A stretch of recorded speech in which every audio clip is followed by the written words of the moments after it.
The story begins with a man tearing down the street at full speed, his legs pumping hard and his footsteps hammering against the pavement. He rushes forward with the kind of desperate energy that makes it feel like he is chasing after the very first moment of something important. That man's name is Ju In-gong. He says his parents chose that name for him because they wanted him to grow into someone who could stand at the center of the world like a true main character. In Korean, his name literally means protagonist. So when he was young, the other kids never stopped teasing him about it. But strangely, no matter how much they made fun of him, Ju In-gong never really hated the name. Because somewhere deep in his heart, Ju In-gong truly did want to become the hero of his own story. Carrying that quiet dream with him even now, he pushes his way into a game store, as if stepping toward the world he has always imagined. As soon as he enters the shop, the people inside begin whispering and murmuring that he has finally arrived. Ju In-gong reacts like he has heard this joke far too many times already, waving off their comments while telling the shopkeeper that this teasing really needs to stop. Then, without letting the conversation drag on for even a second, he gets straight to the point and asks if the game has come in. The shopkeeper replies like he knew Ju In-gong would rush over the moment it arrived, telling him that he had already set aside a copy especially for him. The game is Night Saga RE, the remake fans have been waiting for, based on the legendary classic known as Night Saga. The shopkeeper explains that the whole game is centered on the never-ending war between humans and demons. It is a brutal conflict that has dragged on for countless years, with neither side willing to retreat or surrender. In the game, players are able to choose between two completely different main characters. One is Locke, the hero who fights on the side of humanity, and the other is Zephyr Ragnaros, the second son of the Demon King. Depending on who the player chooses, the story branches into different goals, different decisions, and an entirely separate fate waiting at the end of the road. Ju In-gong knows the original Night Saga better than almost anyone. Ever since he was a child, he has beaten the game more than 10 times, replaying it so much that every character, every item, every place, and every major event is practically carved into his memory. But this new remake is not like any version he has experienced before. It is the first Night Saga released after full-dive virtual reality systems became wildly popular. So to Ju In-gong, this does not feel like just another remake. It feels like a childhood dream finally crossing over into reality. Later, once he finally has the game in his hands, that same excitement stays with him the entire way home, making every step feel charged with anticipation.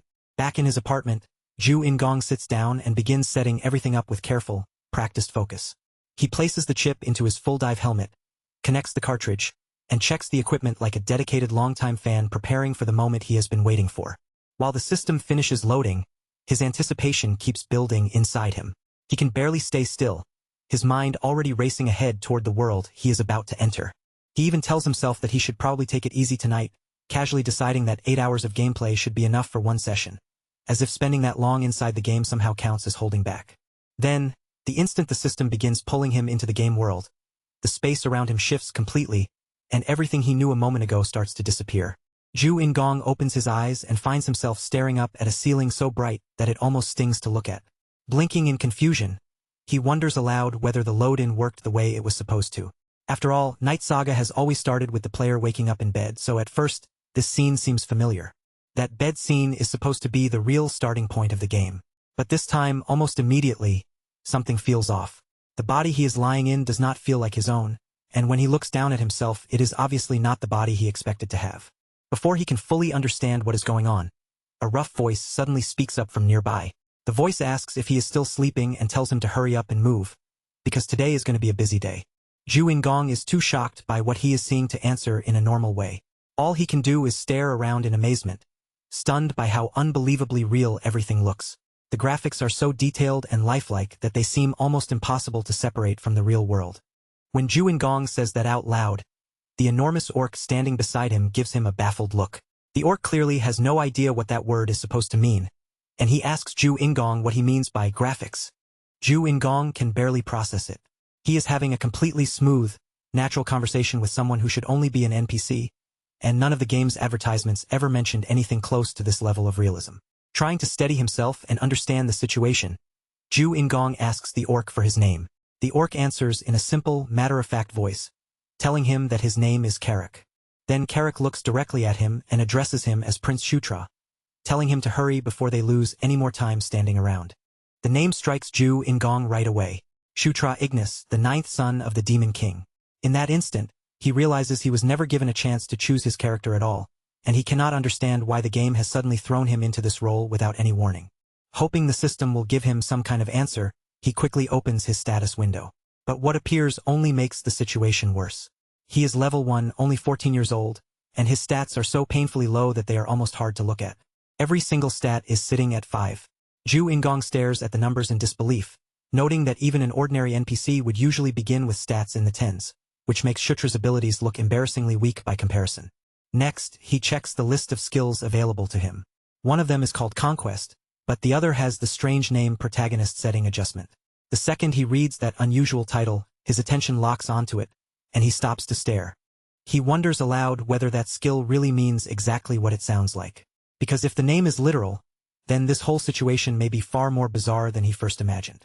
Carrick suddenly cuts through his thoughts with a loud shout, snapping at him to stop standing around and start moving already.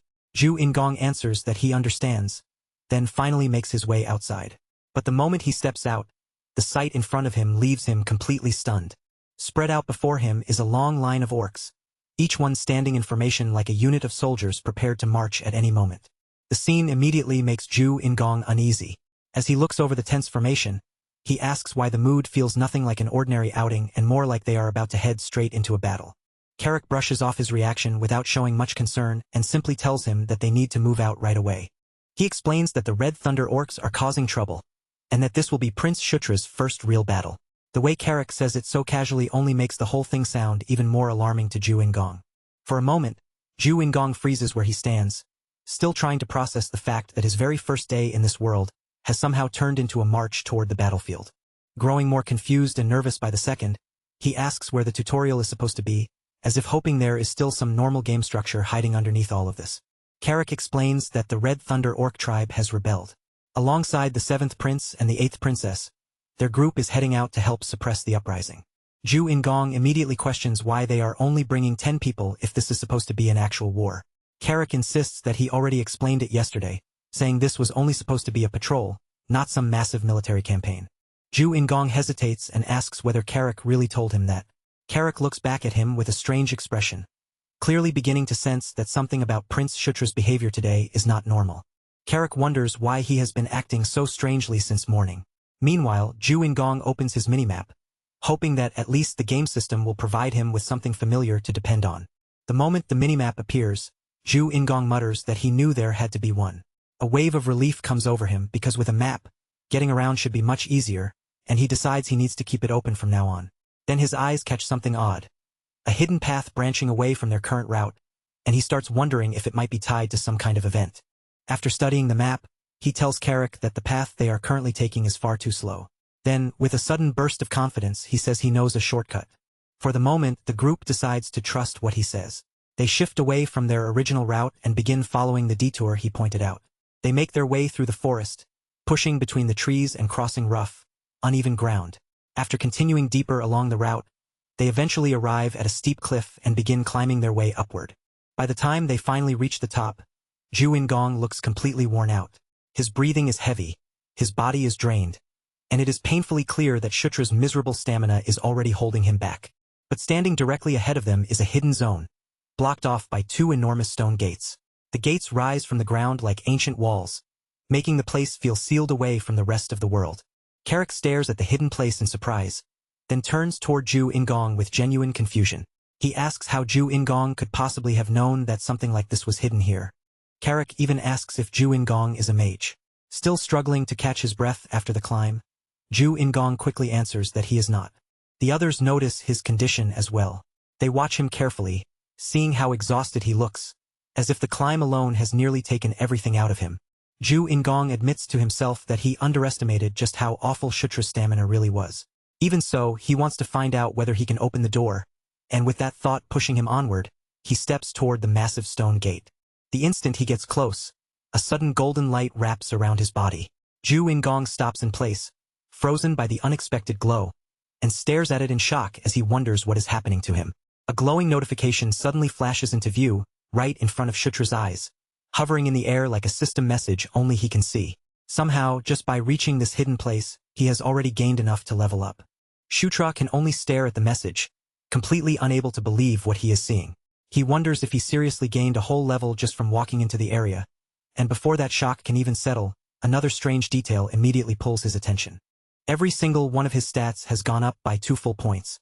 Shutra lowers his voice and mutters that this is insanely broken, because for someone starting from such pathetic numbers, an increase like that is almost too powerful to feel real.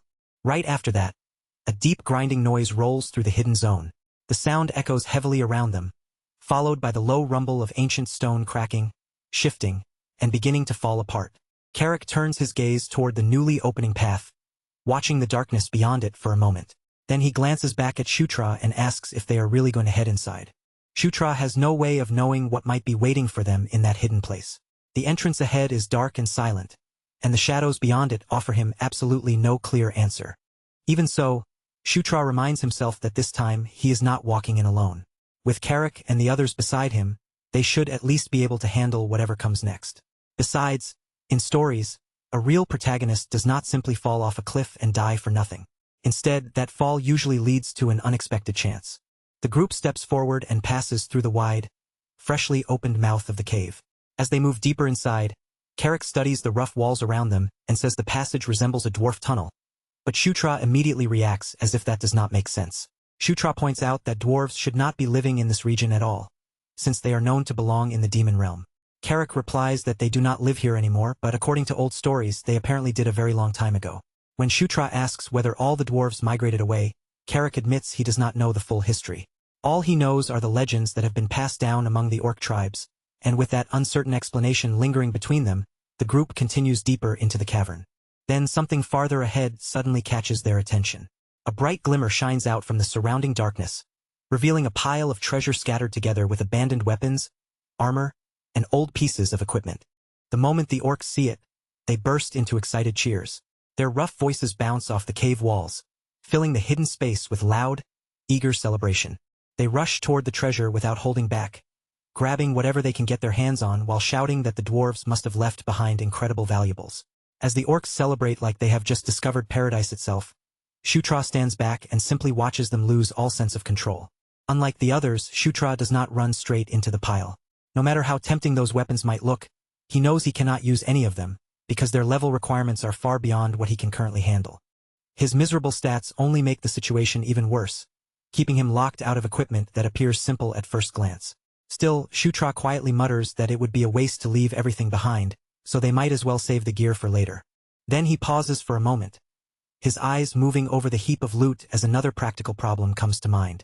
With this much equipment in front of him, he wonders how he is supposed to store all of it. Shutra picks up one of the items and quietly says, "Store," under his breath.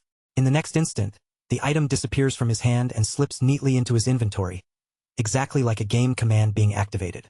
Seeing it work so smoothly, he confirms to himself that the system functions just the way he expected. All he has to do is touch an item, think the command, and it becomes his. But just as he starts to understand that, Shutra's gaze shifts toward the minimap, where a sudden cluster of red dots appears near the edge. His body stiffens as he wonders if those markers are enemies, and he immediately warns everyone to pull back. Before anyone has enough time to properly understand the warning, the danger arrives all at once. A section of the cavern wall splits apart with a violent crack, then bursts open in a blast of shattered stone and thick dust. The force of the impact sends several orcs flying backward off their feet. From inside the cloud of dust and broken rock, a massive figure begins to emerge, stepping forward through the debris. It is a red thunder orc. The towering warrior declares that he had already expected them to come, then introduces himself as Kakhen, the commander of the tribe. Kashin's voice booms through the cavern like thunder as he roars an order to his men. Without hesitation, he commands them to slaughter every single intruder there. In the blink of an eye, the entire cave erupts into chaos. The orcs on Shutra's side are struck down one after another as the red thunder orcs crash into them with overwhelming, brutal force. A few of Shutra's orcs manage to regain their footing and fight back, raising their weapons and refusing to go down without resistance. But the gap in strength is impossible to ignore. They are outnumbered, overpowered, and steadily driven backward beneath the relentless pressure of the enemy attack. All around Shutra, weapons collide with sharp metallic crashes, and furious shouts fill every corner of the cavern as the battle continues to rage. Little by little, the momentum starts to shift, even if the change is only slight. From the rear, Shutra watches the fighting and wonders if he should take the chance to jump in and steal a few kills for experience while the others keep the enemies occupied. He slips behind one of the red thunder orcs while it is busy fighting someone else, then lunges forward with everything he has. But the instant his blades hit the enemy, They snap apart, breaking against the orc's body like cheap scraps of metal. Shutra goes completely still, staring down at the broken pieces left in his hands. Only then does it hit him that the weapons he picked up were probably worthless junk from the very beginning. The Red Thunder orc slowly turns around, its anger now focused directly on Shutra. Panic surges through him before he can even think. Shutra whips around and runs for his life, moving on pure fear and instinct. He screams as he bolts away, but he does not make it far. His foot catches on a rock beneath him, and he pitches forward, crashing face first into the hard ground. A damage notification flashes coldly in front of his eyes, announcing that he has lost 14 health from the fall. He still has 5 mana remaining, but that tiny number gives him absolutely no comfort in a situation this terrifying. The Red Thunder orc is already closing the distance, lifting its weapon high and preparing to bring it down in a final, killing strike. At the very last moment, Carrick rushes into the path of the attack. He intercepts the blow and blocks the strike before it can come down on Shutra. Carrick shouts at Shutra in frustration, demanding to know what he is doing. Then he yells at him to move already before he gets himself killed. But Shutra cannot make his body respond. He is trembling from head to toe, frozen in place by a fear that feels far too intense and far too real. He desperately tries to convince himself that none of this is real, repeating in his mind that it is only a game. But the terror rushing through him feels nothing like a simple game. He does not want to die, not in this place and definitely not like this. Shutra decides he has taken more than enough for one day and quickly brings up the menu, searching for any way to escape. He tries to get out, telling himself that the realism is too overwhelming, too intense, and far too frightening to handle. But when his eyes move across his character sheet, another impossible detail appears before him. His species is listed as Gondarvir. Even worse, his active skill list is now completely empty. The abilities he saw earlier are nowhere to be found, as if they vanished from the system or were never there in the first place. Then he notices the most terrifying problem of all. There is no logout option anywhere in the menu. Shutra's panic grows even heavier as a horrifying thought takes shape in his mind. He may actually be trapped inside this world. While Shutra frantically searches through the menu for answers, the battle around him does not stop for even a moment. Across the chaos, Kakhen fixes his eyes on Shutra and begins chanting. His focus settles on him with chilling precision, like a predator choosing exactly which prey to strike. A storm of magical attacks suddenly rains through the cavern, slicing through the air with deadly force as they race toward Shutra. The spells pierce straight into Shutra's body, and sharp, vivid pain explodes through him. It is so intense that he cannot brush it off as just another game effect. The force of the attack hurls him backward, sending his body flying until he slams hard against the cliff wall. His vision begins to blur, and the shapes around him start melting together into dark, fading shadows as the strength drains out of him. Shutra gasps desperately, trying to pull air into his lungs, but his body refuses to respond. As the sounds of the battle grow distant and muffled, his consciousness finally slips away. All at once, the world around Shutra falls completely silent. The screams, the clash of weapons, and the chaos of the battlefield vanish so suddenly that it feels as if the entire fight has been torn away from him. When Shutra opens his eyes again, he is no longer lying in the cave. Instead, he finds himself floating in a strange, empty space, surrounded by a dark void that feels less like a real place and more like something buried deep inside his own mind. For a brief, chilling moment, he wonders if this darkness is what comes after death. After all, the last thing he can remember is Kashin's magic ripping through his body with unbearable force. In Shutra's mind, there is almost no doubt that the Red Thunder Orc commander must have finished him off right there. But then, within that endless darkness, a soft golden light begins to appear. It blooms slowly in front of him, warm and bright, standing out like the only living thing in the void. A woman's voice echoes through the empty space, calm but filled with an unmistakable power. Her words spread around Shutra, filling the silence as if the void itself is listening. She tells him that he is tied to this world by fate. Then her voice grows deeper and more commanding, ordering him to conquer, to rule, and to place everything beneath him through absolute subjugation. As those words press into him, she reaches both hands toward him. That is when Shutra notices her eyes. Each one is a different color, and both of them stare straight into him with a piercing intensity he cannot look away from. Before he can ask who she is, or what she truly wants from him, the golden light surges forward and swallows him whole. Back on the battlefield, the Green Orcs are still locked in a desperate fight, barely managing to hold their ground against the Red Thunder tribe's brutal assault. Kakhen steps forward to strengthen his own warriors, his expression twisted with contempt. He sneers at how ridiculous it is for such a small group to even think they could stand against his tribe. In Cashin's eyes, there is no longer any reason to waste time dragging the battle out. He orders his troops to slaughter every last enemy in front of them. But right at that moment, Shutra begins to move, rising unsteadily to his feet with confusion written all over his face. Still trying to piece together what just happened to him, Shutra wonders whether that strange vision was some kind of awakening. Kakhen spots him standing again and snarls in disbelief, demanding to know how Shutra could possibly still be alive. At the same time, a new notification flashes across Shutra's vision, announcing that he has acquired telekinesis level 1. Shutra mutters in confusion, unable to understand when he could have gained a skill like that. But before he can focus on it for long, another unexpected change appears in front of his eyes. His secondary job has changed. The new title displayed there is Knight of Conquest. Kakhen reacts immediately, shouting to his warriors and ordering every attack to be aimed at the boy standing in the middle of the battlefield. Carrick understands what the enemy is trying to do almost the instant the order leaves Cashin's mouth. With a furious roar that cuts through the noise of battle, Carrick commands the others to protect the prince, no matter what price they have to pay. He makes it absolutely clear that they cannot allow even a single wound to reach Shutra. But Shutra himself is still standing frozen where he is, barely reacting to the danger around him. His eyes remain fixed on the status window hovering before him, locked onto the unfamiliar class name as if he cannot tear his gaze away. Shutra murmurs that this job never appeared in the original game.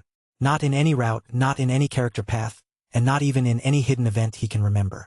Then, almost as if his body moves on its own, Shutra lowers his blade and drives it into the ground beneath him. He whispers that the motion feels strangely natural, like the knowledge was already sleeping somewhere inside his body. Then he raises his eyes toward the battlefield and declares that the power of conquest is the power of kings. With his voice rising, he invokes the command, "Under the king's banner." In response, golden light begins spinning around him before surging outward. The brilliant glow spreads across the battlefield and wraps around the orc warriors like a living aura. The buff takes effect at once, and one by one, the orcs cry out that strength is pouring into their bodies. Fueled by that sudden surge of power, the green orcs charge straight into the Red Thunder tribe, crashing into them with the force of a tidal wave. One orc drives his bare fist forward with monstrous strength, punching straight through an enemy's chest without even needing a weapon. At that point, weapons hardly matter anymore. The green orcs have become terrifyingly strong, overwhelming their enemies with unstoppable force. Cashin's confidence finally begins to break. Panic flickers across his face as he realizes the battlefield no longer looks the way it did moments ago. He demands to know how their enemies could have become so powerful all of a sudden, right in the middle of the battle. Then his eyes track the golden energy stretching across the cavern, following the light back to the one standing at the very center of it all. Shutra. Furious, Kakhen unleashes 4 attacks in rapid succession, sending them all flying directly toward Shutra. Shutra sees the incoming strikes cutting through the air, each one aimed straight at his body. But before any of them can reach him, Carrick leaps into the space in front of Shutra and knocks every attack aside with almost effortless strength. As Shutra watches Carrick move with that kind of power, the sight begins to calm the terror still clinging to him. Little by little, the fear that had frozen his body starts to fade. Confidence rises in Shutra's chest. He tells Carrick to push forward, fully aware that his buff is strengthening every step Carrick takes, every swing he makes, and every ounce of force in his body. Kakhen finally understands that the entire flow of the battle has turned completely against him. The Red Thunder Orc commander, who had been so confident moments earlier, starts pleading for them to stop. But by then, it is already far too late. Carrick barrels straight into Kakhen with unstoppable momentum and strikes with enough force to send the commander's head flying from his shoulders. The remaining Red Thunder Orcs watch their commander's severed head roll across the ground, and the sight instantly fills them with terror. As the surviving enemies turn and run, the green orcs chase after them with fierce shouts, declaring that not a single one of them will be allowed to escape. A system message then appears in front of Shutra's eyes, declaring that the achievements of a general belong to his king. Immediately after that, 3 level-ups hit him one after another, flashing in rapid succession before he can even fully process the first one. Still breathing hard after everything that just happened, Shutra remains standing in place, trying to gather his thoughts and steady himself. He wonders aloud what is going on, his voice still shaken. A short distance away, Carrick stares at him with wide eyes, clearly questioning where that impossible power could have come from. Carrick looks at Shutra again, but this time there is something close to awe in his expression. It is as if he is beginning to believe that the prince himself may have caused the miracle they just witnessed. Later, Once the battle is finally over, Shutra makes his way back to camp. There, he opens his menu and scrolls through it again and again in a frantic search. Under his breath, he keeps repeating the same terrifying problem to himself. There is no exit button. No matter where he looks, that option simply does not appear. Shutra forces himself to breathe and tries to slow his racing thoughts, telling himself over and over that he needs to calm down before anything else. As he struggles to think clearly, only two possible explanations come to mind. The first is that he really is trapped inside the virtual reality system, and maybe some bug outside the game will eventually be fixed, allowing him to escape. The second possibility is the ridiculous one, the kind of thought that sounds completely insane the instant it forms in his mind. What if this is not really a game anymore? What if, just like something out of a novel or manga, Shutra has somehow been dragged into an entirely different world? Maybe this place only resembles the Night Saga he remembers, while in truth, it is a real world that simply follows rules close to the game.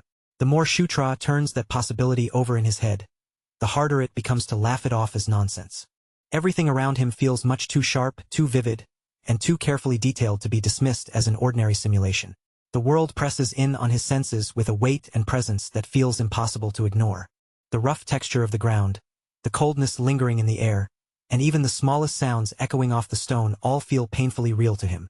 And then, with a strange bit of embarrassed amusement, he notices that this body is rendered all the way down to the most private details, without even the slightest hint of censorship. That absurd little detail only makes the situation feel even less like a normal virtual reality game. Shutra begins to wonder if he has truly crossed over into another realm. For one dark second, the idea crosses his mind that dying might be the only way to escape, but he rejects it immediately. That is absolutely not something he is willing to test. For now, Shutra forces himself to focus on the brighter side of things. At the very least, he did not wake up as an orc or an ogre. Even better, he is a prince, someone born into the kind of position people would call a golden spoon among golden spoons. For the time being, his situation is still leaning in his favor. And just as he is trying to hold on to that thought, Carrick enters the room. Carrick steps in and asks if Shutra has a moment to talk with him. Since the strange situation does not seem like it will vanish anytime soon, Juingong quietly decides to accept the name everyone in this world already uses for him. From this point on, he is Shutra. So Shutra looks toward Carrick and asks what he needs. Carrick explains that he wants to request a duel, saying that even though Shutra is a prince, he is also someone who leads others. For a warrior like Carrick, it is only natural to understand the combat ability of the person he has chosen to serve. Shutra raises an eyebrow, sensing that there may be more behind this request than simple curiosity, and asks if Carrick has some real reason for wanting to spar. In response, Carrick offers him a training sword and tells him not to worry about it. Carrick says he intends to go easy on him, making the duel sound more like a harmless test than a serious fight. Shutra scoffs at that overly cautious attitude. If they are going to spar anyway, then as far as he is concerned, they might as well do it properly. Once he makes up his mind, Shutra does not wait around for Carrick to take the first step. He charges forward first, raising the training sword and swinging with every bit of strength his young body can squeeze out. Carrick simply plants his feet and takes the attack head-on, letting Shutra's blade come crashing down directly against his head. Shutra follows up with a rushed flurry of frantic stabs, thrusting forward again and again. But no matter how many times he attacks, the orc warrior barely seems bothered at all. Carrick calmly comments that the blows do not feel like sword strikes. To him, they are closer to being tapped with an egg. Then, with a single lazy swing of his own weapon, Carrick knocks Shutra backward as if the prince weighs almost nothing. Shutra hits the ground hard and immediately brings a hand to the back of his head. Rubbing the sore spot, Shutra grumbles that Carrick could have at least warned him before hitting him that hard. But as he starts pushing himself back to his feet, a new message appears in front of his eyes. Basic Swordsmanship Level 1 has been unlocked. Shutra stares at the notification in confusion, wondering when he could have possibly learned that skill. Then, all at once, the answer clicks into place. It is just like what happened with telekinesis. Shutra begins to suspect that he can gain new skills simply by experiencing the right actions directly. Apparently, that might even apply when the action is being done to him instead of by him. Meanwhile, Carrick seems to think the spar is already over and suggests they stop there and go get something to eat. But Shutra shakes his head, refusing to end it so easily. His eyes sharpen as he declares that they are nowhere near finished. He steadies his stance, grips the training sword once more, and rushes toward Carrick for another round. This time, Shutra's thrust comes out cleaner and more focused than before. Carrick blocks it without much trouble, but even he notices that Shutra's movements have clearly changed. Carrick wonders aloud why Shutra was moving so clumsily only a moment ago. Shutra's skill may not have leveled up yet, but his technique is adapting at a speed that feels far from normal. Carrick swings again, forcing Shutra to jump back out of range. This time, there is a faint look of enjoyment on the orc warrior's face, as if the spar has finally become interesting. Carrick asks if Shutra thinks he can handle him now, then questions what level the prince has reached.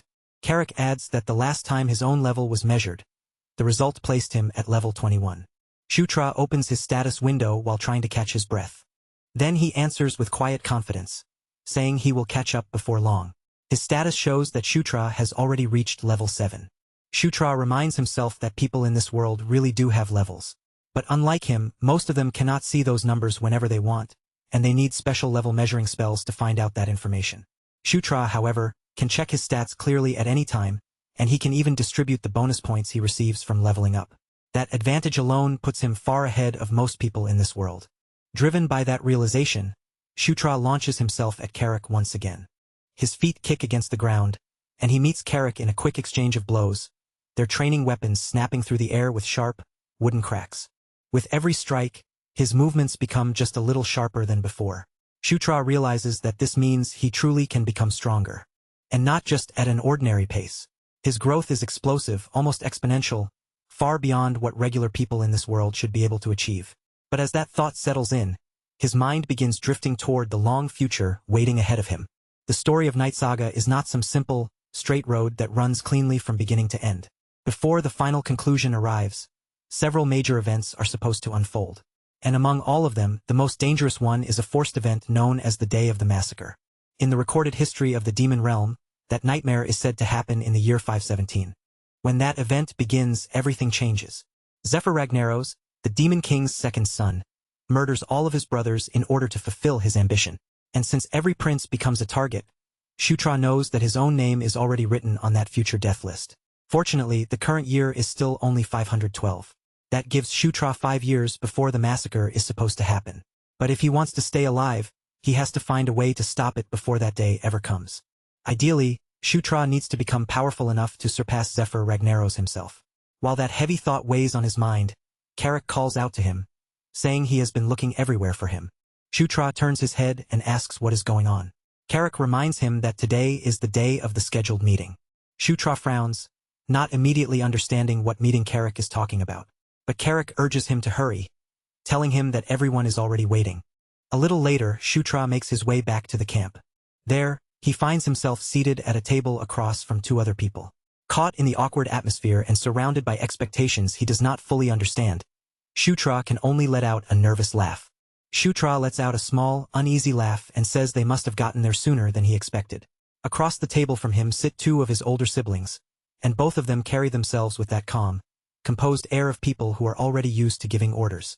The older brother introduces himself as Chris Moonlight, the 7th prince. When he notices how stiffly Shutra is sitting there, acting far too polite and careful, Chris tells him there is no need for all that formality and encourages him to relax. After all, they are still family. Sitting beside Chris is his younger sister, the 8th princess Caitlin Moonlight, and she adds that this is actually the first time she has ever met Shutra face to face. Chris tells Shutra that there is no need to use honorifics between siblings, and that he can simply call them brother and sister. Shutra accepts the suggestion, though inside, he is still trying to adjust to the unexpectedly warm mood surrounding him. In his mind, Shutra quickly places the 2 of them. Chris and Caitlin are the children of the 4th queen, Elaine Moonlight, the ruler of the lycanthropes. Just from that lineage alone, they are important figures within the Demon King's family. Shutra remembers clearly that even in the original game, Chris Moonlight and Caitlin Moonlight were extremely troublesome opponents to face in battle. But at the same time, a much darker memory rises in his mind. 1 year before the day of the massacre, both Chris and Caitlin are killed by Zephyr Ragnaros, along with the rest of the Demon King's children. Their bloodline threatens Zephyr's path to power, and Caitlin carries an even more dangerous secret. She is not actually the Demon King's legitimate daughter. While Shutra is silently sorting through all of that, Caitlin turns her attention to him and asks why he ignored the plan. She reminds him that she only told him to scout the area, not charge into combat. Shutra answers that he had no idea the enemy would appear in that location. Because of that, the situation spiraled out of control before he had any chance to react properly. Caitlin steps a little closer to him, her eyes narrowing as she carefully studies his condition. She looks him over with a firm but concerned gaze and asks if he is hurt anywhere. Her voice is strict, but the worry beneath it is easy to hear as she tells him to be more careful, reminding him that he is still the weakest one among all their siblings. Shutra lowers his head slightly and apologizes. But even as he apologizes, a quiet question begins to rise in his mind. Why are they being so kind to him? Are the Demon King's children really this close to each other? The thought keeps bothering him. In the game, relationships always felt locked into place by scripted dialogue, betrayals, and a rigid hierarchy. But here, their faces, their concern, and the way they react to him all feel unpredictable, almost painfully real. Chris agrees with Caitlyn's warning and tells Shutra that if he pulls another reckless stunt like that next time, Chris will make sure to scold him properly. Shutra nods and says he understands, but even then, he cannot stop thinking about the warmth they are showing him. In the game, Chris and Caitlyn had always seemed colder, sharper, and sometimes even hostile. Yet right now, sitting in front of them, he can feel something that seems genuinely kind. That thought naturally leads Shutra to think more deeply about the lycanthropes themselves. They are a race known for incredible vitality, beings overflowing with powerful life force, and he remembers that many lycanthropes were especially skilled at handling aura. That memory sparks an idea in his mind. If he was able to awaken telekinesis by directly experiencing it, then maybe he can awaken aura through the same method. Shutra lifts his head and says he has a request. Chris raises an eyebrow, clearly intrigued, and asks what kind of request he has in mind. Shutra's expression suddenly brightens, and without even hesitating, he declares that he wants Chris to hit him with aura. Both Chris and Caitlyn visibly freeze the moment they hear him. Their calm concern instantly shifts into pure discomfort, as if neither of them knows how to respond to such a strange request. The siblings exchange a disturbed look, silently seeming to ask each other whether they heard him correctly, or whether Shutra has somehow developed a bizarre desire to be beaten up. Elsewhere, the scene shifts away to a battlefield already swallowed in violence. Red orcs are blasted off their feet, their bodies thrown backward by the sheer force of the fighting. Green orcs slam into them in the middle of a full-scale war, weapons swinging wildly, bodies colliding, and chaos spreading across the battlefield from every direction. In the very center of that madness, a gigantic red orc suddenly lashes out with terrifying force. But his attack does not land only on his enemies. He strikes his own men as well, smashing down anyone unfortunate enough to stand nearby. Several warriors rush toward him at once, trying to restrain him or bring him under control. Their efforts barely matter. The enormous red orc tears through them with frightening ease, knocking them down one after another as if they are nothing more than obstacles in his way. One warrior just barely manages to leave a shallow cut across the giant's arm. The giant stops and lowers his gaze to the wound. For one brief second, the battlefield seems to hold its breath, and then raw rage twists across his face. The warrior who landed the cut barely has time to realize what he has done before the giant's next blow turns him into a burst of crimson mist. The shockwave from the strike blasts the nearby fighters away like leaves scattered by a storm. The massive red orc throws his head back and lets out a thunderous bellow that rolls across the battlefield. He roars that not a single enemy is allowed to escape, then promises a reward to whoever brings him the greatest number of kills. And strangely enough, the green orcs seem to answer his command. They move as if he is their leader, even though he stands there as a red orc on the battlefield. Meanwhile, Shutra appears to be unconscious, his body lying still while his mind drifts away into another strange, dreamlike space. Inside that dream, he once again sees the mysterious woman who appeared before him during his awakening. Shutra asks who she is, his voice carrying out into the strange space around him. Then he looks around and notices shadowy figures standing nearby. They are people he does not recognize from the game at all, and their unfamiliar presence makes the dream feel even more unsettling. The woman steps closer to him, but she still does not give him an answer. Instead, her body dissolves once again into radiant light, shining so intensely that Shutra has to raise his arm and shield his eyes. When he opens them again, he is awake, lying back in his room. Still disoriented from what he just saw, Shutra mutters to himself and wonders what kind of dream that was. Then a voice suddenly whispers close to his ear. Carrick is right beside him, murmuring with clear amusement in his tone. Startled, Shutra jerks backward and blurts out that Carrick nearly gave him a heart attack. Carrick replies that the prince seems healthy enough, though he is still confused about why Shutra was begging his siblings to beat him up. Carrick says Shutra had practically been whining for it, acting as if getting struck by aura was something he desperately needed. Then Carrick tells him to look at the result. Sure enough, Shutra's body is now giving off a faint shimmer of aura, a subtle glow drifting around him like a thin veil of energy. It worked. Shutra stares at the aura in amazement, his eyes following the faint glow as he says he can actually feel the power moving through him. Carrick asks if simply being hit by aura is enough to awaken it. Shutra answers that it seems to help, at least to some degree. Then Carrick asks the question that has clearly been sitting in his mind for a while. Was Shutra the one who filled everyone with power during the battle in the cave? Shutra gives him a small nod. Carrick simply says that he understands now. Shutra then changes the subject and asks if anything happened while he was unconscious. Carrick tells him that the main force won the battle against the Red Orcs. Shutra raises an eyebrow, clearly surprised by the report. He had assumed Chris and Caitlin were the ones sent to deal with the threat directly. Carrick laughs at that idea and says that would be ridiculous, asking if Shutra understands just how massive the Red Orc tribe actually is. Shutra then asks who led the operation if Chris and Caitlin were not the main force. Carrick answers plainly that the commander in charge of the operation was General Vandal. The second Shutra hears that name, his face goes completely still. For a brief moment, it is like the whole atmosphere around him snaps tight, and a cold, sharp shock cuts through his body before he can even react. Because Vandal is not some random fighter whose name can be brushed aside. In this realm, he is recognized as one of the strongest warriors alive. And back when Shutra had experienced this world as Zephyr, Vandal had eventually become one of the most dependable and terrifyingly powerful subordinates under his command. That memory hits Shutra with real force, and almost right away, another possibility begins rising in his mind. Vandal is not supposed to pledge loyalty to Zephyr until the year 515. But the current year is still only 512. In other words, at this point in time, Vandal has not attached himself to anyone yet. He is still moving freely, still acting on his own, and has not sworn allegiance to a master. For Shutra, that one detail shines like an unexpected opening. He already knows far too much about Vandal to ignore this chance. He remembers his habits, the points where he is vulnerable, the dishes he likes, the types of rewards that can draw his interest, and even the rhythm of his movements when he fights on the battlefield. But more important than all of those little details, Shutra knows the one condition that matters most if he wants Vandal to stand on his side. To recruit him, Shutra has to defeat him in a duel. With that knowledge settled firmly in his mind, Shutra feels his confidence begin to swell. If he moves before Zephyr ever gets the chance to act, then he can be the one to claim Vandal as his subordinate first. From Shutra's point of view, this is no longer just a wild idea. It becomes a clear, practical first goal. What he needs now is a strong follower of his own. Someone with enough loyalty to remain beside him, and enough strength to completely shift the balance of what his future could become. After that thought settles, the scene turns back toward Caitlin's camp. Chris's voice suddenly echoes across the camp. Filled with disbelief, he does not even try to hide.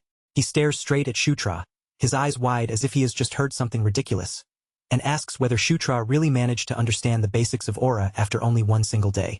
Shutra answers without making a fuss, keeping his tone calm as he explains that he invested every level-up point he had into aura. Because of that, Shutra says the result is not as impossible as it sounds. Besides, aura is not a narrow ability that only helps in one situation. Unlike telekinesis, aura reinforces the whole body from within, raising his physical abilities overall, which makes it much more useful for where he stands right now. Chris can only lower his voice and mutter to himself, still looking as though he is having a hard time accepting just how absurd Shutra's progress really is. Then Chris starts wondering out loud if Shutra's unusual talent might be connected to the fact that he is a Gandharv. But after lingering on that thought for a moment, he changes the subject and asks whether Shutra can draw a map of the burrows they explored earlier. Shutra says he should be able to do it. He does not have an actual map in his hands, but the minimap still visible to him preserves the shape of the tunnels with surprising clarity. So, without overcomplicating it, he simply asks them to bring him paper and a pen. Once the materials are set in front of him, Shutra lowers his gaze to the page and begins drawing out the cave layout from memory. His hand moves steadily, following the passages as he remembers them. And by the time the sketch is complete, Chris leans in, studies it carefully, and admits that this version is even more accurate than the map they already possessed. In the end, Chris does not hold back at all and calls Shutra a genius right to his face. Shutra only lets out an awkward little laugh, wearing a modest smile as he tries not to make too much of the praise. Caitlin then explains that the red orcs they encountered were completely eliminated. Because of that, the enemy still should not know that their burrows have been discovered. Chris looks down at Shutra's newly drawn map again, his attention fixed on the detailed lines, and points out that with information this precise, they can finally put together a proper surprise attack. But before they can move that plan forward, there is still one more task they need Shutra to handle. Not long after that, Shutra heads back into the mountains once again. Carrick walks at his side, glancing over as he asks whether this means they are going on another scouting mission. Shutra does not deny it. He admits that, yes, that is exactly what they are doing. After all, when compared to his royal siblings, Shutra is still the weakest one in direct combat. Carrick does not grumble about it, though. If anything, his mood seems lighter now, because at least reinforcements have finally arrived. Shutra says they can thank the achievements they earned recently for making that happen. Carrick agrees with a rough, satisfied chuckle, clearly pleased to see that their hard work is already beginning to bring real results. A little farther ahead, two figures are waiting for them. One of them is Caitlin, now hiding her appearance beneath a robe, and the other is a woman standing quietly beside her. Shutra looks at Caitlin with obvious surprise, his gaze lingering on her covered figure as he asks what exactly is going on, and why she is dressed like that in the first place. Caitlin immediately tells him to keep his voice down. Since none of them can predict what might happen during this mission, she plans to follow him from the shadows and only step in if the situation becomes genuinely dangerous. But as for the credit, Caitlin firmly insists that every bit of it has to go to Shutra alone. Hearing that, Shutra cannot help but question her logic, quietly wondering to himself whether she is being far too innocent, or whether this is just her strange way of supporting him. Even so, there is no reason for him to turn down help this valuable. The woman beside Caitlin then introduces herself as Sarah, Caitlin's adjutant, and Shutra greets her politely in return. Caitlin reminds him that his only job is to focus on scouting, while she and Sarah keep their distance and follow behind in silence. Shutra accepts the arrangement without pushing the matter any further. With the plan settled, the group makes its way back into the dwarven cave system they had investigated before. As they advance deeper through the familiar stone passages, Carrick looks around the quiet rooms and comments that the whole place feels oddly empty. It feels almost as if anything that had any real value was already taken away long before they arrived. Shutra scans the stripped-down surroundings as well, then agrees with Carrick's assessment. After all, it is difficult to imagine that the dwarves would simply leave their true treasures behind so carelessly. When Shutra mentions the weapons they discovered earlier, Carrick answers that, by dwarven standards, those weapons probably were not considered especially valuable in the first place. Shutra thinks about it for a moment, then admits that the explanation actually makes sense. Then, without any warning, Carrick's whole body goes tense. His eyes snap toward the darkness ahead of them, and he warns that something is approaching.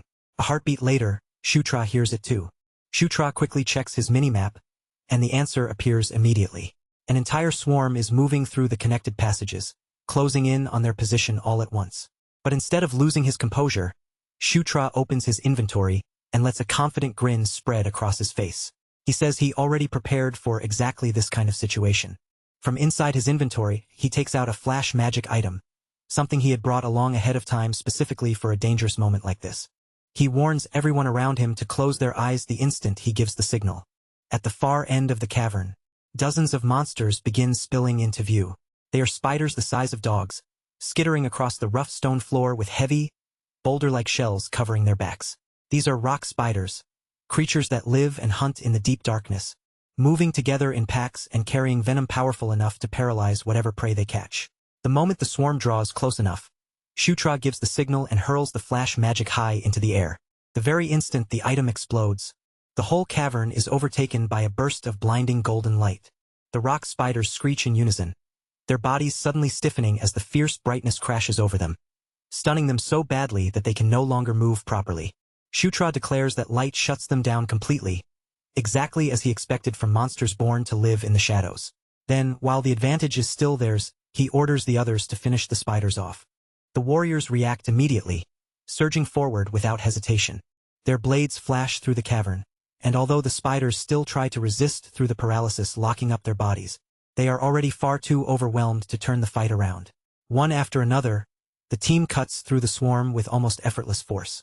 Shutra watches the battle play out with quiet satisfaction. Once again, the mission is being handled cleanly and efficiently, and once again, he is taking another step towards strengthening his own position. He stays near the rear, keeping himself away from the center of the clash while tracking the movement of the battlefield through his minimap. He zooms in on the fight and studies the swarm with careful attention, remembering that rock spiders never operate completely on their own. Every pack has one dominant boss leading it, and it does not take him long to identify the creature. One spider clearly stands apart from all the rest, bigger, more grotesque, and far more dangerous looking than the others. Farther behind the swarm, buried deep in the darkness, that larger shape is waiting. Shutra's eyes sharpen the moment he picks it out, and without raising his voice, he tells Carrick to keep close and move exactly with him. In a low, controlled voice, Shutra explains the plan. They are not going to waste precious time cutting down every smaller spider in their path. Instead, they will push straight through the battlefield, aim directly for the swarm's leader, and bring the boss down before anything else. Carrick gives him a quick sign that he understands, and the two of them charge into the chaos side by side. They slip between the clashing fighters, cut through narrow openings as they appear, and force their way across the battlefield with fast, focused movements that leave no room for hesitation. And then, before much longer, the boss spider finally crawls into full view. Its massive body rises above the rest of the swarm, thick, twisted, and disgusting in the dim cavern light. The instant it senses Shutra and Carrick coming closer, it opens its jaws and releases a piercing scream that echoes through the cave. Carrick does not pause for even a breath. He throws himself high into the air, gripping his axe tightly with both hands. Then, using every bit of strength in his body, he brings the weapon crashing down toward the monster's shell. But the moment the blade connects, there is no damage at all. The axe rebounds with a brutal metallic clang, bouncing off the hard shell as if it has struck solid stone, while the creature remains completely unharmed. Shutra's expression hardens as an important detail suddenly rushes back into his mind. Under his breath, he mutters that he should have remembered this sooner. The boss spider's shell is nearly impossible to break through by normal means. Axe attacks will not be enough against a monster like this. Its true weakness is fire, but that only makes the situation worse, because Shutra still has not learned any fire-based magic of his own. And then, all at once, the surface of the spider's back begins to shift. Across its armored shell, clusters of tiny eyes blink open one after another. Carrick instantly retreats a step, alarm spreading across his face, as the boss spider locks its attention straight onto him. The enormous monster lowers its body close to the ground and suddenly charges forward with terrifying force. Shutra's thoughts race wildly as panic starts pushing into his chest. Fire is the only real solution here, and he understands that perfectly. But no matter how urgently he needs it, he has no way to create flames on his own. And right at that exact moment, Caitlin's voice slices in from behind him, sharp and clear, ordering him to raise his sword. Shutra reacts on instinct and lifts the blade at once. In the next breath, bright flames surge around the metal, wrapping the sword in a roaring glow. Shutra freezes for a second, staring at the burning weapon in his hands with open shock. For one brief moment, he can hardly believe what he is seeing. He asks whether Caitlin is using magic, and she confirms it immediately, asking if that enchantment will be enough. Behind him, Caitlin continues pouring her power into the blade, supporting him from the rear while he stands face to face with the monster. The boss spider then hurls itself straight toward him. As that huge body closes the distance, Shutra plants his feet firmly against the cavern floor and braces himself for the collision. The impact erupts through the cave, sending dust, grit, and broken fragments of stone bursting up from the ground.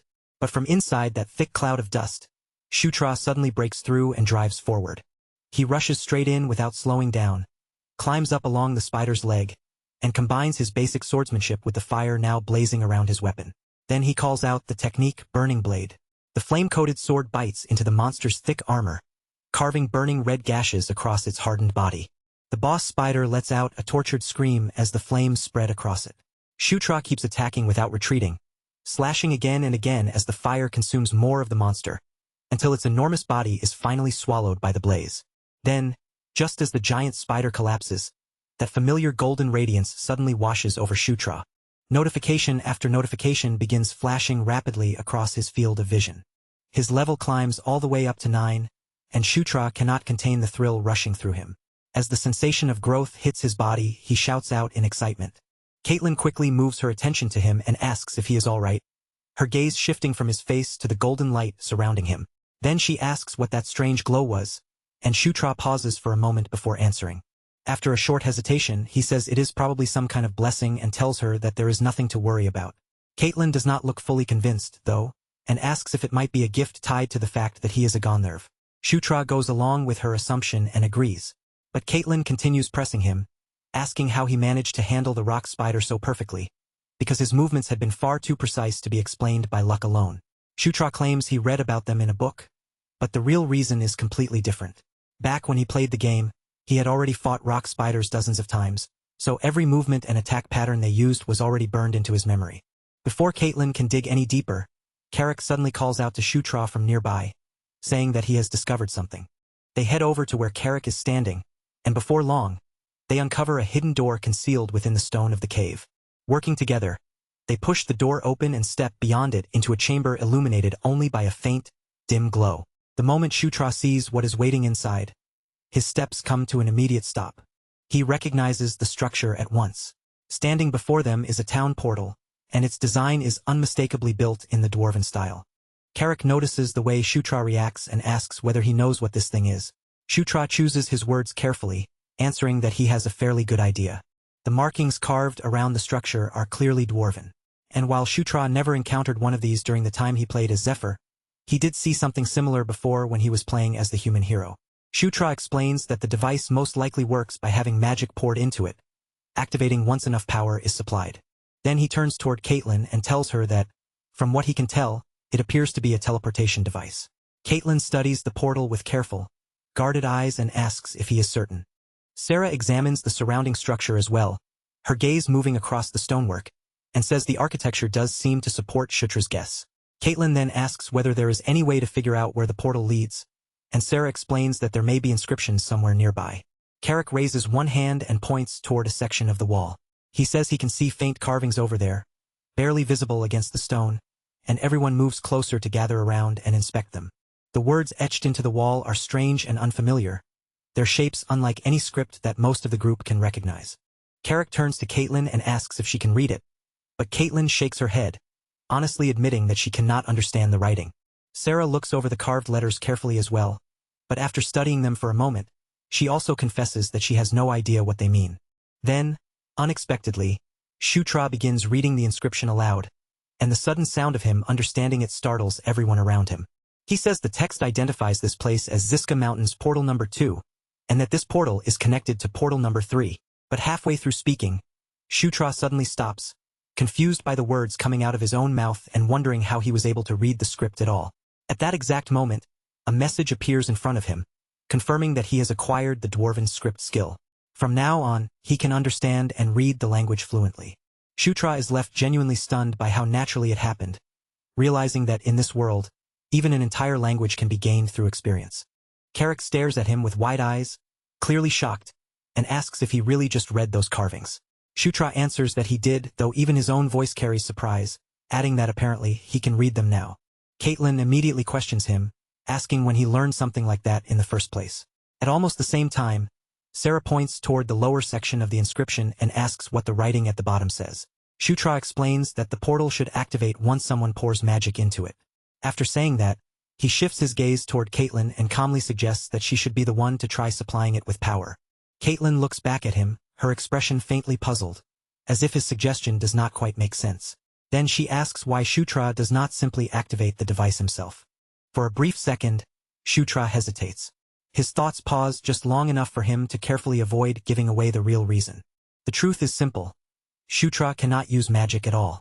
But instead of admitting that weakness out loud, he gives a casual excuse, saying that he is still rather clumsy when it comes to spell work.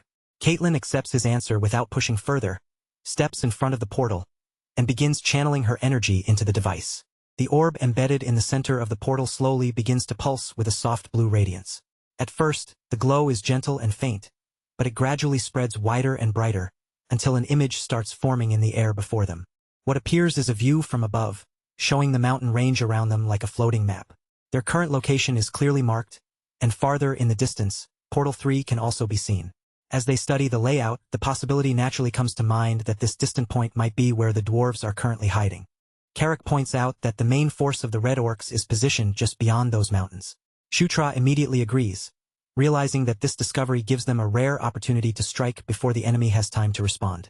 Caitlin, however, remains careful and says they should stop here for now, return to camp, and properly discuss their next move later.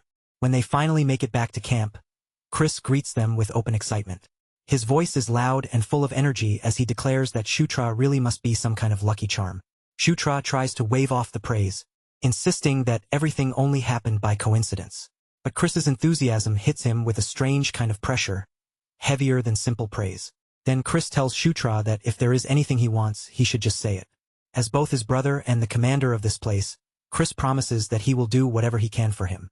Shutra tries to refuse politely, saying there is no need for that, but Chris has no intention of dropping the subject. He insists that a reward is only natural after what Shutra has accomplished, and if Shutra rejects it outright, Chris says he will actually feel disappointed. After hearing that, Shutra grows a little more serious. He chooses his words carefully and asks whether Chris would still be willing to listen even if his request turns out to be somewhat unreasonable. Chris lets out an easy chuckle and tells him to go ahead and ask. Shutra takes a calm breath, steadies himself, and finally says that what he wants is to learn the beast god fist. For a moment, Chris becomes completely still. Shutra continues by explaining that, considering his current level, asking for some powerful weapon would not be very realistic. But skills are a different matter. The beast god fist is a legendary martial art passed down through the royal bloodline of the lycanthropes, and it is known as an S-rank combat technique with a reputation worthy of that title. Shutra understands exactly how bold and unreasonable the request may sound, so he adds that he will accept it if Chris refuses. He lowers his head slightly, already bracing himself for rejection, but after a brief pause, Chris agrees to teach him. However, he makes one condition clear. The secret techniques are excluded. Those hidden techniques are completely off-limits. Instead, Chris says he can teach Shutra aura, and that much alone should already be more than enough as a reward. For a moment, Shutra is left too surprised to speak. When Chris sees Shutra fall silent, he misunderstands the reaction and asks if the offer is not what Shutra wanted. Shutra quickly snaps back to himself and immediately says that is not it at all. He is happy, no, more than happy. The offer is far better than he expected. Chris smiles at him warmly, then reaches out and places a firm, reassuring hand on Shutra's shoulder. He tells him that from this moment onward, aside from Caitlin, he wants to consider Shutra a true younger brother. Not merely a sibling by name or royal position, but someone connected to him through a real personal bond. Shutra takes in those words quietly and admits to himself that Chris's offer is much more sincere than he had anticipated. There is real weight behind what Chris is saying.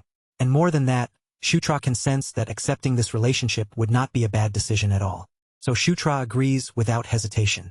The two of them clasp hands firmly, and through that single handshake, the beginning of a new relationship is quietly formed.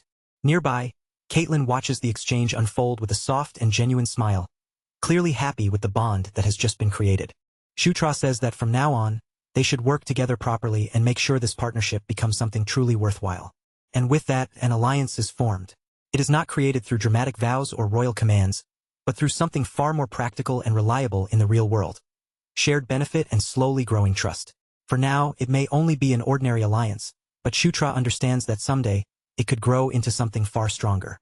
Elsewhere, the focus shifts away from the camp. Deep among the jagged peaks near Portal 3, in the heart of the Ziska Mountains, a red orc outpost sits hidden between rough stone cliffs and narrow mountain paths. Inside one of the tents, several orcs are gathered and talking among themselves. One of them remarks that the enemy probably did not come all the way to this place specifically because of her. Another orc scoffs at that idea, speaking with open mockery as he asks what their so-called great princess is even doing in a place like this. Bound tightly and gagged so she cannot speak, the sixth princess, Felicia Doomblade, sits in captivity. Even though she cannot say a word, her eyes burn with cold, furious hatred. Meanwhile, Shutra quietly checks over his stat sheet. His eyes move from one number to the next, until they stop on charisma, which has now become his lowest stat. Something about it feels strange to him. When he first started leveling up, every stat seemed to rise by 2 points each time, but lately charisma has only been going up by 1. Shutra cannot help wondering why that particular stat is increasing more slowly than the others. Back in the original game, charisma and appearance were treated as separate values. Appearance determined how attractive a character looked on the outside, while charisma measured how strongly that person could affect others, how persuasive, commanding, or inspiring their presence could be. After thinking it over, Shutra decides that the situation still makes sense. His overall growth has been excellent, and compared to most people in this world, the speed at which he is gaining strength is already impressive. What matters more to him right now is that he is now very close to reaching level 10. In the game, reaching level 10 opened the door to a new stage for unique skills. For Locke, it strengthened the Chosen One, and for Zephyr, it improved Descendant of Darkness. Because of that, Shutra begins to suspect that once he reaches level 10, one of his own unique abilities might evolve as well, and that thought makes him look forward to it even more. Just then, Carrick enters the room. He reports that all preparations have been completed and asks whether Shutra is ready to move out. Shutra answers immediately, without the slightest hesitation, saying that he is ready. Carrick sounds unusually cheerful as he looks at him, remarking that Shutra seems to be in a good mood and asking what happened. Shutra simply brushes the question aside and says it is nothing. Outside, the orc units are already arranged in formation. They stand at attention in organized lines, silently waiting for the command to begin moving. Shutra gives the signal. And with that, the expedition officially begins. The group sets out toward the mountains once more, crossing the harsh, uneven ground as they make their way back to the cave where the hidden portal waits. Inside the cave, the lycanthrope mages and warriors are already moving with clear purpose, each one focused on carrying out the task assigned to them. Chris stands near the portal door, overseeing the entire operation with the calm and steady presence of a commander. He turns his attention toward the mages and asks whether their investigation has been completed. One of the mages gives a confirming nod and reports that the portal does indeed connect to a river located near the Ziska mountain range. Chris turns his attention to the mage and asks whether the portal is truly functioning as it is supposed to. The mage answers immediately, without any hesitation, confirming that there are no visible issues with the device. The mage explains that the entire structure is stable, and just as one would expect from something crafted by dwarven hands, it was clearly built to withstand the passage of an incredibly long time. Once Chris hears that confirmation, he gives the order to activate the portal. At his command, the mages move into position around the ancient stone gate. Standing at different points along the frame, they begin pouring their mana into the portal with steady focus. A low, heavy hum begins to vibrate through the cave as the old portal slowly wakes from its silence. Light crawls across the stone frame, growing brighter and more stable with each passing second, until the gate finally settles and opens a path leading straight through the mountains. Chris steps forward first, taking the lead without hesitation.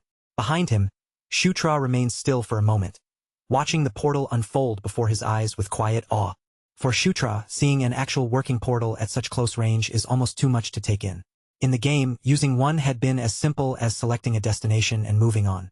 But now, standing in front of a real physical gate and feeling its power ripple through the air around him, the experience feels completely different. Caitlin lightly nudges him from the side and asks what he is just standing there for.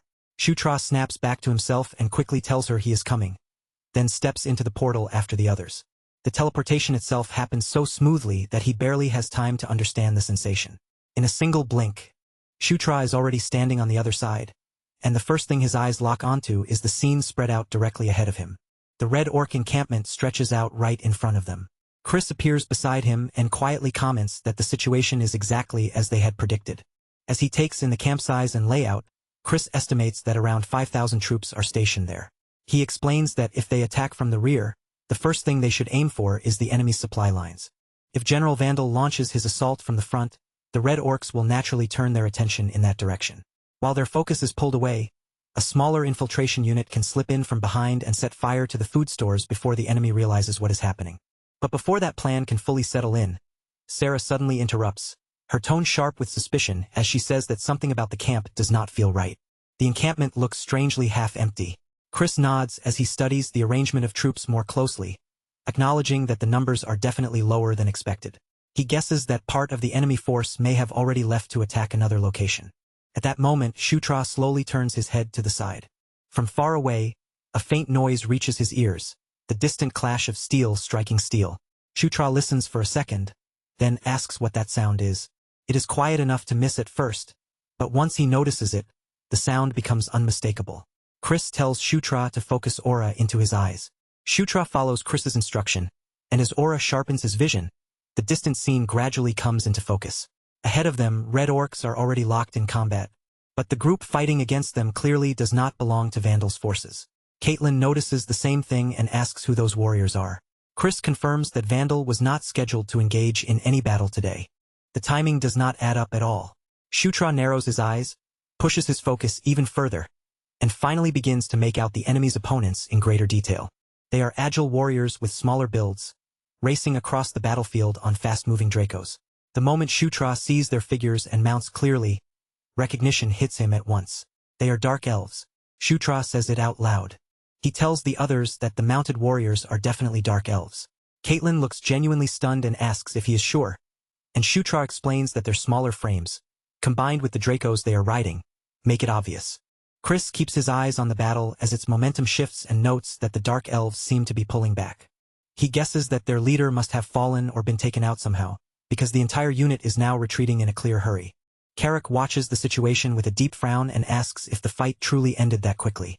At the same time, Shutra's thoughts begin racing faster and faster. He cannot understand why dark elves would be operating in a place like this at all, especially right in the middle of a conflict involving the Red Orcs. Later, back at their own encampment, General Vandal speaks directly with Chris. Vandal says that he has already received word that Prince Chris's forces discovered the Dwarven portal. He admits that the discovery is impressive, but there is still clear curiosity in his voice. He wants to know how they managed to determine where the portal would lead. Chris makes it clear right away that the credit does not belong to him. It was the 9th Prince, Shutra, who uncovered the portal's destination. Shutra lowers the weight of the praise with a modest response, saying that it was nothing more than luck. Seeing Vandal again gives Shutra an unexpectedly warm feeling. In his previous playthroughs, Vandal had always been a major figure to him, powerful, loyal, and frighteningly capable in battle. Vandal says that work this sharp deserves proper recognition, and he promises that once they return to the Demon King's castle, Shutra will receive a fitting reward. Chris then shifts the conversation to another subject. He asks about the skirmish they witnessed outside the enemy encampment earlier. Vandal explains that the Dark Elves suddenly entered the battle on their own initiative, appearing without warning. Chris questions why they would act like that and asks whether the Dark Elves had been sent from the castle as reinforcements. Vandal admits that the full situation is still unclear. According to Vandal, the Dark Elves claimed they were carrying out a preliminary scouting mission before officially joining the campaign. But things quickly slipped out of their control, and now the situation has developed into a much larger problem. Chris asks what that problem is. Vandal then reveals that the commander of the Dark Elf unit has been captured by the Red Orcs. Chris says that would explain why the Dark Elves retreated so abruptly. Shutra, now fully focused on the conversation, asks the question hanging over everyone there. Who exactly is the missing commander? Vandal answers that the captured commander is someone they all know very well. It is none other than the 6th princess, Felicia Doomblade, their own sister. Chris and Caitlin exchange startled looks, both of them visibly shaken by the unexpected news. Shutra remembers Felicia clearly. She is the daughter of the 3rd Queen, a former Dark Elf princess who once carried the Doomblade name, and she is also the twin sister of the 5th Prince, Sylvan Doomblade. In the original game, both Felicia and Sylvan belonged to the faction of the 4th Princess, Anastasia Necrian, one of the political forces that stood against the protagonist's path. Because of that, they were always treated as opposing figures. So why is Felicia here in this timeline? Shutra wonders if she entered the conflict by herself to claim credit, interfere with the operation, or pursue some separate goal of her own. Chris suggests that perhaps the Red Orcs do not actually know who they have captured. There is still a chance they have no idea Felicia is royalty. Vandal, however, says that he has not been able to confirm that point yet. Chris asks what their next move should be. Vandal says that rescuing Felicia would naturally be ideal, but he will not recklessly sacrifice their entire force for it. If a proper opportunity appears, they will strike. Negotiations are also possible, but Vandal makes one thing very clear. He has no intention of lowering his head first. If the Red Orcs want to talk, then they will have to be the ones who make the first move. Chris accepts that answer and says he understands. Vandal adds that he will continue gathering information from his side, and asks them to stay in contact if anything about the situation changes. With that, the communication comes to an end. Chris turns back toward the others and remarks dryly that their sister has now become a prisoner of war. Caitlin reacts immediately, her voice tightening with urgency as she insists that if Felicia is still alive, then they cannot simply leave her there. No matter what it takes, they have to rescue her. Chris agrees with the idea itself, but he reminds Caitlin that charging in blindly for a rescue could end up costing them far too many soldiers. Caitlin refuses to accept that kind of answer, her face hardening as she rejects the very idea of abandoning Felicia to the enemy. To Caitlin, the situation is not complicated at all. Felicia is their sister, and family is not something they can conveniently give up on just because the circumstances have become dangerous. Chris goes quiet for a moment, letting her words hang in the air, before he finally says that he understands. Even so, Chris points out that the situation is incredibly delicate. Shutra watches both of them closely, his eyes moving between their faces as he tries to read the tension behind their words. There is something unspoken between Chris and Felicia, something deeper than Shutra can fully understand right now. Outside the tent, the night air begins to feel heavy, carrying the pressure of an operation that is about to begin. Lycanthropes move in disciplined formations, their movements tight and controlled, while green-skinned orcs step into their assigned places beside them.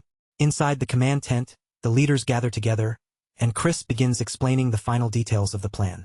Chris says that General Vandal will attack the main Red Orc force head-on from the front. Once the enemy's attention is fully drawn to that assault, Chris's units will move around from another direction and strike the camp from the rear in a surprise attack. Their goal is to shake the enemy's formation, plunge the camp into confusion, and weaken the Red Orc's ability to continue fighting by destroying their supplies. Caitlin and Shutra will each lead their own separate squads, carrying out the specific roles assigned to them.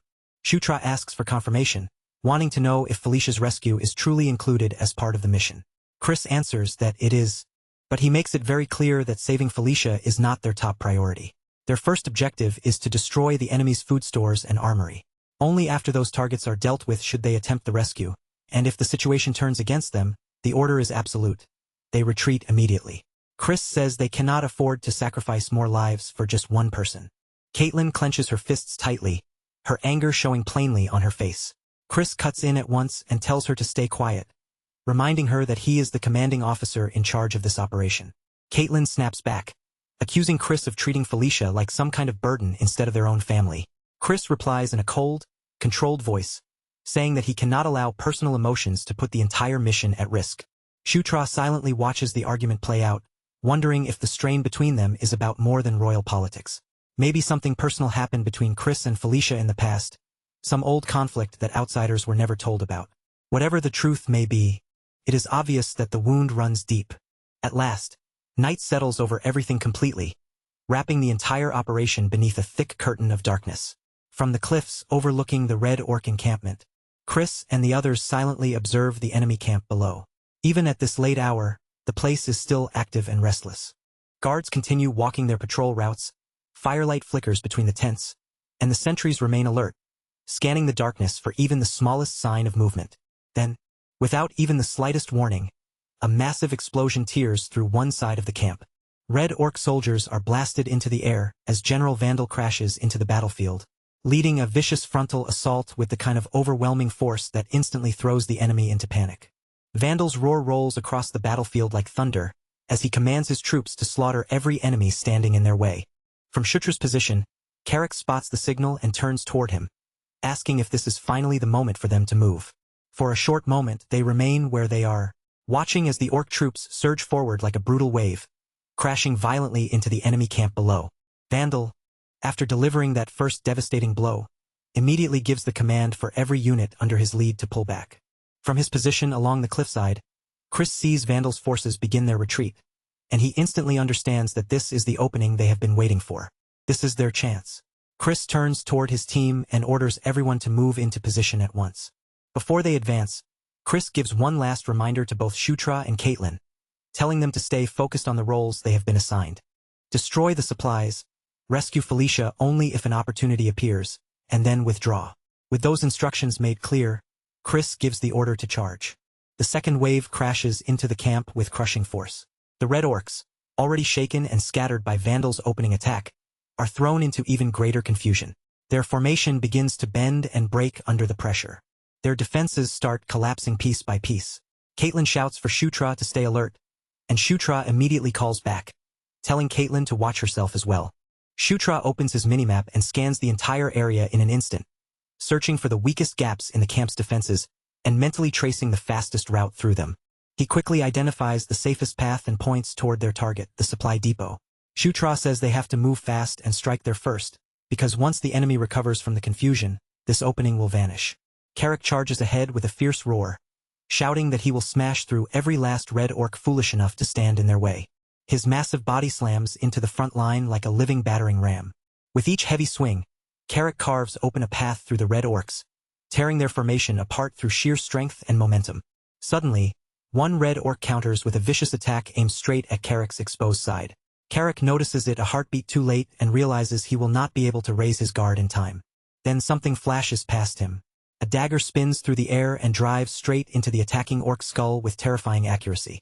Carrick turns his head just in time to see Shutra lowering the arm he had used to throw it.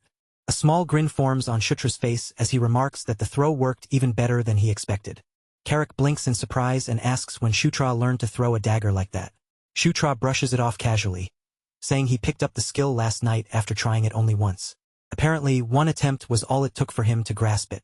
Carrick gives a quick nod, then gestures toward the supply depot ahead and says they have found the food storage, asking whether they should burn it now. Shutra answers that they need to stick to the plan. But even as he says those words, Shutra's thoughts begin shifting in another direction. If Felicia is being held somewhere nearby, then setting fire to everything too quickly could put her life in danger as well. Before they burn the place down, they need to find out where Felicia is being kept.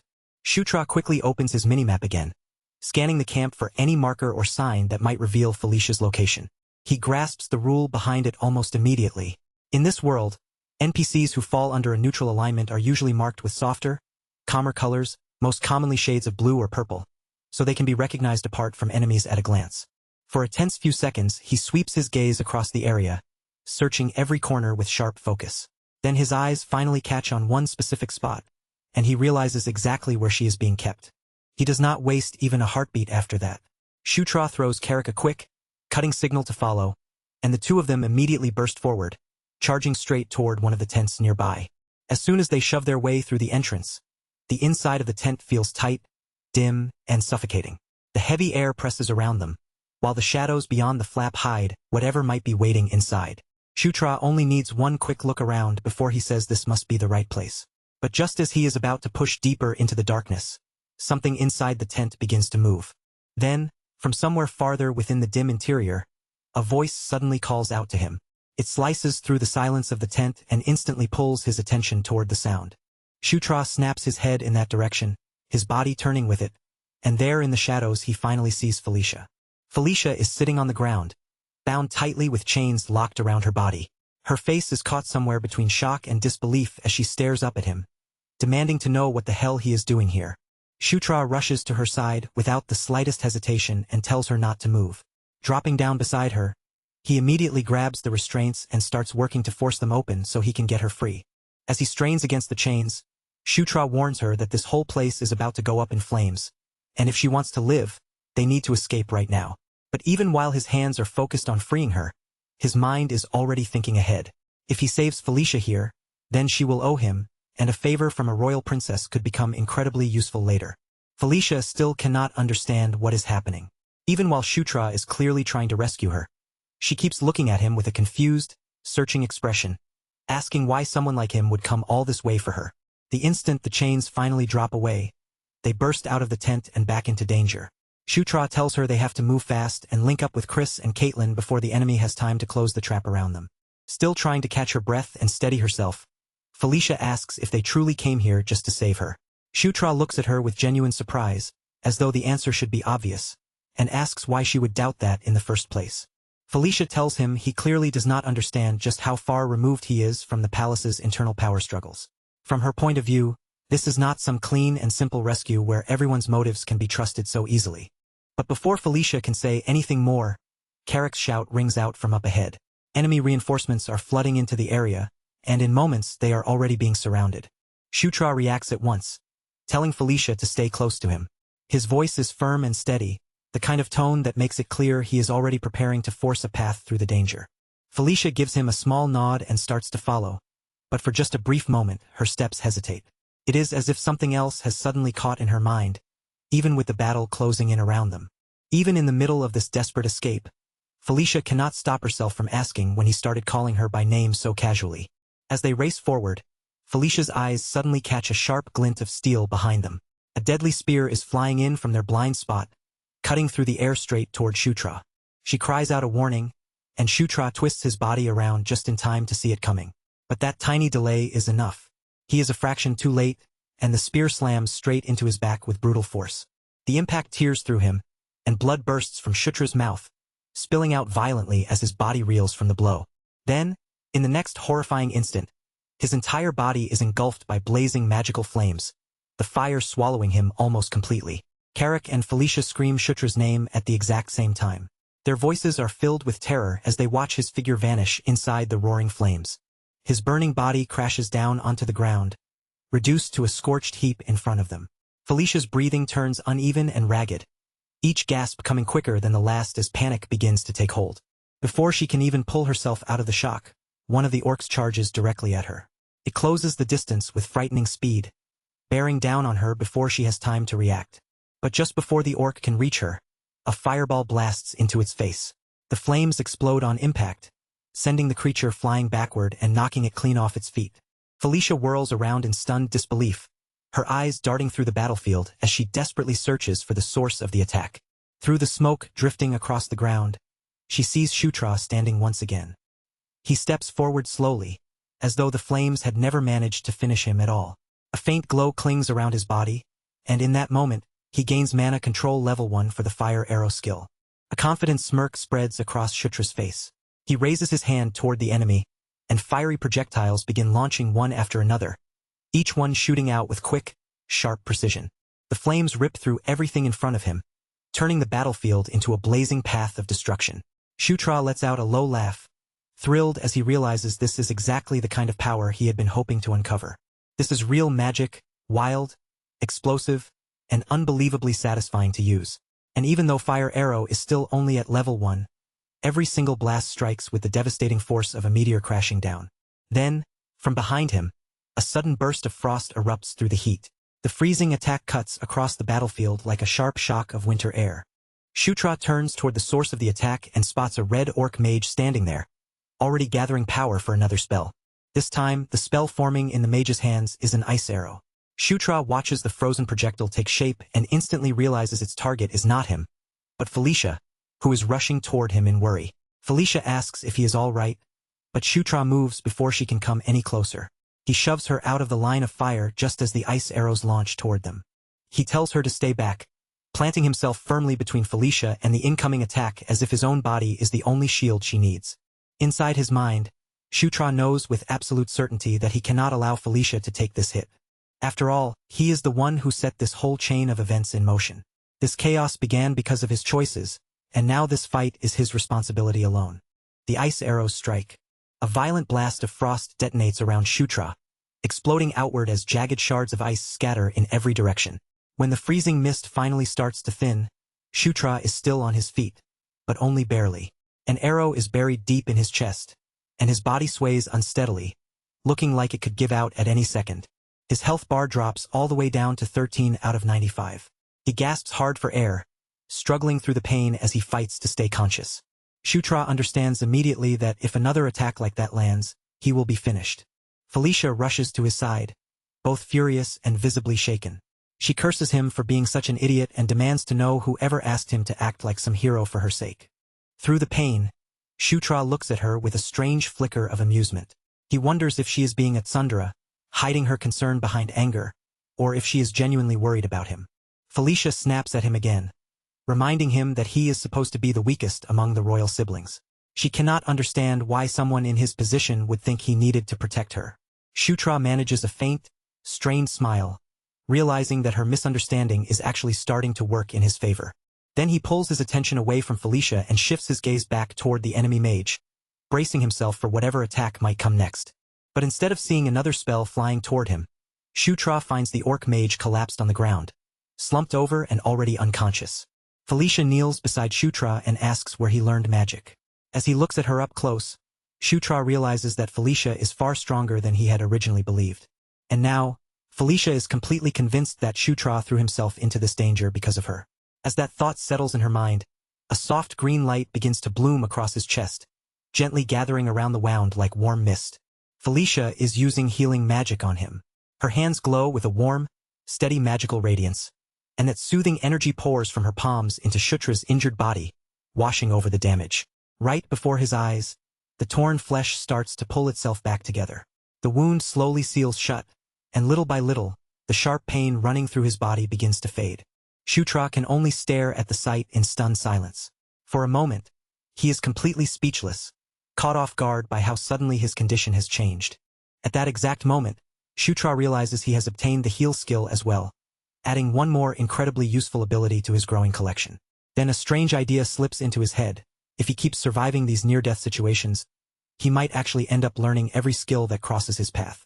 Shutra mutters that Felicia's healing magic is seriously ridiculous, though in a way, he figures that is exactly what should be expected from the genius mage of their generation. Felicia studies him closely and asks if he feels better now, and more importantly, whether he can still move. Shutra steadies his breathing and answers that he is fine now. Then he quietly adds that it is all thanks to her. Felicia pauses at that, looking briefly puzzled, and starts to ask him what he means by saying something like that. But before Shutra can give her any kind of explanation, heavy footsteps begin pounding through the cave, echoing like thunder rolling closer. Both of them turn at the same time, and the sight ahead sends a freezing chill through the air. A massive red-skinned brute comes storming into view. The creature is enormous, and its sheer presence presses down on the space around them, making the air feel thick and suffocating. Felicia demands to know what the hell that monster is, and Shutra answers with a grim expression. It is a blood ogre, a mutated variant that is far more dangerous than a normal one. Felicia asks if they really have no choice but to get past that thing if they want to escape. Shutra confirms it, keeping his eyes locked on the towering ogre looming in front of them. The blood ogre lets out a savage snarl and pounds its chest with terrifying force. Shutra and Felicia immediately start running, but even while Shutra is still hurt and barely recovered, one thought keeps hammering through his mind. How is he supposed to fight a monster like this so early in the game? The gigantic blood ogre drives its fist into the ground with monstrous power, and the earth splits open beneath the impact. A violent shockwave explodes outward from the point of contact. That overwhelming force blasts Shutra and Felicia into the air as if they weigh nothing. Shutra reels in disbelief, shaken by the monster's absurd speed, unable to understand how something so massive can move with such terrifying quickness. Felicia shouts that Shutra has to distract it, promising that if he can create even one opening, she can use her magic.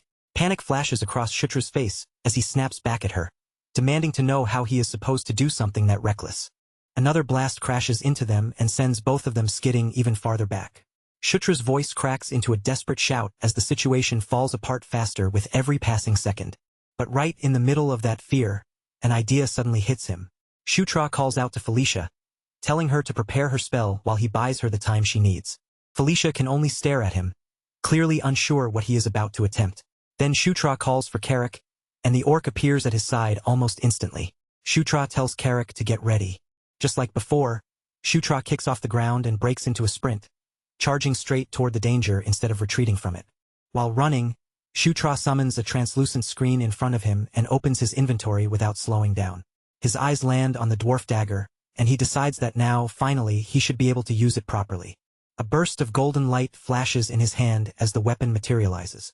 The moment his fingers wrap around the hilt, the dagger hums with bright, radiant power. The dagger shines with a brilliance so intense that the blade almost seems alive. Golden energy pulses through it in waves, vibrating in Shutra's grip. Shutra lowers his center of gravity, plants his feet firmly, and drives the dwarf dagger straight into the ground. The instant the blade strikes, golden energy bursts outward, spreading around him in a rippling wave. Under the power of the king's banner, that golden force begins to gather, intensify, and surge forward with a commanding pressure. Shutra channels every bit of that power directly into Carrick, pouring the strengthening buff into his loyal orc companion. Carrick lets out a fierce roar as the golden aura wraps around his body. His muscles tense with new strength, and his fighting spirit ignites as if the power itself has set him ablaze. Carrick's eyes widen in shock the moment he feels that sudden surge rush through him, flooding his body with strength he did not have before. The power courses through every limb, filling Carrick from head to toe with raw force. Across from them, the blood ogre's expression hardens as it senses the change. The monster seems to understand that the opponent in front of it has become much stronger. Wrapped in golden light, Carrick squares his stance and faces the towering red brute without backing down. Then, with a thunderous leap, Carrick launches himself forward, crossing the distance between them in one explosive burst of movement. He swings his weapon with devastating power, and the blood ogre bellows as it raises its own crude weapon to meet Carrick's attack head-on. Steel and bone crash together with violent force, the two massive attacks colliding in a brutal clash that shakes the air around them. The impact rings out like thunder as Carrick skillfully redirects the monster's blow. The entire battlefield trembles beneath them, while the empowered orc and the blood ogre lock into a furious contest of strength. Their muscles strain under the crushing pressure, and the ground beneath their feet begins to crack. Neither side gives even a single step. Meanwhile, Felicia starts moving into position, using the moment Carrick creates to prepare her own strike while he keeps the ogre pinned in place. Felicia lifts herself into the air, her body surrounded by a gentle pink glow. Her eyes sharpen with determination as magic gathers densely around her. Then she releases a concentrated blast of magical energy, sending it flying straight toward the monster with focused precision. The attack slams into the blood ogre's legs from behind, striking exactly where its stance is most vulnerable. The spell explodes on contact and destroys the ogre's balance in an instant. With a roar of pain, the massive beast stumbles helplessly. Its enormous body begins to topple, and Carrick does not miss the opening for even a second. He vaults high into the air above the falling monster. Carrick's shadow spreads over the blood ogre as his expression turns grim and resolute. In a heavy voice, he declares that this long, brutal battle is finally about to end. Then he drops from above like a meteor, his weapon raised high and ready to deliver the finishing blow. The ogre's final cry rips through the air as Carrick's blade drives deep into its chest with unstoppable force. Golden energy surges through Carrick's strike, flooding the blow with overwhelming power and silencing the monster once and for all. When the dust finally starts to settle across the ruined battlefield, Shutra walks forward calmly through the aftermath. Relief softens his face as he looks over the scene, believing that the most dangerous enemy in the camp has finally been taken down. But before Shutra can fully savor the victory, a golden aura suddenly bursts to life around his body. Startled by the sudden glow, Shutra freezes in place for a moment, caught completely off guard by the light surrounding him. He glances around as a translucent window appears directly before his eyes. The system announces his advancement, confirming that he has finally reached level 10. Immediately after that, another prompt appears, informing Shutra that his unique protagonist buff has increased as well. A smirk slowly forms on Shutra's lips as he feels that new strength settle within his grasp, and he realizes just how much more power he has gained. Then the system revealed that there was still another reward waiting for him. On top of everything he had already gained, a new passive skill had been unlocked like an extra gift dropped right into his hands. When Shutra opened the present box, he froze for a brief second, staring at the reward window as if he could not believe what he was seeing. The effect that appeared before him was none other than the legendary Stormtrooper effect. The instant Shutra saw that name, his mind jumped straight to the classic trope where enemies can fire endlessly, yet every single bullet somehow misses the hero no matter how chaotic the battlefield gets. And now, after everything he had survived, that ridiculous but unbelievably convenient kind of heroic protection was finally something Shutra could actually carry for himself. The absurdity of it almost made him laugh out loud, but that brief amusement was destroyed in the next instant when a furious roar erupted nearby, and a horde came charging straight toward them. Dozens of red orcs stormed forward all at once, weapons lifted high as their angry voices thundered across the camp. Felicia snapped Shutra back into the moment, warning him sharply that the enemies were closing in fast. Felicia fixed her gaze on the approaching wave, her eyes narrowing into a sharp glare as the mass of red orcs surged closer and closer. Her expression hardened with both fury and determination. Then, with one swift motion, she unleashed her magic and summoned a powerful cyclone that began raging across the battlefield. Felicia commanded the spinning wind to rip through the enemy ranks. Shutra held his ground as the furious gusts howled past him from every direction, tearing through the space around them. As he watched the storm unfold right in front of his eyes, Shutra could only stare in amazement, stunned by the overwhelming scale of Felicia's power. Inside those twisting winds, he caught faint glimpses of ethereal butterflies flickering through the air like living fragments of magic. In that moment, he realized Felicia was borrowing and channeling the power of a spirit. That was when an important detail came back to Shutra's mind. Felicia had been born with the natural talent of a spirit user. It was a gift connected to the elven blood running through her veins, even if that blood came from the corrupted dark elven line. Shutra watched as Felicia controlled the raging tempest almost as if it were alive, while the enemies trapped inside struggled helplessly against its force. A sly and curious thought quietly slipped into Shutra's head. If Felicia could summon and control spirits with that kind of ease, then maybe there was a chance he could learn to do it too.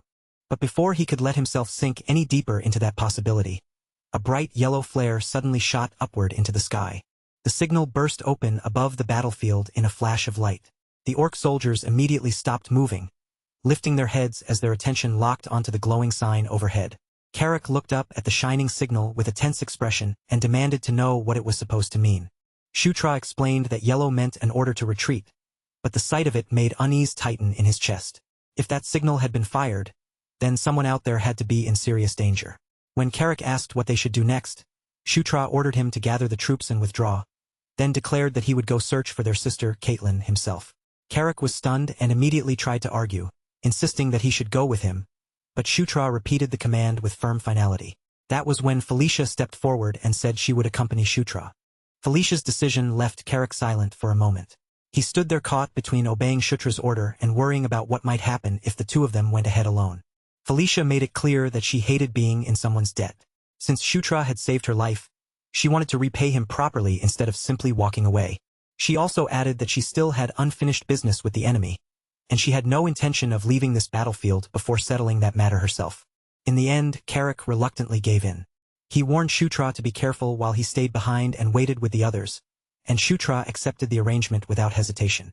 As Shutra and Felicia moved deeper through the ruined camp, Felicia questioned why they needed to check on Caitlin at all. Shutra answered that the retreat signal felt suspicious to him, and he could not simply ignore it. Felicia kept her eyes on Shutra as they moved, studying his face before asking whether he was truly worried about Caitlin as his sister. Shutra replied that, in a situation like this, it was only natural for siblings to worry about each other's safety. But deep down, Shutra's real thoughts were much more practical than that. To him, Caitlin was a reliable ally he could not afford to lose. Beside him, Felicia quietly weighed his answer without saying much. Her expression stayed thoughtful, with just a faint trace of skepticism lingering in her eyes. Even so, the two of them continued forward through the shattered encampment, where flames and shadows flickered under the cold starlight, and the enemy camp fell deeper into chaos all around them. Elsewhere in that same camp, a furious horde of red orcs roared as they rushed toward a single defender standing in their path. Their target was Caitlin, who stood alone against the overwhelming tide. Even with enemies swarming toward her from every direction, her eyes stayed sharp, and her calm composure did not falter. Caitlin unleashed a barrage of energy blasts, stopping the first wave of attackers in violent bursts of light.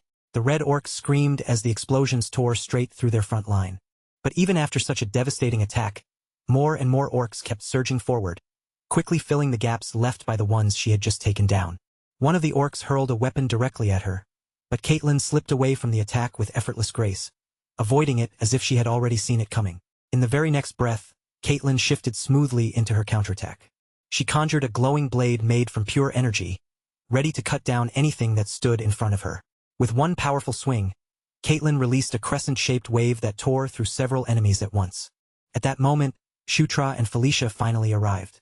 They found Caitlin standing amid the fallen bodies of the enemies she had already defeated. The moment Shutra saw Caitlin still standing safe and unharmed, a wave of relief washed over him. A small smile tugged at Shutra's lips as he realized his earlier worry might have been unnecessary. But Caitlin turned sharply toward them and immediately demanded to know why he had come here instead of following the retreat signal. Caitlin looked genuinely puzzled when Shutra awkwardly explained that he had rushed over because he wanted to help her. Then, without warning, Caitlin stepped forward and threw her arms around Felicia, pulling her into a tight embrace. Caitlin cried out Felicia's name, and the relief she had been holding back finally broke through her usually composed expression. She admitted how glad she was that Felicia had survived after being taken captive. Felicia's cheeks turned faintly pink as she answered, saying that Caitlin worried far too much over things that were not worth making a fuss about. Shutra watched their reunion with a faint smile, quietly observing the bond between the two princesses as they stood together again. He thought to himself that Caitlin and Felicia seemed to get along surprisingly well. Then Shutra glanced down at his map and quickly noticed enemy units starting to converge on their position. A translucent system window appeared before his eyes. The warning confirmed that danger was closing in around them. Shutra immediately urged everyone to retreat, and Caitlin told him to take the lead while she and Felicia protected the rear. Before long, they reached a hidden portal, where allied orc soldiers were already standing guard and waiting for them to arrive. As they stepped onto the magic circle, the ground beneath their feet began glowing with a bright blue light. The portal awakened with a surge of power, and the radiance swallowed them completely. The magic carried them far away from the battlefield. When the glow finally faded and the world around them settled again, Felicia turned to Shutra and asked if he had been the one who discovered the portal. Caitlin confirmed that Shutra had indeed played a crucial role in finding the portal and making use of it. Carrick could not hide his curiosity as he wondered aloud just how much Shutra had changed in such a short amount of time. His voice carried genuine surprise as he looked at him. As the group emerged from the portal, their older brother Chris was already standing there, waiting for them on the other side. Chris was already standing there, his expression stern and impossible to read. His broad shoulders gave him a heavy, commanding presence in the chamber, and when he finally called out to his younger brother Shutra, his deep voice carried clearly through the space. Caitlin stepped forward first, the relief on her face impossible to miss. She quickly reported that she had made it back safely, and that Felicia had been brought back alive right beside her. Felicia turned her eyes toward Chris and greeted him in a calm, composed voice. She noted that it had been quite a long time since the two of them had last met face to face. For a short moment, Chris did not respond at all. His gaze remained fixed on Felicia, his face controlled so perfectly that no one could tell what thoughts were passing behind his eyes. Only after that brief, heavy silence did Chris finally speak. In a quiet voice, he welcomed Felicia back. Later, Chris informed the group that General Vandal's troops had also secured victory. According to him, once the enemy witnessed their main base being consumed by flames, they lost the will to keep fighting. Shutra repeated Vandal's name with obvious confusion written across his face. Caitlin quickly stepped in and explained that Vandal was the chieftain who had been leading the enemy side. Felicia asked if that meant Vandal had surrendered, but Chris immediately corrected her. Vandal had not given himself up at all. He had simply fled, which meant he was still alive and still a dangerous threat. Chris then laid out their next move in a firm, decisive tone. Tomorrow, they would strike another enemy force before it had time to recover, gather itself and regroup. Once that plan was settled, Chris shifted his attention back toward Felicia. His voice remained steady as he asked how she had ended up being captured in the first place. Felicia answered that, at the time, she had been investigating some ruins located nearby. She explained that she heard the sounds of battle and tried to step in to help, only to be taken prisoner in the confusion. Chris looked at her with clear doubt in his eyes, his skeptical expression showing that he was not fully convinced by her explanation. Felicia caught the look on his face right away and asked him directly whether he thought she was lying. She did not flinch under his suspicion.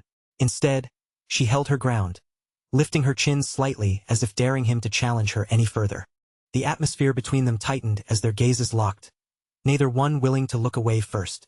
That silent confrontation made it clear there was a complicated history between them, even if neither of them wanted to put it into words. In the end, Chris dismissed the matter and said everyone was exhausted, so for now, they should rest. Felicia accepted Chris's decision without pressing the issue any further, letting the tense conversation end there. With that, the siblings finally split up and went their separate ways, each heading off to get the sleep they desperately needed. Elsewhere in the camp, the Allied soldiers enjoyed their hard-earned rest, gathering around warm fires with food, laughter, and the kind of loosened tension that only comes after surviving a brutal battle. Shutra, however, sat alone away from the celebration. Instead of joining the others, he kept his attention locked on the glowing system screen floating in front of him, studying the skills he had just gained with deep fascination. Even though he now had access to all kinds of new magic, Shutra had to admit something to himself. In a real fight, the power he trusted most was still his aura, the ability he could rely on when everything became chaotic. His thoughts were interrupted when Felicia appeared at the entrance to his room. Her voice was calm and composed as she asked if she could speak with him. Shutra looked up at her and asked what kind of business Felicia could possibly have with him at such a late hour. But she did not answer him right away. Instead, Felicia stood there with a serious expression on her face. She quietly repeated Shutra's name while taking slow, deliberate steps toward the confused prince. Then, without giving him even the slightest warning, Felicia reached out, grabbed the front of Shutra's tunic, and pulled him toward her. Shutra froze right where he was, stunned into complete silence. His mind struggled to catch up with Felicia's sudden boldness, and for a moment, he could not even react. Felicia leaned in closer and made a request so shocking that Shutra could barely believe his own ears. She told him to take off his clothes. Shutra's face instantly turned bright red. He stammered in disbelief, completely unable to process what Felicia had just said to him. Felicia calmly pointed at his clothes and repeated the demand without showing even the slightest trace of embarrassment. Shutra, still badly flustered, could only stare at her in stunned silence. He finally managed to ask why Felicia would want him to do something so outrageous. In the exact same calm tone, Felicia clarified what she meant, asking if he truly did not want her to treat the wounds he had suffered during the battle. Shutra's eyes widened as the misunderstanding finally clicked into place in his mind. Once he understood Felicia's real intention, relief quickly replaced the panic on his face. Felicia explained that the healing she had given him earlier was only a basic treatment meant to keep him stable in the moment. Because Felicia was worried that hidden injuries might still remain, she insisted on using a proper healing spell this time. Even with that explanation, Shutra could not help feeling just a little disappointed by the truth. Felicia then asked about the strange glow that had surrounded Shutra's body earlier. Shutra quickly brushed the question aside, claiming that it was nothing more than a natural occurrence. Using that opening, Shutra immediately changed the subject and told Felicia he had a favor to ask. He explained that it was something only she could help him with, and a mischievous spark flashed in his eyes as he made his request. With Felicia cooperating, Shutra successfully acquired 3 brand new abilities: Cure, Cure Poison, and Cure Disease. After putting his clothes back on, Shutra looked over the fresh additions to his skill list with a triumphant grin spreading across his face. By having Felicia cast those spells directly on him, Shutra had managed to learn each one and make them his own. Later, Shutra's training began under Caitlin's guidance. Caitlin explained that Beast Fist was not a single simple technique, but a martial art with many different branches, and now it was time for him to start learning them properly. Caitlin announced that Shutra would begin with the werewolf style, using it as the foundation for the training that would follow. As Caitlin spoke, a glowing blue wolf emblem appeared before them, symbolizing the martial discipline practiced by the lycanthropes. Caitlin explained that this style served as the bedrock beneath the more advanced beast god fist. For today's lesson, their focus would be learning how to control aura inside the body.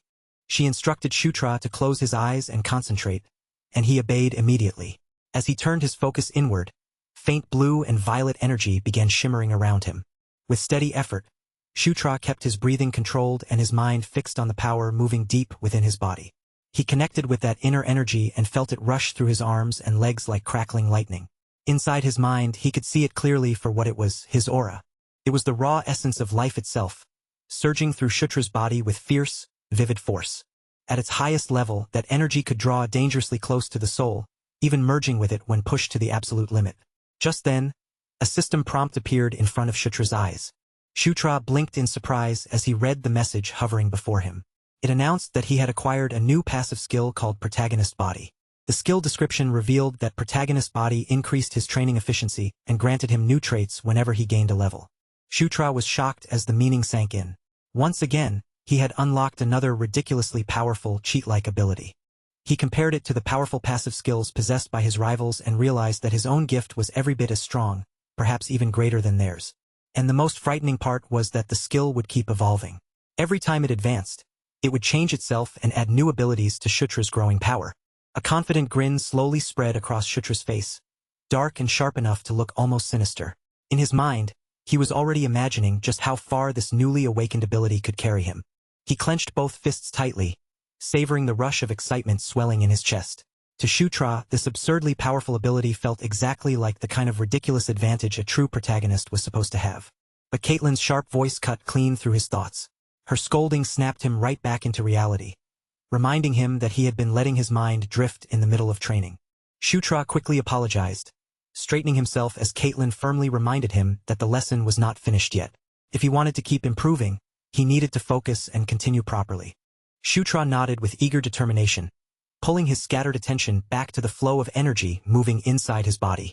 He began channeling his aura once again, and before long, a system notification appeared to confirm that he had achieved Beast Fist, Level 1. Caitlin stared at him in open astonishment, remarking that he had grasped the fundamentals with flawless precision. Shutra lowered his gaze to his glowing hands, feeling the aura gather there with a heavy, solid presence. It almost felt as if he were holding a weapon shaped entirely from his own willpower. But before Caitlin could guide him into the next stage of the lesson, a werewolf soldier suddenly rushed in, his expression tight with urgency. The soldier quickly delivered his report, his voice carrying clear alarm as he announced that a disaster had occurred.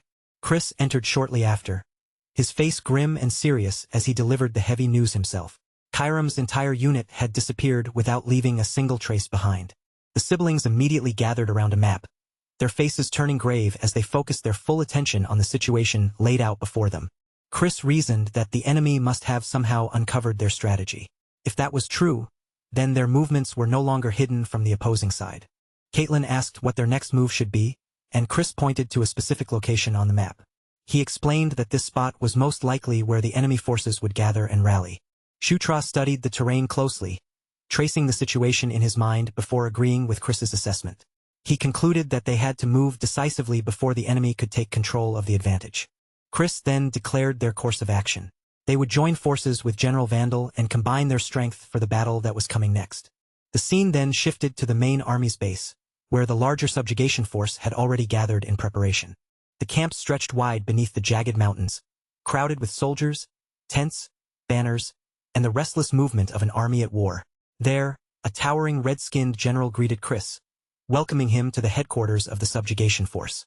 Chris returned the greeting with a confident smile, saying that Vandal seemed exactly the same as ever and looked just as formidable as he remembered. Vandal greeted the princesses with an unexpected warmth, but Felicia stepped forward before the conversation could settle. She immediately asked about the condition of his subordinates, and Vandal answered that they were all fine. As Shutra looked up at the imposing general, an old memory stirred in his mind. Vandal had once been one of the characters he used most often in the original game, which made the massive orc feel strangely familiar to him. With that memory still fresh, Shutra stepped forward without hesitation and introduced himself with confident composure. He extended his hand toward Vandal, and for a brief instant, the general froze. The bold gesture coming from the ninth prince had clearly caught him off guard. Then Vandal accepted Shutra's hand in a firm grip. With that handshake, he acknowledged him formally and welcomed him into his command. Far away from the camp, in a place that felt completely separated from the battlefield, something extraordinary began to unfold. A radiant light tore open the sky, and from within that brilliance descended a mysterious woman with long white hair and mismatched eyes. Regal and terrifying at the same time, she carried an authority far beyond ordinary mortals, and her aura pressed down on the world like divine judgment. From the opposite horizon, another figure appeared, this one wrapped in fiery crimson armor. Her presence seemed hot enough to scorch the very air around her. Flames circled her body like a living storm of heat, and the power pouring from her stood equal to the pale woman's overwhelming aura. The two impossible beings faced each other in complete silence. Even without a single word, their auras collided, stirring the heavens as if the sky itself had become their battlefield. And between those two overwhelming forces stood Shutra, small and trapped beneath pressure so immense it felt impossible to breathe. Sweat slid down his cheek as he fought just to stay upright. His heart pounded wildly in his chest, and his mind spun as he struggled to understand the impossible sight unfolding before him. Then the word conquest burned into existence in front of him, shining beside a glowing emblem that seemed to carry a terrifying meaning. A second emblem appeared soon after, this one marked with the word war. Both symbols pulsed with ominous light, announcing the start of a conflict far beyond anything Shutra could possibly comprehend. Shutra woke with a violent jolt, his body snapping upright as morning light spilled through the entrance of his tent. Sitting there in the quiet light, he took a moment to steady his breathing and realized that the terrifying vision had only been a dream. Even so, the image refused to fade from his mind. Shutra recognized the woman with mismatched eyes from the dreams he had seen before. But the warrior in crimson armor was still a complete mystery to him, her identity hidden behind flames, pressure, and overwhelming power. Then Carrick's voice called from the entrance of the tent, telling Shutra that it was time to leave for the battlefield. Shutra rose quickly and joined his loyal orc companion, stepping out into the tense, restless energy of an army preparing to move. All across the camp, soldiers rushed back and forth, their movements urgent, focused, and filled with purpose. Some carried provisions, others checked weapons and armor, and the entire camp buzzed with anticipation and tension as the coming battle drew closer. As Shutra reviewed the battle plan in his mind, he noted the role assigned to him. He would command the left flank, General Vandal would lead the center, Chris and Caitlin would take the right, and the agile Dark Elf units would secure the rear. Before long, the moment to march finally arrived.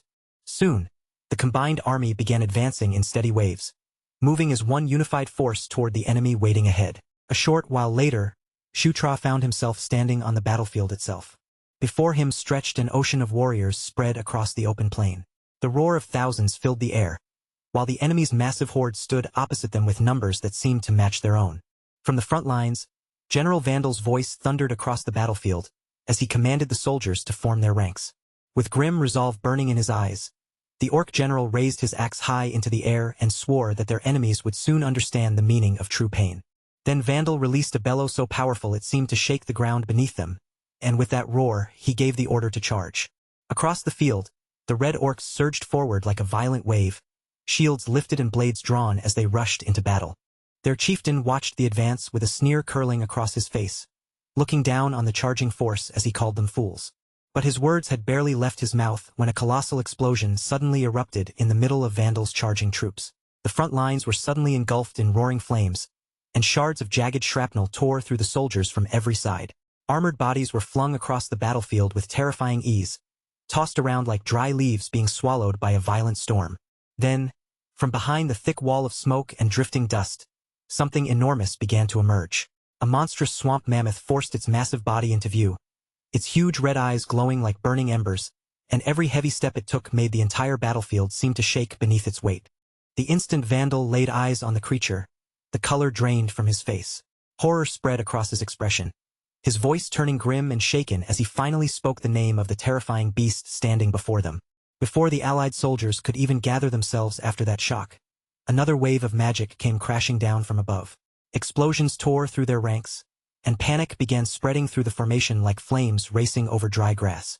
In only a moment, the battlefield was completely swallowed by fire, smoke, broken ground, and the scattered remains of an army that had once stood in organized formation. Screams erupted from every direction as soldiers cried out in terror and pain, their bodies sent flying by the swamp mammoth's savage charge while the relentless magical bombardment kept hammering the field without pause. Shutra and Carrick, still standing with their own unit amid the madness, could do nothing but stare at the destruction spreading in front of them. Shutra's jaw tightened as he watched it all unfold, and in that horrifying instant, the truth became painfully clear to him. This was not just an ambush. They had walked directly into a trap designed with frightening precision, and the enemy had known how they would move from the very beginning. The swamp mammoth loomed over the battlefield like a living siege weapon, far more powerful than any normal beast should have been.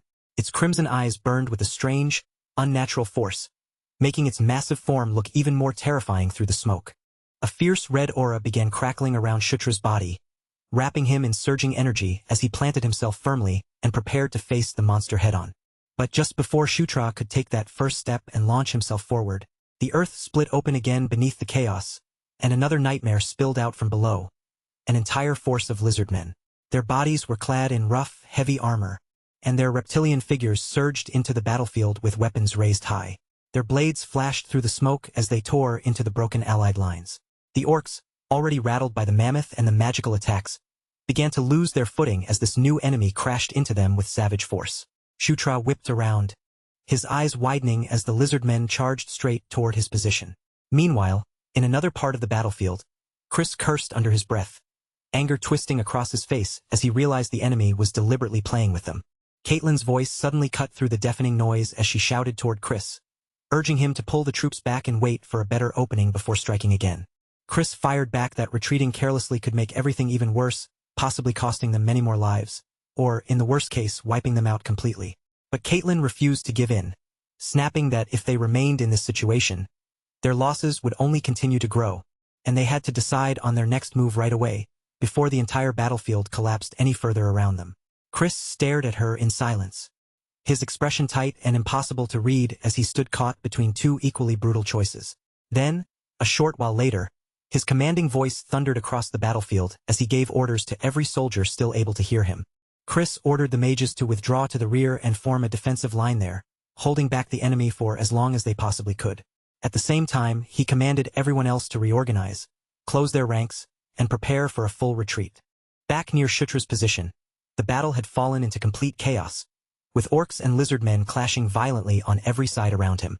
Then one massive reptilian warrior suddenly lunged directly at Shutra, roaring as it raised its weapon overhead, ready to cleave him apart with a single brutal strike. For one frozen heartbeat, Shutra's body refused to move, until Carrick's booming voice exploded through the surrounding carnage, roaring at everyone to wake up and get themselves together before death swept across the battlefield and took them all. That thunderous shout snapped Shutra back into the moment. His eyes sharpened, and the reality of the scene struck him with a cold, brutal force. This was not a game anymore. It was not some simulation. This was real war. Over on the right side of the battlefield, Chris fought with almost possessed intensity, cutting down one enemy after another as his blade flashed through the smoke and chaos. He shouted that staying alive was their only duty now, his voice carrying above the battlefield as he ordered his troops to survive this day and return to fight again another time. Several exhausting hours passed after that brutal retreat, and the remnants of the Allied forces finally gathered inside a narrow canyon that had been turned into a temporary camp. Wounded soldiers lay scattered everywhere, while healers rushed from one injured body to the next, green healing light glowing from their hands as they desperately tried to save as many lives as they could. Inside the command tent, Chris lowered his head and admitted that his own arrogance had blinded him, saying he should have acted with more caution from the very beginning. General Vandal stood close by with a grim but steady look, reminding him that regret could not undo what had already happened. At this point, their options were painfully clear: either retreat or call for reinforcements. Chris accepted that harsh truth, no longer willing to gamble with the lives of more soldiers after the battle had already turned so badly against them. But before that decision could be fully settled, Felicia stepped forward with a quiet yet firm resolve. She faced the others and told them there was still one more option left. Felicia reminded everyone that she had not come to this place purely to take part in a battle. From the very start, her original purpose had been exploration. Then, reaching into her pack with deliberate care, Felicia pulled out a carefully prepared map of the Jishuka Mountains and spread it open across the table. Her finger moved over the markings, guiding everyone's attention toward one specific location. She explained that she had been investigating ancient ruins dating back more than 1,500 years, ruins believed to be connected to the resting place of the earth dragon Enkidu. Born from molten lava, Enkidu had once possessed overwhelming power, and his lair had been protected by guardians strong enough to defend a creature revered almost like a beast god. Among those guardians were the dwarves of the mountains, who had been forced into servitude and made to forge weapons worthy of their terrifying master. And from those ancient legends came the greatest treasure said to exist among all their creations, the thunder-birthing Anvil. Felicia explained with absolute conviction that this artifact had the ability to control chimeras and unleash destructive magic powerful enough to erase entire armies from the battlefield.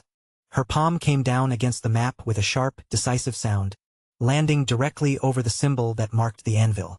Her eyes were hard, focused, and bright with certainty as she declared that if they truly intended to win this war, then they had no other choice, the weapon had to be found.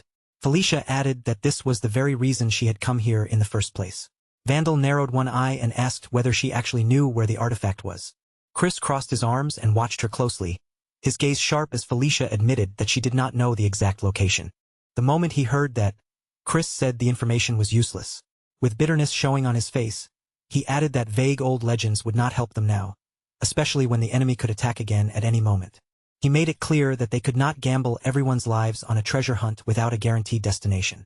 Felicia stiffened at his words, then snapped his name in protest. Chris. That was when Shutra stepped forward, his face serious as he insisted that the anvil was definitely somewhere in this region. Felicia turned toward him in surprise, softly calling his name. Shutra. Deep inside, Shutra remembered that back when he had played as the human hero Locke, he had encountered this very treasure himself, and later confirmed its existence through the lore carved into dwarven runes. After drawing in a steady breath, Shutra looked directly at Felicia and told her that, more than anything else, he trusted her. Felicia's lips slowly parted, and she began to say his name once more, her voice carrying surprise, emotion, and the faint warmth of renewed hope. But Shutra refused to let that fragile opening disappear. Before Felicia could even finish calling his name, he pressed ahead. His voice firm as he said this was exactly the opportunity they had been waiting for.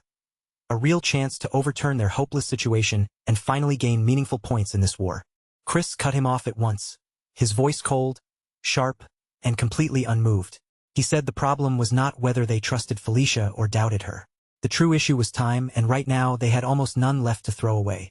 Shutra's expression tightened just a little as he thought to himself that Chris truly showed no mercy whenever decisions like this had to be made. Shutra moved closer to the table, leaning in over the map before pressing one finger down firmly on the marked region.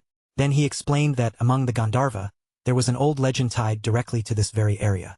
Because of that legend, Shutra continued, the entrance to the ruins was most likely hidden somewhere close by. If they allowed him to scout the surrounding area, he promised that he would be able to track it down.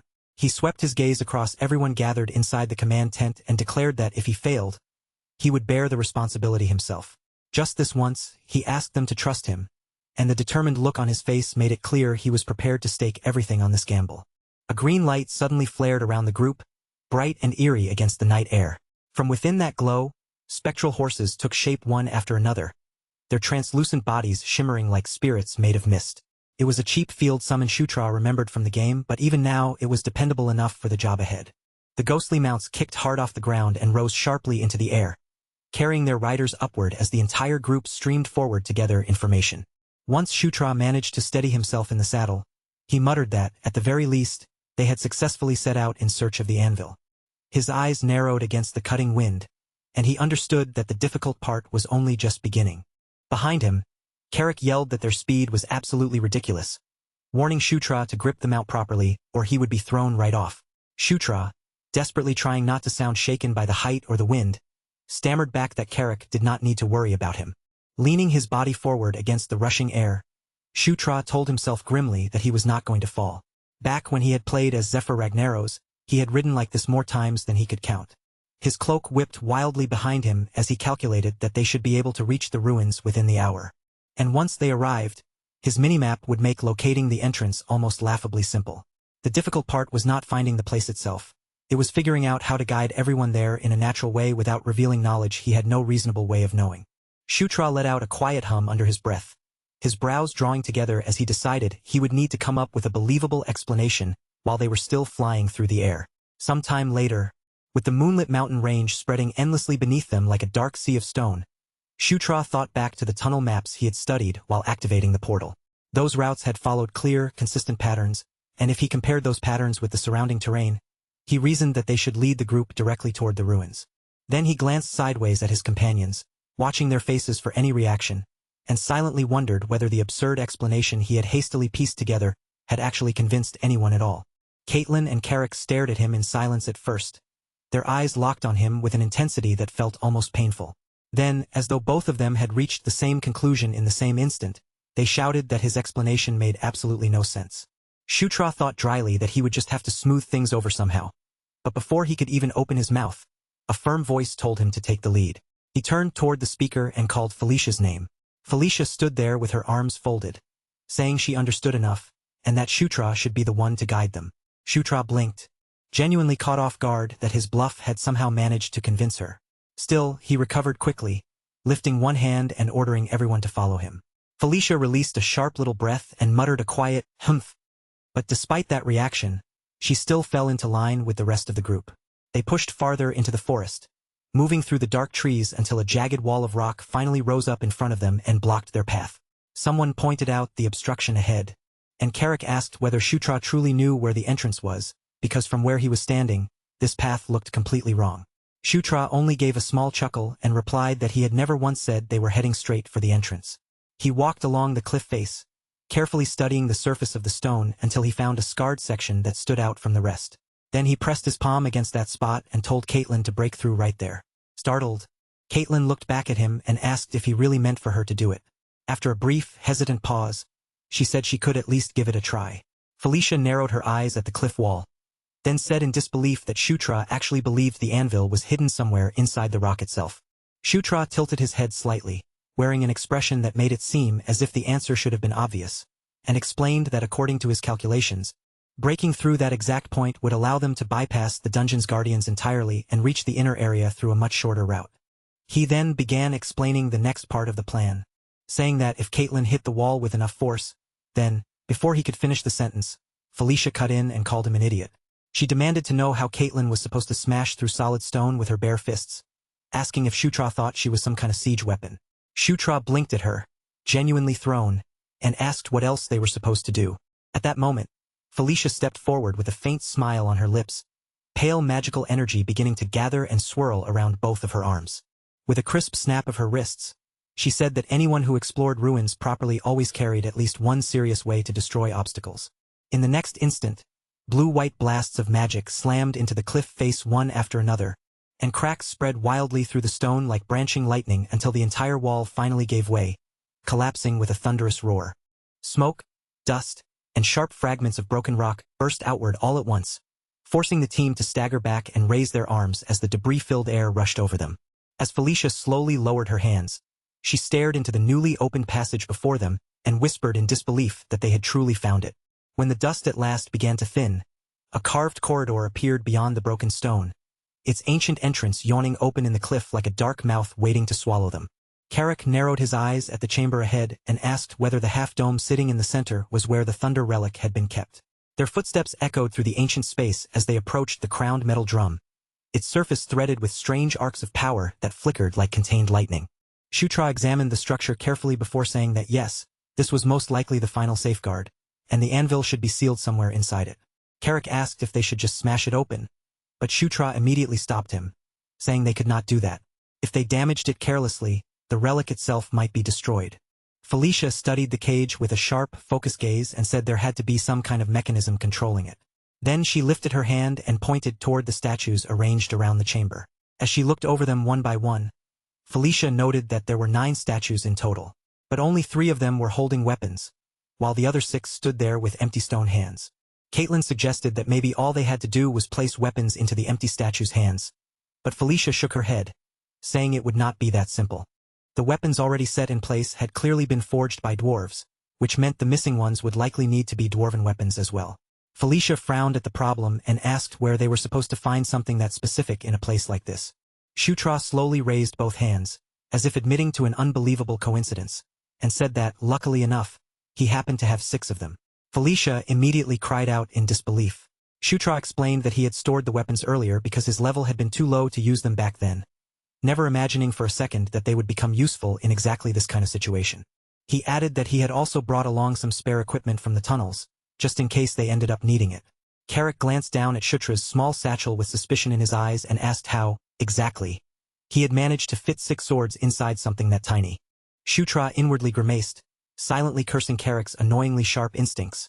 But he forced out a laugh and told him to just take the weapons without worrying about the details. Carrick grunted that Shutra was weak, but he accepted the task anyway. With that decided, the group spread out across the ancient chamber, carefully sliding the dwarven blades into the waiting stone hands of the empty statues. As each weapon settled into place, the statues began to move, and deep grinding sounds rolled through the vault. Their stone eyes suddenly flared with bright light. Then, when the final weapon locked firmly into position, a clear, resonant clack rang out through the chamber, followed by a low and powerful hum that seemed to rise from somewhere deep beneath the vault itself. Lines of energy pulsed toward the half-dome, and radiant light spread across the ancient chamber as a sudden gust of wind whipped at their cloaks. Someone gasped that the cage was opening. Shutra stepped forward without even thinking, his lips parting slightly as he stared into the brilliant light spilling out from within, realizing that what he was seeing now was, as that fierce radiance slowly dimmed, a squat block of metal revealed itself at the center of the chamber, trembling faintly as though a raging storm had been sealed inside its core. Shutra stared at the ancient relic, his voice low as he spoke its name. The anvil that gives birth to thunder. Around it, everyone stood in a tense circle, their faces bathed in cold blue light while the artifact rested silently in its cradle. Felicia narrowed her eyes as she examined the device, studying its shape and the energy flowing around it. Then, in a calm but serious voice, she explained that simply finding the relic was not enough. If they truly wanted to make this ancient mechanism work, there was still one last procedure they had to complete. She gave her instructions without hesitation, telling Shutra and Carrick to remain exactly where they were while the others spread out and moved into their assigned positions around the glowing disc beneath the artifact. Felicia then explained the process clearly.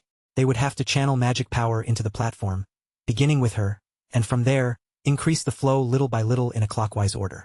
One after another, each person stepped into position, forming a neat circle around the thunder relic as the ritual finally began.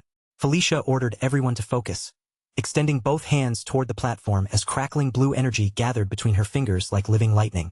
The power spread outward from her body, branching into a bright web that connected each person as they poured their own magic into the device. Before long, the entire chamber began to vibrate with a deep, resonant hum that seemed to press directly against their bones. Then, without any warning, Felicia shouted toward Sylvan, urging her brother to send in even more power. Sylvan reacted immediately, forcing his own strength higher so he could match her pace and keep the ritual from falling apart. Felicia pushed the entire group to keep the magical current steady, warning them not to lose concentration, not to relax, and not to let their guard slip for even a single heartbeat. The Doomblade siblings continued driving their power into the glowing disc, and with every passing second, the pressure inside the chamber grew heavier, thicker, and far more difficult to endure. Shutra clenched his teeth hard, his face drawn tight from the strain as he forced every ounce of strength he could gather into the exhausting ritual. Then, all at once, a gigantic bolt of lightning erupted from the anvil, blasting straight upward toward the ceiling like a spear made from pure thunder and flame. The lightning smashed through the mountain's peak, exploding outward in a blinding eruption of sound and light. And when that overwhelming brilliance finally began to fade away, Shutra found himself completely disoriented, no longer standing inside the ruined chamber. Instead, he was somewhere else entirely. A vast, burning hall, surrounded on all sides by the lifeless bodies of countless dwarven warriors. The devastation stretched farther than his eyes could reach. Broken weapons lay scattered across scorched stone. Fallen bodies were half buried beneath smoke and rubble, and the air itself was thick with the bitter smell of ash, fire, and ruin. Then a commanding voice rolled through the hall like thunder crashing over an open battlefield, and Shutra's entire body went rigid with shock and confusion. He snapped his head upward, desperately searching through the haze for the source of that voice. And beyond the thick, choking smoke, a colossal figure slowly descended into view. Shutra's eyes widened in disbelief as a massive black dragon hovered above the ruined battlefield, its presence so overwhelming that everything beneath it seemed insignificant. Its scales shone like polished obsidian, while its molten red eyes burned with terrifying authority. The pressure radiating from the creature was so immense that even the air seemed to tremble around it. And then the dragon unleashed a torrent of fire that consumed the chamber in a roaring inferno. Its voice thundered directly inside Shutra's mind, commanding its servants to protect the great nest of Enkidu. The dragon then ordered the path connecting the demon realm and the human realm to be sealed, and with its final decree, it declared that Shutra would become the gatekeeper. The vision shattered in an explosion of blinding light. In the very next instant, Shutra was violently dragged back into his own body, lying stunned against the cold stone floor of the ruins. His arms and legs felt painfully heavy, but he forced himself upward with trembling hands, certain beyond any doubt that the being he had just witnessed was the legendary black dragon connected to Enkidu. Then a voice called out his name, and when Shutra turned his head, he saw Felicia looking straight at him. Felicia asked if he had seen the same thing she had. Her voice trembled as she said she had witnessed an enormous black dragon, its massive body streaked with rivers of molten fire. Her words confirmed what Shutra had experienced, and then Carrick admitted that he had seen the dragon too. A cold realization settled over Shutra as he understood that every one of them had been shown the exact same vision. Felicia confirmed it with a grim expression, though even she admitted she still did not understand what that vision was supposed to mean for their mission. Felicia turned her eyes back toward the anvil and said the answers they needed had to be hidden somewhere inside the relic itself. Determination tightened across her face, and she stepped closer to the glowing artifact. But the instant Felicia reached toward it, a violent surge of dark purple energy erupted from her body. The aura swallowed her in an instant, wrapping around her like a raging storm and twisting her face with agony as pain tore through her. The wild energy lashed violently around her, completely out of control, merciless, unstable, and growing more dangerous by the second. Shutra cried out Felicia's name, panic breaking through his voice. He could only watch as the darkness began to overpower her. Felicia weakly told Shutra to stop, but her voice was nearly drowned beneath the violent roar of the magical storm. Even so, Shutra reached for her without the slightest hesitation, grabbing her hand in desperation. The moment his fingers closed around hers, the raging surge dragged him straight into the chaos along with her. A huge explosion of violet energy burst outward from Felicia, Shutra, and the anvil, shaking the chamber all the way down to its foundations. Their companions froze in horror, shouting both of their names as the storm swallowed Shutra and Felicia together. Shutra screamed as raw power ripped through his body, threatening to tear him apart from the inside out. Then a single word echoed from deep within his mind. Conquer. The voice of the earth dragon reverberated through him, declaring that this was a trial meant for those unworthy of touching the anvil. That command branded itself into Shutra's consciousness, searing the meaning of conquest into him as his entire vision was consumed by white light. When the violent eruption finally faded, the chamber had been reduced to wreckage. Purple smoke drifted through the shattered air like ash after a disaster, while Carrick and Caitlin stared in stunned silence at the destruction surrounding them. Through the settling dust, Shutra slowly appeared, kneeling on the cracked stone floor. Thin strands of purple energy still flickered across his body, and in his hand, he now gripped a strange dark weapon. A shadowy aura crawled across one side of Shutra's face, while one of his eyes burned with an eerie violet glow, making him look almost as if the power he had endured had taken hold of him.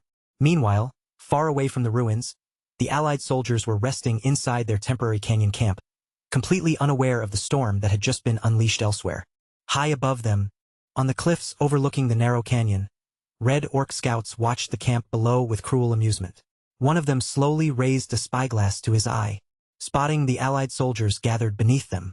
A mocking laugh slipped from his mouth as he remarked that their hiding place had finally been discovered.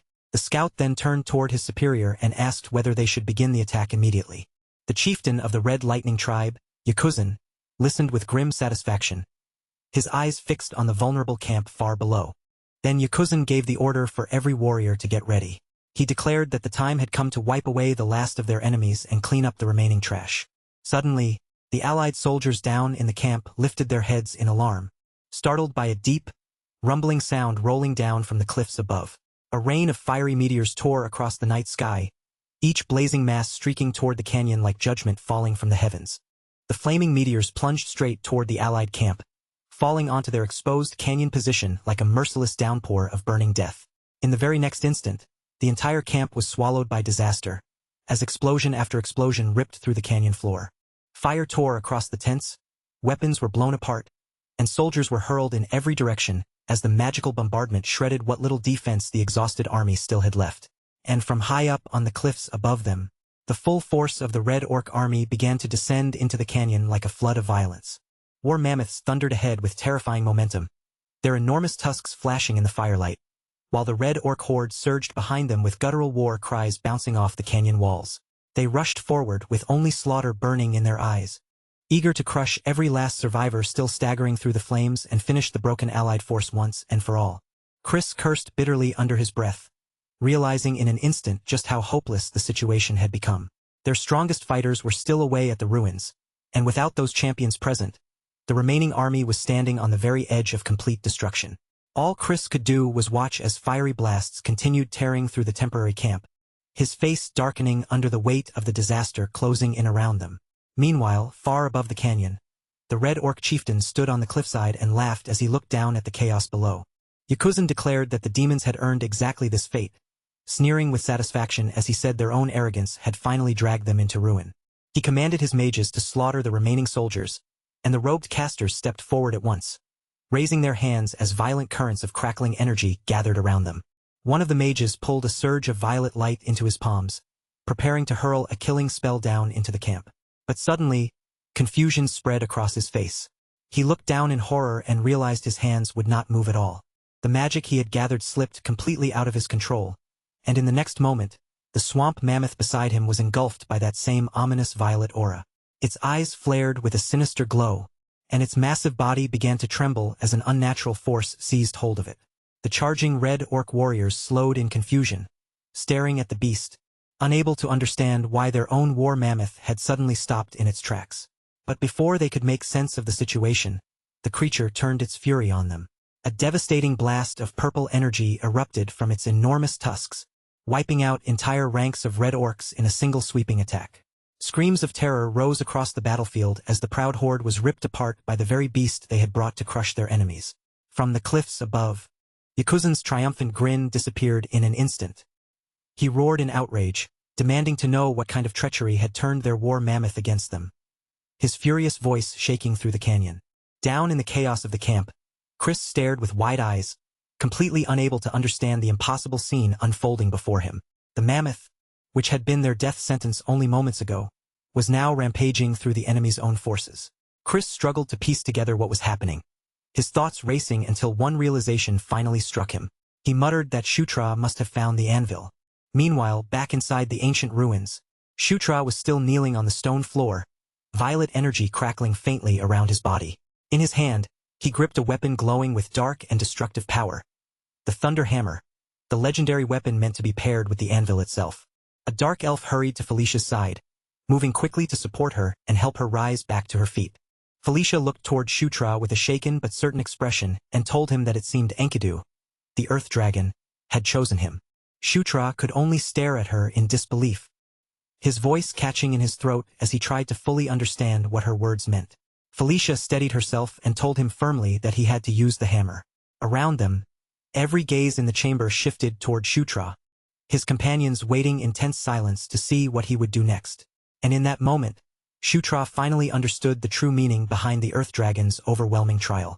The power that had pressed him down and forced him to bend had never been intended to destroy him. It had been a lesson.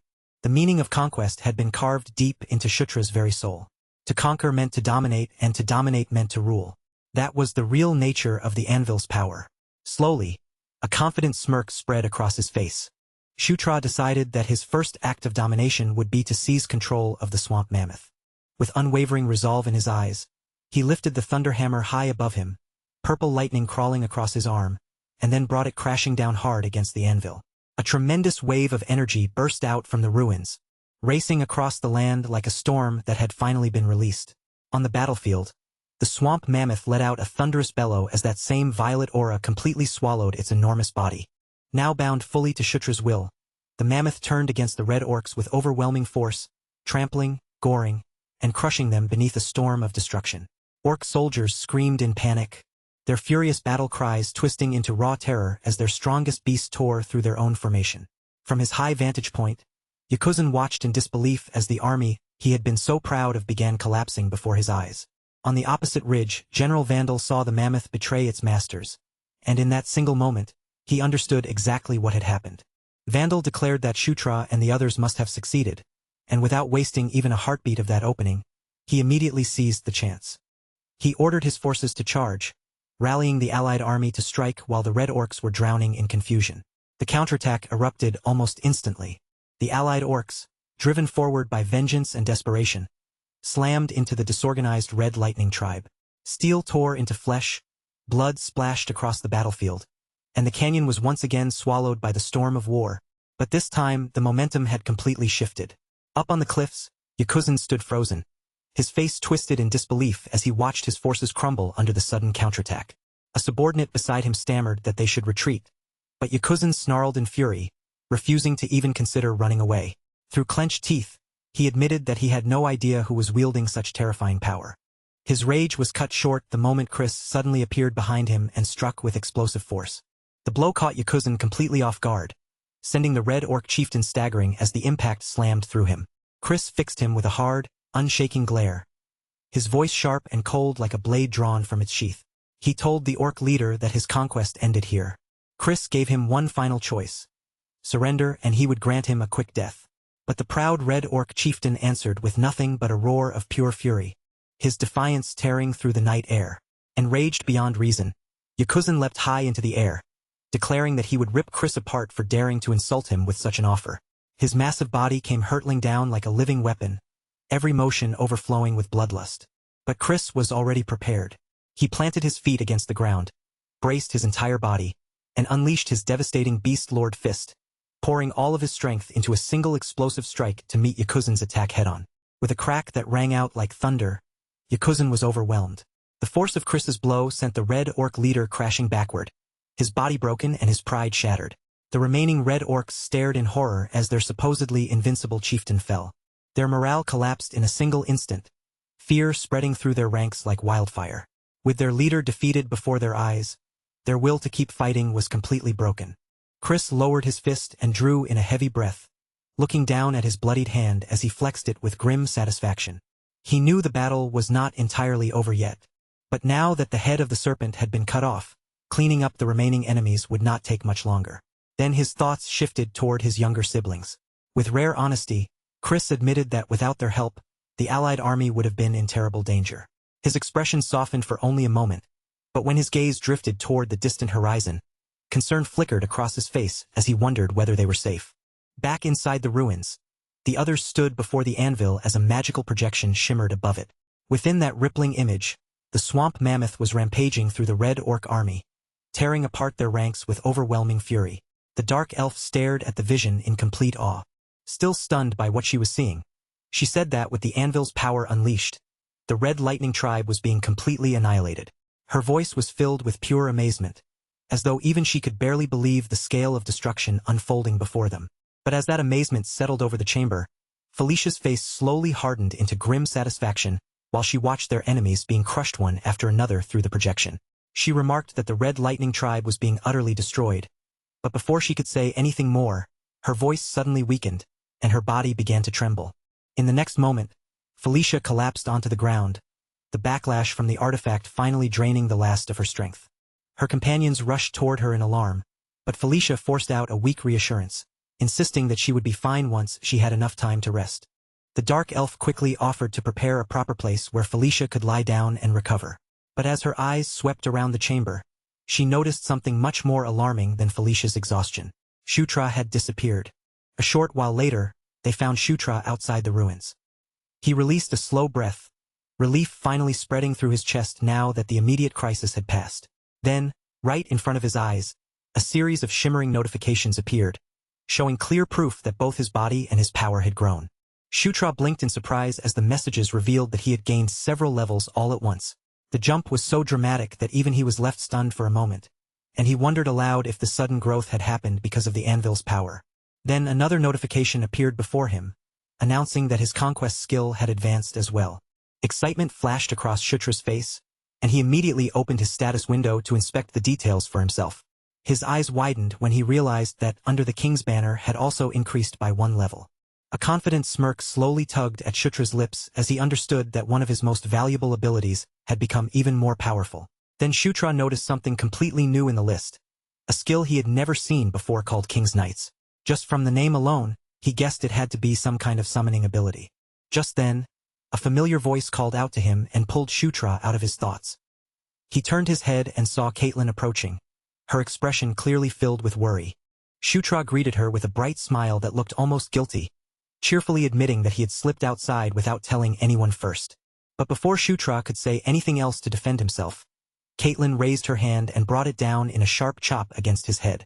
Caitlin scolded him angrily, demanding to know why he had disappeared without a word and made everyone worry about him. Shutra rubbed the sore spot on his head with a sheepish look and apologized sincerely. At that, Caitlin's anger finally began to soften. She told Shutra that it was fine as long as he was safe, but her tone quickly grew serious again as she explained that they now had another problem on their hands. Confusion crossed Shutra's face, and he asked Caitlin what she meant by that. Caitlin explained that Felicia had fallen into a deep sleep after collapsing, and she still had not woken up. Caitlin reminded him that Felicia had already been captured and drained by the Red Lightning tribe before any of this happened. Even though Felicia had claimed she only needed rest, it was obvious that her body had been pushed far beyond its limit. Without Felicia awake, Caitlin explained, they had no way to summon the phantom steeds they needed to fly back to the main camp. Shutra nodded in understanding, but a heavy unease began gnawing at him from the inside. No matter how calmly Shutra tried to take the news, he could not shake the weight of worry pressing down on him over Felicia's condition. That night, the group set up camp inside the silent ruins. Small fires burned low against the ancient stone, and the air felt heavy with unease as everyone waited for Felicia to recover. Shutra sat quietly off to the side, checking his status window once again. His health had fully recovered, most likely because of the sudden burst of levels he had gained. What surprised him even more was that he did not feel tired at all. He wondered aloud whether that condition would last until morning, and then a new thought suddenly sparked in his mind. Shutra glanced around at the ancient stone walls, where old carvings faintly glowed in the dim firelight. Then realization struck him. This was not just any ordinary chamber. They were deep inside an ancient ruin, which meant more hidden secrets might still be buried further within. There could be treasures, weapons, or even answers waiting somewhere in the darkness, and curiosity began to gleam in his eyes. Of course, Shutra knew better than to assume those treasures would be sitting around unguarded. Ruins like this were usually built with layers of danger, filled with traps and guardians designed to slaughter anyone foolish enough to wander in uninvited. But as Shutra tightened his hand around the thunder hammer, a confident smirk pulled at the corner of his mouth. The anvil's power was still pulsing quietly through him, reminding him that inside these ruins, he was no longer just another trespasser. He was the ruler of this place. The dungeon's power itself bent to his will, and within these ancient walls, Shutra held an authority that no ordinary explorer could match. That realization made the entire ruin feel as though it had opened itself just for him. The guardians could not attack him, and the traps could not harm him. In other words, he had basically been given a free pass to explore every hidden corner without fear. With that thought burning brightly in his mind, Shutra turned toward Carrick, who was still sprawled across the cold stone floor, snoring peacefully without a single care in the world. Shutra nudged Carrick awake with the toe of his boot, amusement flickering in his eyes. Then, wearing a mischievous grin, he told his groggy companion to get up and follow him. As the two of them walked deeper into the shadowy halls of the ruins, Carrick rubbed at his eyes and staggered along unsteadily. In a nervous voice, the orc admitted that he was not exactly sure they should be wandering around this place so freely. Shutra only reassured him with calm confidence, pointing out that ruins like this always had hidden treasures and powerful weapons worth discovering. But the moment Shutra opened the door leading into the next chamber, Carrick's nervousness shot straight into open terror. Carrick gasped sharply and pointed ahead with a trembling finger. On the floor before them lay an enormous slumbering figure, and his voice shook as he warned Shutra about the terrifying beast in front of them. Shutra, however, did not flinch at all. He calmly explained that the creature was an archgolem, a stone-carved guardian shaped like a griffin. It was one of the ruins' protectors, a monster with overwhelming strength, powerful enough to grind ordinary intruders into dust. Shutra thought to himself that if they had entered this place under normal conditions, that beast would have slaughtered both of them in a matter of moments. Carrick admitted with blunt honesty that he would rather never fight anything like that. Shutra merely gave him a teasing smirk and called him a coward. But before Carrick could argue back, his fear melted into wide-eyed excitement. His gaze locked onto something glittering in the corner, a huge treasure vault overflowing with riches. Gold coins spilled from open chests, jeweled weapons gleamed faintly in the dim light, and pieces of armor stood proudly on display stands. Carrick immediately grabbed a piece of golden armor and lifted it high, marveling at the flawless craftsmanship as it caught the light. He exclaimed that it had to be an incredibly high-quality treasure. Shutra nodded while studying the faint magical aura humming across the armor's surface. He confirmed that Carrick was right. It was enchanted armor, and it carried a considerable amount of power. Then, with a sly grin, Shutra asked Carrick if he wanted it. The orc stared at him in complete disbelief, clearly stunned that Shutra would offer it so easily. Shutra laughed and said the armor was far too large for him anyway.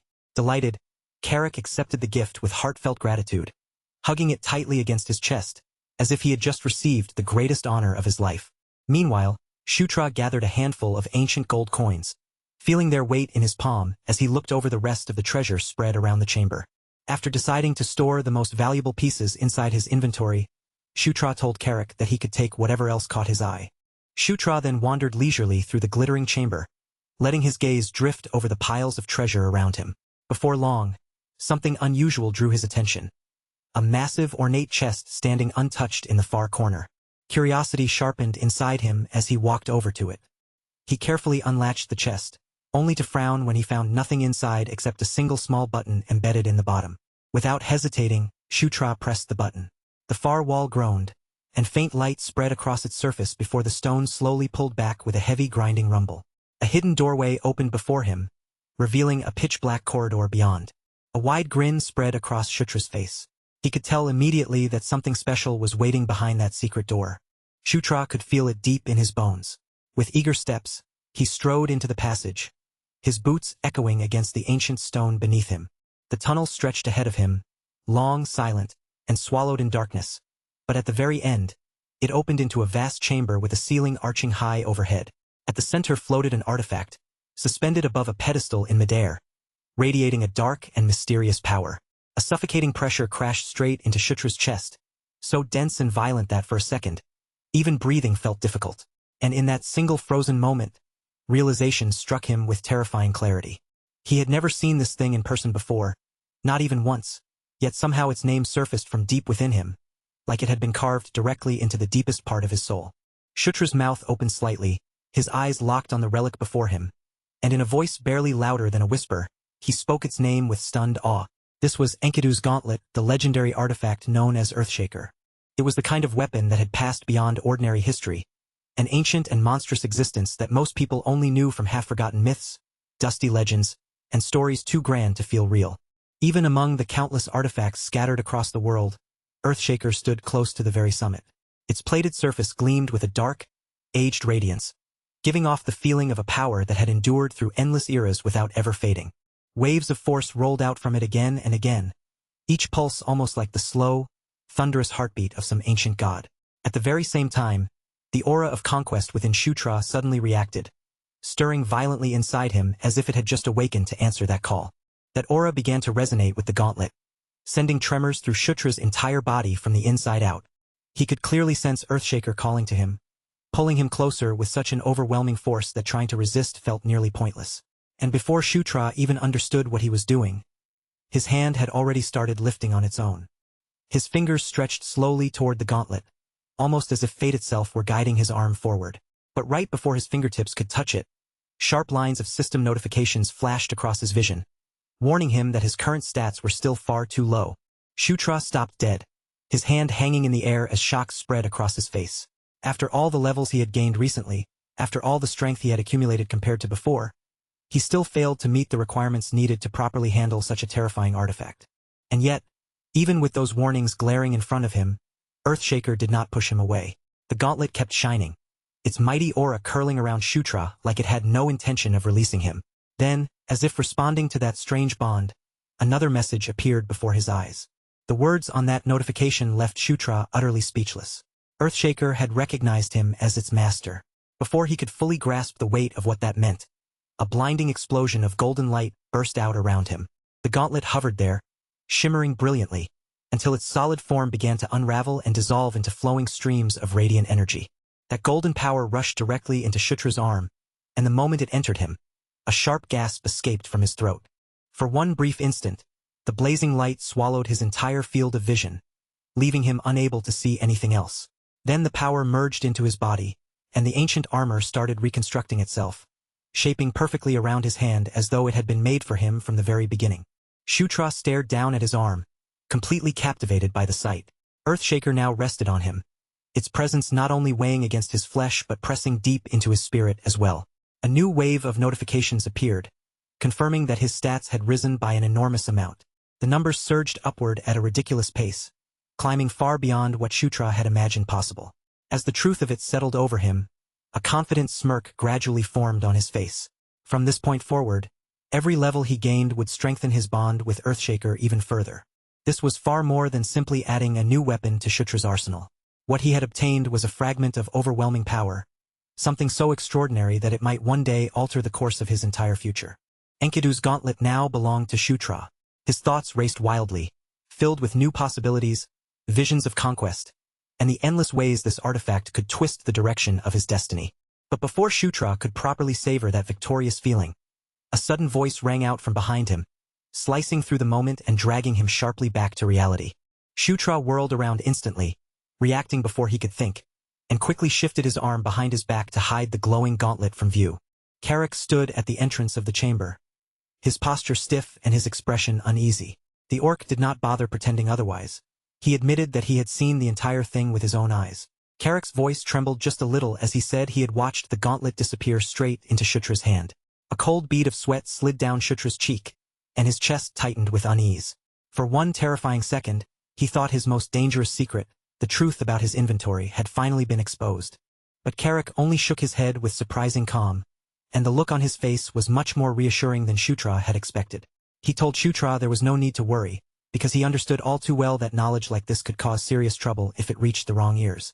Then Carrick's mouth curled into a fierce grin, loyalty burning clearly in his eyes, and he swore that even if someone put a blade directly against his throat, he would never reveal Shutra's secret. Those words hit Shutra harder than he expected. Carrick's loyalty was steady, sincere, and completely unwavering, enough to move him in a way he had not anticipated. Shutra gave a quiet nod of gratitude, once again realizing that Carrick was not just some ordinary subordinate following orders. Carrick was a true brother-in-arms. After that, he asked if it was time for them to head back, and Shutra agreed, a mischievous smile tugging at his lips as his mind drifted toward all the treasures they had uncovered. A warm feeling of accomplishment settled over Shutra, mixed with the exciting realization that these ruins still had even more mysteries tucked away inside them. Together, he and Carrick began retracing their path through the glittering treasure vault, their footsteps echoing softly in the quiet chamber, while faint traces of magic still hummed in the air around them. Just as the two of them were nearing the exit, Shutra suddenly came to a complete stop. His sharp eyes had noticed something tucked halfway out of sight among the scattered heaps of treasure. Shutra quickly motioned for Carrick to look as well, and there was a clear spark of excitement in his voice. Resting in the shadows was a small vial, its contents giving off a faint, almost otherworldly glow. The moment Shutra saw it clearly, his face brightened with triumph, and he declared that this potion was exactly the thing they had been searching for. Somewhere else, Felicia lay pale and still, her body barely moving as her breaths came thin and shallow. Then, with careful and steady hands, the magical potion was brought gently to her lips. Felicia swallowed the liquid, and almost the instant it passed down her throat, radiant energy began rushing through her weakened body. Bit by bit, a healthier color returned to Felicia's cheeks, and the heavy exhaustion that had been dragging her down started to lift as the ancient elixir restored her strength. A moment later, her eyelids trembled, then slowly opened. Shutra leaned over her at once, concern written plainly across his face, and in a gentle, careful voice, he asked Felicia whether she was feeling any better. Relief flowed through Shutra when Felicia managed a weak nod in response. Still, her eyes wandered around in obvious confusion, and with a faint, uncertain voice, she asked what exactly had happened. Caitlin stepped closer with a proud smile on her face and explained that Shutra had found and brought back a recovery potion for Felicia, openly praising their younger brother for acting so quickly. Felicia blinked, visibly surprised, as if she could not quite understand how such a rare and precious item had suddenly appeared. In a puzzled voice, she wondered aloud how Shutra had managed to find something so valuable. Shutra only let out a light chuckle, then reminded her with playful confidence that they were still inside a ruin, a place filled with treasures that ordinary people could hardly even imagine. For a short moment, Felicia simply stared at him in silence. Then the realization finally reached her, and a small, embarrassed smile appeared on her face as she admitted that she had completely forgotten that obvious fact. Shutra straightened up, wearing a confident smirk, and announced that he was now the ruler of these ruins. He told Felicia that she no longer had anything to be afraid of, and that all she needed to focus on was resting. By the time Felicia opened her eyes again, Shutra assured her her magic would have fully recovered. His words seemed to reach something warm inside her. To Shutra's surprise, Felicia thanked him in a soft voice, her tone unusually gentle while a faint blush colored her cheeks. Shutra hesitated for a second, genuinely caught off guard by how sincere she sounded. But Felicia thanked him once more, this time with a bright and honest smile so radiant that it left him briefly unable to say anything back. The next morning, warm golden sunlight spread across the land as the small group made their way back toward the main camp. Everyone still looked worn out from everything they had endured, but their expressions were noticeably lighter, as if the worst weight had finally been lifted. At the gates of the camp, General Vandal welcomed them with booming laughter and a broad, victorious grin. His loud voice carried through the air as he declared that they had finally returned. Vandal congratulated all of them on their success, clearly pleased with the outcome. Not long afterward, Chris appeared as well, clearing his throat with an awkward stiffness that made his formal attitude stand out even more. Shutra blinked in surprise when he noticed his older brother standing there. Chris still seemed weighed down by their earlier argument, and for a brief moment, an uncomfortable silence hung between them. Chris looked as though he had to wrestle the words out of himself. His pride clashing against emotions he clearly did not know how to express. Speaking seemed difficult for him, but at last, he forced himself to admit that Felicia's performance had been splendid. Felicia responded with nothing more than a smirk, brushing off that rare compliment with her usual air of confidence, though the quiet satisfaction lingering in her expression was impossible to hide.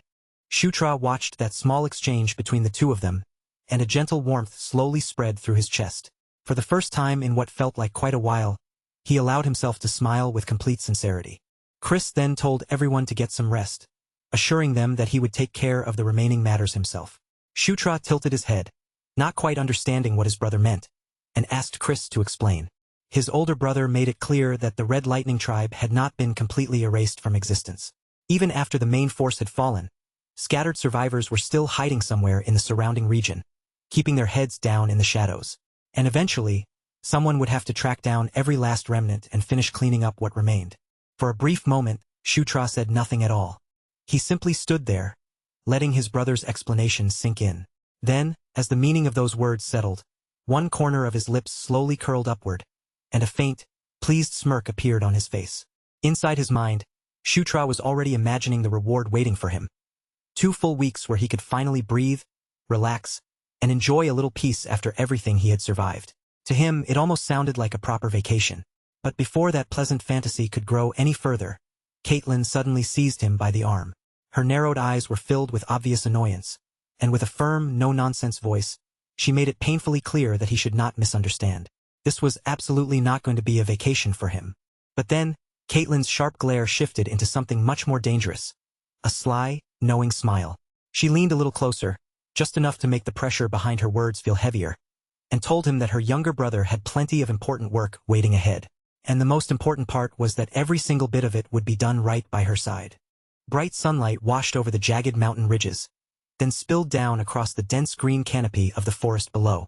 Far beneath those peaks, on the open training ground, pale dust hung in the air and shuddered with every heavy impact, rising and trembling as the brutal training session continued without mercy. Shutra charged forward with everything he had, putting his full strength into the rush. But the moment he stepped into range, his body suddenly locked up as if the air itself had grabbed him. Before he could properly react, a heavy strike crashed into him, leaving him frozen in shock as he gasped that the attack had taken him completely by surprise. The force of the blow knocked the air straight out of his lungs, making his chest tighten painfully for a moment. Shutra barely had time to drag in another breath, and before he could recover his balance, Caitlin was already moving toward him again. Her body blurred across the training ground, wrapped in a fierce blue aura as she closed the gap in an instant. Caitlin warned him that if his concentration slipped for even 1 second, he would be putting himself in real danger. Her heel stamped against the ground, her hand cut sharply through the air, and the burst of wind that followed sent dust and grit whipping across Shutra's face as she ordered him to stand back up. Shutra let out a rough, choking cough and dragged the back of his hand across his lip.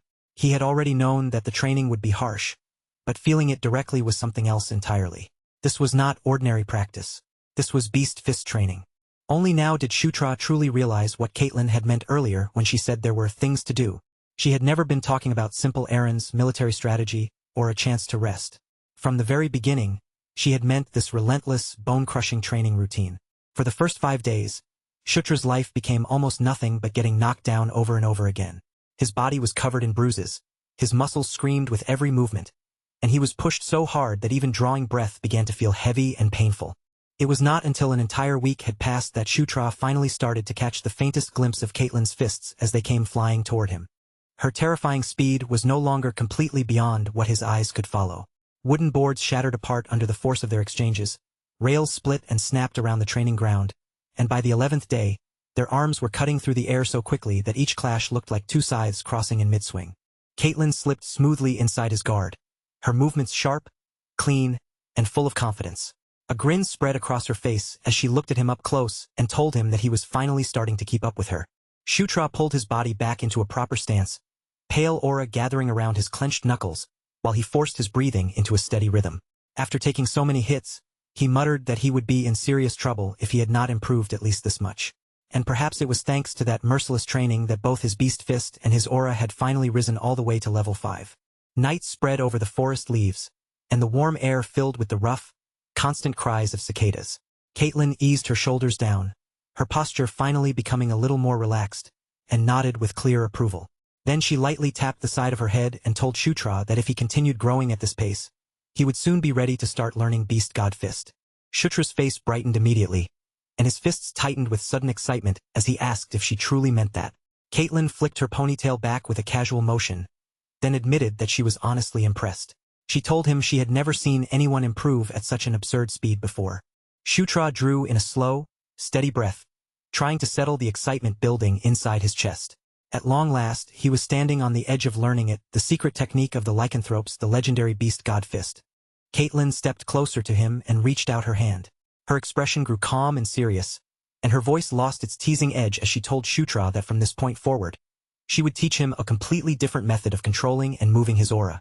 She warned him not to overlook even the smallest detail and to follow her guidance exactly as she demonstrated it. Then Caitlyn looked directly into his eyes, holding his attention firmly, and asked if he understood, calling him by name Shutra. Shutra answered without hesitation. His voice was quiet, but there was no uncertainty in it as he told her that he understood. Their hands came together, fingers closing firmly as they clasped each other in a tight grip. A cold, blue-white glow began leaking out from the space between their joined fingers. Then, in the very next instant, that light expanded violently and shot upward, erupting into a roaring pillar of power that shook the entire clearing, while leaves spun through the air like sparks scattered from a flame. The ground beneath their feet pulsed like a massive drum being struck from below, and their combined auras surged upward into the night sky like a brilliant blue comet. Shutra squeezed his eyes shut against the blinding rush of energy, feeling Caitlyn's aura pour straight through him. Inside that overwhelming torrent, coils of light wound around his arms and legs, pulling his body deeper into the current. Shutra felt the glowing current drag him along, guiding his body before he even had the chance to resist. The streams of radiance twisted around each other like luminous serpents, and as he watched their movements, he realized they resembled Beast Fist on the surface. But deep down, at the very core, this was something entirely different. Beneath that flowing power, a greater depth opened before him, and Shutra began to sense just how profound aura truly was. Far below him, in the surrounding darkness, a single star seemed to shimmer faintly. Words echoed through his mind, telling him that aura was the essence of life itself, and when that essence was pushed to its absolute limit, it became the power of the soul. A sharp, predatory pressure tightened around his heart, and in that instant, Shutra finally understood what to call it. It was conquest, a wild, overwhelming force meant to seize, dominate, and subdue. Light exploded all around him, and as he fell freely through that glowing darkness, he found himself wondering if this was the true form of aura.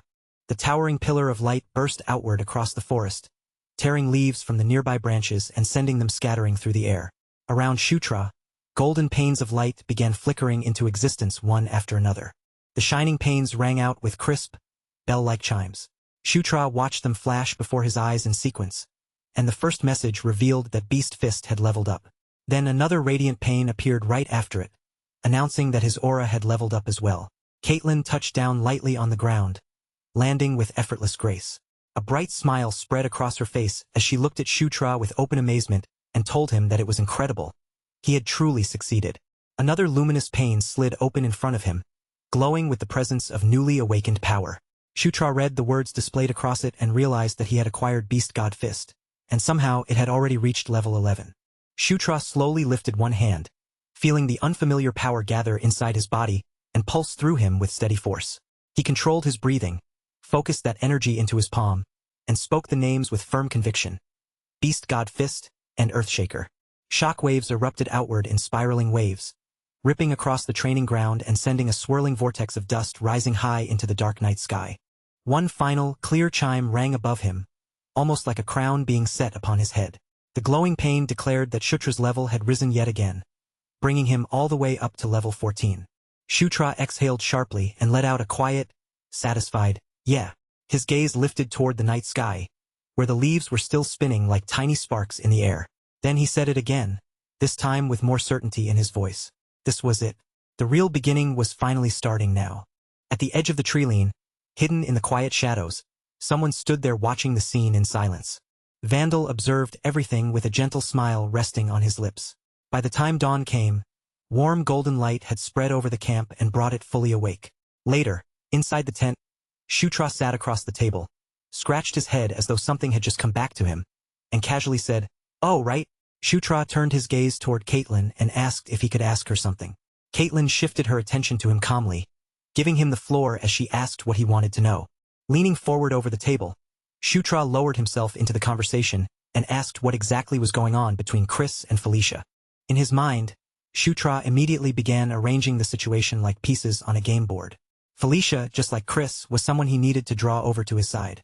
And if the relationship between those two was strained, that tension could turn into a serious weakness later on. Caitlin fell silent for a moment, taking the question seriously as she thought it over. After a short pause, she explained that Chris and Felicia were not exactly enemies, but there was definitely a noticeable distance between them. She hesitated briefly, then added that it was not because of one clear incident or single dramatic event. Shutra pressed a little further, asking what the reason was if that was not the case. Caitlin leaned back in her seat, her eyes growing thoughtful as she measured her answer. Caitlin said the issue probably went back to the problem between Chris and Sylvan. Shutra blinked the moment he heard that name, clearly caught off guard, and repeated it aloud in surprise. Sylvan. Caitlin sharply tapped the table twice, the sound carrying enough force to serve as a warning. She told Shutra to be careful, explaining that even if Sylvan was not there in person, he should not say his name so casually. Shutra reached up and rubbed the back of his neck, realizing that he had slipped up. He apologized, saying the name had simply surprised him before he could stop himself. Even so, his thoughts kept circling back to it. Felicia's twin brother, Sylvan Doomblade. Shutra remembered the game all too clearly, and back when he had played as Zephyr Ragnaros, Sylvan had been one of the most dangerous and formidable opponents blocking his path. Shutra raised his eyes and started to ask if that meant there was some kind of problem between Chris and Sylvan, but before he could finish the thought, a broad-shouldered figure appeared in the doorway. A familiar voice rang through the tent, casual and bright, saying that the two of them were both here. Shutra and Caitlin both jolted upright in surprise. Shutra twisted around in his seat and stammered, "Such Chris?" Caitlin tilted her head with a wry little smile and said he had arrived early, brother. The blonde warrior simply hooked his thumb toward the exit and told them to start packing. Chris grinned as though everything had fallen into place much more smoothly than expected, then explained that the job had been finished faster than planned. Because of that, Chris said, they would be leaving that very afternoon. Shutra was caught completely off guard by the sudden announcement and blurted out in confusion, asking if they were really leaving already. Then, almost immediately, Shutra asked where they were supposed to be going. Chris raised an eyebrow at him, looking almost amused by the question, and asked if Shutra seriously did not know.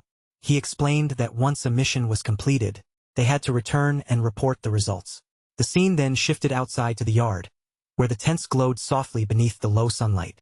Vandal clasped forearms with them in farewell, his grip firm and respectful, and told them that they had done well, addressing them with proper respect as prince and princesses. With a warm rumble in his voice and a gentle smile on his face, Vandal said he looked forward to the day when they would meet again. Vandal addressed Shutra with proper respect, calling him the ninth prince. Shutra accepted the gesture without hesitation, gripping the general's forearm firmly in return. He met Vandal's eyes head-on and answered with the same sincerity, saying that he felt the same way and hoped they would cross paths again too. Vandal. Chris rolled his shoulders with a relaxed motion, as though that farewell had neatly tied up everything they needed to do here. Then he turned an easy glance toward the rest of the group and asked if everyone was ready to move out. Shutra raised his fist with fresh energy, his voice clear and eager as he answered yes. At that same moment, Chris's eyes drifted past the edges of the camp, sweeping across the distant horizon, as if he were already looking toward their next destination. Chris declared that they would leave at once and head straight for the Demon King's castle. And with those words, The image seemed to shift toward that distant seat of power. Crimson spires rising into the sky, enormous walls standing like a fortress of authority, and vast halls echoing under the heavy presence of royalty. Far away, within that imposing castle, soft footsteps moved across the cold stone floor of a high, vaulted nave. Each step was quiet, yet the sound carried through the immense chamber as if the entire space were listening. At the far end of that overwhelming hall, a massive figure sat waiting in silence upon the throne, unmoving beneath the weight of the chamber around him. His armor gave off a faint glow in the dim light, while thick shadows pooled around his body like the hall itself was gathering for an audience. Meanwhile, Shutra had already mapped out the journey back in his head, calmly reminding himself that returning to the Demon King's castle should be simple enough. The first step was straightforward. They needed to make their way to the nearest teleportation circle. Once they reached it, they could rely on long-distance transfer magic and arrive directly near the castle gates. Shutra quietly calculated the route in his mind and estimated that the entire trip would take about 3 days. After reaching that conclusion, he let out a soft sigh. There were no proper inns waiting for them along the road, which meant another night would have to be spent outdoors beneath the open sky. That evening, as the group settled around the campfire, Shutra lazily twirled a stick between his fingers. The firelight flickered over his pale face, and he quietly admitted to himself that being so close to the Demon King's castle was making him feel strangely nervous. Shutra lowered the stick toward the ground and scratched lines into the dirt beside the flames, writing names as he murmured them one after another. Zephyr, Baikal, and Anastasia, those were the 3 major factions that held power over the royal court. He carefully arranged the political situation in his mind, piece by piece. The second prince, Zephyr Ragnaros, was known as the greatest enemy of the Demon King. The first prince, Baikal Ragnaros, was the eldest son, and his strength and influence made him impossible to ignore. Then there was the fourth princess, Anastasia Nekrian. She possessed her own powerful sphere of influence, standing as yet another major force within the palace's dangerous balance of power. When it came to the fight for succession, Shutra understood one thing very clearly: birth order meant almost nothing. No one could claim the throne just because they had been born earlier than the others.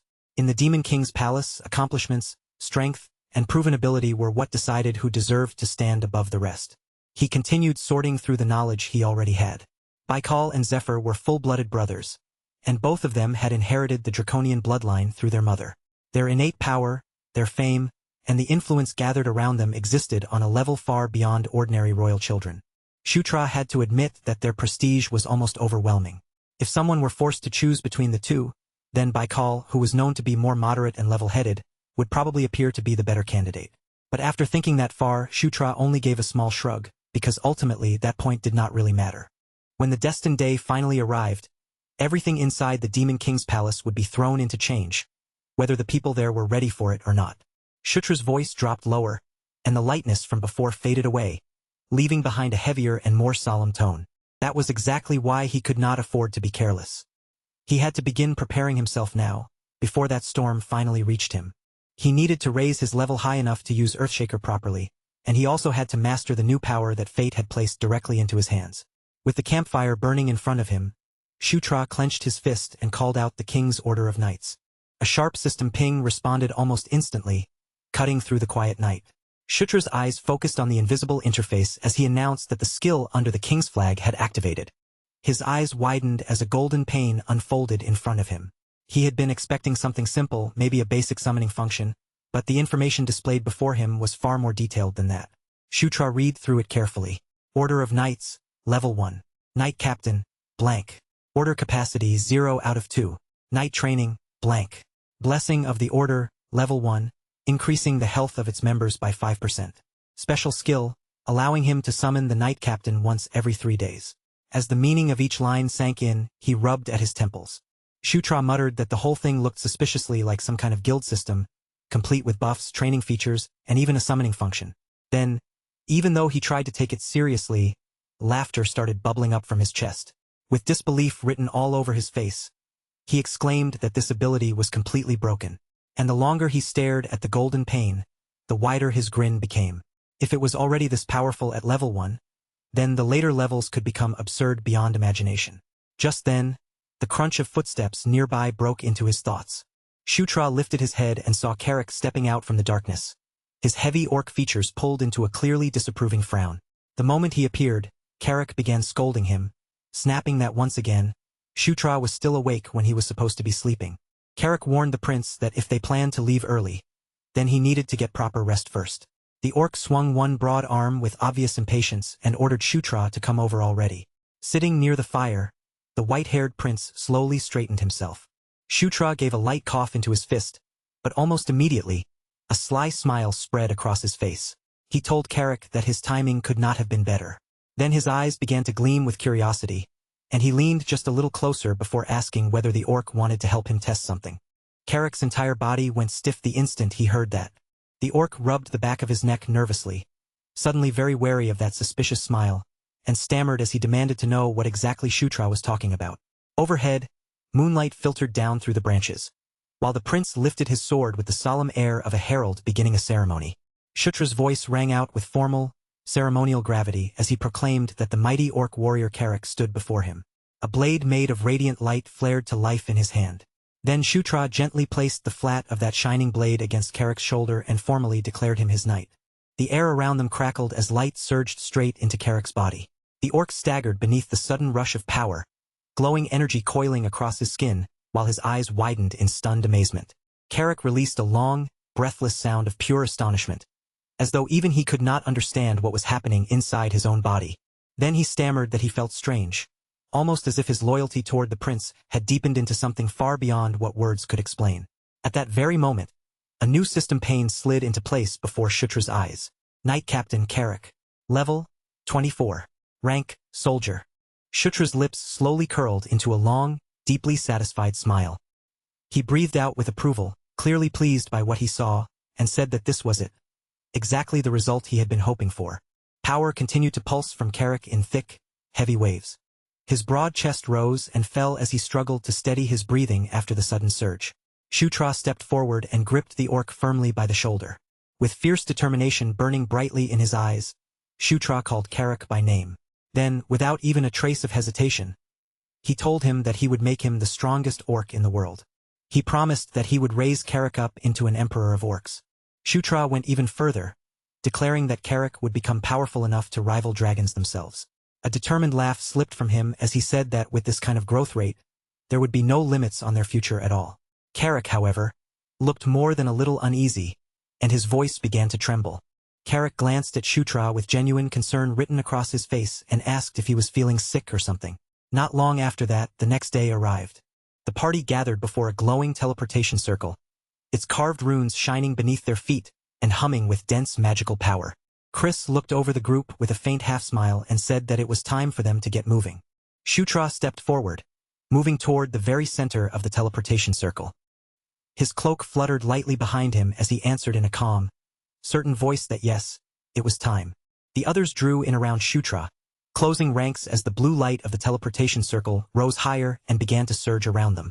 In the next instant, that brilliant light swallowed the entire group completely. The force of the transfer ripped them through space like a flashing bolt of lightning. Their bodies became weightless, spinning helplessly through the rushing light as gravity seemed to vanish from beneath them. Shutra shouted for everyone to hold on, but even his voice was warped by the transfer, twisting and stretching into a wild, elongated cry as they plunged through the blinding current. They slammed down hard on the other side.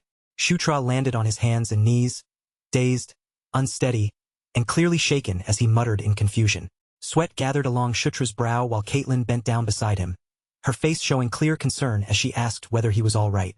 Shutra slowly lifted one trembling hand. Still shaking from the force of the transfer, Shutra answered in a halting voice that yes, he was fine. Ahead of them, the grand hall was already filling with the sound of voices and hurried movement.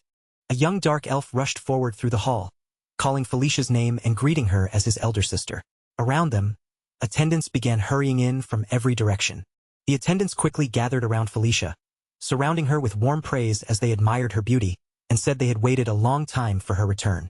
Felicia accepted their welcome with graceful composure, greeting them with the natural poise of a princess who had stepped effortlessly back into her own world. Felicia stood right in the middle of all that attention, smiling with effortless grace as she accepted each greeting one after another. Watching the dark elves gather around her with such obvious admiration, Shutra could not help feeling a dry little amusement rise inside him. The whole scene looked less like a normal welcome and more like Felicia had returned to her very own idol fan club. From the warmth in their voices and the loyalty in their eyes, He guessed that most of them were probably her half-brothers and devoted supporters. The stream of greetings did not slow down for even a moment. One man stepped forward, bowed politely, and formally announced the arrival of Prince Chris. Another turned toward Caitlin with a practiced smile, praising her beauty and saying that she had grown even more stunning than before. More attendants and nobles followed behind them, offering refined words of welcome and asking after everyone's health with smooth, courtly manners. Shutra looked from one side of the hall to the other, watching all that attention swirl around everyone except him. Then he gave a faint mutter under his breath, his mouth pulling into a crooked little smile as the situation started to feel almost funny. He wondered, with growing disbelief, why it looked like absolutely no one had come forward to greet him at all.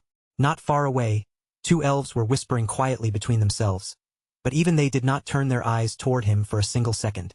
Shutra's brow gave a tiny twitch as the truth settled in, and he muttered in disbelief that there really was no one here for him. He quietly drifted toward the edge of the gathered crowd, letting his gaze move over the grand hall around him. After a short moment, he slowly nodded to himself, understanding exactly what this meant.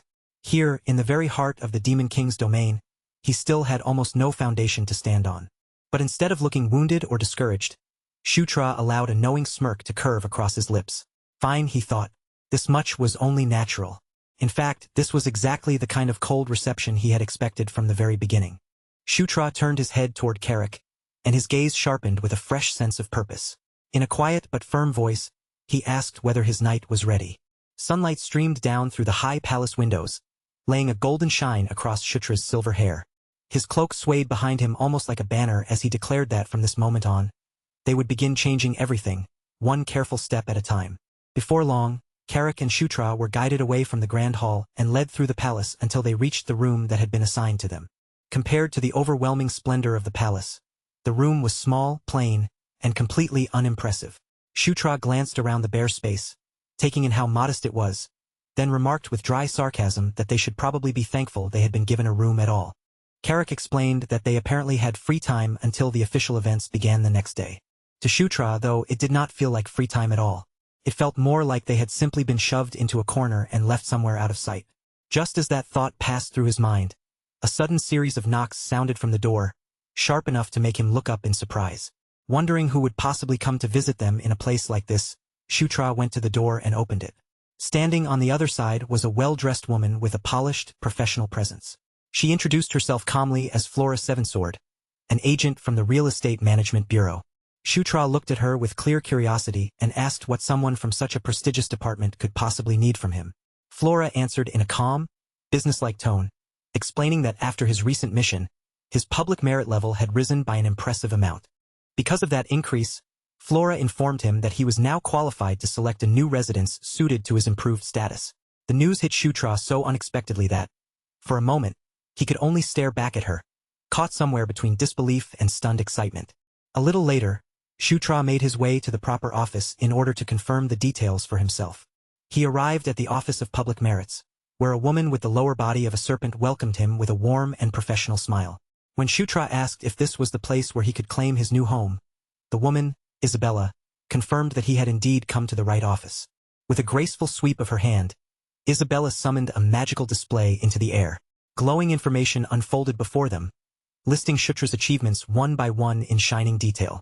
Isabella revealed that Shutra's merit level had already reached 5, granting him access to higher privileges and an enormous salary of 500 gold. She also added that no other prince had ever achieved such a result during a very first mission. Shutra felt his face grow a little embarrassed under the praise, but deep down, he was secretly thrilled. When Shutra asked to see what residences were available to him now, Isabella agreed immediately, sounding almost pleased to show off the options he had earned. Not long after that, Shutra and Carrick found themselves standing in front of the place that had been selected. Carrick stood frozen on the spot before a mansion so grand it seemed to rob him of breath. Staring up at the magnificent estate beyond its golden gates, he asked in complete disbelief whether this incredible place was really supposed to be their new home. Carrick could barely process what his eyes were seeing. Inside the mansion, Flora was already waiting for them in the spacious foyer, standing calmly as if everything were perfectly normal. When they entered, she remarked that they had arrived sooner than she had expected. This time, however, Flora no longer looked like a government agent. Instead, she was dressed in a spotless maid uniform, so perfectly fitted to the elegant mansion around her that she seemed as if she had always belonged there. Flora bowed deeply and said it would be her honor to serve Shutra as his new butler. Carrick leaned closer to Shutra, whispering in total confusion because he clearly had no idea what was happening anymore. Shutra simply grinned and explained that he had used his new points to hire her. Even after hearing that, Carrick still looked utterly baffled, his expression frozen somewhere between shock and suspicion. Shutra noticed his reaction and gave him a casual sideways glance. Shutra told him not to worry too much about the little details. Carrick could only mutter under his breath about his prince's strange decisions. Then morning arrived, bringing with it the day of Shutra's very first formal audience with the Demon King. Inside the lavish dressing room, Carrick shifted uneasily from one foot to the other. His nervousness was obvious as he complained that he needed to use the restroom. Shutra, holding a drink in one hand, snapped back at him in irritation and told him to just go already. He added that Carrick's constant whining was starting to make him nervous as well. Before the tension in the room could grow any thicker, a familiar voice suddenly cut in from nearby. The voice praised both of them, saying they looked sharp in their formal clothes. A moment later, Caitlin and Felicia entered the dressing room, each of them radiant in elegant gowns that immediately drew the eye. Caitlin smiled brightly and said that all the credit should really go to Felicia. Felicia, clearly pleased with the results of her work, admitted with pride that the effort she had put into choosing their outfits had paid off nicely. Then Caitlin shifted her attention toward Shutra, a playful sparkle appearing in her eyes as she looked him over. She teased him by saying that he looked especially good in the suit they had chosen for him. The moment those words reached him, Shutra became visibly flustered under her praise. Still embarrassed, Shutra thanked her and quickly added that Caitlin and Felicia both looked incredible too. Caitlin beamed happily at the compliment, while Felicia tried to hide her smile and replied with complete confidence that of course they looked good. Soon after that, Prince Chris joined them, and the moment he stepped into the room, his usual commanding presence seemed to settle over the space. Chris reminded Shutra that this would be his first official audience ceremony. Today, Shutra would be standing at the center of everyone's attention, and he would have to show his worth in front of all of them. Shutra met Chris's gaze directly, his expression calm, steady, and filled with determination. Without looking away, he answered that he was ready. Then, right in front of them, the great doors began to open. Blinding light poured through the widening gap, spilling into the hall ahead of them. Shutra understood that many people would still believe his recent success had been nothing more than luck, and that he did not truly deserve to stand among the others. But today, Shutra was ready to crush those doubts completely.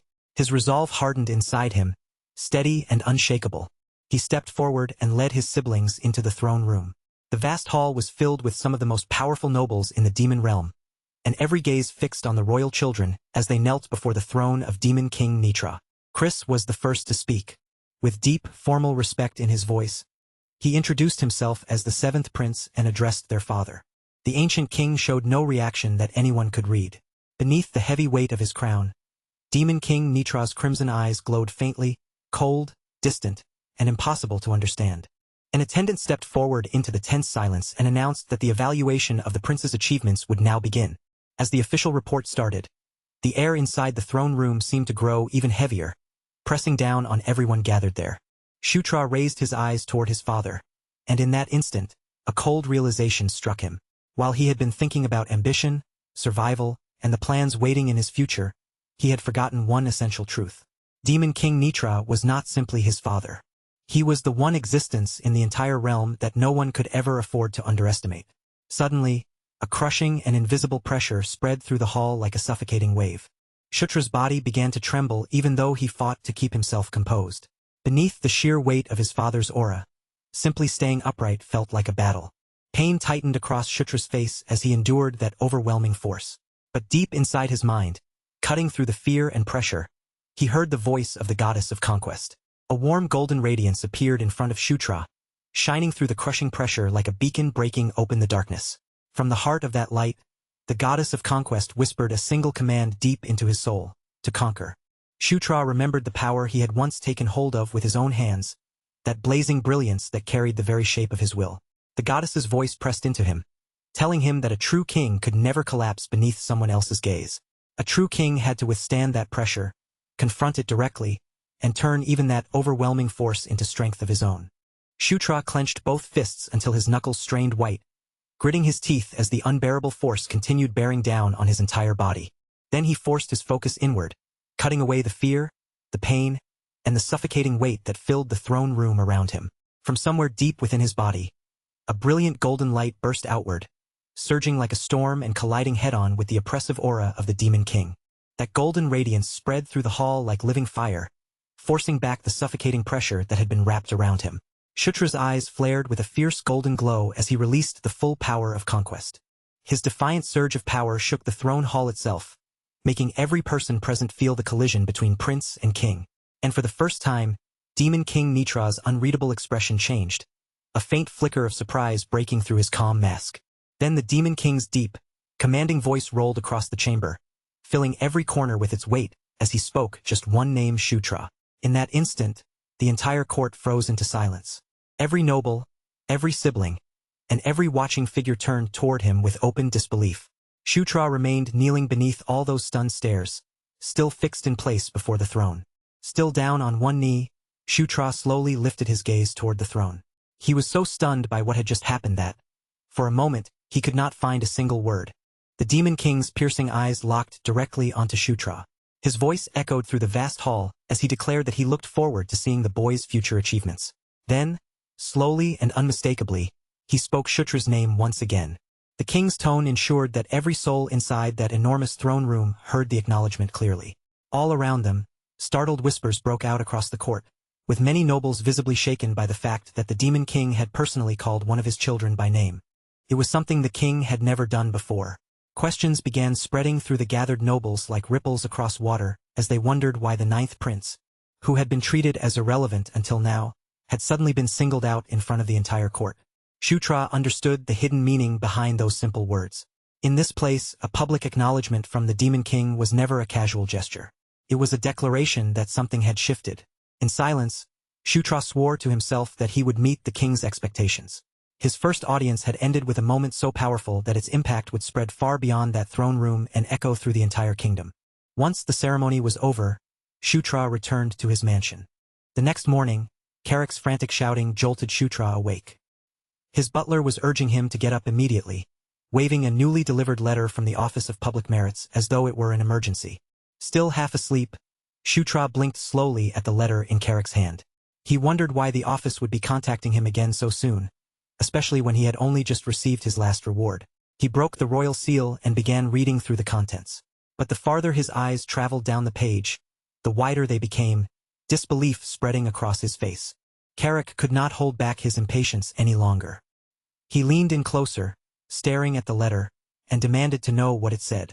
Shutra admitted that he was not entirely sure how he was supposed to feel about it. Then he revealed the shocking truth. The letter contained a personal mission issued by the Demon King himself. Later that day, Shutra gathered with his siblings inside a bright and ornate chamber to discuss the new assignment. Chris read the details aloud, explaining that it was a monster extermination mission. The moment Caitlin heard where he was being sent, she realized that Shutra would be heading to the Anger Plains.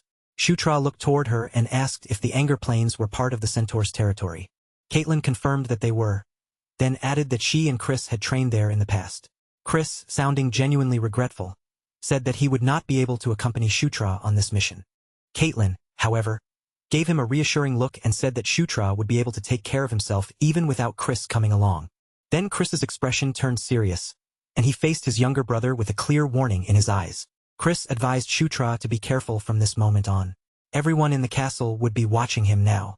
Some people would try to get close to him as potential allies, while others would begin to see him as a possible threat. Shutra listened closely, fully understanding how serious the situation had become. After all, even the powerful Zephyr Ragnaros had never once been called by name inside the throne room. Chris then offered Shutra his full support, telling him that if he ever needed help, he should not hesitate to ask. Chris also added that before Shutra left for the mission, he should go visit Felicia, because she had prepared something for him. Soon afterward, they found Felicia waiting in the stables beside two large reptilian mounts. Felicia explained that if Shutra was going to travel through Centaur territory, then he would need reliable transportation capable of handling that kind of land. Shutra thanked her sincerely, clearly touched by how thoughtful the gift was. But Felicia was not finished yet. She extended her hand and revealed a necklace set with a radiant blue gemstone. It was the legendary relic known as the Dark Elf's Tear. Shutra froze in stunned recognition the moment he saw it. He knew exactly what that item was, because in the game, this sacred relic could only be obtained by defeating Felicia. Felicia explained that her people never forgot kindness. This necklace was her way of repaying Shutra for saving her life, and she offered it to him with genuine sincerity in her voice. Then Felicia wished him a safe journey. But before Shutra could properly answer, she surprised him by stepping forward and pulling him into a sudden, heartfelt hug. Shutra went completely stiff in her arms, instantly flustered by the unexpected closeness. For a brief second, Shutra almost called Felicia by an affectionate nickname, but before the words could fully leave his mouth, she quickly stepped back, her cheeks faintly colored with pink. Embarrassed by her own boldness, Felicia turned her gaze away. Shutra, seeing that rare and awkward show of warmth from her, smiled faintly. Then, with one final wave, he stood beside Carrick and their new mounts, ready to depart. Together, they stepped onto the teleportation circle. A brilliant blue light rose up around Shutra, Carrick, and the mounts, wrapping around them completely while Felicia stood there watching in silence. When the glow finally faded from the stables, Felicia smiled softly to herself and whispered a quiet wish for Shutra's safety.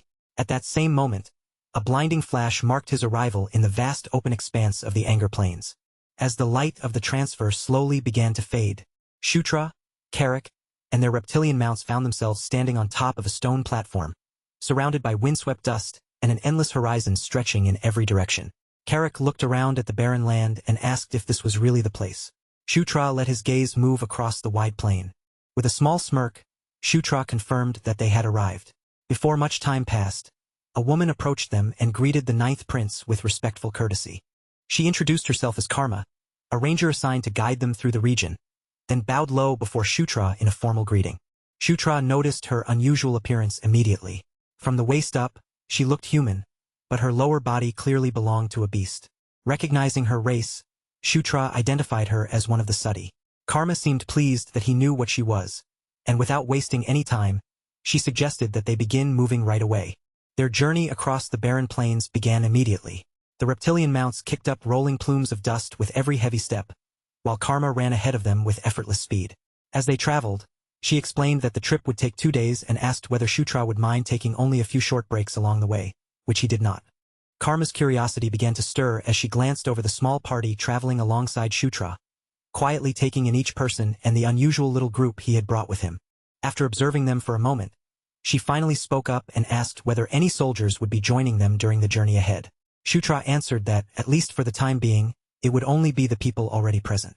Later, when the larger battle began, they would regroup with the Centaur forces. As he continued riding across the plains, his thoughts shifted toward the conditions of mounted combat. Fighting from the back of a beast would require reach, stability, and timing, so he quietly decided that a long spear would probably be the most practical weapon for that kind of battle. Then, carried faintly across the open wind from somewhere far ahead, Shutra's sharp ears caught a strange sound that did not belong to the empty plains. His attention snapped toward the source at once, and he immediately alerted Karma, warning her that something unusual was up ahead. Karma told Shutra to stay back while she went forward to investigate it herself. But only moments after she moved ahead, the ground in front of them suddenly split apart with violent force, as though something invisible had ripped through the earth from below. Chunks of dirt and broken soil blasted into the air while Karma rushed forward through the dust. But the instant she saw what was coming across the plains, the color drained from her face. A massive herd of Cassius beasts was charging wildly over the open land, and in front of them, a lone satyr was being hunted down with terrifying speed. It was an attack that should not have occurred this early. The monstrous pack surged forward like a living tide of darkness, claws, and snapping teeth, swallowing the distance with every second. The satyr ran desperately across the bare ground, his entire body moving with the frantic urgency of someone fleeing for his life. His terror was impossible to miss as one enormous wolf threw itself toward him, jaws spread wide and ready to tear him down from behind. Just as the beast closed the final stretch between them, Shutra drove his mount forward and shot straight into the wolf's path in a blur of sudden motion. The collision landed like a hammer blow, smashing the monster aside at the last possible second and saving the satyr from certain death. The shadow wolf crashed hard into the sand, its body throwing up a thick cloud of dust as it skidded across the ground. Shutra's reptilian mount slammed its clawed feet down into the earth, digging in with a fierce and dominant stance. It planted itself protectively between the fallen satyr and the snarling pack, almost as if challenging the beasts to take another step closer. Sitting calmly above them, Shutra raised one hand and remarked that their welcoming party seemed to have arrived earlier than expected. At that very moment, the legendary gauntlet responded to his will. Earthshaker shimmered into existence around Shutra's arm, its golden glow pulsing with dense, raw power. To Shutra, the ambush looked less like a deadly crisis and more like an irritating interruption that had arrived at the wrong time. A grin slowly spread across Shutra's face, revealing the thrill beginning to rise inside him. He declared that he had been waiting for a proper fight. Behind him, the trembling satyr looked back and saw the ninth prince seated tall atop his reptilian mount, facing the entire pack by himself. From among the charging herd, the largest shadow wolf stepped forward. Its dark hide rippled over thick, powerful muscles as it released a roar that thundered across the plains, clearly marking itself as the leader of the pack. Then, without hesitation, the beast lunged forward with frightening speed. Its glowing red eyes locked directly onto Shutra. Karma shouted out to ask if he was all right, while Carrick warned him that charging in alone like that was pure madness. Shutra only waved off their worries with casual confidence, telling them to stay back and watch. Then, with one explosive burst of movement, Shutra launched himself from his mount and soared into the air, flying straight toward the charging beast to meet it head-on. In that instant, he decided this was the perfect opportunity to test the true strength of Beast God Fist in an actual battle. The wolf leapt at him with its jaws spread wide and its red eyes blazing, but Shutra met the monster in midair without backing down.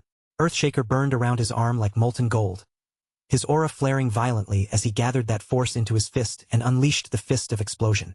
A brilliant detonation of golden light erupted across the plains, sending a shockwave tearing through the air and rippling over the ground beneath them. The alpha wolf's head disappeared in a violent burst of energy and shadow. Its massive body dropped lifelessly into the sand with a heavy crash, while Shutra landed nearby with smooth, effortless grace. Earthshaker still gave off faint smoke around Shutra's arm, the heat and violent force of the attack lingering in the air after the blow. The remaining wolves froze in place. Their vicious snarls died away and turned into frightened whimpers as they slowly began backing away from the boy who had erased their leader with a single strike. Shutra lowered his gaze toward Earthshaker, staring at the gauntlet in quiet awe as he wondered whether it had amplified the aura released through his attack. A confident grin crossed his face as he realized that the power he had just unleashed might be strong enough to rival even Caitlyn's strength. Karma and Carrick could only stare at him in silence, their first shock gradually shifting into unmistakable admiration. Behind them, the rescued satyr finally managed to steady his breathing. Once he recovered enough to speak, the satyr introduced himself as Swift Wind, a scout who had originally been assigned to escort them. Now that Shutra had saved his life, Swift Wind offered to personally guide the group to their destination. But before they could continue on their way, the headless corpse of the alpha wolf began to glow with a faint and eerie purple light, revealing the unsettling sign of some lingering corruption. They chose not to linger too long on that disturbing sight and continued their journey across the harsh plains. After a long, exhausting trek, the group finally reached a ridge overlooking an enormous centaur settlement. Spread out below them was the homeland of the 4 great centaur tribes. Those 4 tribes were known as Fierce Wind, Heavy Rain, Raging Flame, and Rough Night. Among all of them, the Raging Flame tribe held the strongest position, and its leader was the high chieftain known as Savage Eyes. Before long, Savage Eyes came forward to greet the visitors. The towering centaur warrior carried himself with calm authority, and when he introduced himself, every motion made it clear that he was not an ordinary leader. The moment Shutra heard that name, a flash of recognition ran through his mind. Savage Eyes was an infamous character from the game, and in that version of the story, he had stood as an enemy instead of an ally. Carrick leaned closer to Shutra and whispered nervously that the chieftain's glare alone looked strong enough to kill someone on the spot. Shutra, however, kept his expression composed. Without shrinking back, he introduced himself with confidence as the 9th prince. Savage Eyes studied him in silence. The chieftain's sharp eyes measured the young demon carefully, taking in his posture, his confidence, and the calm way he carried himself. Shutra met that intense stare without flinching, then asked for an evaluation of the situation. Inside the main yurt, Savage Eyes stood over a large map that had been spread out before him, and with no attempt to soften the truth, he admitted that the circumstances were dire. The Cassius herd had begun migrating south far earlier than it normally should have, and that unnatural movement was a deeply troubling omen for the tribes. Savage Eyes explained that some believed the herd might simply be a separated splinter group that had broken away from the main force. But Shutra quietly remembered from the game that this kind of optimistic assumption was almost always wrong. Savage Eyes then laid out the plan before them. In 3 days, warriors from all 4 tribes would gather their forces and launch a united attack to wipe out the herd. Shutra agreed to the plan, though deep inside, he silently hoped that this time, events would unfold differently from the tragedy he remembered from the game. As the meeting at last drew to a close, the heavy pressure that had been hanging over everyone slowly began to ease.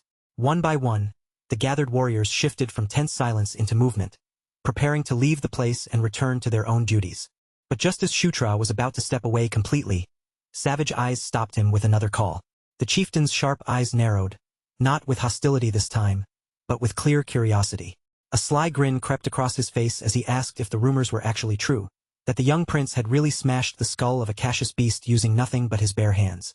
The moment he heard that, Shutra's confident smirk slipped right back onto his face. He did not hesitate or try to deny it for even a second. Instead, he admitted plainly that the story was true, then added in a calm, almost playful tone that if the chieftain wanted proof, he would gladly let him witness that strength for himself later.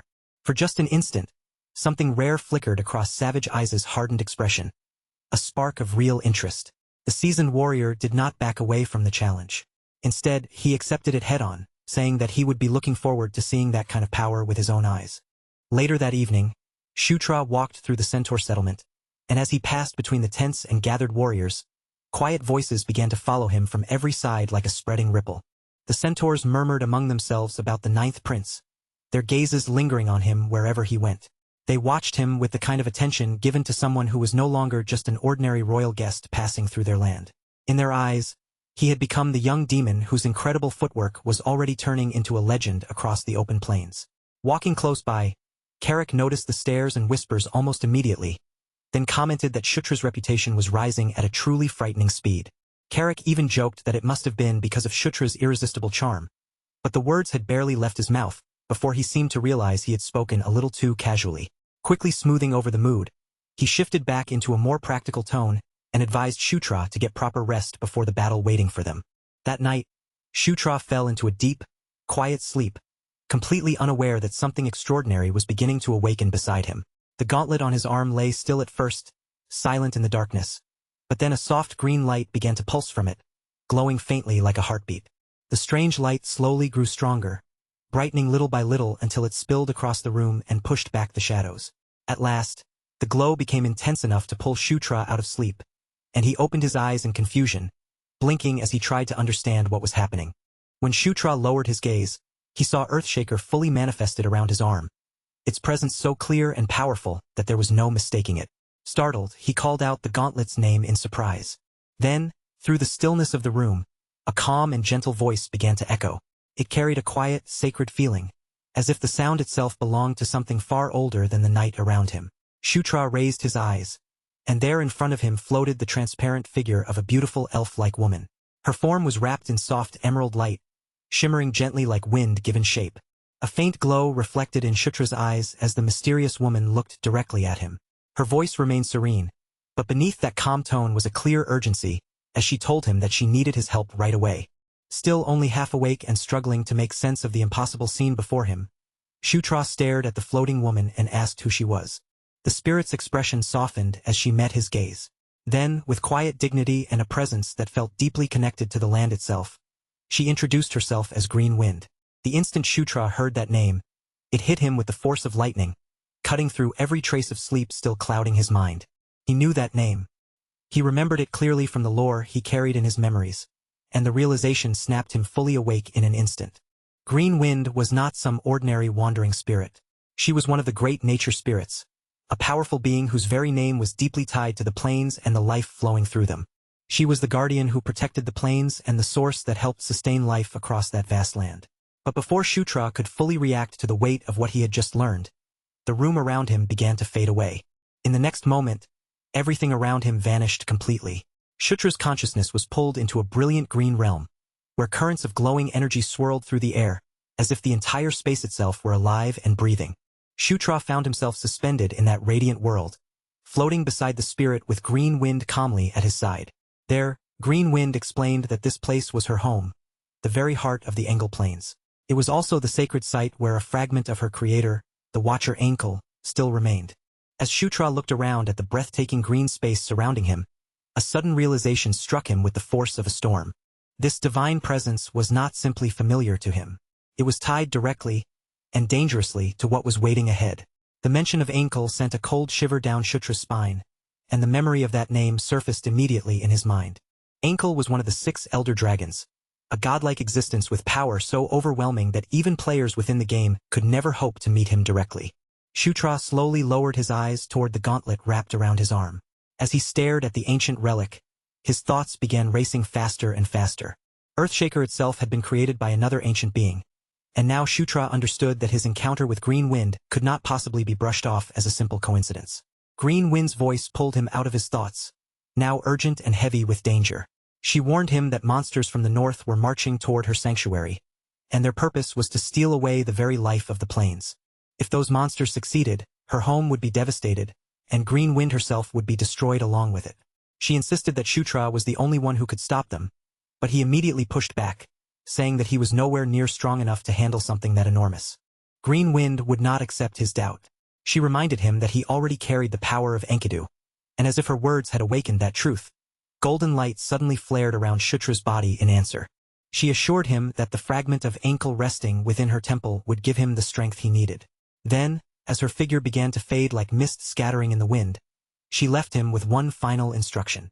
Shutra had to show her token to her children, the tribes who still worshipped her and continued to honor her name. And in the very next instant, the glowing green realm vanished from around him. Shutra jolted awake in his bed, suddenly back in the room, his breathing rough and his heart still pounding from the overwhelming experience he had just been pulled through. On the back of his hand, a green symbol shone with divine light, pulsing softly against his skin. And in his palm, a brilliant green crystal had appeared, solid and undeniable proof that Green Wind's blessing was real. Outside, Savage Eyes was already shouting in alarm. His voice cut sharply through the air as he demanded to know why the prince had spoken the sacred name of Green Wind. When Shutra explained that the sacred temple was about to come under attack, doubt immediately showed on the chieftain's face. Savage Eyes narrowed his eyes, his expression making it clear that he was not ready to accept such a claim so easily. But the moment Shutra lifted his glowing hand and revealed the divine crystal resting in his palm, the entire atmosphere changed at once. The green radiance reflected in Savage Eyes' eyes, and every trace of skepticism disappeared from his face. His expression hardened with firm conviction, and without wasting another moment, he asked Shutra what needed to be done. It did not take long after that for the entire settlement to shift from stunned confusion into urgent motion. Beneath the blazing sun, the United Centaur army thundered across the wide-open plains. Spears and banners flashed in the harsh light as hundreds of warriors galloped forward with unwavering purpose, and at the center of that powerful formation rode Shutra. Compared to the towering Centaur warriors surrounding him, Shutra's figure was smaller, but the presence he carried made him impossible to ignore. His reptilian mount kept pace with the charging ranks while he focused on the magical map held in his hands. After carefully checking their direction, Shutra confirmed that they were moving straight toward the Temple of Green Wind. Far ahead, the sacred place's distant outline shimmered beneath a faint halo of emerald light. Shutra knew that without the map, he never would have been able to locate such a hidden and sacred place. But before anyone could feel even the slightest relief, a scout's alarmed shout suddenly tore through the calm wind. In the distance ahead of them, dark shapes were beginning to gather, spreading across the plains like a stain creeping over the horizon. A massive horde of Cassius beasts had appeared, stretching far across the horizon, and their numbers were far greater than anyone had expected. Their glowing eyes burned in the distance like scattered embers, and a heavy unease tightened in Shutra's chest. Those creatures should never have been able to know where the hidden temple was. Someone, or something, must have revealed its location. Savage Eyes stared toward the approaching enemy with a grim expression, then warned that the horde was much larger than they had anticipated and asked Shutra for his orders. In that moment, Shutra remembered Green Wind's words, and everything became clear. He understood exactly what his role had to be. He declared that he had to reach the temple and draw strength from the fragment of ankle sealed inside it. Savage Eyes and his warriors would need to hold the line at all costs, stopping the beasts where they stood and making sure not even a single one reached the sacred site. Shutra snapped his gaze toward Carrick and Karma, his face already tightened with determination. There was no room left for hesitation now. In a steady, commanding voice, he told them it was time to move, and both of them answered with firm nods, ready to follow him straight into the danger ahead. Behind them, Savage Eyes raised his sword high above his head, the sunlight flashing along the edge of the blade as it lifted over the assembled warriors like a signal for war. His voice boomed across the battlefield with the force of rolling thunder, ordering every tribe gathered beneath his banner to plant their hooves, brace themselves, and hold their ground against the horde charging toward them. A fierce answering roar erupted from the Centaur army, surging across the plains as one united cry. Then, Only a heartbeat later, the earth itself began to tremble beneath the deafening rhythm of countless charging hooves. The centaur archers were the first to strike. Moving as if they shared a single breath, they drew their bows in perfect unison and released the opening volley. Black arrows tore across the sky like a storm, raining down on the advancing beasts before they had the chance to close in. The collision came almost immediately after that, brutal and overwhelming, as the two forces slammed into one another with terrifying force. Steel clashed against claws, axes smashed into bodies, and fangs snapped through the dust-filled air, turning the once open plains into a violent storm of blood, movement, and chaos. The centaur warriors fought with breathtaking ferocity, their powerful bodies driving forward as they cut down cautious beasts in pairs, refusing to let the enemy break through. And right in the middle of that roaring battlefield, Shutra and his companions pushed through the front lines, forcing a path toward the temple with everything they had. Over the deafening chaos, Carrick shouted that their only mission was to get the prince there safely, no matter what kind of monster tried to block the way. Shutra answered him at once, confirming the plan without the slightest hesitation. Hearing that, Carrick sucked in a deep breath, tightened his grip, and unleashed a fierce war cry that cut through the battlefield. Then Carrick surged ahead of them, throwing his massive body directly into the enemy's path like a living shield. His enormous axe swept through the shadow wolves in wide, destructive arcs, each heavy swing tearing open space in the middle of the snarling pack and carving out a road for Shutra to move through. Karma kept pace right beside him, her body low and quick as she slipped through the battlefield with sharp, controlled footwork. Her twin daggers flashed in both hands, cutting in precise bursts as she drove back anything that came too close. While she protected Shutra's flank, he pushed his mount forward through the dust, noise, and chaos. As the temple's shape grew larger in the distance, Shutra praised their efforts, his eyes locked firmly on the glowing sanctuary waiting ahead of them. But then, without even a breath of warning, a huge shadow tore down through the air above him. A hulking minotaur crashed into the ground directly in Shutra's path, landing with such crushing weight that the earth shook beneath it. In the same instant, its massive body came down on his reptilian mount, crushing it underfoot. The force of the impact launched Shutra violently from the saddle, sending him tumbling through the air before he slammed hard into the dirt with a pained groan. The towering monster straightened above him, lifting a crude wooden club high into the air while roaring in triumph, its voice shaking the space around them. Then the minotaur began to stomp toward Shutra, each heavy step sinking into the ground like a warning that the next blow would crush him.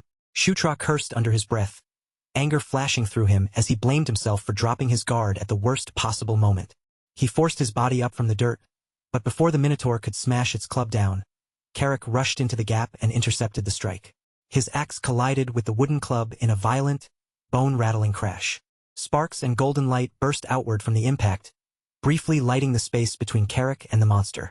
Shutra called Carrick's name in relief, but Carrick snapped back that this was definitely not the time for the prince to be lying around on the ground.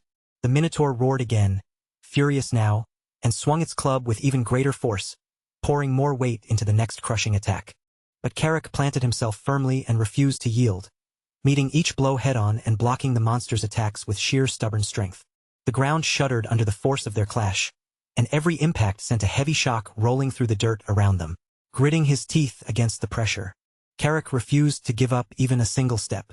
Watching him withstand the monster's relentless assault, Shutra smirked despite the danger and told him that after all that boasting, he had better not lose here. Then Shutra raised his glowing hand, gathered his power with focused intent, and activated a support skill to strengthen Carrick. A brilliant pillar of golden light burst up around Carrick, wrapping him from head to toe in radiant energy. That shining power poured into his body, and Carrick let out a thunderous roar as divine strength surged through his muscles. As Shutra watched the effect take hold, his expression sharpened with renewed determination. Shutra declared that from that moment on, they were done simply defending themselves, they were going to push the enemy back. Fueled by the golden power flowing through him, Carrick drove forward with his axe and forced the minotaur to stagger. Golden shockwaves spread across the battlefield, slicing through the dust in rippling waves and announcing the beginning of their counterattack. The minotaur stumbled backward, its huge body thrown off balance by the sudden surge of power pressing against it. Its eyes widened in stunned disbelief as Carrick's strength climbed far beyond anything the beast had expected. And in that brief opening, Carrick roared like a wild beast himself and launched his massive body high into the air. He swung his enormous axe down in a blazing golden arc, the energy-charged strike crashing into the minotaur with devastating force and shaking the ground beneath them. The fight ended in a burst of dust and a sudden heavy silence. Breathing hard, Carrick turned his eyes toward Shutra and shouted for the prince to keep moving. Shutra trusted his knight completely, and he did not waste even a second of the chance Carrick had created for him. He broke into a full sprint toward the temple, his crimson cape snapping behind him as he charged up the massive stone steps and disappeared into the glowing sanctuary beyond. Inside the temple, Green Wind's voice reached him once more, echoing through the sacred space as she urged him to hurry before it was too late. The gauntlet on Shutra's arm began to pulse with vivid green light, reacting strongly to the sacred power filling the temple around him. A stream of emerald energy flowed out from the gauntlet and curled deeper into the temple like a guiding path. Shutra followed it through ancient, cracked corridors until it led him into a vast inner chamber where enormous roots spread across the floor. At the very center of that chamber stood something so immense and breathtaking that it immediately drew his gaze. It was an ancient tree overflowing with divine green energy, its towering presence so powerful that the air around it seemed to hum with life itself. Shimmering leaves drifted and swirled around Shutra as Green Wind appeared before him again, her luminous figure extending one hand toward the sacred tree. And deep within its trunk, a brilliant object pulsed with overwhelming power, glowing as if it carried the heartbeat of something ancient. It was a dragon heart. Shutra's breath caught the moment he realized what he was seeing. The object before him was none other than the fragment of Ankel.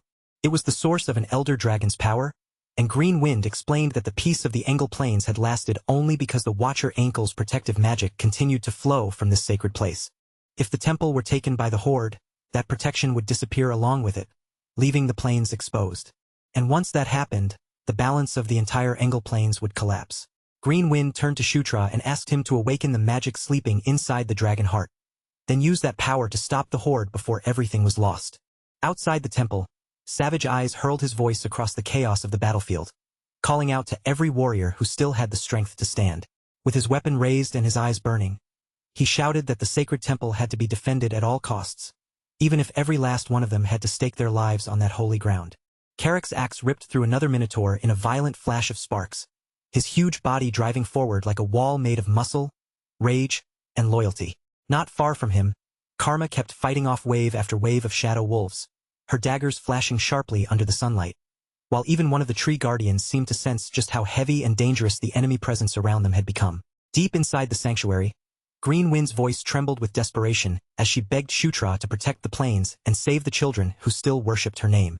Then, with the weight of everything resting on that moment, she offered him the dragon heart, the sacred power hidden within the heart of the ancient tree.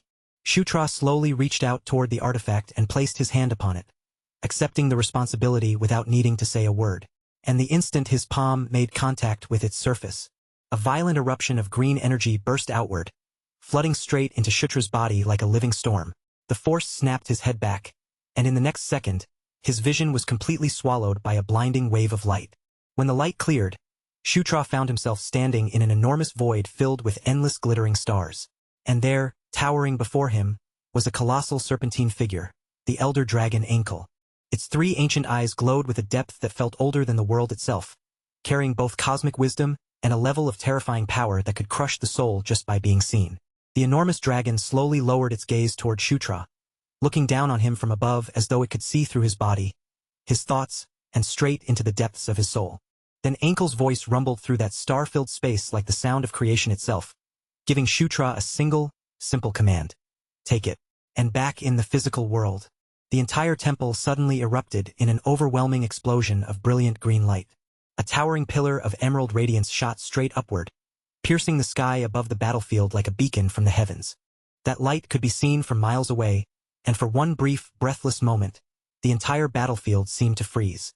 Allies and enemies alike turned their eyes toward the miracle, stunned into silence by the sight. Carrick stood among the dust, broken bodies, and scattered debris, his armor battered and marked by the fury of battle. Bloodied and panting, he looked toward the glowing temple and instantly understood that something like this could only have come from Shutra. Then the ground beneath everyone's feet began to quake, and thorn-covered vines burst up through the soil, twisting together with unstoppable force. From inside that surging storm of magic and roots, something massive began to stir. A gigantic wooden foot slammed down onto the battlefield, shaking the earth beneath it. Then came towering bodies made from bark, tangled roots, and stone, rising one after another as the ancient forest guardians finally awakened.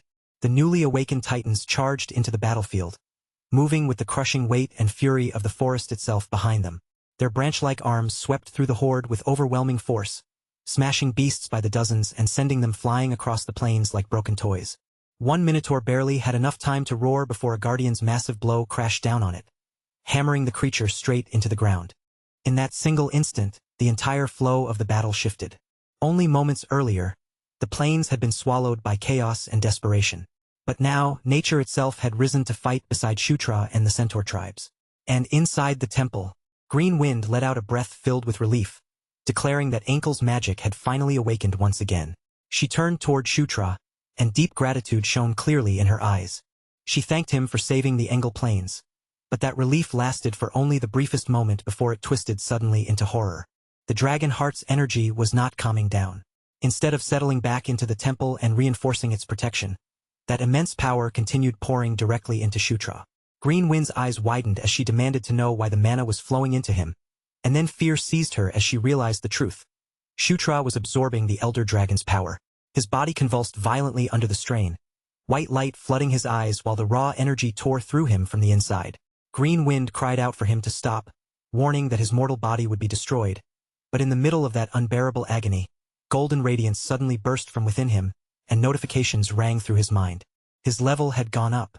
The wounds scattered across Shutra's body closed in an instant, sealing shut so quickly it looked as if time itself had been rewound. His skin began to shine with divine light as the golden power restored him, repairing every injury with impossible speed. Green Wind could do nothing but stare. She watched in stunned silence as something impossible unfolded right in front of her. Around Shutra, the golden aura continued to grow brighter and brighter.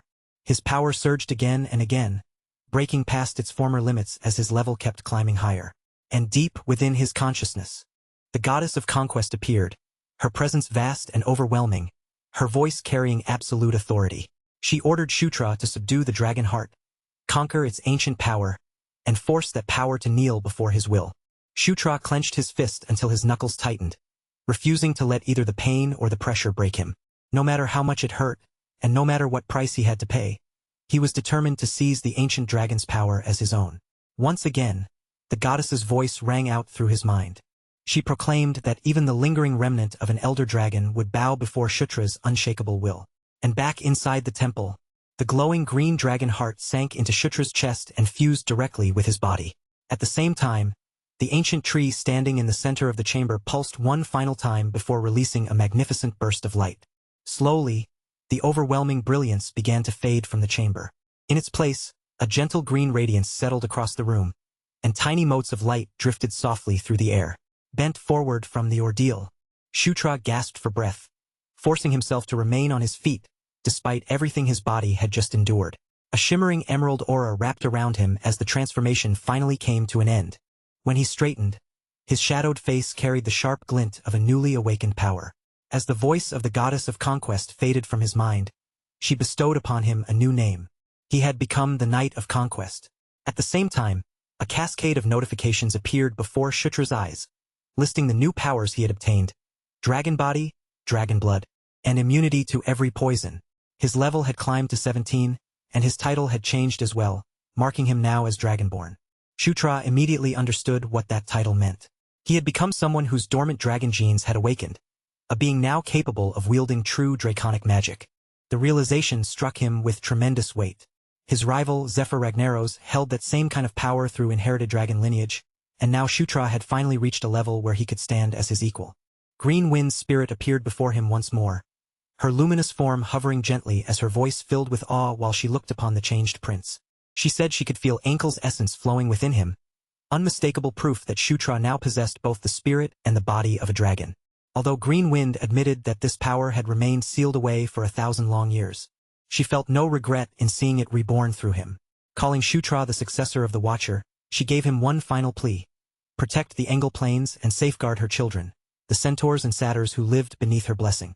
A confident smile spread across Shutra's face, and without the slightest trace of hesitation, he accepted her request. Outside the temple, the battle was still raging fiercely across the plains. The awakened tree guardians crushed through the horde with thunderous strength. They ripped through the monsters as easily as tearing weeds from the soil. But in the center of all that chaos stood a colossal minotaur commander, towering over the battlefield like the true core of the enemy army. It was bigger, fiercer, and far more brutal-looking than any of the monsters surrounding it. Just standing there, the beast gave off a crushing presence, as if the entire enemy horde was moving according to its will. The creature let out a guttural roar, barking orders across the battlefield and driving the horde harder against the centaurs and the awakened guardians. And the very moment Shutra emerged from the temple, his eyes fixed straight onto that towering monster. With just one look, Shutra understood the situation completely. That beast was not just another enemy. It was the commander leading the entire assault. Shutra lowered his body on the temple steps, gathering strength into his legs as his gaze sharpened.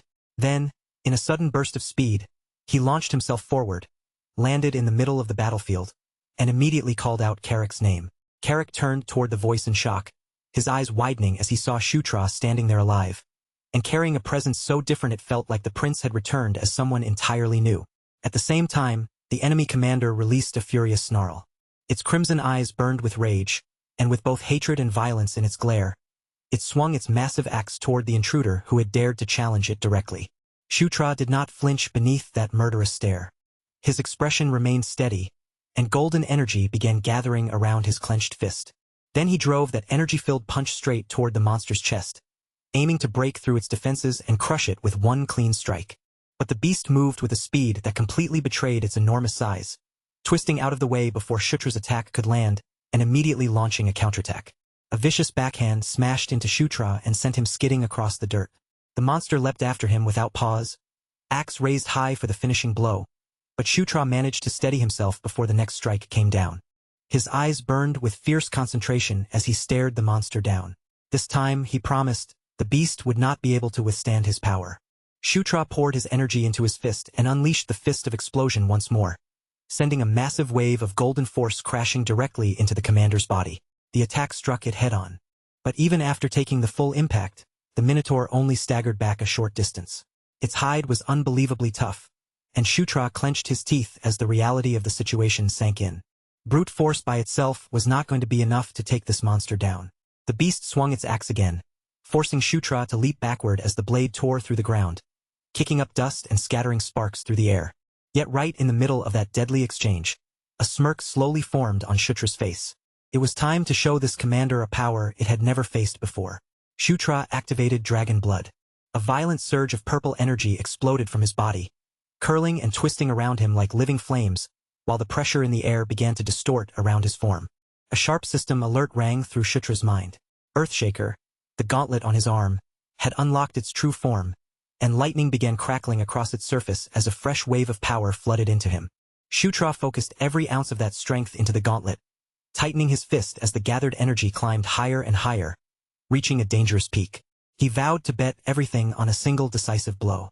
The Minotaur roared and charged forward with its axe raised, but Shutra met that fury head-on, unleashing an enormous blast of golden and violet energy. The two forces collided in the center of the battlefield, and the impact sent waves of pressure rippling outward through the dust and chaos. At that exact moment, Shutra shouted for Carrick, telling him it was his turn to strike. With the skill summoned, the King's Knight, Carrick appeared behind the commander in a flash of light, materializing at the exact spot Shutra needed him to be. And before the beast could even turn around, Carrick brought his axe crashing down onto the back of its skull with explosive force. The commander roared in agony as the unexpected blow shook its enormous body. The beast stumbled from the strike, and Shutra's gauntlet flared even brighter. Purple light intensified around his arm as he warned the monster to face him properly. The commander turned. Rage and fear flickered together inside its crimson eyes as it sensed the overwhelming power gathering before it. A fierce grin spread across Shutra's face as he promised that this attack would be completely different from the ones before. Shutra poured everything into one devastating blow: Dragon Blood, the power of conquest, and the awakened strength of Earthshaker. Then, with wings of swirling gold and violet energy flaring around him, he shot forward like a falling meteor. The air cracked under the force of his charge as he unleashed Earthshaker's secret art, a single overwhelming strike powerful enough to tear through the battlefield and end the fight. A massive explosion of golden light swallowed the bull-headed enemy whole. The blast carved a huge crater into the battlefield, sending shockwaves rolling outward through the air in every direction. The ground split apart beneath the force of the explosion, rocks flying upward as warriors from both sides raised their arms to shield their faces from the violent burst. And right at the center of that storm of light, dust, and raw power, System messages appeared before Shutra's eyes, announcing that his level had risen once again. The boss, Drake Ogre Mustafa, had been defeated, and along with that victory, Shutra gained a new title, Drake Ogre Slayer. Shutra stood at the edge of the newly formed crater, his body still tense from the overwhelming force of the attack he had just unleashed. His cloak fluttered behind him as smoke and golden motes drifted through the air, while the monster's remains hissed and faded away into shadow. Breathing heavily, Shutra muttered in exhaustion, realizing just how much aura he had burned through and how dangerously close he had come to collapsing. He also understood that using Earthshaker's true techniques properly would require a much higher level of aura mastery. And that was a skill he still did not have, which meant Gigantic Piston was not even the weapon's final form. A sharp grin crossed Shutra's face as faint light shimmered across his knuckles. There was still much more power waiting to be unlocked. Then Carrick's voice suddenly rang out across the battlefield, shouting that the enemy was beginning to retreat. Startled by the call, Shutra lifted his head and saw the centaurs charging forward with renewed strength, chasing the shattered horde across the open plains. The warriors roared their battle cries into the air, their voices rising together as the taste of victory finally came within reach. They cut down the fleeing monsters one after another, while savage eyes bellowed for the invaders to be spared no mercy. Beneath the sinking sun, crimson flashes of steel swept across the plains as the pursuit drove the enemy farther and farther away. Before long, night descended over the battlefield, settling across the scarred land like a dark cloak. Beneath a cold sky scattered with stars, the damaged plains finally grew quiet, with only the distant flicker of torchlight near the centaur shrine breaking through the darkness. Back at the camp, laughter, songs, and triumphant shouts filled the night air. The warriors celebrated their hard-won victory with sloshing mugs, booming voices, and joy that echoed far across the open plains. In the middle of all that noise and celebration, Shutra quietly slipped away on his own, drawn toward the ancient tree where tiny green motes drifted through the air like fireflies. From within the soft glow surrounding the tree, Green Wind slowly appeared before him once again. She gave him a gentle smile and lightly teased him, saying that earlier, he had looked as though he was enjoying himself quite a bit. Shutra told her that he had come because there were several things he wanted to ask. Green Wind agreed, saying that since he had fulfilled her request, she owed him answers. But before she began, she asked whether he would release the dominion he now held over her. Shutra blinked, clearly confused by the word, and repeated it back to her. Green Wind then began to explain that because he had absorbed Ankel's magic, Green Wind explained that since she herself had been born from that exact same power, Ankel's magic had now connected her very existence directly to Shutra, binding her to him in a way neither of them could simply ignore. Only then did the meaning truly sink in, and Shutra's expression stiffened with an awkward kind of realization. After a short pause, he admitted honestly that he had no idea how he was supposed to release her from that bond. Green Wind stared at him in absolute disbelief, her eyes fixed on him as if she could not believe such careless words had really just come from the person who had become her new master. She called him a terribly reckless master, warning him that if he did not even understand how to undo the connection, then she might end up permanently bound to him for no reason other than his own ignorance. Shutra immediately protested, insisting that no one had ever taught him about spirit contracts, dominion, or anything close to this in the first place. Green Wind shot back that he had acted as though he knew more than he really did, and Shutra, clearly flustered now, asked her to calm down and explain exactly what kind of state she was in. Green Wind answered him without dressing it up, saying plainly that she now belonged completely to him. Her body, her magic, and even her will had all been tied to Shutra as her master. Shutra quickly lifted both hands in front of his chest, waving them in a panic as if trying to stop the conversation before it headed somewhere even more dangerous. He hurried to explain that this was definitely not what he had meant, then asked more seriously whether the bond was hurting her or making her uncomfortable. Green Wind assured him that she was not in pain, but she warned that if she were to vanish from the Engel Plains, the land would lose both its life and its color, because she was the very essence of its magic. Shutra fell silent for a moment as he thought through her words, then suggested that she could simply stay there. After all, Shutra told her in a gentler voice, she did not have to follow him anywhere if remaining behind was what allowed the plains to keep living. Green Wind's expression immediately sank, and a hurt look flickered across her face as she asked whether Shutra was trying to abandon her. Shutra quickly denied it, clearly startled by her reaction, then asked if she truly wanted to come with him. Green Wind answered without the slightest hesitation, saying that of course she did, because it was only natural for a spirit to stay beside her master. Shutra slowly nodded, finally understanding the situation more clearly. Whether he had intended it or not, he had formed a real spirit contract with Green Wind. Then, as he remembered what she had said about the planes losing their vitality if she left, another idea began to form in his mind. Shutra asked whether they could create something that would sustain the Engel planes in her place while she was away. Green Wind's eyes widened at the suggestion, and after taking a moment to consider it, she admitted that such a thing was possible. However, she warned him that making a substitute like that would take time and consume a great deal of her strength. Behind her, the great tree shimmered faintly, almost as if it were responding to the idea as well. Shutra's face brightened, and he declared that this was exactly the solution they needed. They would leave something behind to preserve the plains and keep its life flowing, and once that was finished, Green Wind would be able to come with him freely. Green Wind hesitated, reminding him once more that the process would leave her weakened for a while. But Shutra brushed that concern aside with an easy, almost cheerful confidence, because in his mind, gaining a nature spirit as a companion was absolutely worth that temporary drawback. Relief softened Green Wind's face, and she clasped her hands together as she called him master with unmistakable affection.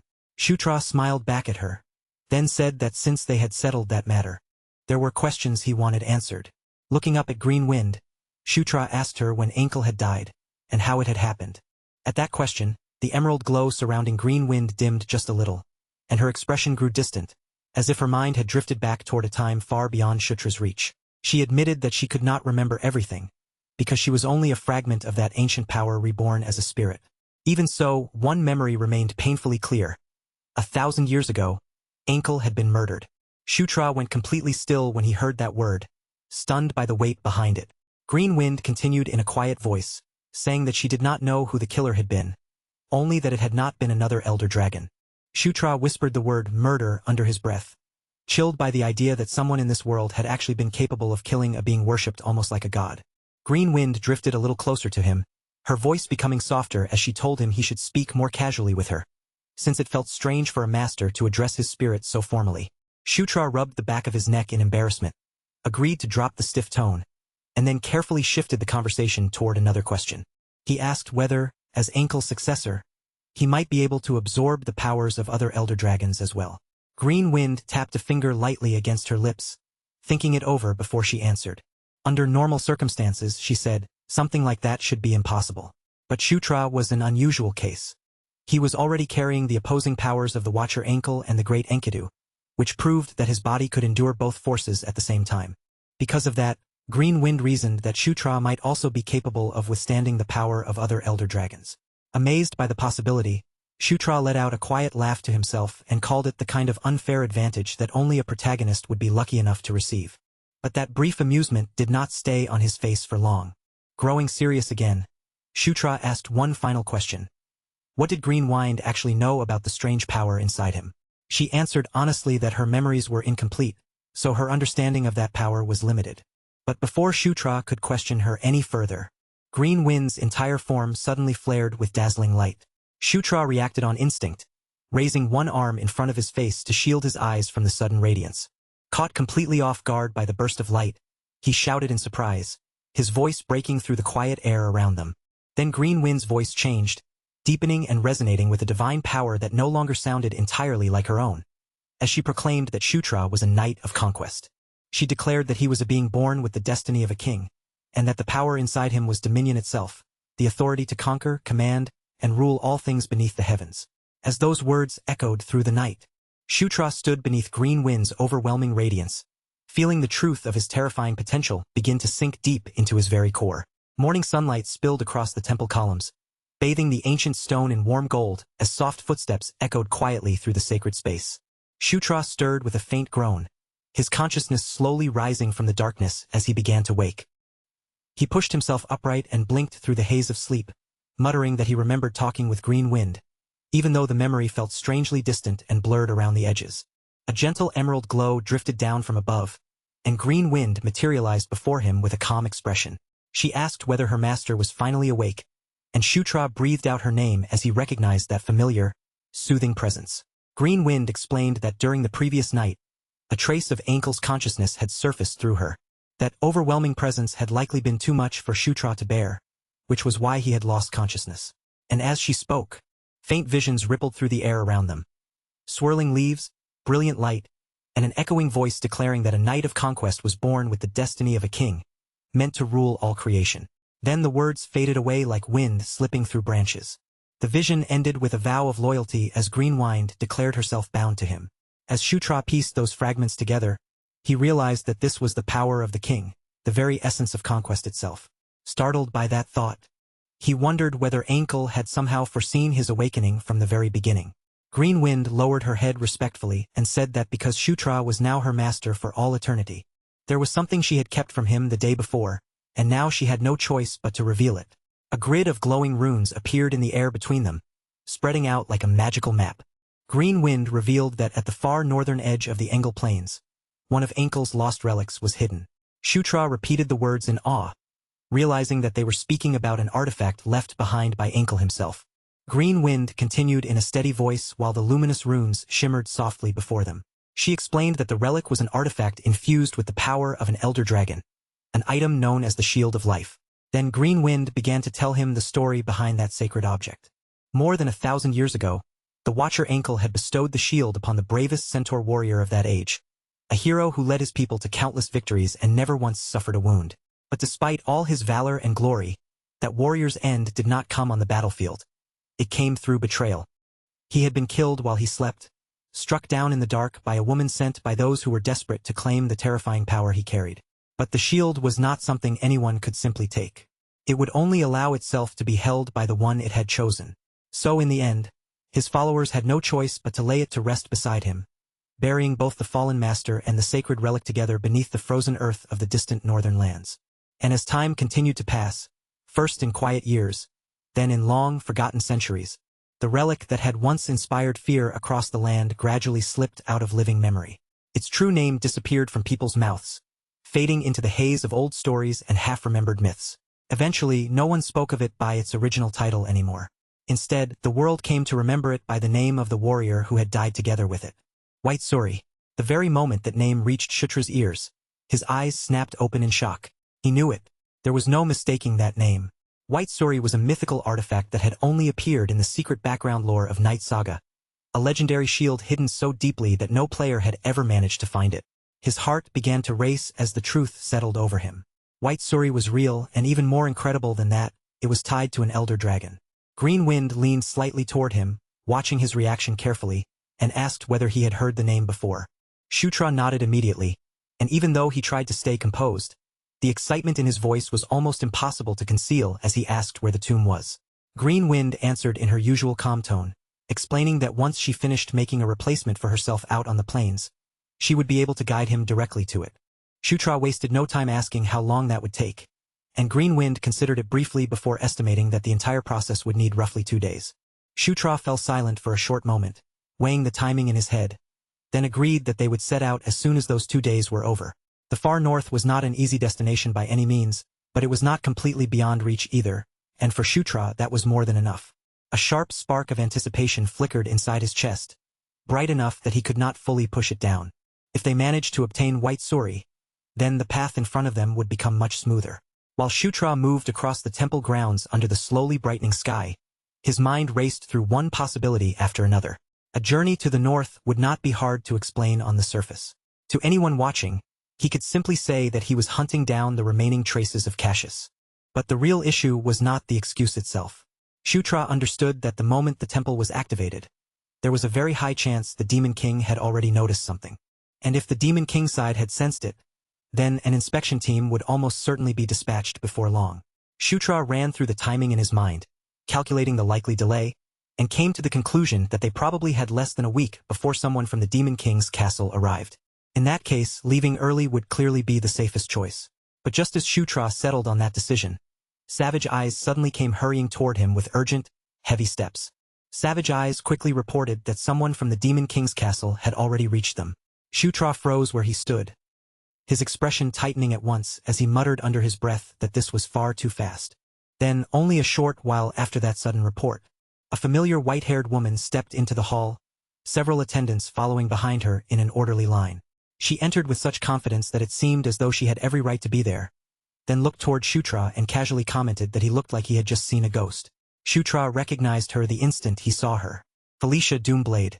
Shutra stared at her in surprise and immediately demanded to know why she had come all the way to this place. But before he could push the question any further, Felicia reminded him that introductions should come first, then called someone forward and told her to present herself. A woman with blue-green coloring stepped out from behind Felicia with elegant composure. She bowed with refined courtesy and introduced herself as Daphne, daughter of Echo, the fifth concubine. The moment Shutra heard her name, his thoughts began turning quickly. He remembered Daphne from the game's lore. She was a druid descended from a dryad bloodline, one of his half-siblings, and more importantly, someone who could become an extremely powerful and useful ally if he could somehow win her over. Felicia crossed her arms and explained that Daphne was a highly capable druid, and that her talents would be especially valuable because of their connection to the spirit of the plains. Daphne then looked at Shutra with a gentle smile and told him that she was looking forward to working with him. Shutra decided right away that he needed to make a strong impression on her, and preferably from the very beginning. After that, he shifted his attention back toward Felicia. He asked why she was not at the Giska Mountains researching the thunderforging anvil, as she had originally planned. Felicia answered that she had indeed intended to go there, but Shutra had completed his own mission much faster than anyone had expected. She went on to say that his speed had attracted far more attention than he probably understood. What should have been a basic Cassius subjugation mission, expected to last around 2 full weeks, had been cleared by Shutra in only 2 days. Because of that abrupt and unexpected success, Felicia explained that Shutra's name was starting to spread. Normally, someone else would have been sent to question him, keep an eye on him, or investigate exactly what had taken place during the mission. When Shutra asked whether that was why she had personally come here, Felicia admitted that it was one part of the reason. But she was also interested in the temple's magic, as well as the strange behavior Cassius had displayed. As Shutra listened, he quietly realized that beneath Felicia's sharp attitude and biting way of speaking, she was actually far more considerate than she appeared. So he thanked her for being concerned about the situation. Felicia lightly brought her hands together with a soft clap, keeping her usual composed expression, and then asked what Shutra intended to do next. Shutra answered that he was planning to go north and check whether any remaining members of Cassius were hiding in that region. But deep down, his true destination had already been decided.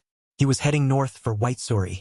At that moment, Savage Eyes, the centaur chieftain, stepped forward and declared in a firm voice that he would accompany Shutra. Shutra was briefly taken aback and hesitated, but the chieftain insisted that, as the leader, he could not simply send others to go in his place. Shutra rubbed the side of his head, forced to acknowledge that the chieftain's reasoning was difficult to argue with. Then Felicia raised her hand as well, calmly announcing that she would also be joining the expedition. Her reason was straightforward. Observing living Cassius would be far more useful to her than studying corpses after the fighting had already ended. The others began nodding in agreement, pointing out that a larger group would naturally mean more fighting strength. Shutra, however, could only let out a quiet sigh in his heart. Hunting Cassius was supposed to be nothing more than a cover story for his real objective. But now, that convenient excuse was turning into a proper expedition with multiple people involved. And as the group turned their eyes toward the far-off horizon, Carrick muttered that he had a bad feeling things were about to get troublesome. And then, several days later, the northern mountains stretched out beneath a wide, cloudless sky. The stillness of the cold air was suddenly ripped apart by the roar of a monstrous wolf, and in an instant, the entire party shifted into battle formation. Carrick stared toward the threat ahead, a grin slowly spreading across his face. He remarked that his instincts had been right from the very beginning. Dark figures burst out from between the rocks, their sharp fangs flashing as they rushed toward the group. Everyone braced for the incoming assault, and with his cloak snapping loudly in the mountain wind, Shutra stepped forward ahead of the others, his eyes steady and fully focused. As the howling pack rushed in from every side, the elf warriors and centaur fighters reacted at once. They spread into formation, planted their feet firmly against the ground, and prepared to meet the beasts head-on. Then, without warning, one wolf broke away from the rest of the pack and lunged straight toward the prince.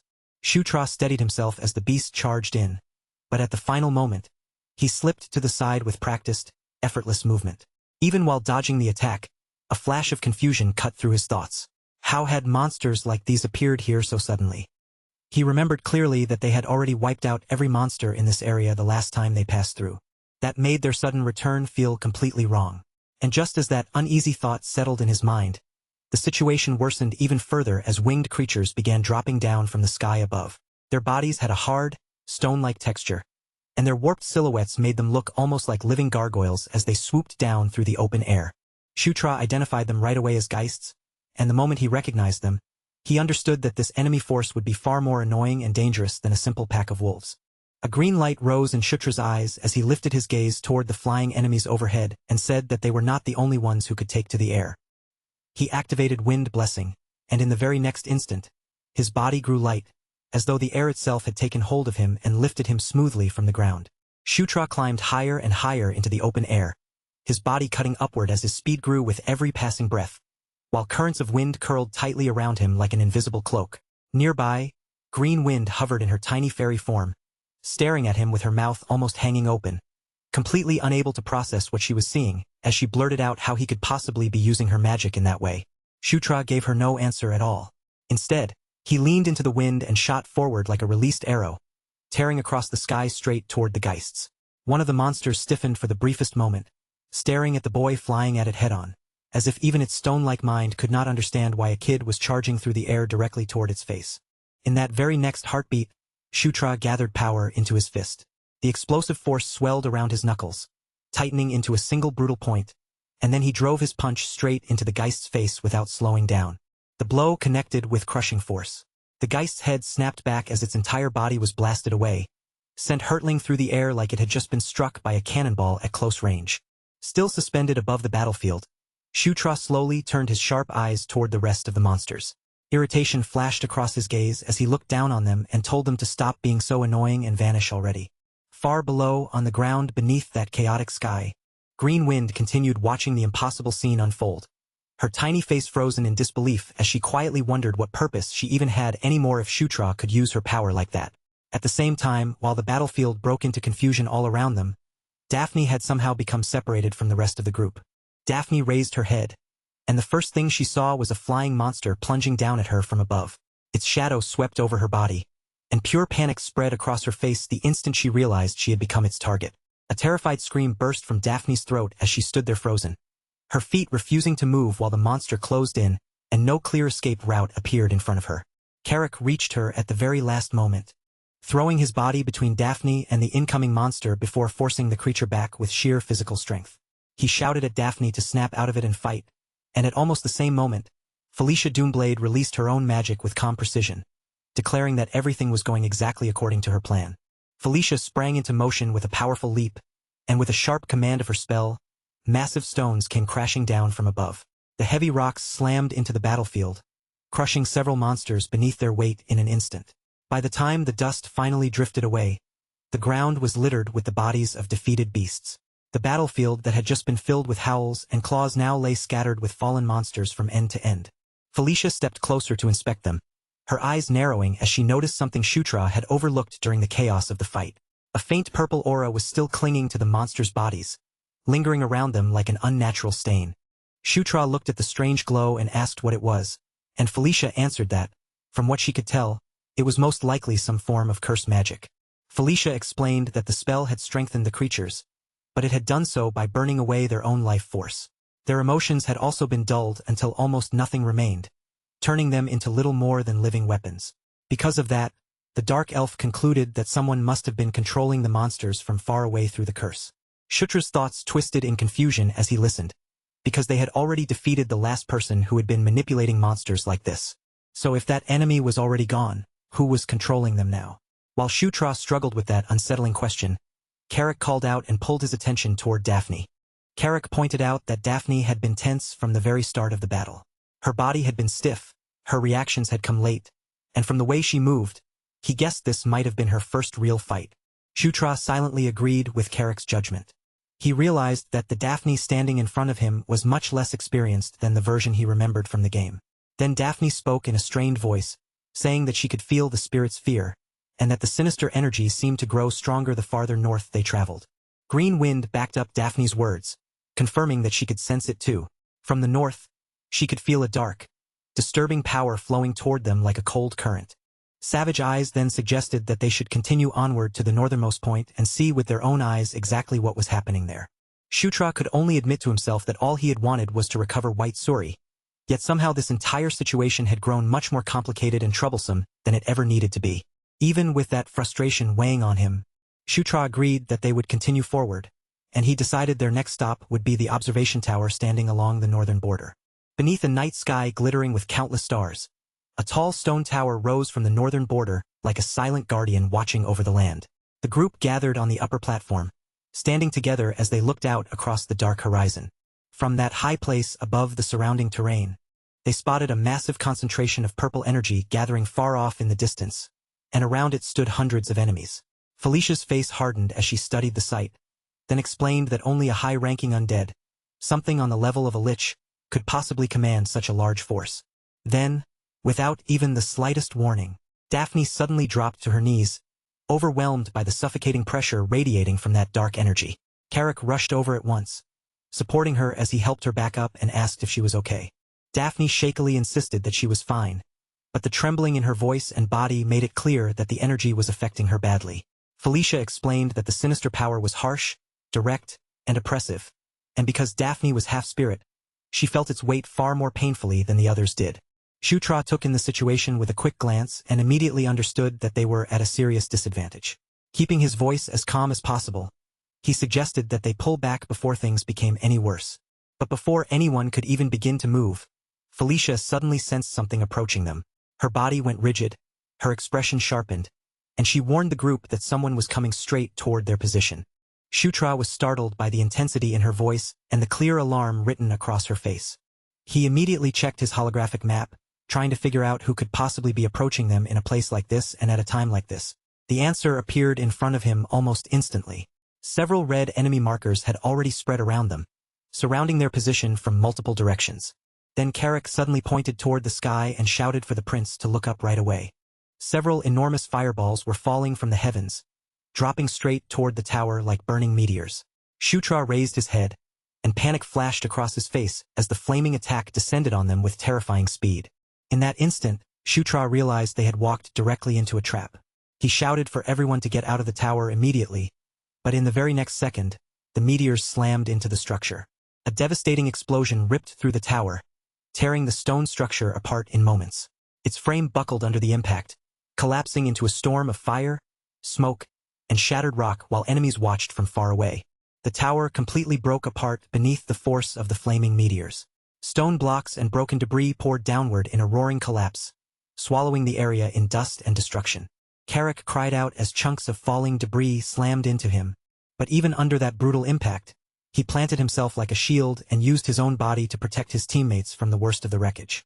Felicia reacted just as quickly, wasting no time at all. Her expression sharpened with fierce determination as she unleashed wind control magic. The spell wrapped around the group, softening their fall and shielding them from the force of the blast.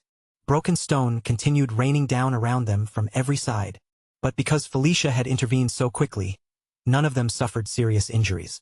When the smoke and dust finally began to thin enough for them to see again, Felicia turned her gaze toward Shutra and asked if the prince was all right. Shutra confirmed that he was, and Savage Eyes immediately thanked the sixth princess. Savage Eyes said plainly that her magic was the only reason they had survived that attack. But Felicia warned him not to thank her just yet, because the real problem was still in front of them. The enemy's numbers were overwhelming, and they were already surrounded on every side. Felicia ordered everyone to hold the line while she created an opening in the enemy formation. Magic began gathering around her body as her focus grew sharper, making it obvious that she was preparing to unleash a powerful spell. Shutra kept his eyes fixed on Felicia, caught between genuine admiration and a quiet uneasiness he could not shake. The fierce focus on her face made it clear she was gathering an enormous amount of power, and before he even realized he had spoken, her name slipped from his lips in a low whisper. Then Shutra pulled out a glowing dagger, its light flashing sharply across his hand, and declared that he would hold the enemies back for as long as he possibly could. A moment later, Shutra activated under the king's banner. His command spread across the battlefield like an invisible wave, reaching every ally standing with him and strengthening them all at once. The effect hit the warriors immediately. A sudden surge of power rushed through their bodies, flooding their arms and legs like fire racing through their blood. Several of the fighters stared down at themselves in shock, stunned by the unfamiliar strength now coursing through them. Green Wind looked toward Shutra with concern and asked if he was truly going to fight, and Shutra answered without hesitation, his voice firm and resolved. Shutra said there was simply no other option left. While Felicia prepared her magic, he had to believe in her completely and keep the enemy occupied until the decisive moment arrived. The Earthshaker gauntlet formed around Shutra's arm, locking over him with solid, heavy force as a powerful glow pulsed from the weapon. With a golden aura spreading over his entire body, Shutra raised his voice and shouted for everyone to brace themselves and get ready for the battle ahead. At his command, the whole group surged forward as one, charging straight into the horde that was rushing toward them with terrifying speed. With a fierce cry tearing from his throat, Shutra led the charge from the very front, refusing to back down even as the situation in front of them looked almost hopeless. Carrick, empowered by the prince's strengthening skill, let out a thunderous roar and rushed ahead with his axe raised high over his shoulder. Savage Eyes charged beside him with his sword ready, throwing himself into the undead ranks and cutting into the skeletons without the slightest hesitation. Shutra unleashed Explosion Fist, and the force erupted outward in a violent shockwave, smashing through several enemies directly in front of him. Bones exploded in every direction from the impact, scattering across the ground in broken pieces. But almost immediately, the undead began to pull themselves back together, and one floating skull with burning purple eyes reformed in midair. It was already preparing to attack again. Shutra clenched his teeth hard, frustration tightening his expression as he watched the enemy recover. Even his most powerful attacks were not enough to keep these monsters down permanently. And if the battle continued this way, there would be no end to it. No matter how many skeletons they shattered, more continued to rise, with fresh bones pushing up from the earth in endless waves before charging forward without mercy. Shutra understood that unless they found whoever was controlling them, the entire group would eventually be buried under sheer numbers. Then, without warning, purple bolts of energy began raining down from above, striking across the battlefield in every direction. His allies were caught completely off guard, crying out as the dark magic surged through their bodies. Carrick tried to guard himself, but the attack still hit him, and he shouted in frustration as burning pain tore through him. The purple bolts threw the battlefield into chaos, leaving the warriors staggered, disoriented, and dangerously exposed while the undead pressed in around them.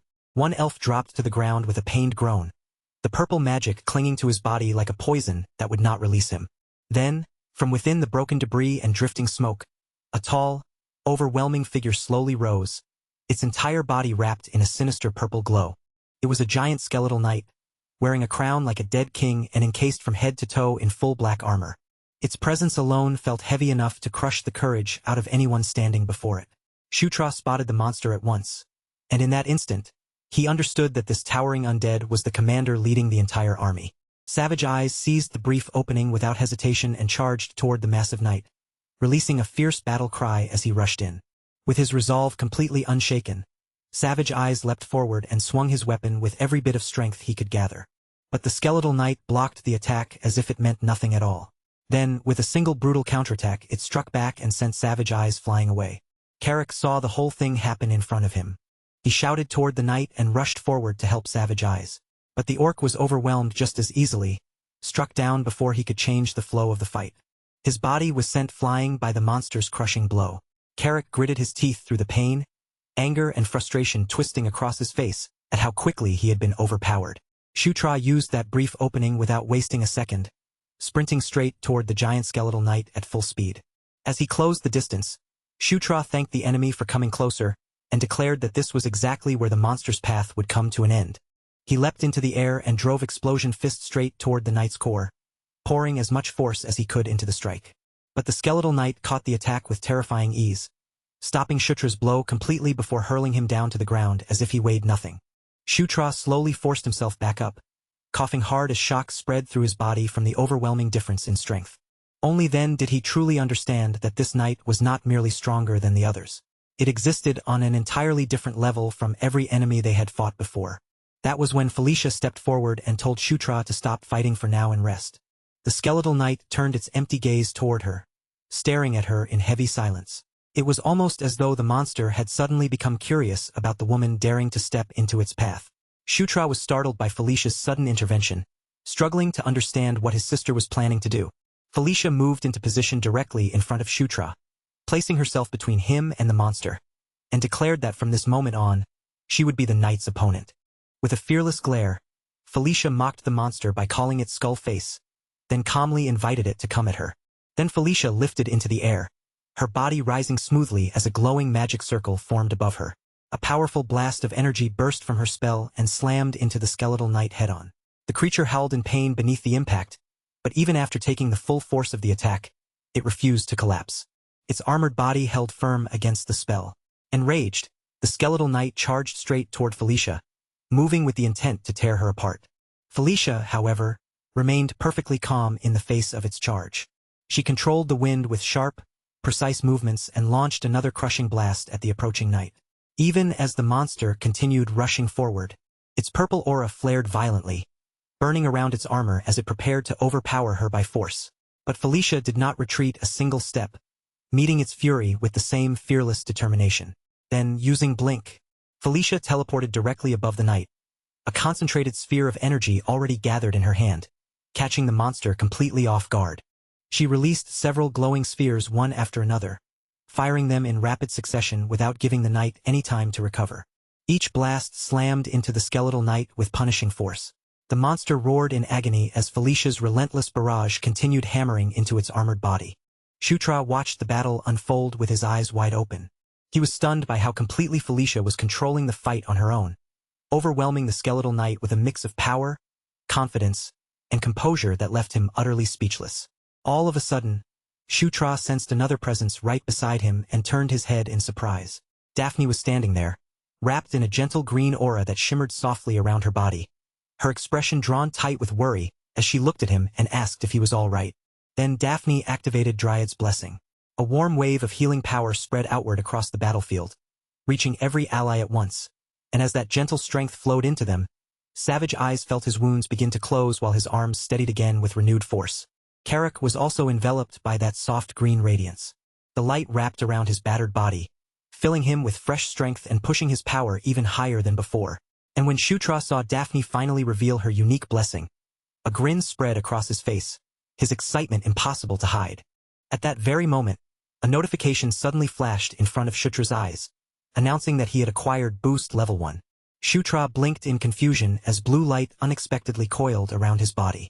Small glowing orbs of energy appeared around him, circling through the air like tiny spirits drawn to his presence. Then another notification appeared directly before his eyes. It declared that he had obtained Spirit Blossom Level 1.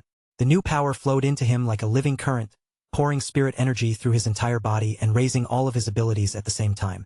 Only then did Shutra understand what was happening. The spirit of life and the spirit of wind were both moving through him at once, blending inside his body. With that power surging through him, Shutra charged straight at the skeleton knight and launched one strike after another, each golden blow bursting against the enemy's black armored frame. Nearby, Felicia was breathing hard. Her exhaustion showed clearly in the rise and fall of her shoulders, but even with her strength draining away, she refused to stop. She kept attacking, pouring every last bit of power she had into the fight. Felicia used Blink again and immediately prepared another spell. Purple blades of energy formed around her body before slicing toward the knight, and with irritation cutting through her voice, she called him a stubborn brute and told him to disappear already. She pressed in with a fierce strike, but the skeleton knight raised his sword and blocked the attack. Felicia's eyes widened in disbelief when she realized that even after all of that, her assault still had not been enough to bring him down. Then, in the next instant, Carrick, still blazing with Daphne's green aura, roared at the skeleton knight and rushed forward. The orc swung his axe down with terrifying force, landing such a heavy blow that even the knight had difficulty enduring it. The skeleton knight was clearly shaken by the impact, though somehow, it still managed to stay on its feet. Shutra floated into place beside Felicia and praised his sister for what she had done, though his eyes remained locked on the enemy as he prepared to keep fighting. Felicia turned in surprise when she realized Shutra was hovering beside her, already getting ready for the final strike. He told her to leave the finishing blow to him, while the gauntlet on his arm began blazing with intense, brilliant light. With a fierce shout tearing from his chest, Shutra unleashed Explosion Fist and drove a crushing blow directly into the enemy. The skeleton knight took the attack head-on, and under the overwhelming force of the impact, its armored body started to crack, crumble, and break apart. Carrick lifted his voice in a loud, triumphant cheer. He declared that victory was finally theirs. But Shutra laughed and corrected him with a confident grin, making it clear that the battle was not completely finished just yet. Fired up by that momentum, Carrick shouted that he would finish the job with his own hands and charged forward again, his axe lifted high above him. But before Carrick could actually reach the knight, the creature's body suddenly detonated in a violent burst of purple energy. Deadly waves of power shot outward toward everyone nearby, and Shutra screamed Carrick's name as the blast swallowed the battlefield in an instant. Fear seized Shutra's chest so tightly that it nearly stopped his breath. For a brief moment, he could not even make sense of what had just happened in front of him. His eyes widened as he stared through the sudden chaos, struggling to process the explosion. All around him, his allies were struck down by the violent burst of power. Their silhouettes vanished one after another into the swirling storm of purple light. Felicia stared at the disintegrating figure in front of her. She could hardly believe that the enemy was still standing so tall after everything they had already thrown at him. Forcing her focus back onto the skeleton knight, she braced herself, ready for a deadly counterattack to come at any second. Meanwhile, far away from the center of the battle, the tiny fairy Green Wind darted desperately through the dark forest, weaving between the shadows as she searched frantically for something important. Then she suddenly stopped in midair. Her tiny body went completely still as she sensed the presence she had been trying so hard to find. Not long after that, Green Wind discovered a floating fragment of land with a glowing weapon embedded inside it. This place was the tomb of the legendary warrior, and the white Suri resting there gave off such overwhelming power that even standing near it felt almost impossible to endure. Back on the battlefield, the skeleton knight lunged toward the fallen prince. Felicia reacted immediately, intercepting the monster with her magic before it could reach him. She glared at the knight with fierce defiance and ordered it to face her instead. Fury burned clearly in her voice. Then she gathered her remaining strength for a devastating spell. Felicia unleashed Triple Explosion, a massive burst of raw energy that slammed directly into the skeleton knight with explosive force. But the skeleton knight teleported away from the blast at the last moment. In an instant, it reappeared behind Felicia and swung its sword toward her back. She tried to escape with Blink, but the attack caught her before she could fully slip away. The knight followed up with a brutal punch, and the impact launched Felicia backward through the air. Felicia barely managed to raise a magic barrier in time, but even with that protection around her, the sheer force of the blow still hurled her away. She clenched her teeth in anger. At that moment, she realized this enemy was much tougher than she had expected. The skeleton knight answered with another blast of purple energy, shattering her barrier into pieces and knocking her down once again. Then the knight summoned yet another wave of undead, sending them surging across the battlefield like a massive tide of bones. And in the middle of all that chaos, Shutra lay unconscious after being struck by the blast of bones, his body motionless on the ground while the battle continued to rage around him. As Shutra drifted through a deep darkness, a mysterious voice called him master and told him to rise. Then his eyes opened inside a calm green space, and he looked around in confusion, unsure where he had awakened. Shutra still had no idea what was happening in the strange space around him. Before he could even steady his thoughts, Green Wind appeared in front of him, her expression urgent as she insisted that he needed to hurry and awaken the power of Ankle sleeping deep inside his body. Shutra looked back at her with clear confusion in his eyes and asked how he was supposed to draw out Ankle's power when he did not even know how to activate it in the first place. Right then, an enormous green light suddenly flashed high above him. It was so bright and sudden that Shutra instinctively raised his head, his eyes widening in shock as he stared upward. The forest spirit warned him that there was something crucial he had to understand first, and in her small hands, a glowing artifact shone with a strange, powerful radiance that seemed far beyond ordinary magic. Meanwhile, back on the battlefield, Shutra's unconscious body quietly murmured the words dragon blood, as though some buried truth had finally risen from deep within him. Then, from the heavens above, a stream of green and blue energy came pouring down, slicing through the sky like a brilliant comet falling toward the earth. Below that dazzling light, Felicia and the warriors, still surrounded in the middle of the seemingly endless undead horde, kept fighting with desperate determination, using every bit of strength they had left. The green energy swept across the battlefield like a living wave. Wherever it passed, wounds began to close, strength returned to exhausted bodies, and the allies who had nearly reached their limit were suddenly empowered again. Felicia glanced back through the chaos of the battle and saw her brother beginning to rise from the ground. His body was wrapped in a radiant green aura, the light shimmering around him like something alive as it pulsed through the air. Shutra forced himself upright, still unsteady on his feet and clearly confused as the strange energy continued coiling around his body. Then, without any warning, white Suri materialized directly in front of him, shining with such overwhelming presence that the air itself seemed to grow heavier. Shutra stared at the shield in disbelief and asked how this could even be possible, just as Green Wind appeared beside him. Green Wind explained that she had searched for the tomb, and somehow, she had managed to make the shield recognize Shutra as its new master. Shutra started to thank her for what she had done, but Green Wind immediately cut him off, telling him to save the praise for later because something far more urgent was standing right in front of them. The skeleton knight turned toward Shutra, sword gripped in hand, clearly ready to finish everything. Then the monster charged forward with terrifying speed. A trail of purple energy dragged behind him as he closed the distance in an instant. Shutra tried to react, but he was caught off guard by just how impossibly fast the knight's movements had become. For a split second, Shutra could not help wondering why the skeleton knight was suddenly moving at such an absurd speed. The skeleton knight fired a bolt of purple energy straight toward him. Shutra raised White Suri at once and met the attack head-on, blocking the blast directly with the shield. Felicia screamed Shutra's name in terror. As the smoke split apart, it revealed the knight's headless form, making the sight even more horrifying. But then Shutra rose into the air, glowing with green power, White Suri held firmly in both hands. Shutra tightened his grip around White Suri and felt its enormous power rushing through his veins. Green Wind explained that Ankle's fragment had changed his body, transforming him into a hybrid. She asked if he could feel it now, the new strength surging through his altered body, that extra power spreading into every part of him. 1,000 years of Ankle's magic, preserved inside the shield for all this time, was now flooding directly into Shutra. Shutra was stunned by the sensation. His eyes widened as he took in the unbelievable force flowing through him and admitted that the power felt incredible. Across the battlefield, the skeleton knight silently watched him. His purple eyes burned with pure hatred. Shutra stared right back at the monster, completely unafraid now, and insulted him by calling him bonehead. Then Shutra invited the skeleton knight to continue the fight, his confidence stronger than ever.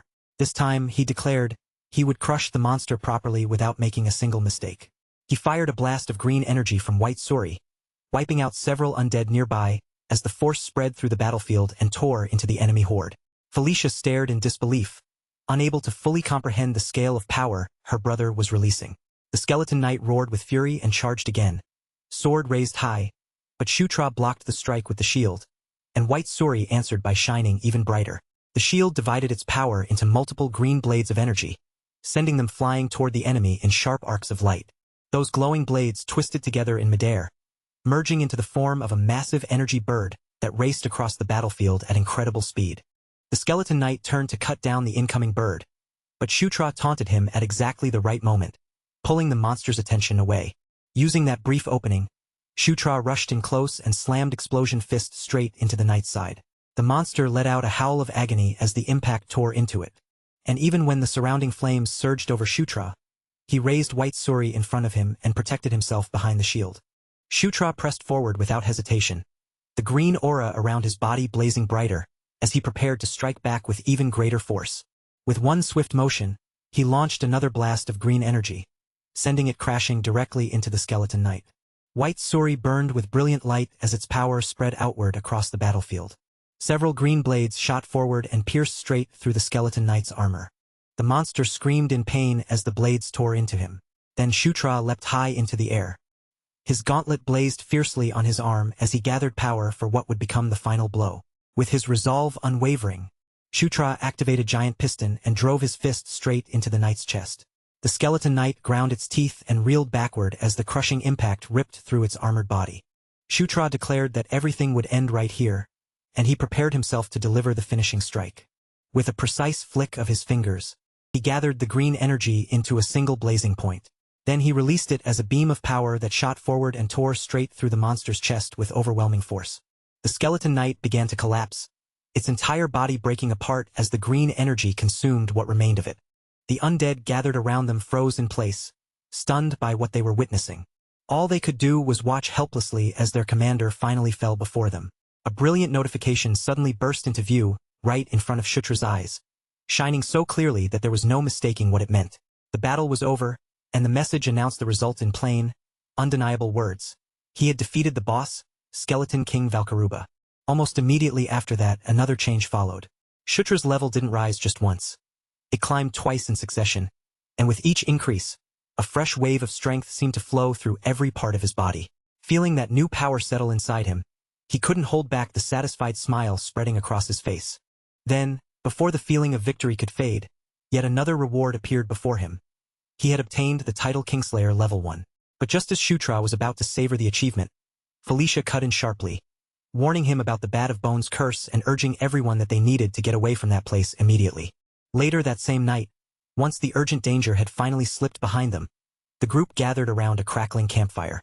The warm orange light flickered across their tired faces as they let their bodies rest and quietly began sorting through everything that had happened. Felicia's eyes eventually drifted toward the shield in Shutra's possession, her gaze lingering on it with careful curiosity. In a measured voice, she asked whether it was truly the White Eagle's relic, and Shutra answered with a calm, steady nod, confirming it without showing even a hint of doubt. The moment that confirmation sank in, Savage Eyes and Carrick both stared at the shield in open disbelief. Their eyes widened as if they were looking at something impossible, clearly stunned that a legendary weapon they had only ever heard about was now sitting right there in front of them. Daphne, however, looked at the shield more quietly, focusing on it with a serious expression. After sensing it for a moment, she said that an enormous life force was flowing from within it, and to her, it was obvious that the relic still had not revealed the full extent of its real power. Those words made something click in Shutra's mind. The shield had never been weak in the first place. It was holding itself back on purpose, carefully adjusting its own strength so that it could stay in balance with him instead of overwhelming him. Felicia turned her attention back to Shutra and told him plainly that the relic now belonged to him. Then, with her expression growing much more serious, she added that she would not report anything about the shield to the castle. At that moment, Savage Eyes stepped forward with a solemn air, his posture filled with respect. In a formal tone, he acknowledged Shutra as the rightful successor of the great warrior once known as White Eagle. The Centaur chief did not stop there. With firm conviction in his voice, he pledged that whenever Shutra called for them, he and his warriors would come to stand by his side without the slightest hesitation. Hearing those words, Shutra's expression softened into a warm but steady smile. He looked back at them and said that he would be relying on them in the future as well. Just then, a sudden thought struck Shutra, snapping his attention back to something important he had nearly forgotten amid all the chaos. They still had not checked the warrior's tome to see what kind of loot had been left behind. When Shutra opened it and looked inside, what he found was a treasure chest overflowing with valuables. Gold coins glittered in shining piles, mixed together with all sorts of precious items that immediately drew the eye. But before Shutra could even take a proper moment to admire the dazzling sight of all that treasure, Green Wind suddenly appeared, cutting into the moment as if she had been waiting for her chance. She declared that things were not finished yet, because Shutra still had not given her the praise she clearly deserved. Carrick was so startled by her sudden appearance that he nearly jumped out of his skin. Shutra, on the other hand, immediately realized what he had forgotten and quickly apologized for overlooking her contribution. He then reached out gently and patted the small fairy on the head, making his apology feel sincere. In a warm voice, he thanked her properly, making sure she knew just how important her help had been during the battle. Green Wind decided that she would forgive him, but she was far from satisfied with only an apology. Puffing herself up proudly, she insisted that if Shutra wanted to make it right, he had to praise her properly as compensation. Shutra accepted her demand without putting up any resistance. He told her that she was the best among them, truly amazing, and absolutely deserving of every bit of praise she wanted to hear. And so, with the battle finished, the treasure recovered, and the immediate threat finally gone, the long and chaotic incident in the north at last came to an end. Even after everything had settled down, Shutra still could not fully shake off the uneasiness lingering inside him. He kept turning the same question over in his mind. Had Valkyruba truly been the source of the purple aura, or had something even stranger been hiding behind it all along? There was another question troubling him as well. How had the enemy even known about the small sanctuary hidden deep within the forest, a place that should have been difficult for anyone to find? As those thoughts continued to weigh on him, Shutra's expression gradually became more serious. The fighting might have ended, but he understood clearly that several important mysteries were still left unresolved. Quietly, Shutra made a promise to himself. One day, no matter what it took, he would uncover the true origin of the purple aura. After they returned from the northern border, time began moving quickly for Shutra and the others. Busy days followed one after another, leaving little room for them to slow down. Savage Eyes gathered his warriors and prepared them for another march north. This time, their purpose was clear. They would eliminate the remaining Cassius once and for all. Shutra joined them in that campaign, standing alongside the Centaur warriors as they moved through the region. Together, they pressed forward and carried out the final cleanup of the area. After 15 days of relentless effort, the entire pack was wiped out completely. Meanwhile, far away at the Demon King's castle, daily life continued as usual within the dark and towering fortress. Felicia looked over at her younger brother with a thoughtful expression, studying him as if something about him had changed. After a moment, she remarked that he seemed noticeably stronger than before. Shutra answered her observation with nothing more than a casual grin.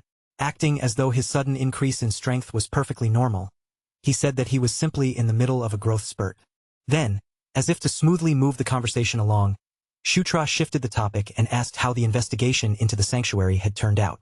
Felicia replied that, for the most part, the results had been fairly ordinary. However, that was not all she had managed to uncover. Felicia went on to explain that during her search, she had found something truly remarkable. The magic placed around the sanctuary appeared to have been cast by none other than Ankel. Ankel was one of the 6 ancient dragons.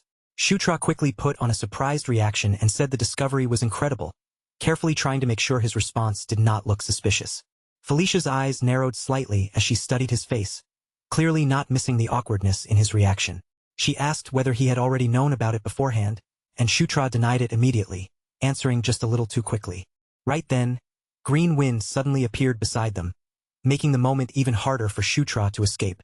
Without softening her words at all, she bluntly said that he looked strange while trying so hard to act like he knew nothing.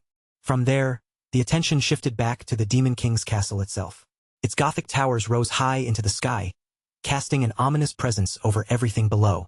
And the moment Felicia arrived, a group of elf girls hurried toward her, their faces lighting up with bright and excited expressions. They called Felicia's name with warmth and familiarity, quickly gathering around her in a cheerful cluster. One after another, they greeted her, asking how she had been and whether she had eaten yet. Carrick watched the lively welcome from the side, taking in the familiar scene with a relaxed look. He commented that nothing around this place had changed at all, and Shutra gave a small nod in agreement. Green Wind then asked whether it was really all right to leave the plains as they were. Shutra answered calmly, saying that in the end, the only ones who had truly changed were themselves. Carrick stepped a little closer to Shutra and lowered his voice, speaking carefully so the others would not easily hear. He asked whether the prince had done something wrong to attract this much attention. As he spoke, Carrick gestured toward a group of women who were glaring at them with obvious hostility and suspicion. Shutra recognized them as succubi and quietly wondered whether they were connected to Anastasia Necrian's faction. Anastasia Necrian, the 4th princess, was not someone who could be ignored. She was the leader of one of the 3 major factions within the Demon King's castle. Her faction was the largest of the 3, and at one point even Felicia and her twin brother Sylvan had belonged to it. Shutra quickly pieced together what that meant. The news of everything that had happened out on the plains had already reached Anastasia's ears. Slowly, a confident grin spread across Shutra's face. He glanced over at Carrick and told him that he had better start getting used to that kind of attention. From now on, this was only going to happen more often. The focus then shifted to the merit office inside the Demon King's castle. There, Isabella, the representative in charge, formally announced that Shutra's merit rank had risen to 10, and because of that promotion, he had now gained access to the treasure vault. The instant Isabella mentioned that he now had permission to enter the treasure vault, Shutra's eyes brightened as if someone had lit a spark inside them. His excitement showed almost immediately, spreading across his face before he could even try to hide it. A wider smile pulled at Shutra's lips as he leaned into the moment, clearly unable to contain his anticipation. He asked if this finally meant they could go out and properly spend some money for the first time, as though the words themselves were already making him picture the possibilities. It wasn't long before they headed straight for the arsenal, moving through the castle with their new authority in hand. Once they arrived, the guards checked and confirmed their permission, then stepped aside and allowed them to enter the first treasure vault. Waiting for them inside was Iger, ready to receive them. As the manager of the arsenal, Iger calmly explained how this place worked. Unlike the usual rewards that required merit points, the equipment stored here could be purchased directly with cash, and after giving them that explanation, he welcomed them in and told them to look around freely, choosing whatever happened to catch their eye. Shutra glanced over at Carrick and, in a completely casual tone, told him to pick out anything he needed. Carrick froze for a moment, staring back at him with disbelief written all over his face, as if he couldn't quite believe such a generous offer had just been handed to him. But once Shutra confirmed that he meant it, without the slightest hesitation, Carrick's expression changed instantly. His face lit up with excitement, and the orc hurried off into the rows of equipment, eager to search through everything available. After taking his time and inspecting the gear carefully, Carrick finally settled on a piece of chest armor. He held it up with approval and explained that it had exactly the kind of toughness and durability he had been looking for. Carrick then added that the armor came with resistance against elemental attacks, which made it even more valuable. Better still, it was light enough that it would not slow his body down or interfere with the movements required for his beast god fist art. Completely satisfied with that choice, Carrick decided he would wear the armor beneath his usual clothes. That way, the protection would stay hidden from view, but it would always be there and ready whenever danger appeared. After finishing their business there, Shutra and Carrick made their way to a blacksmith named Cater. This time, Shutra wanted to commission a new pair of greaves, something properly suited to the way he fought. Shutra explained that ordinary greaves simply would not be enough for him. His martial arts relied heavily on sharp footwork, fast steps, and precise lower body control, so any equipment on his legs had to support that movement instead of holding him back.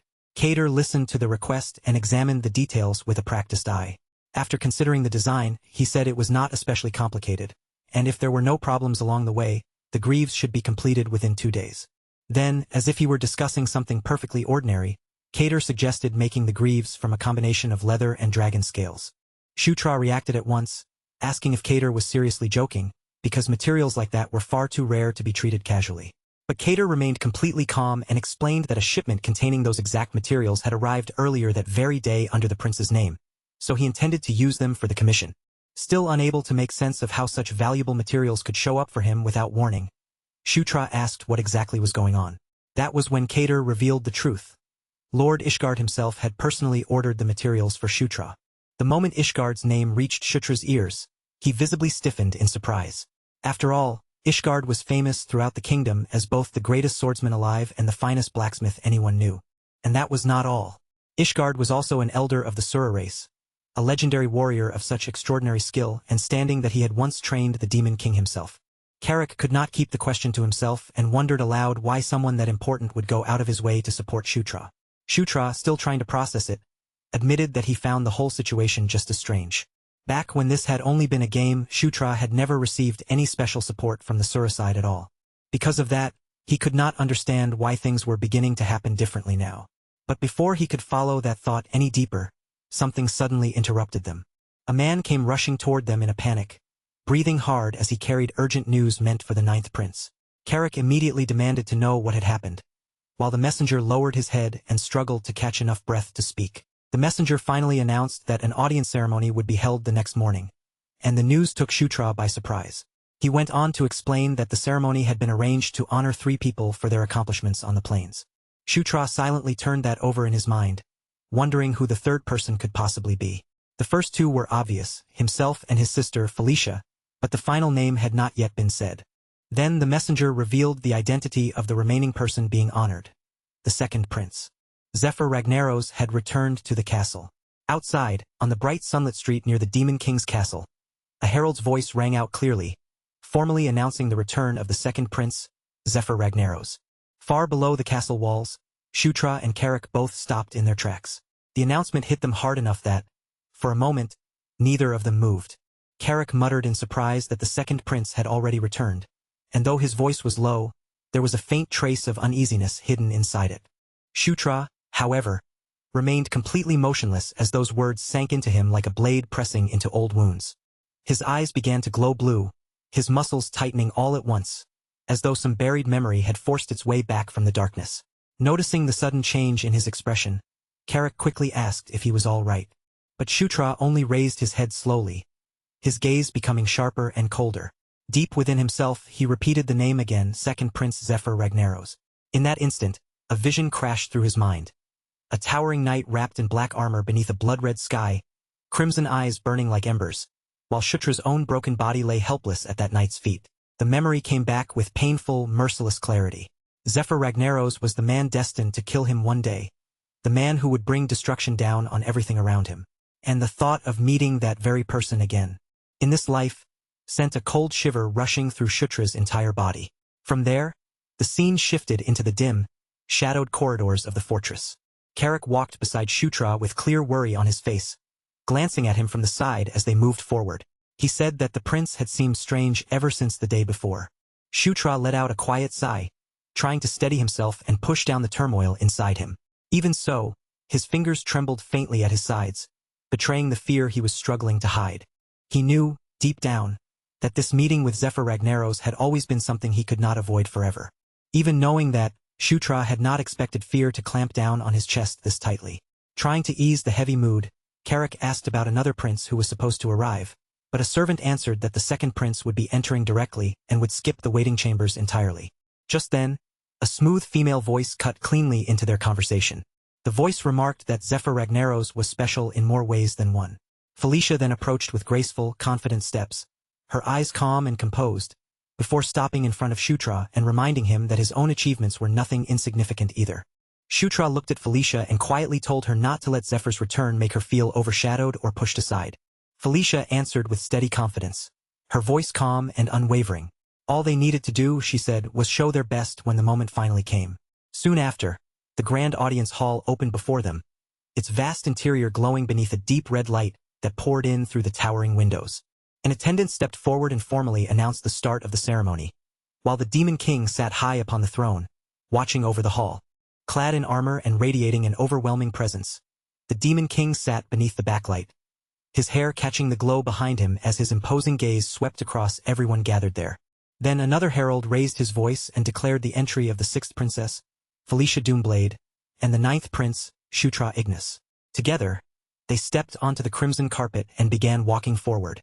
Shutra kept each step controlled and deliberate, but tension still ran through his body, his cloak brushing softly against the floor as he thought to himself that if he was already this nervous now, then he could barely imagine what would happen once the real pressure finally arrived. He forced his gaze to remain fixed straight ahead, refusing to look around too much. The balconies were packed with nobles, and above him, a horned woman watched with cold, arrogant eyes, but Shutra kept moving and ignored their stares. Shutra reminded himself that there was no escape from this moment. Whatever fear pressed against him, he had no choice but to endure it. After all, this was a wall he had always been destined to face, no matter how much dread weighed down on his heart. Then the herald announced the next person to enter, and in that single instant, the entire audience hall sank into a heavy, breathless silence.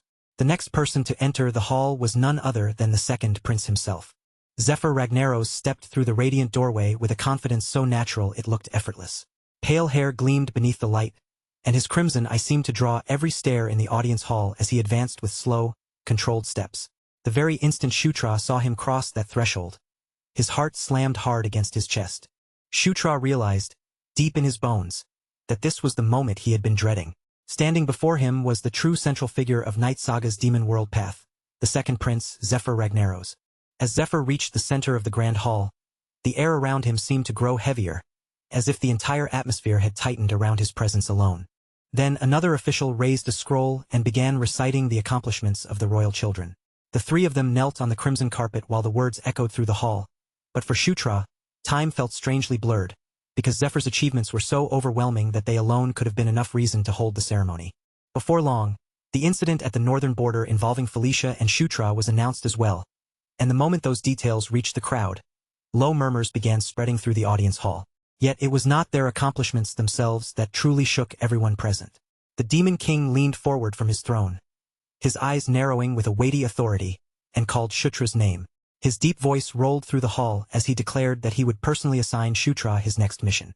Felicia's body went rigid the moment she heard those words, while a nearby demon noble sharply turned his gaze toward Shutra, clearly reacting to the unexpected announcement. Zephyr, however, gave nothing away. He simply lowered his head in silence, his expression calm and unreadable. Shutra felt every gaze in the room snap toward him at once, pressing down on him from every direction. He understood immediately that this situation had never happened before, and with tension stiffening his shoulders, he stepped forward, stumbling slightly over his words as he asked for the Demon King's pardon. He was completely shaken by the fact that the Demon King had suddenly given him a mission in the middle of an audience ceremony. Later, after the ceremony had finally moved on from that stunning moment, Shutra found himself standing before a glowing map covered in rune-like markings, listening closely as the mission was explained. An official pointed toward a highlighted region and informed him that his task was to explore the Thunderdome fortress of the Dwarven Kingdom. Above the map, a floating box of light appeared, revealing the excavation routes where miners had recently uncovered a passage that seemed to lead toward the fortress. Shutra was then instructed to secure that newly discovered passage first, and after that, he was to investigate whatever lay waiting inside the fortress itself. The official continued the explanation, saying that this mission had originally been assigned to the 27th Exploration Unit under General Cashabel. However, General Cashabel had died during the investigation, and the cause had been recorded as toxic gas. Because of that danger, the official advised Shutra to prepare proper countermeasures before attempting to secure the fortress. Shutra muttered quietly beneath his breath, still having trouble accepting the mission he had just been handed. In his mind, one obvious problem refused to disappear. General Kashabel, who was of draconian descent, had failed this mission, so why were they expecting Shutra to succeed where he could not? If lineage and natural resistance were that important, Shutra could not help wondering why the task had not simply been given to Zephyr Ragnaros instead. That evening, under a sky dyed red by the setting sun, Felicia walked through the streets together with Shutra and Carrick. All at once, Felicia stopped walking. Her eyes narrowed, as though the situation had been bothering her for some time, and then she pointed directly at Shutra, demanding to know whether he had somehow angered their father. Shutra flinched slightly at how direct the question was and asked what she meant. Felicia then explained that, under normal circumstances, a mission like this should have been handed to Zephyr Ragnaros without any hesitation. Carrick crossed his arms and added that even the general had failed, which proved how dangerous the fortress truly was. Felicia agreed, saying that the assignment was far too risky for Shutra to accept lightly. She stepped closer to him, calling his name with unmistakable concern in her voice and insisting that he had to feel the same way. Shutra scratched his cheek awkwardly, caught off guard by how intense she had become, but in the end, he admitted that she was right. Then Felicia's expression shifted, determination rising through the worry on her face. A faint shimmer of light seemed to gather around her as she declared that she would go with him. Reaching toward Shutra, she said they would face the Thunderdome fortress together, side by side. After saying it, Felicia tried to act as though she was merely irritated, but Carrick immediately teased her. He pointed out that she had invited herself along without even taking a moment to hesitate. Shutra could see straight through Felicia's attempt to hide her concern, but he did not question her about it. Instead, he answered her with a warm and genuinely grateful smile. That smile alone showed how deeply he appreciated her loyalty. Without resisting her decision, Shutra gladly accepted Felicia as someone who would join them on the mission. At that very moment, a blue-haired siren stepped forward with an intense smile on his face.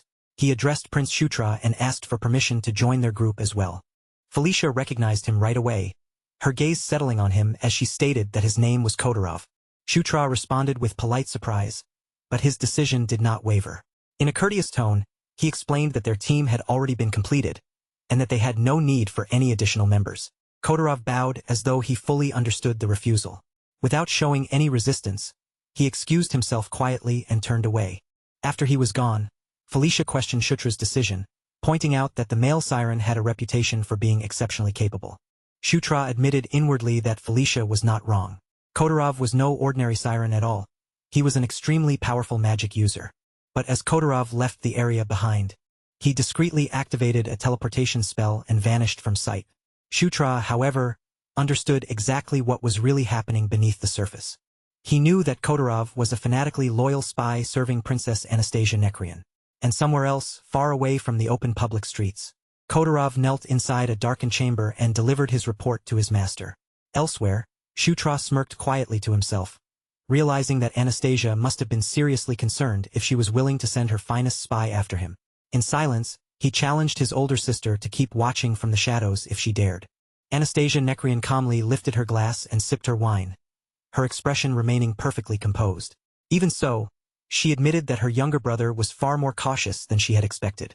Later, inside Shutra's quarters, Felicia asked what he knew about the fortress they were about to head toward. Shutra answered that it had once belonged to the dwarves. He described the dwarves as a people famous for fighting brutal wars against dragons. Felicia added that the Dwarven High Kingdom had battled those dragons to protect their enormous treasures, and the sheer scale of that history left Carrick visibly stunned. Felicia continued explaining that many different kinds of dragons had once threatened the realm.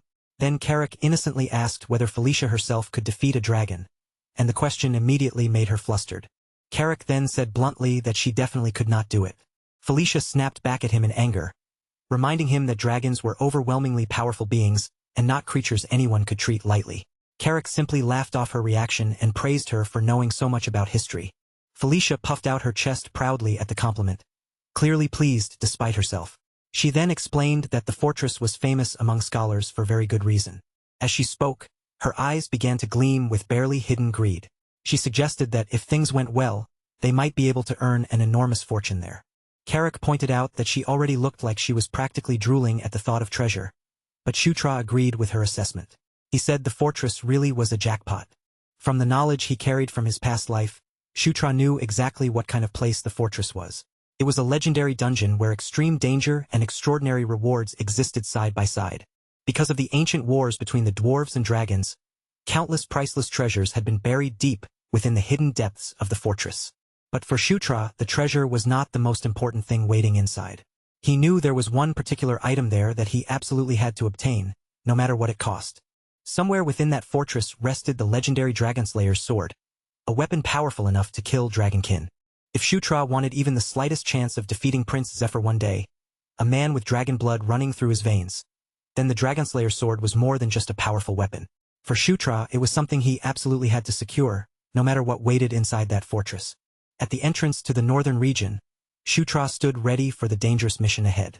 His newly obtained A-rank greaves covered his legs, catching the sunlight with a sharp gleam, while the dragon-scale craftsmanship gave off a powerful brilliance that made the armor look anything but ordinary. Shutra lowered his gaze toward the custom-made greaves and let a satisfied smile rise onto his face. The fit, the weight, and the power behind them all felt perfect, as if the armor had been made to match his fighting style exactly. Behind him, the rest of the party had already assembled. Each of them stood prepared and focused, their bodies tense with anticipation as they waited for Shutra to give the command. Shutra lifted his mask and pulled it firmly into place. His eyes narrowed with sharp concentration, and with one clear signal, he let everyone know that it was finally time to move out.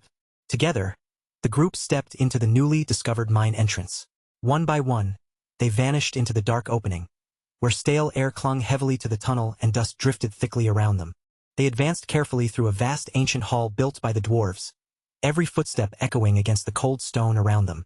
As they pressed farther inside, Carrick noticed the haze ahead growing heavier, the fog slowly thickening in their path. It did not take long for him to understand that this was not ordinary mist at all. The haze hanging in the air was dangerous toxic gas, and Felicia quickly suggested that they reduce their pace and proceed with even greater caution. Shutra agreed that moving carefully was their safest option.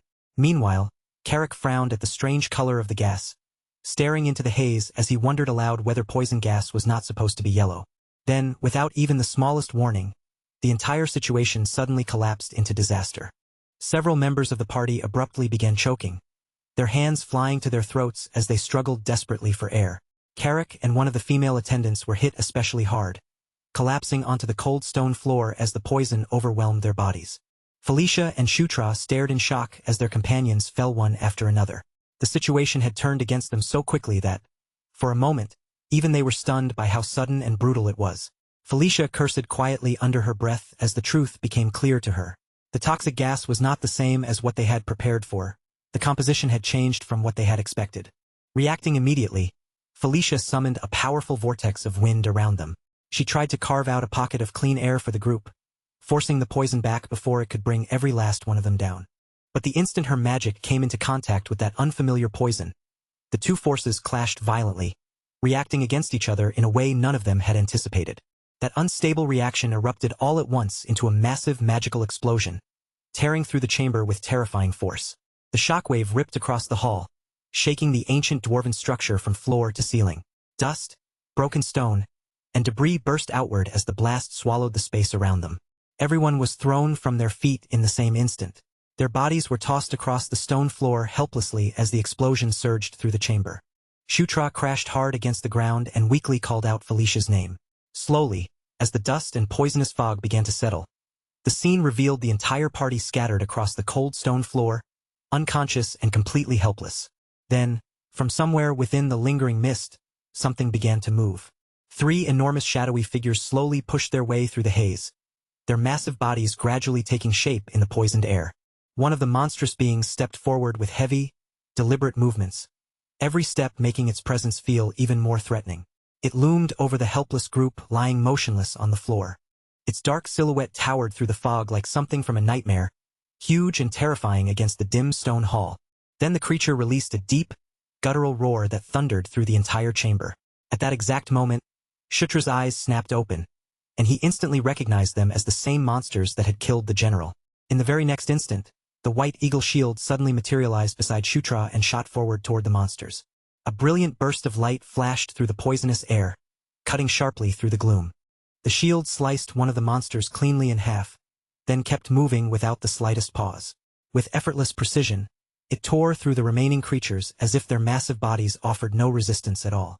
Watching from nearby, Green Wind commented that Shutra's acting had been surprisingly convincing. Shutra immediately snapped at her to stay quiet. Right after that, The shield released a wide wave of purifying light, sending sacred radiance sweeping over the monsters.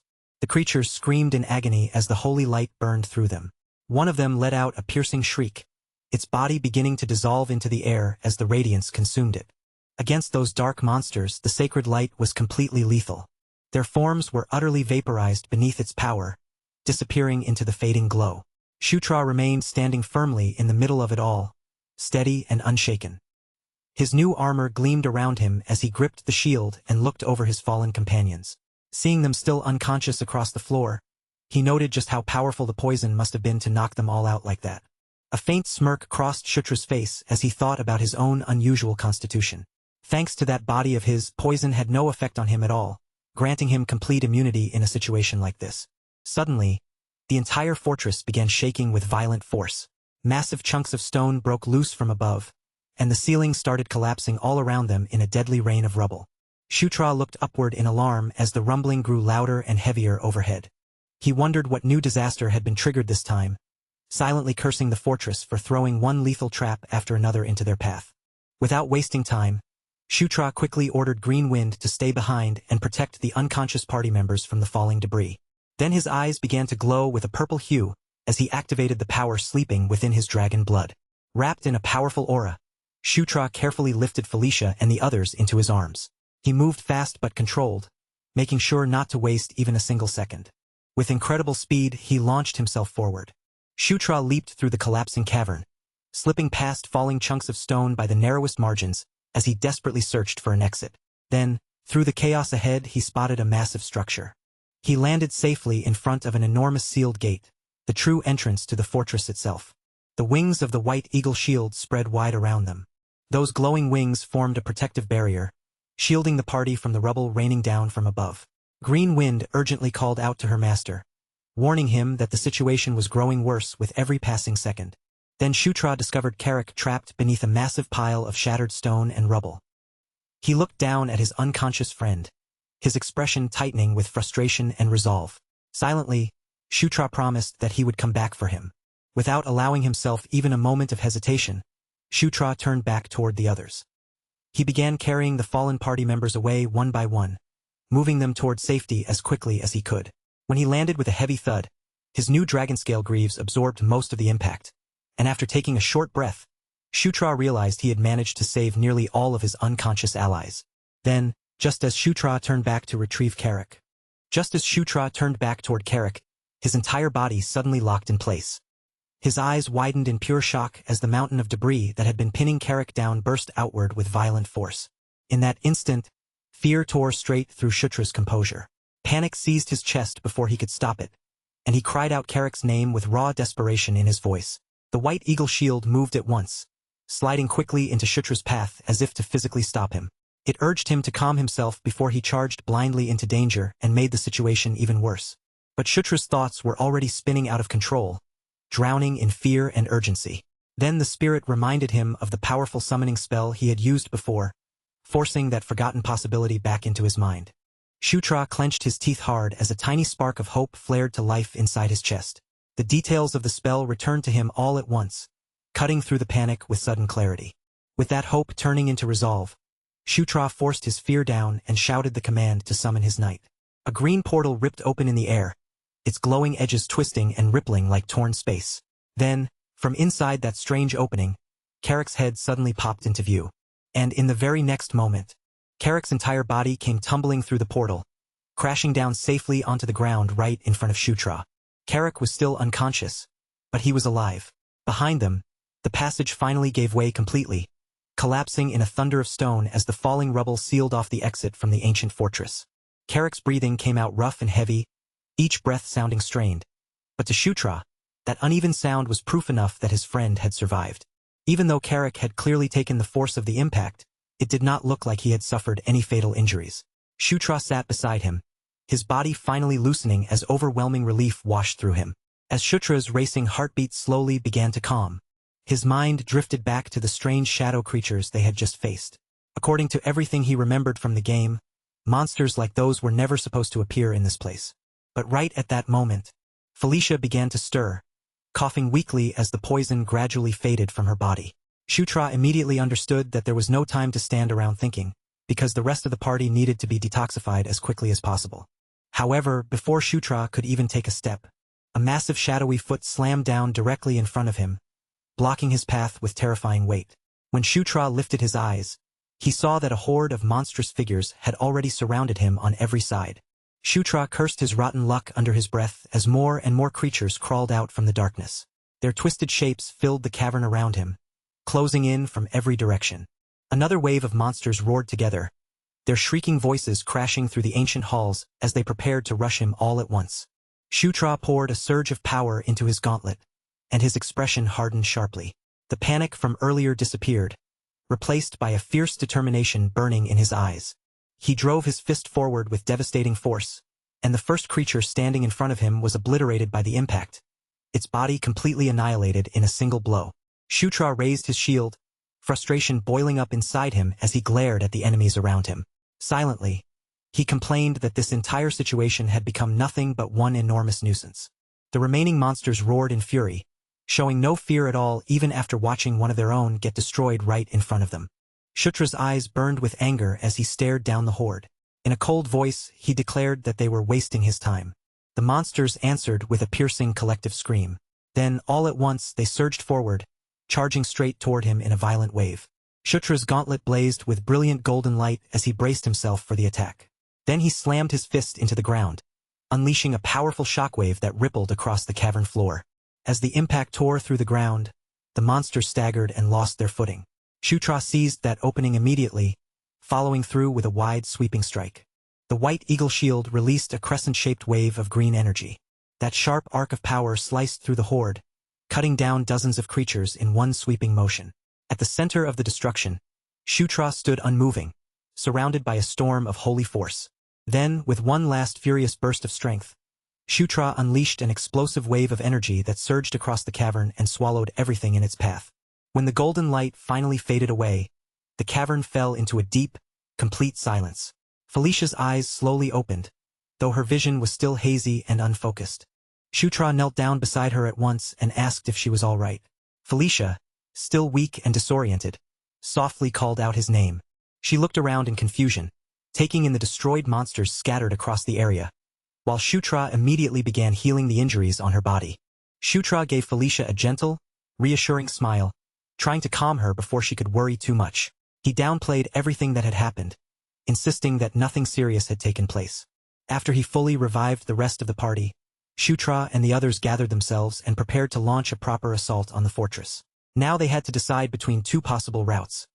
One path was longer but safer, while the other was much shorter and packed with dangerous traps.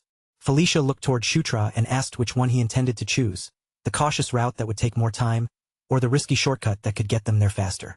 But before Shutra could give his answer, a piercing alarm suddenly echoed through the ancient halls. Shutra's expression turned grim in an instant. At that point, taking the cautious route was no longer an option. One of the attendants quickly explained that the alarm meant the fortress's main facility was under attack. Shutra immediately understood the meaning behind that warning. Another group had already entered the dungeon and was moving ahead of them. Without the slightest hesitation, Shutra turned to a visibly stunned Carrick and ordered him to take the dangerous shortcut.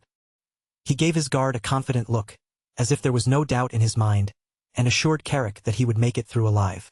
Suddenly, a stone dragon head embedded in the wall came to life, its carved eyes flaring with blazing energy. The dragon head unleashed a roaring torrent of fire down the passage, but Carrick reacted just in time, raising his shield and blocking the flames before they could consume him. A moment later, the floor beneath Carrick gave way, collapsing beneath his feet and revealing a deep pit lined with deadly spikes. Then a storm of sharp projectiles shot out from the walls, but they struck Carrick's shield and clattered uselessly away, unable to break through his defense. The corridor became a brutal gauntlet of traps, filled with swinging maces, crumbling floors, hidden weapons, and relentless attacks coming at him from every direction. When Carrick finally emerged from that deadly passage, he stood frozen in place, soaked in cold sweat from head to toe, his chest rising and falling as he struggled to pull in one trembling breath after another. Shutra, somehow wearing a bright smile as if everything had gone perfectly, cheerfully offered his congratulations.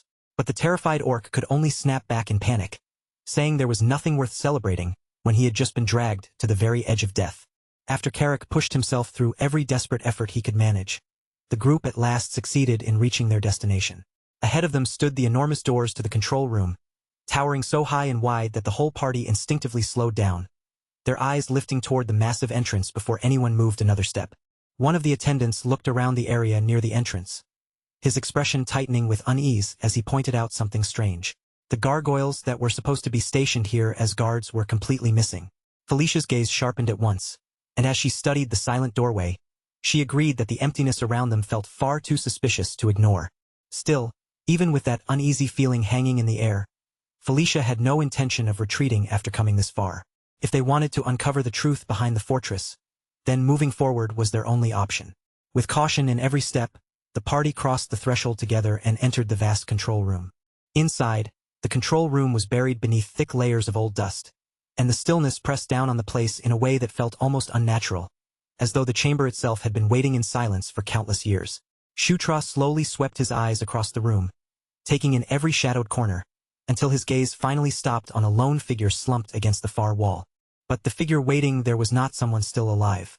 It was the skeletal remains of the last dwarven city lord, seated exactly where death had claimed him, with the armor of his former authority still wrapped around his lifeless bones like a final reminder of who he had once been.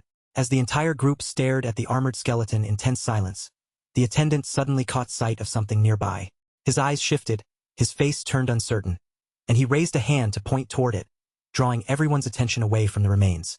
There, resting quietly in one corner of the dusty room, was a large sphere with a surface so smooth and flawless that it almost looked unnatural.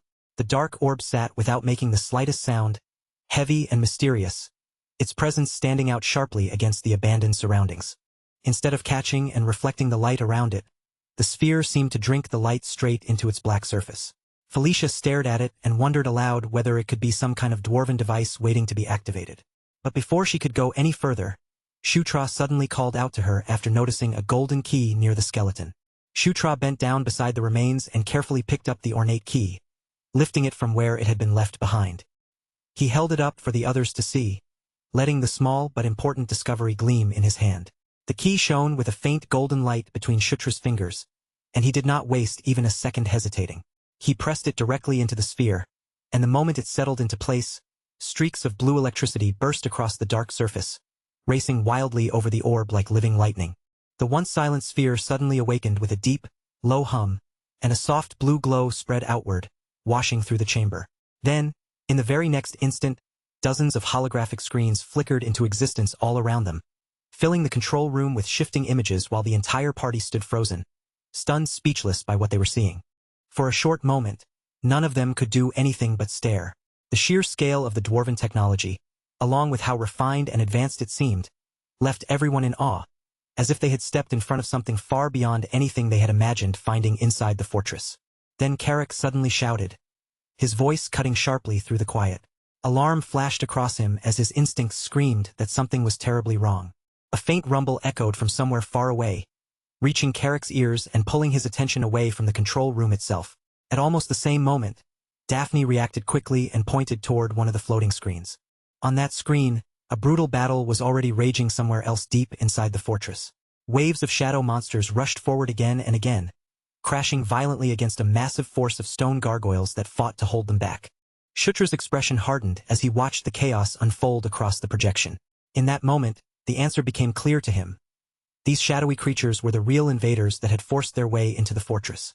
His eyes darted from one holographic screen to the next, quickly scanning each shifting image for any clue that could reveal the full truth of what was happening inside the stronghold. Then, in the background of one projection, an enormous shape seized his attention. Shutra's breath caught in his throat, and the realization hit him all at once, heavy and unmistakable. The hologram shifted and drew closer, zooming in on the corpse of a colossal monster lying motionless on the battlefield. Its massive body had been pierced clean through by a glowing golden spear that still remained buried in it. Shutra could barely draw a breath as he stared at the image before him. In a low, shaken voice, he whispered that they had finally uncovered the true prize hidden within the fortress.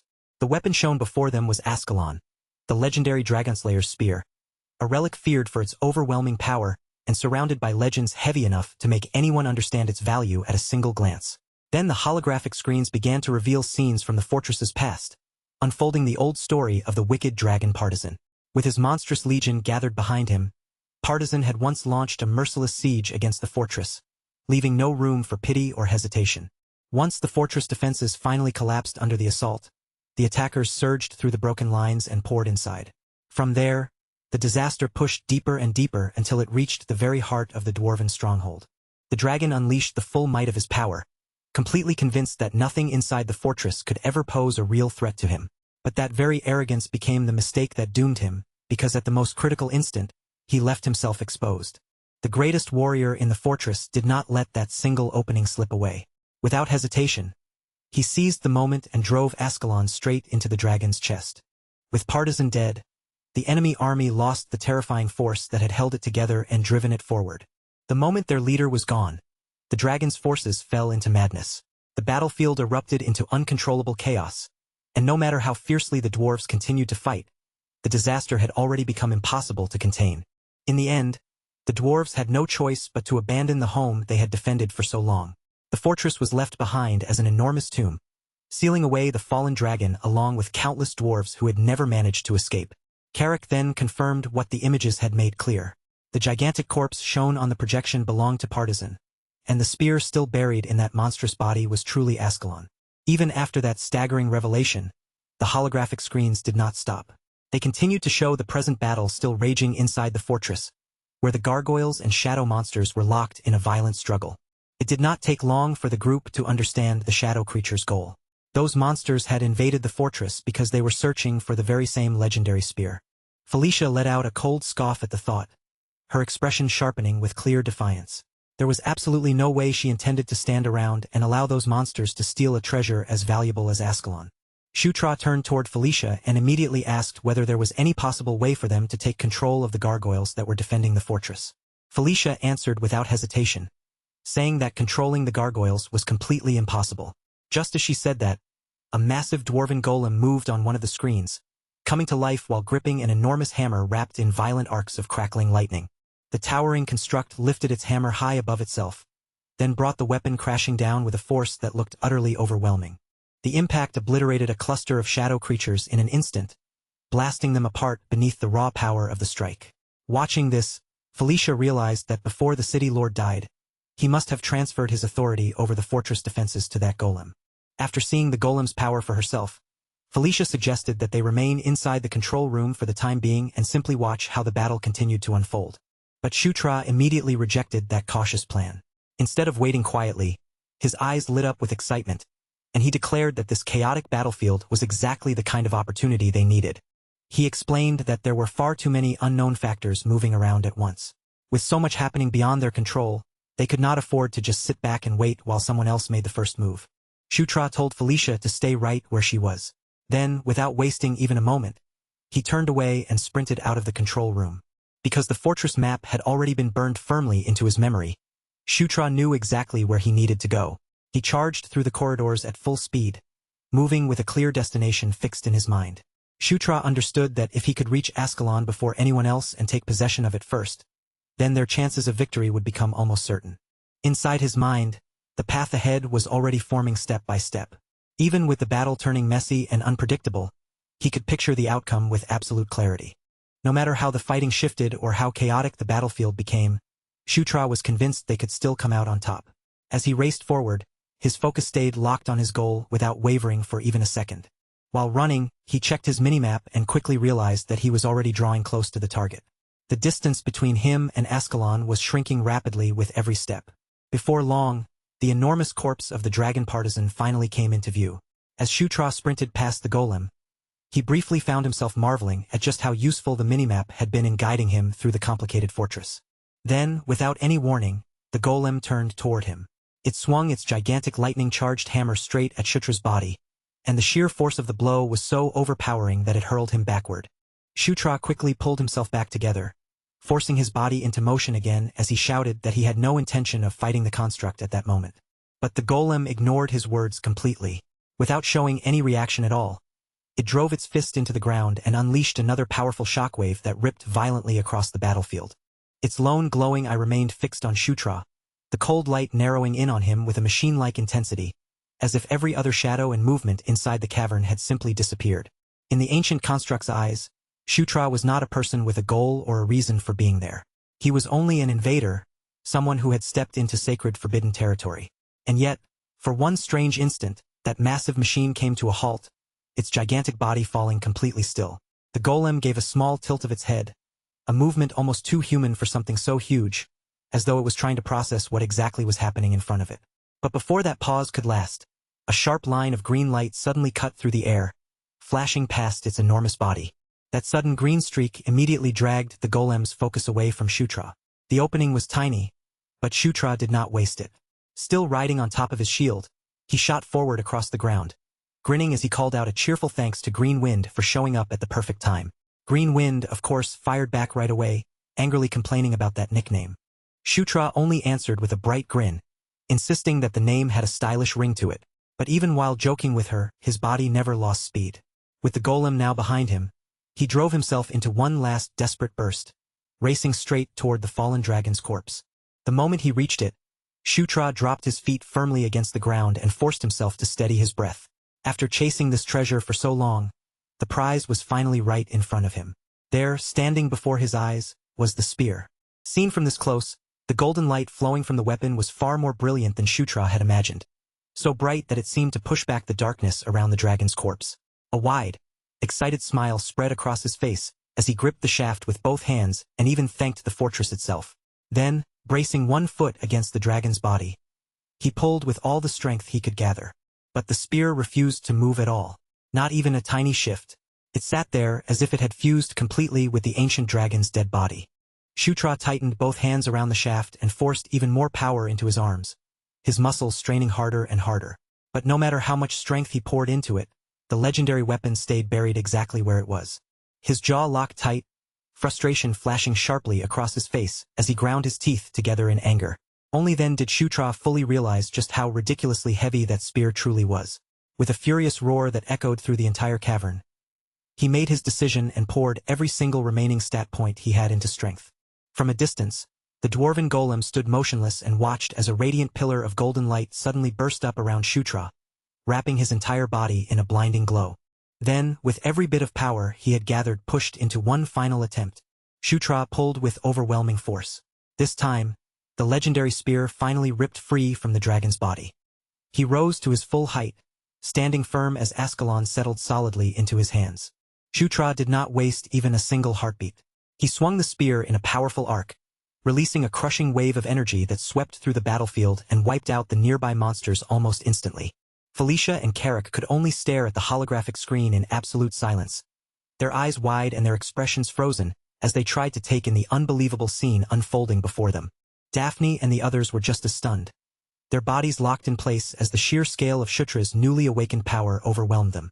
And hidden nearby, deep within the surrounding shadows, a single hooded figure watched the entire scene without making even the slightest sound. At the same moment, a system notification appeared in front of Shutra, revealing Ascalon's long history and the terrifying might sealed within it. A fierce rush of triumph surged through Shutra's chest. In that instant, he knew without a doubt that he had finally achieved the main objective he had come all this way for. But that victorious feeling was shattered almost immediately, as a gigantic, monstrous dragon head rose from the darkness behind him. The hooded figure slowly raised one hand, and within it, a glowing orb came into view, pulsing with a dark and ominous energy. Then, without the slightest hesitation, that orb was driven straight into the corpse of the ancient dragon. That dragon was Partisan. The instant the orb sank into its body, a violent burst of purple energy exploded outward, violently forcing life back into the dead beast. Shutra cried out in disbelief, his eyes widening as he tried to understand the impossible sight taking shape right before him. Then his gaze caught the hooded figure standing in the middle of the chaos, and his thoughts began racing as he wondered who that mysterious person could possibly be. Even while the entire cavern trembled around them, the figure remained unerringly calm, while the dark orb continued to pulse with sinister, throbbing power. Shutra immediately braced himself, his body going tense as the ground beneath his feet began to shine with that same eerie purple glow. The undead dragon suddenly launched itself upward, its massive body rising into the air above the battlefield with terrifying strength and speed. A corrupted roar ripped from its throat, and in the very next moment, it fired a huge beam of dark energy straight toward Shutra. The second Shutra saw that attack, cold sweat ran down his back. He recognized it immediately. It was the same sinister purple death energy he had once encountered on the Engel Plains. The beam tore through the ancient dwarven cavern with catastrophic power, ripping across stone and metal as if everything in its path was nothing more than dust. The remaining shadow creatures vanished in an instant, completely erased by the overwhelming destructive force of the attack. At that critical moment, the white Suri appeared without a second of delay. Its holy light spread outward in a bright wave, forming a protective barrier around Shutra. Even with that defense, the impact still threw him backward, and as he skidded across the ground, his mind raced desperately, trying to make sense of this terrifying new enemy. When Shutra finally forced himself to lift his head and look up, he saw the enormous dwarven golem advancing straight toward the dragon. For a moment, Shutra could only stare in stunned disbelief as the ancient construct moved forward, preparing to confront the reanimated beast head-on. The golem swung its lightning-charged hammer with tremendous force, slamming the weapon hard into the dragon's side. The two colossal beings crashed together, and a savage, destructive battle erupted between them, every collision shaking the cavern like the whole fortress might collapse. Shutra could barely believe what he was seeing. He could not understand why the fortress's own guardians had suddenly begun fighting each other. But before he could fully sort through that confusion, his party came rushing through the chaos and gathered at his side. Shutra quickly told them that someone had used dark sorcery to bring the ancient dragon back to life. Felicia reacted with visible horror, her face tightening as the meaning of those words sank in.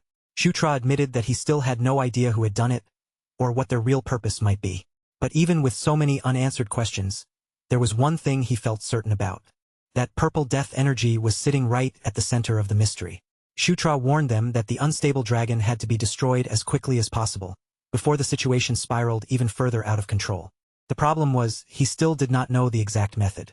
Thinking as fast as he could, Shutra explained that since the dragon had been transformed into an undead creature, it had to have some kind of magical core keeping it active. He believed the glowing purple core had to be the key. If they could destroy it, then that might be the only way to stop the resurrected dragon once and for all. With no time left to stand around and hesitate, Shutra prepared to test that theory right there, in the middle of the raging battle. A bead of sweat slipped down the side of his face as he cursed under his breath, painfully aware of just how terrible their situation had become. Then he shouted for his allies to dodge, warning them just in time as the dragon unleashed another massive torrent of purple energy. The blast shook the entire fortress down to its core. Its destructive force ripped through the cavern, flattening everything unfortunate enough to be caught in its path. When the dust finally started to clear, the dragon was still standing at the center of all that devastation, and its dark aura looked even more stable than before. It had absorbed energy from the fortress itself and grown stronger. Carrick questioned Shutra's earlier judgment, and Shutra could only apologize. That was when Shutra realized the worst part of all. The longer this fight dragged on, the more the dragon would keep absorbing power, and the stronger it would become. That realization sent a freezing wave of despair slowly crawling through Shutra's chest. But just as everything seemed ready to sink into complete hopelessness, brilliant golden runes began to swirl around the spear in his hands, circling the weapon like sacred flames answering his will. Ascalon reacted as though it possessed a will of its own. Its radiant blade drew back and folded inward, the shape of the entire weapon shifting before Shutra's eyes until it transformed into a huge candle-like form, glowing with a holy power that pushed against the darkness around it. Felicia and Carrick could do nothing but stare at the sight before them, struck completely silent. Both of them watched in awe as the strange transformation continued right in front of their eyes. Shutra then turned his gaze toward Felicia and asked her to create just a brief opening for him. His voice did not shake at all. It carried a calm, absolute confidence as he told her that he believed he could bring this battle to an end. The undead dragon slowly moved its monstrous gaze toward Shutra, as if it had suddenly sensed that the greatest threat on the battlefield was no longer the same as before. Felicia stepped forward without wasting a second, lifting her magic as fierce flames began gathering around her body. Her spell exploded outward in a violent blast of fire, blooming directly in front of the dragon and flooding its vision, blinding the undead beast for one brief but priceless moment. Partisan let out a furious roar, its huge head thrashing through the roaring flames as it lost sight of its target and struggled to regain its direction. At the same time, Shutra felt something ancient stirring inside Ascalon, guiding his body as though the spear itself was quietly showing him exactly where he needed to move. Now he understood it clearly. If he could land just one flawless strike, then that single attack would be enough to decide everything. But before Shutra could turn that certainty into action, the dragon recovered much faster than he expected. A sudden shockwave slammed into him, breaking his balance and throwing his entire body off rhythm. Felicia and Carrick shouted in alarm the instant they saw him stagger, and both of them rushed toward him through the chaos. Shutra coughed hard, his body jolting from the impact, and he cursed his own impatience under his breath. He knew it immediately. He had moved too early, and that mistake had cost him. The undead dragon loomed above him, ready to crush the opening completely. But just when the danger was about to close in, an unexpected ally suddenly charged straight into the fight. The enormous dwarven golem slammed directly into Partisan with the terrifying force of a mountain crashing down. That impact saved Shutra from what would almost certainly have been a fatal blow. Still sprawled on the ground, Shutra looked up in shock, his vision blurred from the hit he had taken. Even through that haze, he could still see the two towering guardians locked together in a brutal struggle. He had no idea why the golem was helping him, but one thing was painfully clear. This was the second chance he had been given. The dwarven golem gripped its hammer tightly with both hands and forced Partisan backward through pure, overwhelming strength. It did not let up for even a moment. The golem swung its massive hammer again, sending a lightning-charged strike ripping through the air. Partisan roared in fury as the blow drove its enormous body back. The dragon answered with its own terrifying breath, pouring destructive power across the battlefield. But even in the face of that attack, the dwarven golem continued to advance, hammering Partisan again and again without hesitation. The construct refused to retreat. Nearby, Green Wind hurried over and asked Shutra if he was all right, her voice carrying clear concern, while Felicia rushed to his side as well. Felicia immediately began healing his injuries, but her expression stayed sharp as she scolded him for acting far too recklessly. Shutra answered honestly, telling her that he really had believed he could finish the fight quickly. But in the end, all he had done was get himself hurt. Shutra admitted it plainly, saying he had no excuse for that mistake. Hearing that, Felicia urged him to pull back. She explained that the dragon was on a level far beyond anything they could realistically handle right now.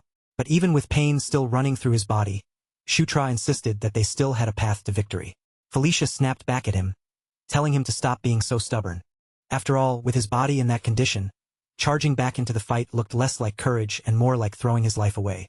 Shutra admitted that he had rushed things too much earlier. But he also explained that the more desperate the situation became, the less they could afford to simply retreat. Then he asked Felicia to help him one more time, promising that this time, he would not repeat the same mistake. Felicia opened her mouth, clearly ready to answer him. But before even a single word could leave her lips, Shutra had already turned away and charged back toward the battlefield. He leapt onto his shield and rode it like a surfboard, slicing through the chaos as he plunged straight back into the heart of the fight. His plan was to circle around Partisan and slip in from a blind spot before the dragon could properly notice him. Green Wind understood what he wanted right away and followed his instructions without even a moment of hesitation. And at that exact moment, Partisan smashed one of the dwarven golem's arms apart and began gathering power for another devastating blast of dragon breath. The dwarven golem took that attack directly from the front, and in the very next instant, its massive body was completely destroyed by the overwhelming force. Almost immediately after that, the dragon was hit again. Felicia summoned her flames once more and detonated them right against the undead beast's body. A massive explosion spread across the battlefield, engulfing Partisan in a violent burst of fire. Even while its body was wrapped in flames, the dragon noticed something flashing past it. Shutra was flying around from different angles, striking again and again as he steadily built up more momentum. He continued circling the dragon, carefully increasing his speed instead of rushing into the final attack too early. Partisan grew more irritated with every passing second, and once again, it began charging another blast of dragon breath. Green Wind instantly recognized it. This was the exact opening they had been waiting for. The dragon's attention had been drawn away from the place where Shutra truly intended to strike. Shutra launched his real attack from a different direction and activated Dragon Blood. While Partisan's focus was pulled toward the shield above it, Shutra surged upward from below. He told himself not to panic. This was his one and only chance, so every movement had to stay calm, controlled, and perfectly precise. But right then, Partisan began to sense Shutra's presence closing in. Shutra copied a technique he had once seen Tiny Spark use long ago. In that narrow opening they had worked so hard to create, an overwhelming burst of power exploded upward from below, drilling straight through the dragon's body. Partisan roared in agony as that violent force shattered it from the inside.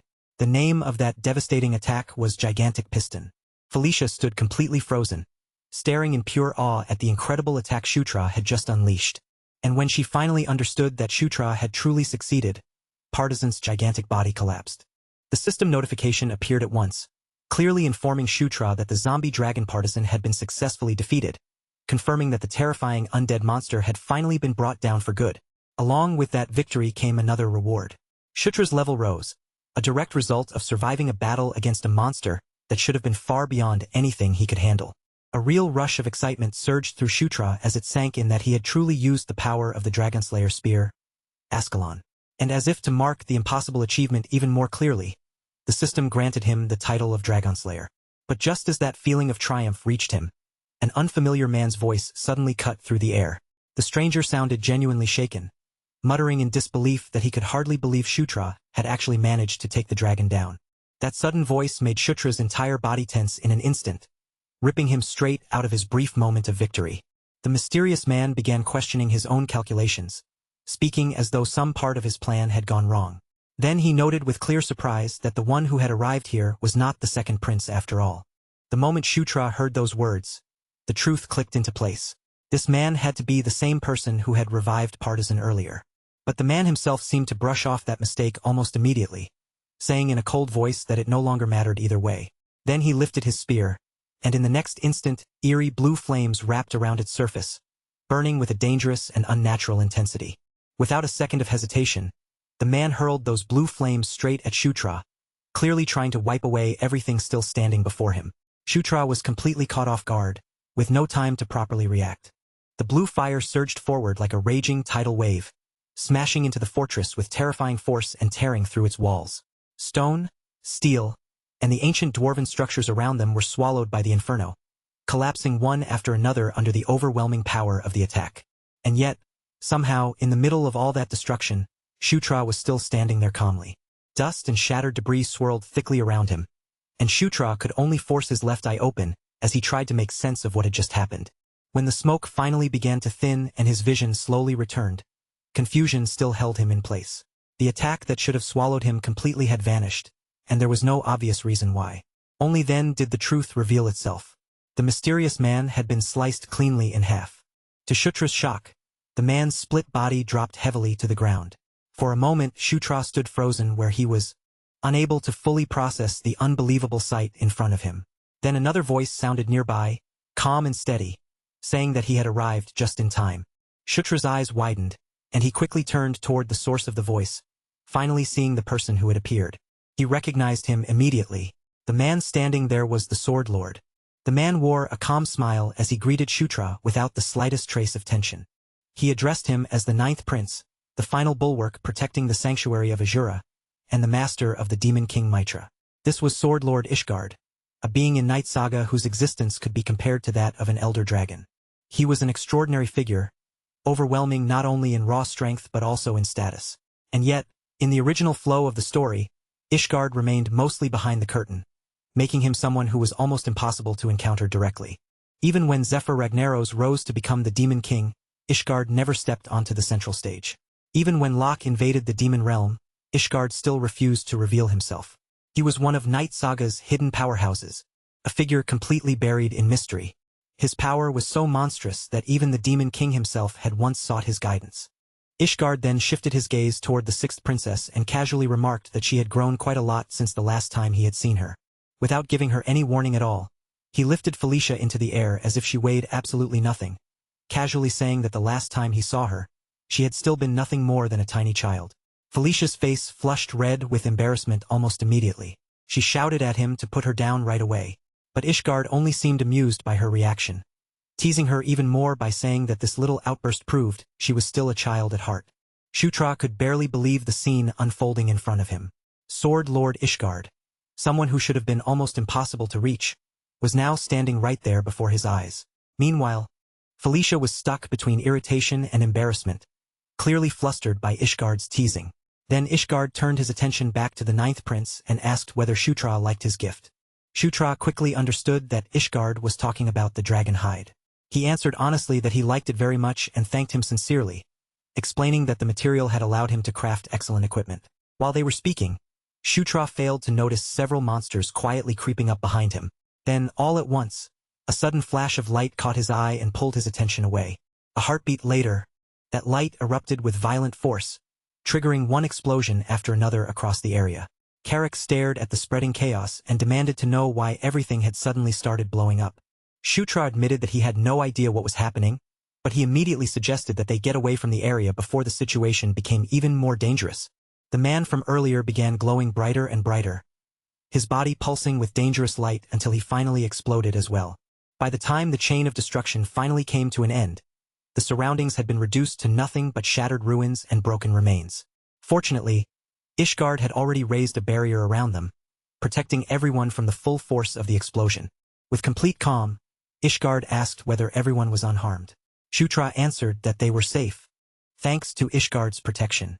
Felicia, however, still could not understand why the explosion had happened in the first place, and that question left her wondering what their enemy had truly been trying to accomplish.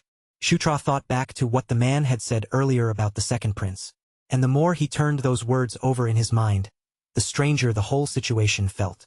Ascalon clearly had not been their real objective, because the man had shown no genuine interest in the legendary spear at all. That realization made Shutra wonder what they had actually been aiming for from the very beginning. Then, at last, the answer clicked into place. Shutra's expression turned serious as all the scattered pieces began connecting in his mind. He told Felicia that their true target might have been the second prince. The moment those words reached her, Felicia looked both shocked and confused, asking why he had suddenly come to that conclusion. Shutra explained that the man with the spear had mentioned they had been watching the area because the second prince had not appeared. He added that those enemies had chosen this exact moment to finally reveal themselves, even though half a month had already passed since General Kashabel failed his mission. To Shutra, that timing felt far too deliberate to be a coincidence. It seemed much more like they had been hiding and waiting for someone the entire time. Felicia's expression grew darker as she slowly began to understand exactly what Shutra was implying. In a grim voice, she stated that General Kashabel had probably been killed from the very beginning as bait, all for the purpose of luring out the second prince. Felicia added that missions of this kind were usually the sort of assignments given to Zephyr Ragnaros, and that detail made the enemy's entire scheme feel even more carefully planned. Because of that, Felicia reasoned that those people must have expected Zephyr to be dispatched here this time as well. The thought made her expression tighten with unease as she wondered who would go to such extreme lengths just to target Zephyr, and what kind of motive could be hiding behind it. Shutra answered that whoever set up this trap was frighteningly meticulous.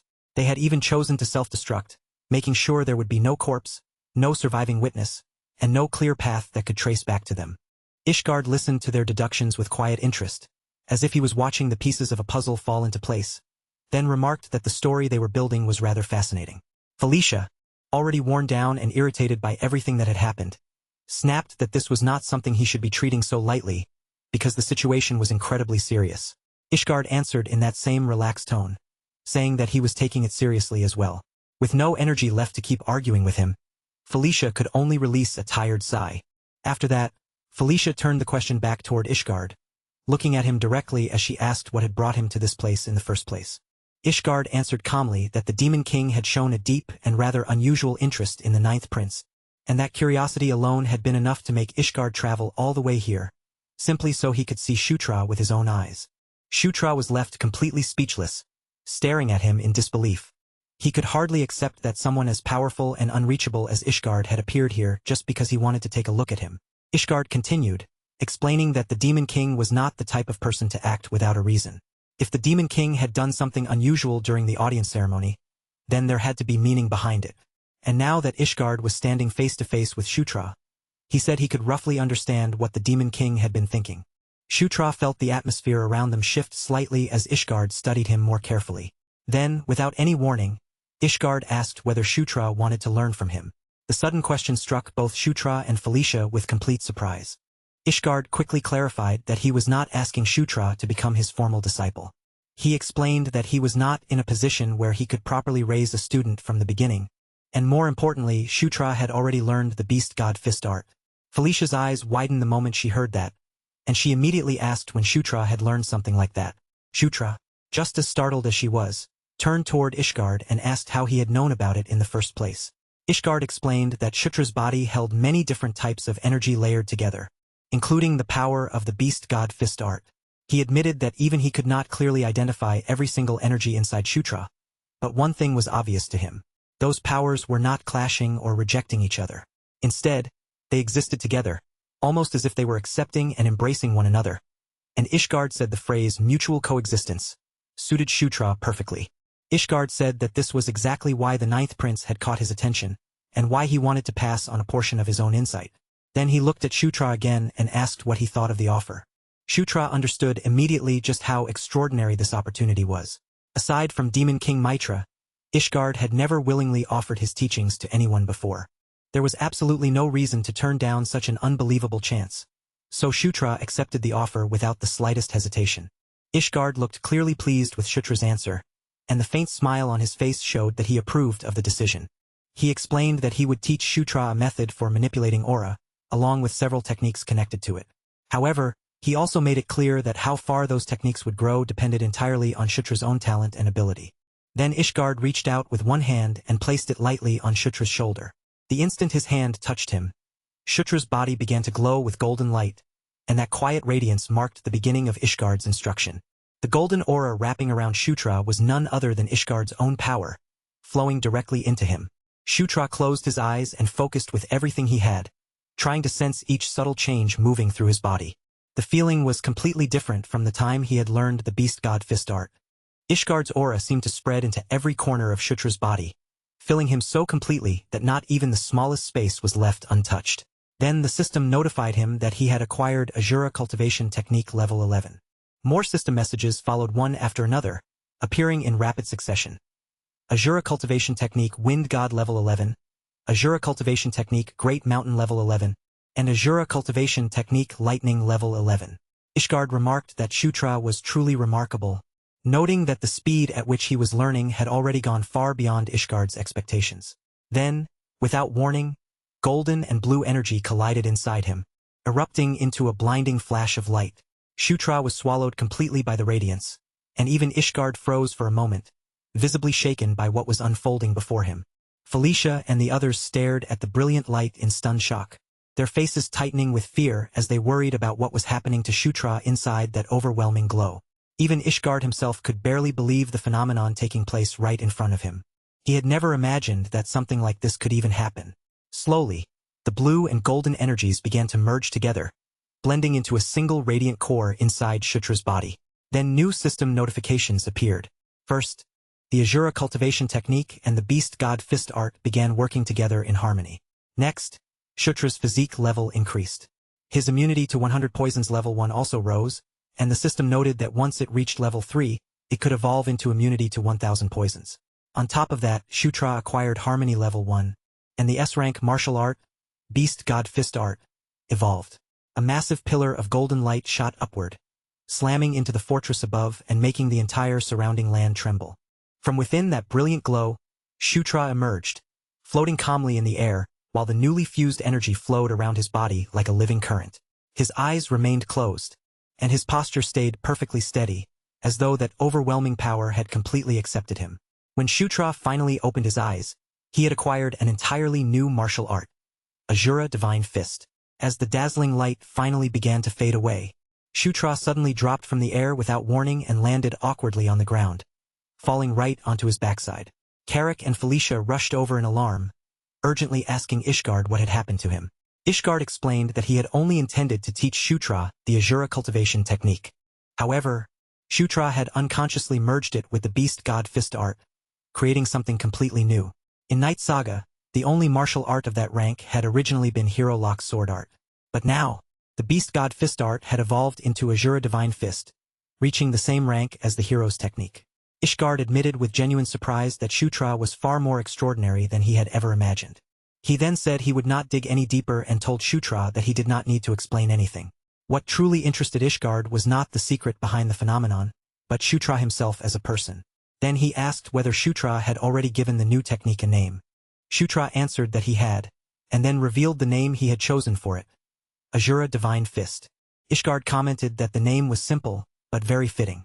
After that, his voice became more serious as he advised them to keep what had just happened as secret as possible.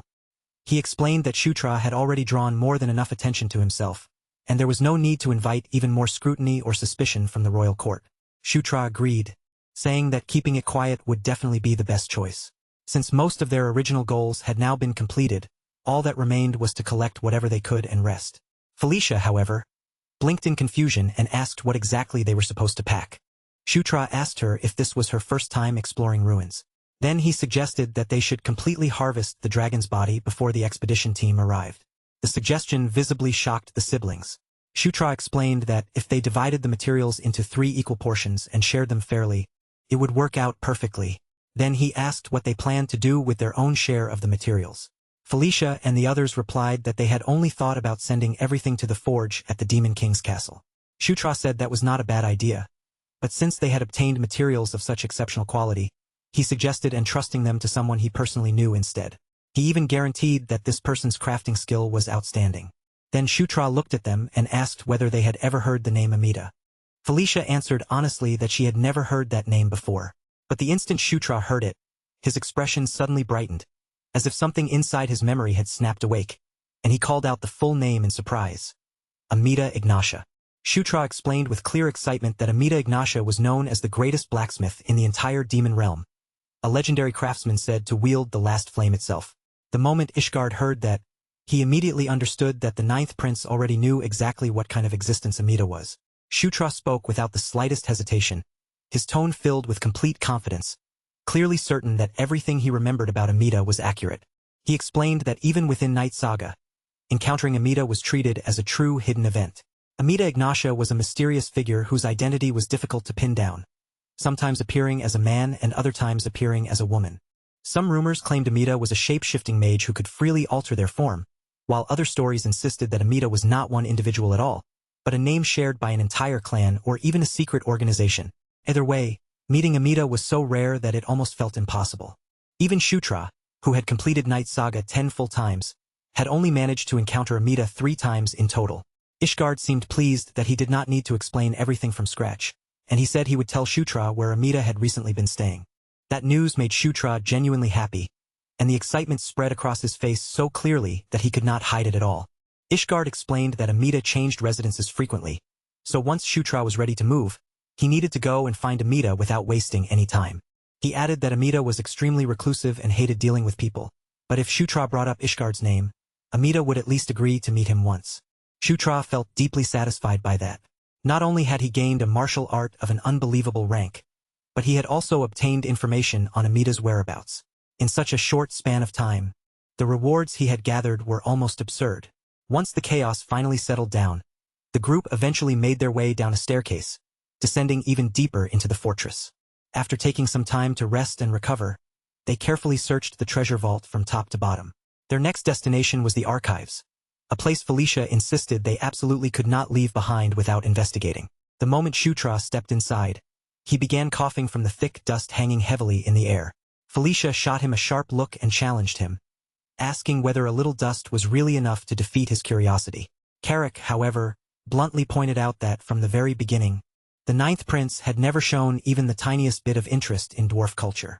But once they entered the archive room, Felicia's eyes began to sparkle with excitement. She showed one of the books to Delia, the black-haired elf, delighted that the records had been preserved so beautifully, and she praised the dwarves for their incredibly careful attention to detail. Shutra quietly watched as Felicia enjoyed herself with her whole heart. Delia continued bringing more and more books over for her to examine, while Carrick, completely uninterested, simply fell asleep right there in the middle of the hall. Shutra slowly let his gaze wander around the room, taking in the old shelves and ancient records, and before long, he found himself wondering just how far back this archive truly went.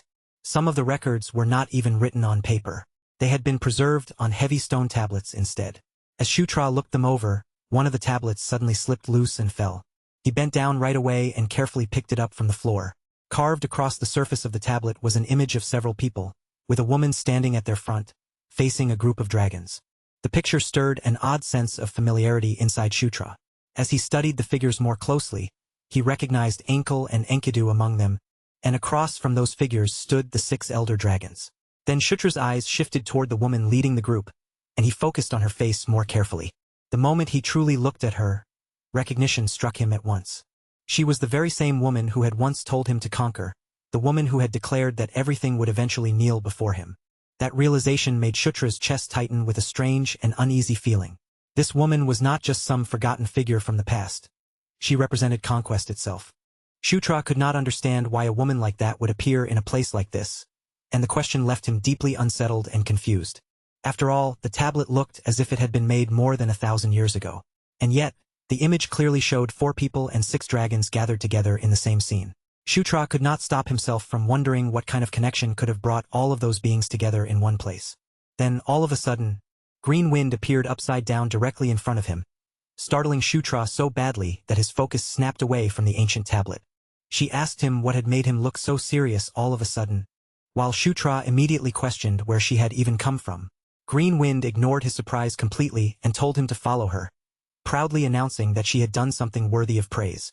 Shutra remained by the table, calmly examining the book she handed over. The moment he realized what it was, surprise flickered across his face, while Green Wind presented it to him with obvious pride. It was a record about the Elder Dragons. According to the book, each Elder Dragon had been given a nickname that reflected their nature, personality, and the impression they left behind. Enkidu, who possessed overwhelming destructive power, was known by the fearsome title of the Tyrant. Enkel, who showed kindness and compassion toward all living beings, was called the Gentle Mother. Kien, who was wise and thoughtful in every decision, carried the title of Sage. Kaltine, intense, fierce, and terrifying whenever battle began, was known as the Warrior. But despite that ferocious reputation, Kaltine's nature was said to be closer to ice than ordinary flame. The records described him as a cold flame, a silent warrior who almost never drew his blade. But once Kaltine finally unsheathed it, the records said his ferocity could burn the entire world down to ash. As Shutra continued reading, he noticed that most of the records seemed to focus heavily on Kaltine, including legends about his past and even clues pointing toward the possible location of his lair. Then one particular detail suddenly caught Shutra's attention. On one of the maps, a specific location had been marked very clearly. That place was called the Lake of the Sun. Shutra had never imagined that an elder dragon connected to the fire attribute would hide its lair beneath a lake. In that moment, he finally understood why even experienced veteran hunters had never managed to track it down. Green Wind, meanwhile, started growing impatient and pointed out that he still had not praised her. As Shutra kept studying the map more carefully, he realized something else important. The marked location was close to the residence Ishgard had mentioned for Amida. He remembered that Amida had recently been staying near the Spider Forest. That region was also close to lycanthrope territory. And since Shutra had already been planning to find Caitlin and Chris along the way, everything was lining up almost perfectly. He gently patted Green Wind on the forehead and praised her, telling her that she had done an excellent job. Green Wind's face brightened immediately, clearly delighted by the praise she had been waiting for. Shutra's next plans were now set. First, he would meet Amita, and after that, he would obtain the armament of the Elder Dragon Kaltine. If everything went smoothly, the next stage of his journey would bring him an unparalleled gain. After that, they remained at Thunderdoom Fortress for 4 full days. Felicia was practically glowing with excitement, so full of energy that it almost felt unreal. The way her enthusiasm kept blazing without fading made it hard to imagine where she was even pulling all that strength from. Even though Felicia had spent nearly every waking hour inside the archives right up until the very day before they were supposed to leave, there wasn't the slightest sign of exhaustion on her face. Shutra had also been buried in those records, digging through every file and document he could find about the Elder Dragons.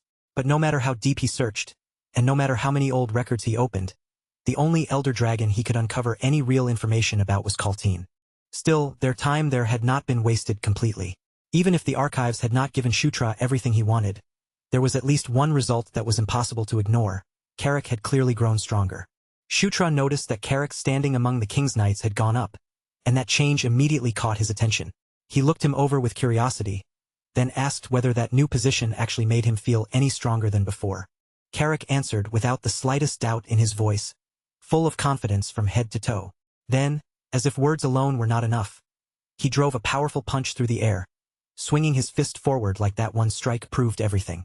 Carrick proudly explained that all the harsh, punishing training he had pushed through had finally shown results. He was no longer just Knight Captain Carrick. His title had risen to Barracks Commander, and the way he held himself made it obvious he believed he had earned every bit of that promotion. By the time the next morning arrived, everything around them began moving once again, and the quiet pause from the day before came to an end. A newly prepared mission plan from Felicia was delivered to the Demon King's castle, carrying fresh instructions and setting the direction for what they would have to do next. Among the other documents, one report stood out as especially important. According to its contents, there was a strong chance that General Cashabel's death had not been a simple incident, but a carefully arranged piece of bait. a deliberate trap designed to draw Zephyr out into the open. By the time every last report had finally been read and checked, the sun had already climbed high above the Demon King's castle. Shutra was fully prepared to move out, ready to leave immediately without wasting even another breath. But before he could actually set off, Felicia stepped in and stopped him. She told him to wait a little longer, suggesting that since they were already here, they might as well spend some extra time looking around before they departed. Felicia pointed out that there were still countless things she had not gotten to see for herself. But Shutra refused right away, making it clear from his expression and tone that he had no intention of delaying their departure any further. He reminded her that the Sword Lord had warned them to find Amita as quickly as possible, before Amita vanished again. With so little time to spare, Shutra pushed Felicia to stop lingering and get into the carriage already. Once everyone had climbed inside and settled into their seats, Shutra turned his attention toward Carrick, who had already taken the coachman's place up front. With everything finally prepared, Shutra told him they were ready to leave. And at that command, the carriage at last lurched into motion. Its wheels began turning against the road, carrying them away from the Demon King's castle and toward whatever waited at their next destination. As the carriage continued forward, Shutra glanced back and silently thought over everything they had survived so far. There had already been plenty of dangerous moments, more than enough to make anyone careful about rushing into the next mission. But this journey was different. The possible rewards were simply too valuable to ignore. And above all else, Shutra found himself anticipating Caitlyn's reaction when she finally witnessed the Azura Divine Fist with her own eyes. He wanted that moment to come as soon as it possibly could. After that, 3 full days slipped by, carrying the situation forward into the next stage. A new expedition force was formed to investigate the traces left behind by the ones who had targeted Zephyr. And this time, Zephyr himself stepped forward, choosing to personally lead the mission. Before he departed, Zephyr made his way to the archive room. There, among the records and relics, his gaze was drawn to a stone tablet, the very same tablet that Shutra had once picked up. The instant Zephyr examined it, one of the carved figures immediately stood out to him. He recognized that figure as Famine. His eyes continued to move across the surface of the tablet, studying the carved images one by one. Soon after, he also identified the figures representing death and war. But then, as he kept looking, one particular figure made him stop. At the very front of the carving stood the image of a woman, and she was completely unfamiliar to him. Zephyr examined her carefully, trying to place her identity, but no matter how closely he looked, he could not figure out who she was supposed to be. That woman was the same figure Shutra had already recognized before, the one known as Conquest. At that very same time, far away from the quiet archive room and its stone tablet, deep within a volcano filled with suffocating heat and crushing pressure, a dragon stood before a woman. The air around them felt dense and heavy, as if the entire space was pressing down on them. Then the dragon gave her a single command: begin. The woman standing there was addressed by a chilling title, the Knight of Conquest. She was none other than the very same warrior who had once appeared before Shutra inside his dream. Meanwhile, Shutra was completely absorbed in his training.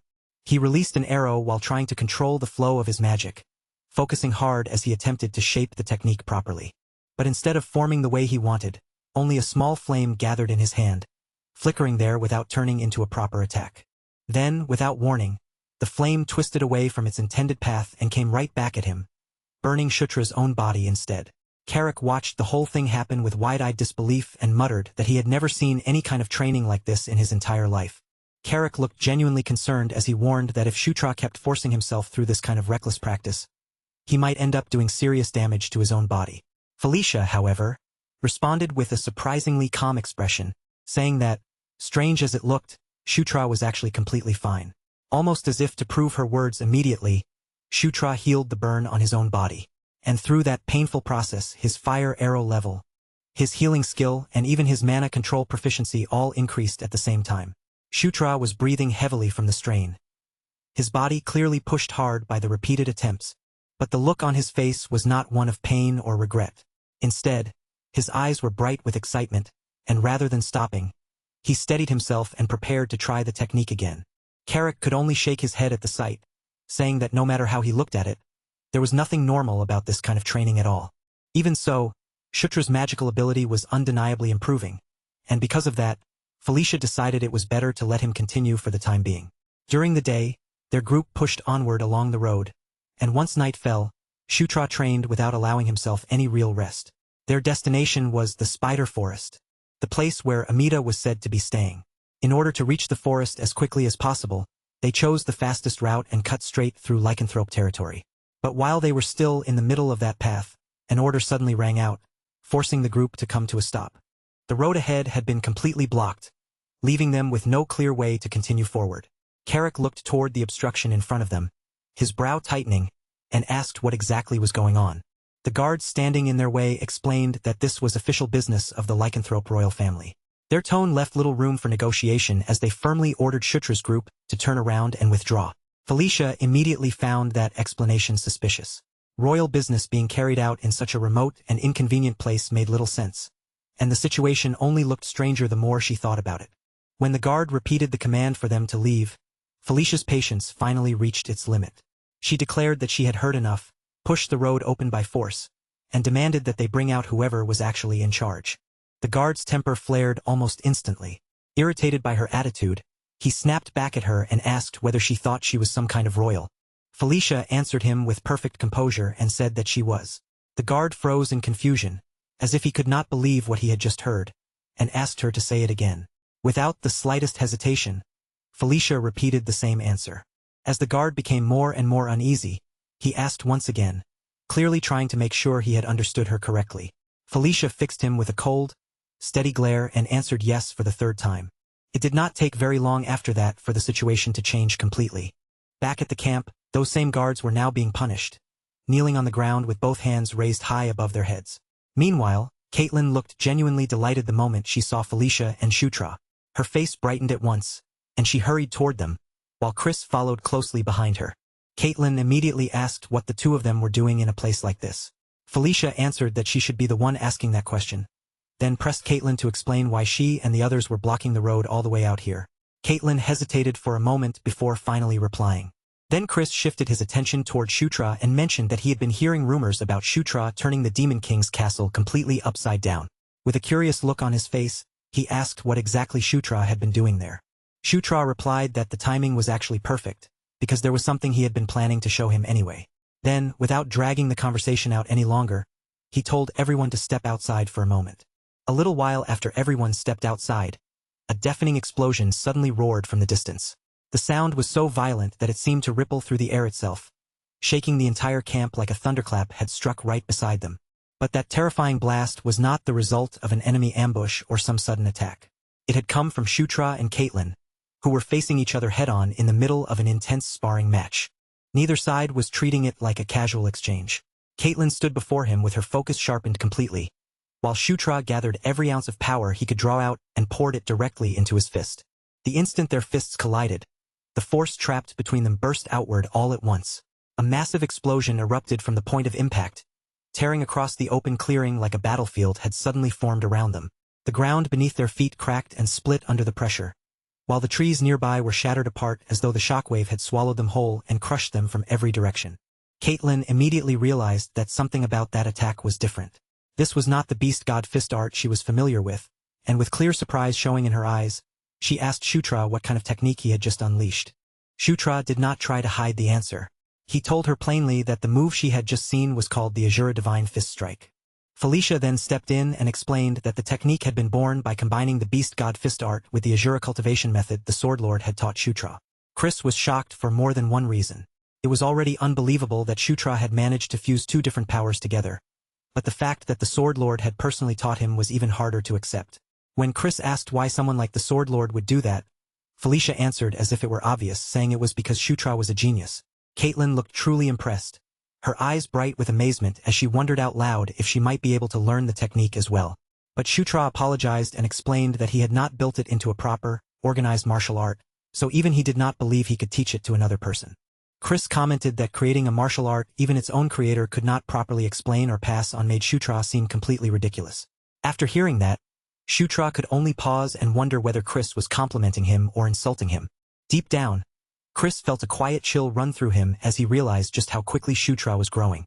If he did not want to fall behind at this pace, Chris understood that he would have to train himself even harder than before. And now that everyone had witnessed exactly how much Shutra had improved, it was finally time to discuss why Chris and Caitlin were truly in this place. They moved into a tent and sat together, and once they were inside, Chris's face turned serious. He warned them that everything he was about to say had to remain strictly confidential, making Felicia tense up as she wondered what could be serious enough for him to speak in that tone. Then Chris revealed the truth. A prisoner who had been confined on the lowest floor of the Grey Tower had escaped. Shutra knew exactly what the Grey Tower was. It was a prison reserved only for the most brutal and dangerous criminals among the lycanthropes.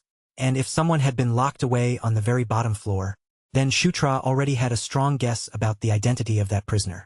Chris soon confirmed that suspicion by saying the name aloud. Gerard Moonlight, the maternal uncle of Chris and Caitlin. Felicia was visibly taken aback, not only because such a dangerous prisoner had escaped, but also because she had never even known the two of them had a maternal uncle. Chris explained that Gerard had been imprisoned 20 years earlier, so it was no surprise that Felicia had never heard his name before. He then added that Gerard had once been one of the strongest warriors in the entire lycanthrope royal family. If Gerard had not lost his mind, the throne might have gone to him instead of their mother. But Gerard had been consumed by an obsession with strength, and the beast god fist art by itself had never been enough to satisfy him. Because of that hunger for greater power, he began reaching for all kinds of forbidden and heretical methods. In the end, that obsession tore his sanity apart completely. Gerard's madness eventually turned into a disaster, and hundreds of lycanthropes had to sacrifice their lives just to bring him down. Fortunately, the entire incident had been contained within the palace, which allowed the royal family to bury the truth before it spread outside. Felicia listened with a tense expression, then asked if that meant an extremely dangerous person was now roaming free. Caitlin added that, based on the reports they had received, Gerard appeared to have headed east. Chris tried to calm everyone down, explaining that Gerard had lost half of his aura during his final battle, so there was no need to panic too much. On top of that, the east was the opposite direction from where they were traveling. Shutra then asked the most important question of all. How had Gerard escaped from a prison like the Grey Tower in the first place? Chris replied that the investigation was still ongoing, but from what they had found so far, every sign pointed to Gerard receiving help from someone outside the prison. That answer immediately made Shutra think of Night Saga. In Zephyr Ragnaros's storyline, there had been a sub-event where the player could release Gerard in order to weaken the lycanthropes. Shutra could not stop himself from wondering if that same event had somehow been triggered in this reality as well. That very same night, somewhere beneath the cover of darkness, a man was lifted off the ground by the throat, choking as an iron grip squeezed around his neck. The one holding him was a rough, rugged-looking figure who spoke in a cold and threatening voice. He told the man that if he wanted to stay alive, he had better start talking. Everyone else nearby had already been killed by that same man, leaving the victim with no one left to save him. With brutal pressure behind every word, the attacker demanded to know where the moonlight herb was hidden. At that exact moment, Shutra was suddenly overwhelmed by a strange, dizzying sense of disorientation, as though he had been thrown into some unknown place without any idea how he had arrived there. Before he could understand what was happening, Conquest appeared directly in front of him without warning. Shutra stared at her in confusion and immediately asked what was going on. Conquest did not answer him with words. Instead, she quietly raised her hand and pointed behind him, directing his attention toward a black hole that was slowly beginning to take shape. When Shutra turned around and focused his eyes on the strange darkness, he saw a figure trapped far inside it, buried deep within that pitch-black space. Shutra recognized the presence almost immediately. The figure sealed within the black hole was famine. Then, in the next instant, Shutra jolted awake. He sucked in a sharp breath, his chest rising as his heart pounded violently.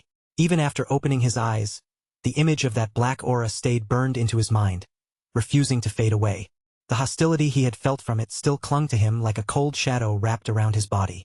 But what disturbed Shutra even more was the way the name famine kept echoing again and again inside his thoughts. Before Shutra could fully understand what the dream meant, Carrick suddenly burst into his tent with urgency, written all over his face, and announced that something terrible had happened. Shutra immediately demanded an explanation, and Carrick quickly reported that an enemy had broken into the camp. Carrick described the intruder as a man with a long scar stretching across his left cheek, his body surrounded by a strange black energy. Even without using any weapon, he was slaughtering soldiers with nothing but his bare hands. The moment Shutra heard that description, the answer became clear in his mind. There was only one person it could be, Gerard Moonlight. Chris and Caitlin had already seen the trail of destruction Gerard had left behind as he tore through the camp. Shutra and Carrick rushed after them at once, hurrying to join the others as quickly as their feet could carry them. Shutra could not hide his confusion. Gerard was supposed to have escaped toward the east, and yet now he had shown up here of all places. Shutra could not understand why Gerard had suddenly come back. With the danger growing worse by the second, Shutra demanded the truth. He pressed Chris and Caitlin to explain the real reason they had come to this area in the first place. Caitlin finally answered him, revealing that the reason they were here was because of the moonlight herb. Chris looked startled the moment Caitlin said it, clearly surprised that she had revealed their secret so directly and without holding anything back. Caitlin then explained the situation from the beginning. Their true objective had always been to find the moonlight herb, and it was only after they had already set out for that purpose that they learned Gerard had escaped from prison. The moonlight herb was far from being some common medicinal plant. It was a priceless treasure among herbs, one that only bloomed once every 100 years, and to the lycanthropes, it was treated with the same reverence as one of their most sacred relics. Its effect was almost ridiculous for something that could be consumed, powerful enough to pull a person back even when they were standing right on the edge of death. In Night Saga, it was an item the player could obtain after defeating either Chris or Caitlin, and the moment Shutra remembered that, the entire situation snapped into focus. Gerard had come all this way for the moonlight herb because he wanted to restore the aura he had lost, almost half of the strength he once possessed. Then, without the slightest warning, a brilliant golden radiance burst across the sky. Shutra recognized that light in an instant. There was no mistaking it. That glow belonged to Felicia's magic. By that point, the far side of the camp had already fallen into complete chaos. Screams rang out between crashing impacts, and the heat of magic filled the air as the area turned into a battlefield. Felicia stood at the very front with her staff lifted high, gathering mana around herself before releasing a massive wall of fire. The flames surged forward like a blazing barricade, cutting across the battlefield in an attempt to hold the enemy back. Her exhaustion was obvious. Her face had tightened from the strain, and her breathing had become rough and uneven. But Felicia still forced herself to stay on her feet and poured even more power into her magic. But even that roaring wall of fire was not enough to stop Gerard. He pushed straight through the flames, advancing without hesitation, as if the searing heat surrounding him meant absolutely nothing. The moment Felicia saw him break through her magic, her expression changed. Her heart sank sharply, and for one horrifying instant, she truly believed this was where everything would end. At the very last possible second, Shutra arrived and hurled his shield with all the strength he could muster. The shield shot forward and slammed into Gerard with brutal force. As soon as Shutra reached Felicia's side, he immediately turned to her and asked if she was all right. The impact from the shield was powerful enough to knock Gerard back, making even that monstrous man stagger and briefly lose his footing. Chris and Caitlin did not let that opening slip away for even a heartbeat. The two siblings charged toward Gerard at the same time, moving with sharp, practiced coordination. Gerard recognized them the moment they came at him, identifying them instantly as Elaine Moonlight's children. Gerard adjusted his stance and raised his arm, preparing to receive their attack. Caitlin faced him head-on and ordered him to surrender quietly. But instead of listening to her command, Gerard sneered and claimed that he had inherited their mother's will. Caitlin faltered for only the smallest moment, but against someone like Gerard, even that tiny hesitation was enough. His punch crashed into her body and sent her flying backward. Chris instantly rushed toward his sister in alarm, his attention snapping to Caitlin as she was thrown away. At that exact same moment, a wolf soldier tried to sneak up behind Gerard, but Gerard did not even need to turn around. As if he had sensed the soldier from the beginning, he reached back and clamped his hand around the man's throat. Then, without mercy, Gerard drained him dry. A dense black mist was ripped out of the wolf soldier's body, twisting and writhing through the air as though it were alive. The moment Shutra saw it, a cold chill ran straight down his spine.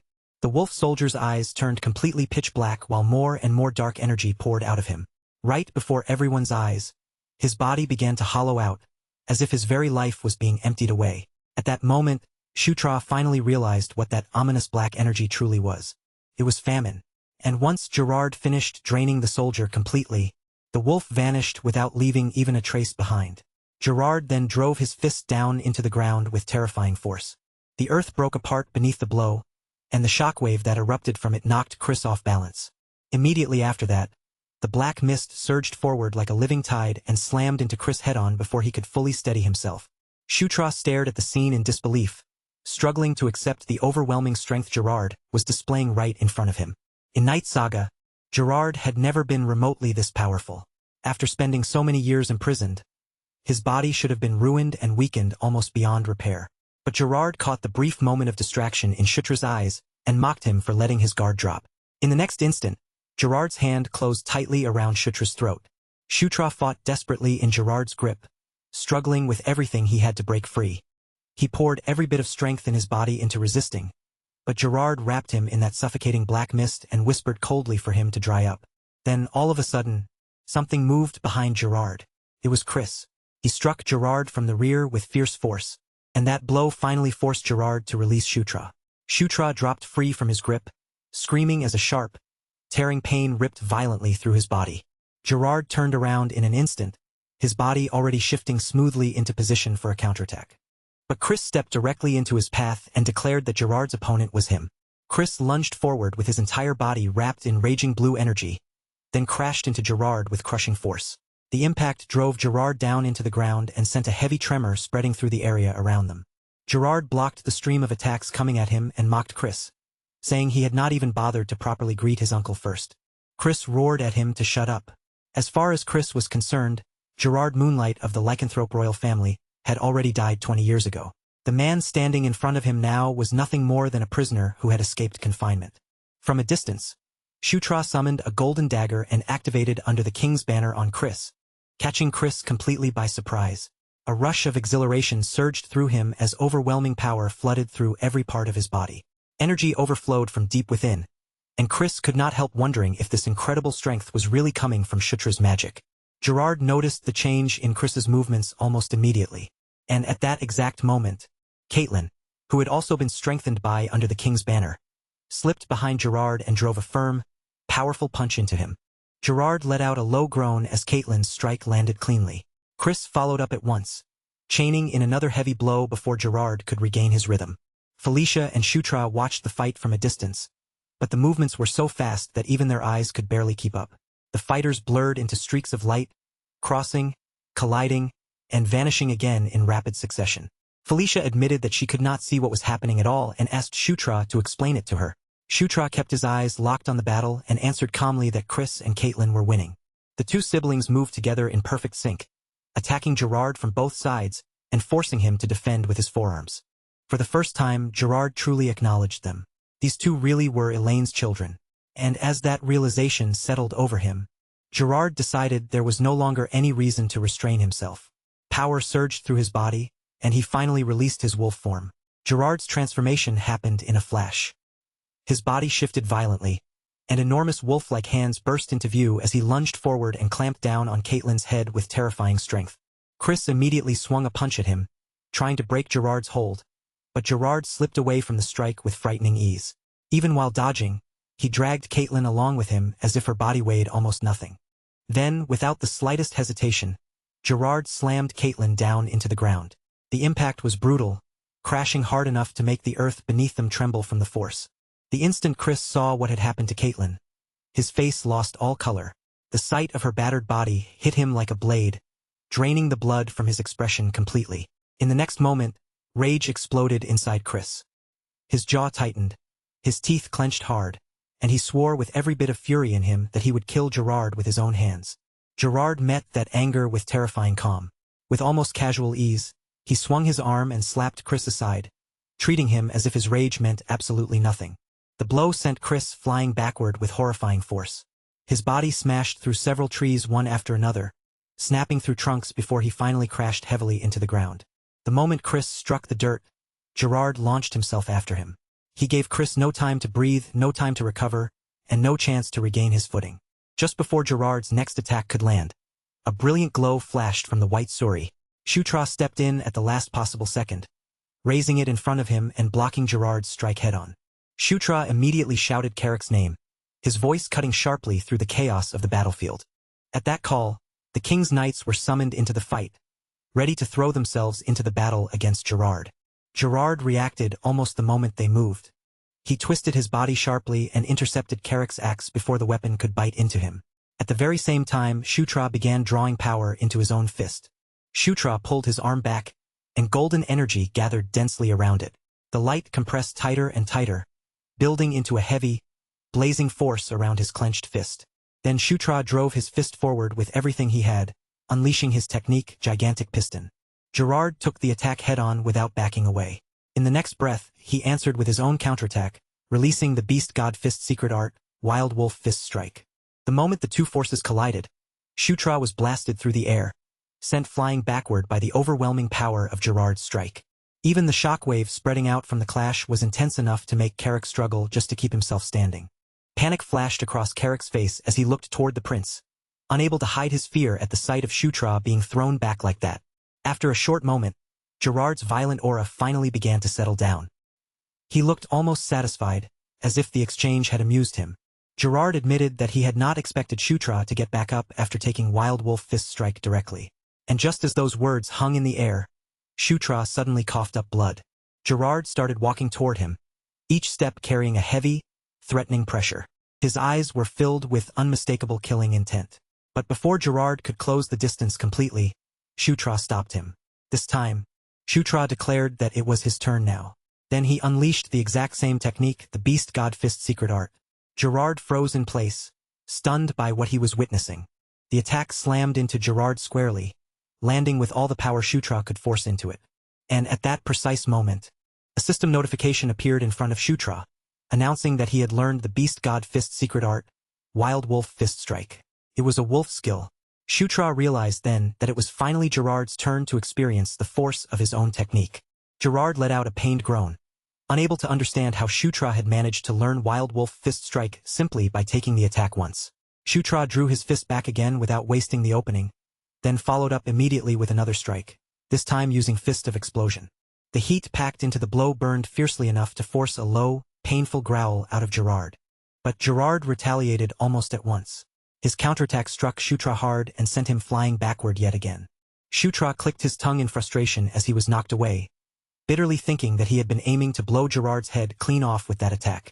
Gerard then released a surge of black mist, and the dark energy immediately locked onto Shutra like a living curse hunting its target. Just before the mist detonated around him, Shutra summoned the White Suri to protect himself. But even while defending against the blast, Shutra could only stare in disbelief. And when the smoke finally began to clear, Gerard was gone. Shutra looked at the empty space where he had been standing and wondered if Gerard had somehow managed to escape. Then the system informed Shutra that his level had gone up. He let out a breath of relief, at least knowing that the immediate threat had passed. Once he was able to speak again, Shutra turned toward Felicia and asked how Caitlin was doing. Felicia's expression darkened as she answered him.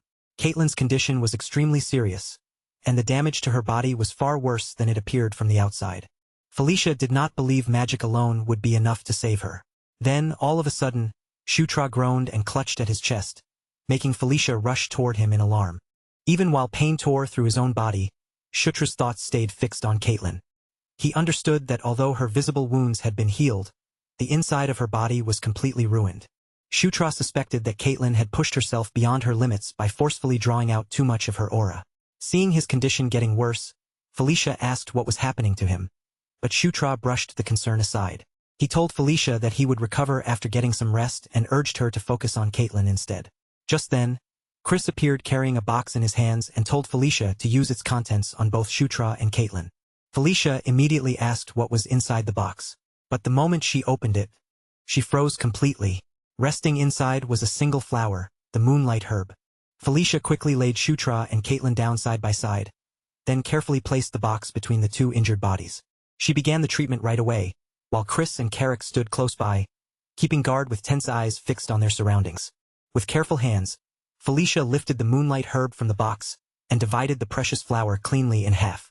She placed one portion above Shutra and the other above Caitlin. Slowly, the fragments began to dissolve, turning into soft light as they flowed down into their mouths. Caitlin's body began to glow, wrapped in a brilliant light that spread gently across her injured form. Felicia's brows pulled together as she stared at the scene in front of her, completely unable to make sense of what was happening. But that confusion turned into panic almost immediately when Shutra's body began lifting off the ground and floating into the air.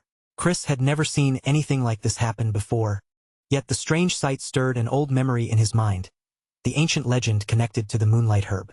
In the distant past, the very first Wolf King had gathered the scattered lycanthrope clans spread across the land and brought them together, uniting them into a single kingdom beneath his rule. Then one day, a vicious red dragon named Castellan invaded lycanthrope territory, tearing through their lands and bringing destruction straight into the heart of their home. The Wolf King challenged that dragon and fought him for 7 days and 7 nights. Their battle raged on without rest, until at last, the Wolf King succeeded in bringing Castellan down. But that victory came at a devastating cost. The merciless battle wiped out his entire herd, and before long, death began reaching for the Wolf King as well. In his final moments, when his strength was nearly gone, he discovered a pure white flower. Trusting the instinct buried deep in his blood, he ate it. That flower was said to hold the light of the moon itself, and after he consumed it, it became his new heart. With moonlight now beating inside his chest, the Wolf King declared that his life had become bound to the moon and took the surname Moonlight. From that day forward, legend claimed he continued protecting the kingdom for countless generations. However, that miracle was something that had only happened a single time. In the many generations that came after him, countless lycanthropes tried to consume the same flower, but none of them could endure the moonlight the way the first Wolf King had. No one else was ever chosen by the flower, and no one else was ever granted a new heart. That was the old legend of the Moonlight Herb. And now, that very same legend was unfolding right in front of Chris's eyes. What made it even more unbelievable was that the miracle was happening to Shutra, someone who was not even a lycanthrope. Shutra's chest began shining with an intense radiance, and a pillar of light shot straight upward into the night sky. Then a system notification appeared before Shutra, informing him that a protagonist setting adjustment had strengthened the enchanted encounter. His protagonist physique had reacted to the Moonlight Herb. Because of that reaction, Shutra now possessed 2 hearts, and with 2 hearts inside his body, he had gained 2 separate starting points of power. Eventually, Shutra slowly opened his eyes, and the first thing that greeted him was a warm, radiant golden light. Caitlin was lying right there beside him, close enough for him to notice immediately. Startled by how near she was, and instantly embarrassed by the situation, Shutra hurriedly pushed himself upright. Still only half awake and clearly disoriented, he looked around the room. Bit by bit, he realized he was no longer anywhere near the battlefield, but inside an elegant bedroom instead. A knock sounded from the door, and after a brief pause, several soldiers entered the room. They moved aside in an orderly manner, escorting in a commanding woman whose presence immediately seemed to fill the entire space. She looked toward Shutra and asked whether he had slept comfortably, addressing him with formal respect as the 9th prince, Shutra Ignis. Shutra recognized her immediately. He had seen her countless times before in the game.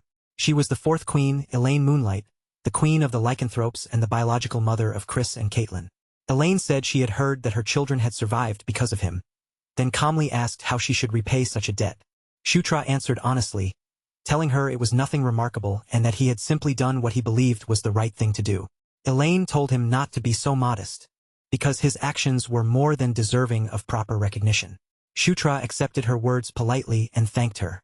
Then, without lingering over any further pleasantries, Elaine moved straight to the center of the matter. She asked Shutra directly whether he had any intention of becoming the Demon King. Shutra was visibly thrown off by the sudden question, his confusion showing clearly as though the idea had never even properly entered his mind. Elaine understood his reaction almost at once. From the look on his face, it was obvious that Shutra had never seriously considered becoming the Demon King. Considering his position and everything surrounding him up until now, that response was understandable. Even so, Elaine pointed out that his circumstances had already begun to change, and from this moment forward, he could no longer afford to pretend that possibility did not exist. She advised Shutra to weigh every action he took from now on with care, and to think seriously about which choices would serve him best in the long run. Through Green Wind, Shutra learned that he had been unconscious for 4 full days. Green Wind added in her usual light and casual tone that she had remained by his side the entire time. Once Shutra understood that much, he urged her to continue explaining what had happened while he was out. Green Wind told him that they were currently staying in a villa reserved exclusively for the lycanthrope royal family. She also explained that Shutra and Caitlin had been placed in the same bed because keeping the 2 of them close together created the strongest healing effect for both of their bodies. Shutra asked what she meant by that. Green Wind responded by asking if he truly did not remember consuming the Moonlight Herb. Shocked by what she said, Shutra immediately opened his status window to check for himself. At the same time, Shutra could clearly sense something new inside his body, an unfamiliar layer of power resting over the aura he already had. It felt almost as if a second heart made of aura had formed within him, quietly pulsing beside the first one. Green Wind explained that Chris had told her the closer Shutra and Caitlin were to each other, the more strongly Shutra's life force would activate. She suggested that if he tried holding Caitlin's hand, he would understand right away. So Shutra reached out and gently took Caitlin's hand. The very instant their hands touched, power surged violently through Shutra's body, rushing through him with such intensity that it nearly overwhelmed his senses. Green Wind explained that because of the moonlight herb, Shutra and Caitlin had become connected. It was a bond similar to the connection Shutra already shared with Green Wind. Later, as Shutra walked through the hallway, he learned that no one could say for certain whether Gerard was alive or dead. Chris explained that there had been casualties during the pursuit, and although they had recovered Gerard's lower body along with part of his upper body, he still intended to keep searching until Gerard's death was confirmed beyond any doubt. Shutra agreed with that decision, believing it was the safest course. Then Chris brought up something he had heard, mentioning that his mother had apparently made Shutra an offer. Shutra immediately realized Chris was referring to Elaine's question about whether he intended to become the Demon King. Chris admitted that although he was strong, he was not strong enough to be considered overwhelming. At most, he saw himself as being around Sylvan's level. Even after almost 10 years of training, he had still failed to close the distance between himself and the first prince, Baikal. And as for the second prince, Zephyr Ragnaros, who could only be described as a monster, the gap was so wide that comparing himself to Zephyr barely even made sense. Even so, Chris believed Shutra was different. In his eyes, Shutra had the potential to catch up to both Baikal and Zephyr someday, then surpass them and eventually become the Demon King. Shutra was completely caught off guard by the confidence Chris was placing in him. Chris continued by explaining that, unlike himself, Shutra had the ability to gain support from other races. And beyond that, Shutra also had the backing of the Sword Lord. If Shutra continued building public achievements and earning recognition, then even the Gandharvs, who were currently imprisoned, might one day be granted amnesty. That was when Shutra finally understood why he had not seen a single Gandharv until now. At the same time, he could not help wondering what they had done to be imprisoned in the first place. Chris made it clear that he was not asking Shutra to make a decision right away. For now, he only wanted Shutra to think about it seriously, because there was a vast difference between truly placing something on the scales of his heart and simply turning away from it so he would never have to face it. Shutra remained standing in silence beside the window, his gaze resting on the deep darkness beyond the glass, as if the answer might be hidden somewhere in the night. In his mind, he quietly circled around the possibility that he himself could one day become the Demon King. And while he stood there lost in thought, far away beneath the same night sky, a carriage continued to roll steadily along the road. Inside that swaying carriage, Ludwig Moonlight, the captain of the Bloodwolf squad, turned his attention toward Her Majesty Elaine. With a serious look in his eyes, he asked whether she truly believed, from the bottom of her heart, that the ninth prince had the potential to become the Demon King. Elaine did not pause for even a moment before answering. To her, the Demon King was not the kind of person who ever acted without purpose, and none of his actions could ever be brushed aside as empty gestures or simple whims. She was convinced that he would not have interfered twice, and especially not during something as important as an audience ceremony, unless there was a deeper reason behind it. In Elaine's eyes, the Demon King must have sensed something within the ninth prince that everyone else had overlooked. After all, no matter how cold or distant their relationship appeared, the two of them were still father and son.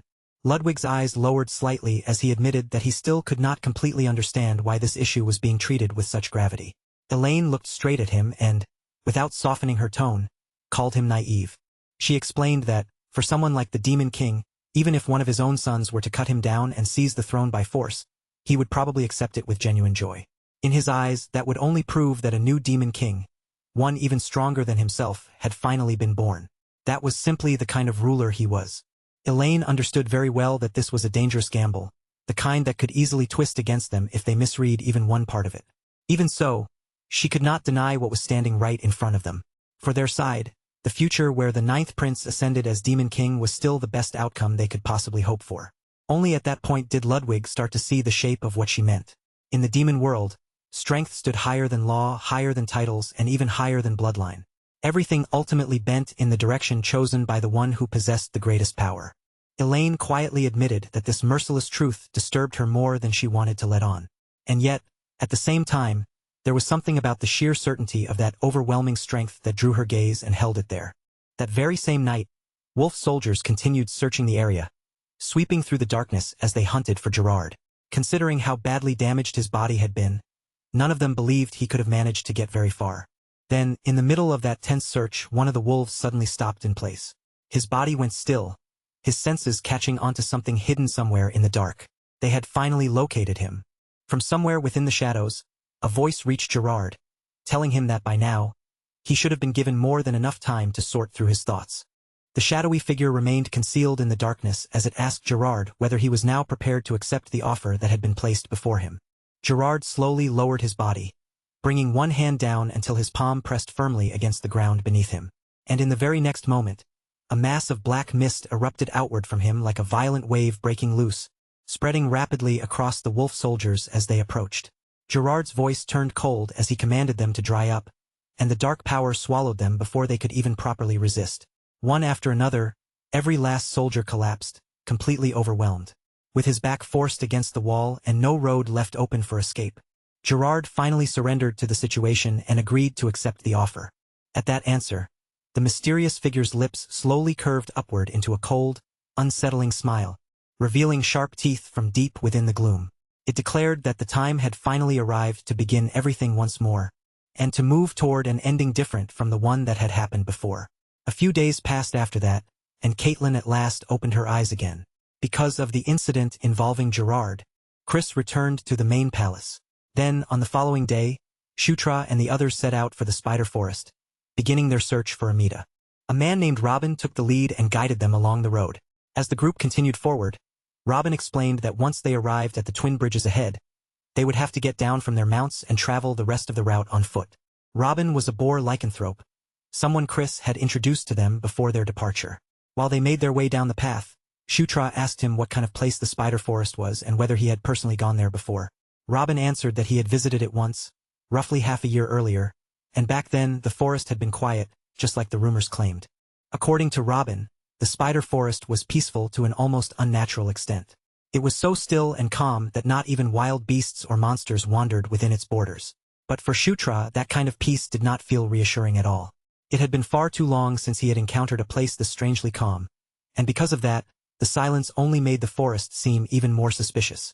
When they finally reached the forest, however, the first thing waiting to greet them was not peace or quiet, but bones scattered across the ground in every direction. Robin stared at the grisly scene before him, clearly shaken, and asked what in the world could have happened there. Shutra, on the other hand, did not seem surprised. From the very beginning, he had already suspected that this forest would never be as peaceful as the stories made it sound. At that point, all Shutra could do was wonder what kind of trouble was waiting for them this time. The group moved out across the clearing, spreading themselves apart while every one of them turned their attention in the same direction, their guards raised. All around them, snapped branches lay tangled among scattered bones, and the forest that was supposed to be quiet now felt tense, hostile, and ready to strike. Green Wind sensed the presence of the guardian spirit tied to the forest, but the power reaching her was incredibly faint, almost weak enough to be dangerous. Because of that fragile presence, the spirits feared that the guardian spirit of the spider forest might be on the verge of disappearing altogether. Shutra turned to Robin and asked whether the spider forest really did have a guardian spirit. Robin replied that, according to the old stories, there was indeed such a being, a legend about a gigantic spider said to live deep within the heart of the forest itself. After hearing that, Shutra fell quiet, his expression growing more serious as he sank into thought. After a short pause, he turned to Ken and ordered him to inform the lycanthropes about what was happening.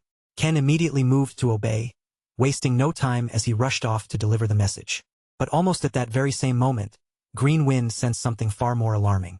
The powerful magic that had once gathered at the center of the forest had been destroyed.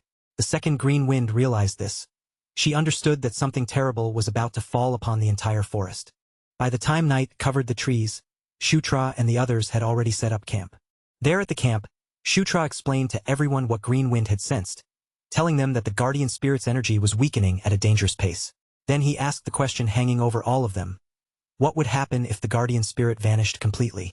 Felicia answered by explaining that there were two possible ways for a guardian spirit to disappear. The first was for the spirit itself to be destroyed outright.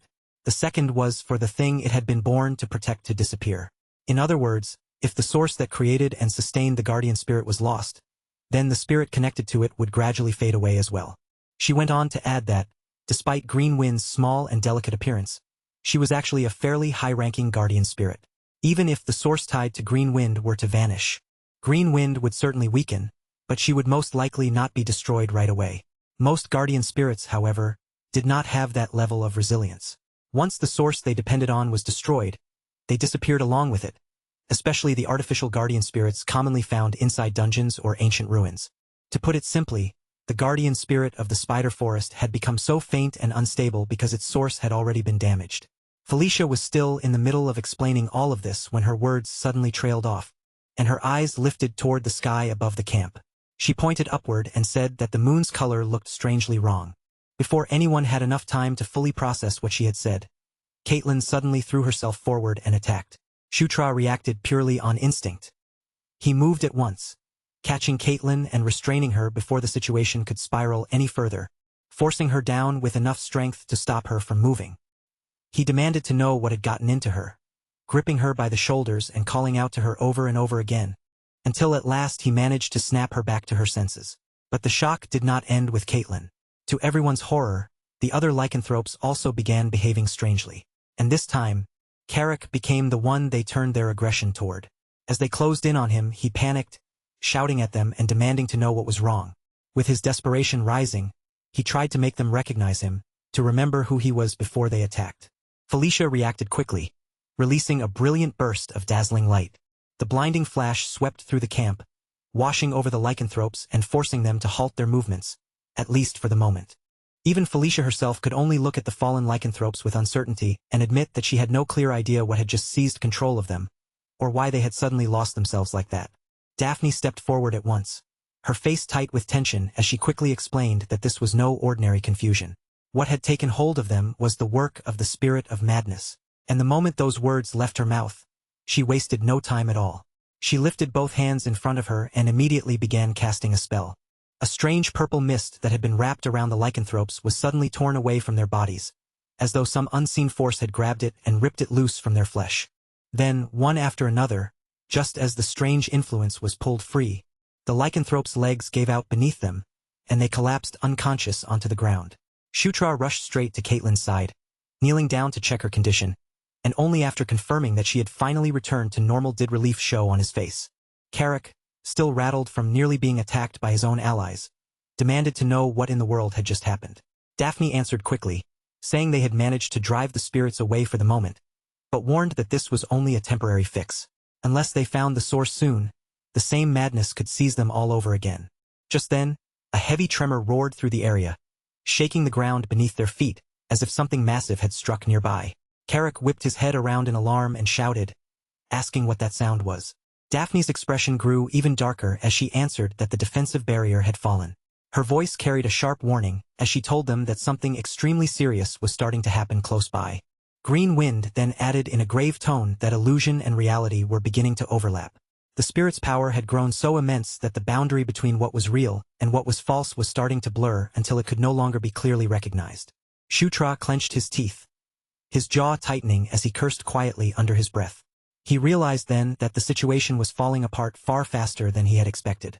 And before anyone could fully regain their footing, monsters suddenly burst out from the darkness between the trees, surging toward the camp like a living wave spilling out of the forest.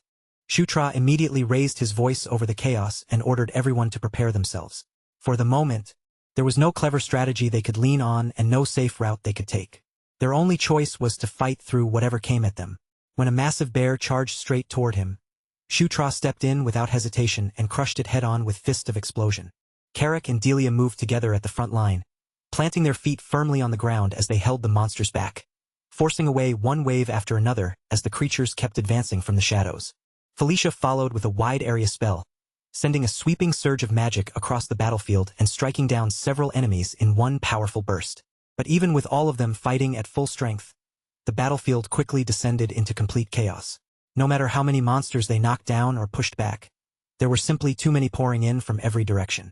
Shutra called out to Green Wind and ordered her to fly into the sky so she could report anything she spotted from above. She immediately snapped back that her name was not GW, but even while complaining, she still obeyed and moved to carry out his order. Green Wind shot upward through the cold night air, her small figure wrapped in a green glow as she rose higher and higher above the treetops.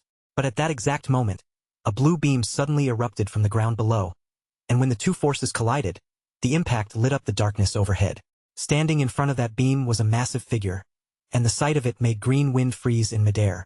The enormous figure looked almost like a giant, towering over the forest, and every movement it made sent tremors rolling through the ground beneath them. Shutra stared toward the massive shape with a grim look on his face, wondering what kind of disaster had decided to show itself in front of them this time. Carrick suddenly shouted from nearby, warning that it looked like even more monsters were heading straight toward them. Then, without even the slightest warning, the monsters suddenly turned away from the camp and began retreating. For a brief moment, everyone stood there frozen, staring in confusion as the creatures pulled back and disappeared into the darkness. A short wave of relief passed through the group after that, but Shutra still did not lower his guard. His body remained tense, because he could clearly sense that something else was approaching them. His eyes narrowed sharply as he looked into the darkness and demanded to know who was there. Just then, something small came flying in out of nowhere, smacking Carrick directly on the head before dropping down and rolling across the ground in front of them. Shutra lowered his gaze toward the object on the ground, and the moment he saw what it was, he stared in complete disbelief. It was a raccoon. The little creature stood upright as though that were perfectly normal, then began speaking in a voice overflowing with offended pride. The raccoon demanded to know whether Shutra seriously failed to understand just how incredible he was. Daphne, Shutra, and Carrick all froze at the same time, their mouths hanging open with matching expressions of stunned confusion. Then the raccoon puffed out his chest as if presenting himself before an audience and loudly declared that his name was Amida. With great importance, he proclaimed himself the artisan who protected the last flame. Seeing a raccoon boldly introduce himself as Amida left Shutra visibly shaken, and that reaction only seemed to make the little craftsman even more irritated. Amida glared up at him and sharply asked whether Shutra had some kind of problem with him being a raccoon. Shutra quickly corrected his expression and forced himself to calm down. After all, in Night Saga, Amida's appearance had never been fixed in one form. Sometimes he appeared as a human, and at other times he showed up as an animal. The raccoon then lifted one small paw and pointed it straight at Shutra, demanding to know who exactly he and the others were supposed to be. Shutra answered first, giving a proper introduction as he stated both his name and his title as the 9th prince. Then Felicia Doomblade, the 6th princess, stepped forward as well and introduced herself with calm, graceful courtesy. With a gentle smile on her face, Felicia explained that they had come searching for him after receiving a recommendation from the Sword Lord, and she politely apologized for not recognizing him right away. Once the introductions were finished, Felicia carefully turned the conversation back to the crisis and asked whether Amida could explain what was happening inside the forest. The raccoon snorted in annoyance and folded his arms again, his furry cheeks flushing red as irritation showed clearly on his face. But considering the situation around them, Amida said he would explain. He revealed that a few months earlier, he had started staying at the center of the spider forest because he needed to gather materials and do some work there. Originally, he had planned to remain in the forest for another half-year before moving on. That was when a group of people wrapped in dark purple energy invaded the spider forest. The moment Shutra heard that detail, his expression shifted, and he immediately pressed Amida for more information about that strange energy. Amida noticed Shutra's reaction and asked whether he had run into people like that before. Shutra answered that he had already fought them once while protecting the guardian spirit of the angel plains. After realizing that Amida had been staying inside the forest during all of this, Shutra asked whether he had also been protecting the guardian spirit there. Amida did not try to deny it. He admitted that he owed the guardian spirit of the spider forest a few favors. Then, glancing away as though the admission embarrassed him, he added that the lycanthropes regularly patrolled the area. Because of that, he had assumed that if he built a barrier and stayed put for a while, they would eventually handle the problem themselves. When Shutra asked about that barrier, Green Wind stepped forward and rested a hand on his shoulder, telling him it would be quicker if her master saw it with his own eyes. Green Wind then carried Shutra high above the treetops. From that height, they could see a white giant standing at the center of the spider forest, hammering again and again at the heart of the area. The giant's fist burned with overwhelming power as it crashed down into the barrier Amida had created, striking it with such force that the protective wall finally shattered apart. Shutra was stunned by what he had just seen, and as soon as he returned to the others, he quickly told Amida that the barrier had already been destroyed. Amida folded his arms once more and said that there was still one barrier left. But the true problem, Amida explained, was that the ones who had been hunting for the last flame for so long had finally started to unite. Then he revealed something even more troubling. The moon turning green, and the madness spreading through the forest spirits, along with the moon's unnatural green glow, had all been caused by them. Daphne moved a little closer to Amida, her face growing serious as she asked him who these attackers really were. Amida answered that long ago they had once been guardian spirits, but after losing themselves completely, they had changed into natural spirits consumed by madness. He let that explanation hang in the air for a moment, then continued by sharing what he believed was truly pushing them forward. According to Amida, those spirits probably believed that if they could absorb the last flame, they might somehow return to their former selves, back to the time before they lost their origins and sank into insanity. But their madness alone was not the most frightening part. The truly dangerous thing was that these spirits had now joined forces with the men wrapped in dark energy, and that alliance made them far more threatening than before. Amida went on, explaining that the guardian spirit of the spider forest had even borrowed power from the ley lines in order to reinforce the barrier. But that decision had brought about a terrible consequence. The last flame had become fused together with the ley lines, leaving them trapped in a situation where simply running away was no longer an option. Felicia's expression stiffened as she asked what would happen if the last flame was taken from them. Amida could only answer honestly that he did not know, because nothing like that had ever happened before. After a heavy pause, he added that perhaps the world really would come to an end, or at least that was what the old rumors had always claimed. Then Amida turned his small raccoon body toward Shutra and declared, as if it were already decided, that they would have to help him. Shutra blinked in surprise, clearly caught off guard by how bluntly the little artisan had thrown that demand at him. But before Shutra could even give an answer, someone stepped right between him and Amida.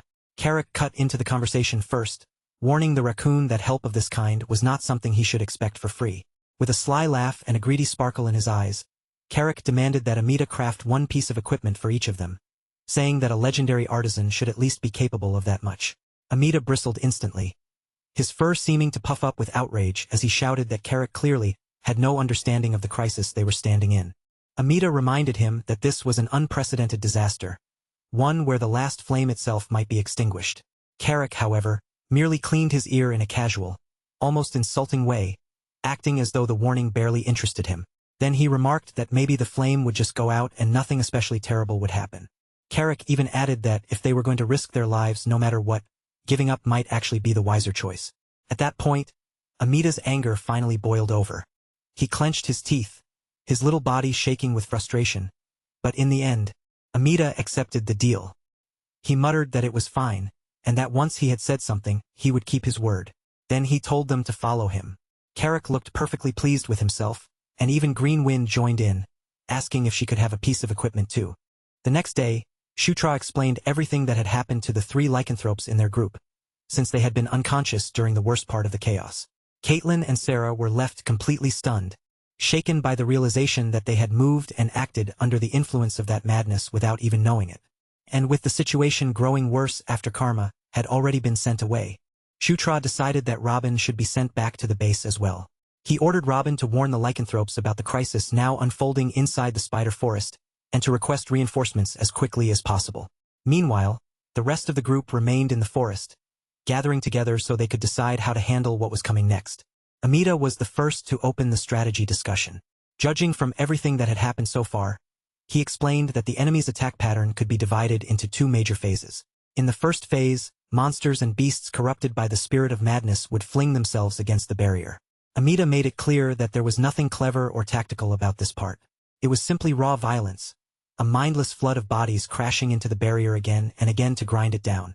He also added that, because lycanthropes naturally possessed a strong ferocity within them, they were especially vulnerable to the spirit of madness and would need proper countermeasures.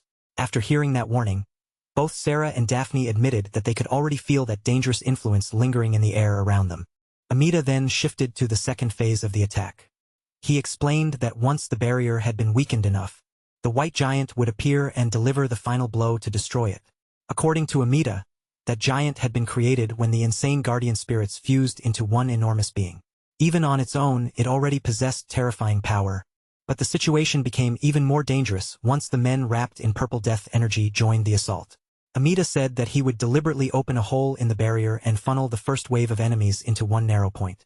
When that happened, everyone would have to strike that concentrated group with everything they had. If they could destroy that weakened section of the enemy force before the barrier collapsed completely, the white giant would lose its opportunity to shatter it. Amida also explained that once morning came, as long as the barrier was still standing, the giant always withdrew. During the daytime, they would repair the damaged section of the barrier, then repeat the same process all over again. But before Amida could finish laying out the full plan, Caitlin suddenly reached out and pulled the raccoon Amida straight into her arms.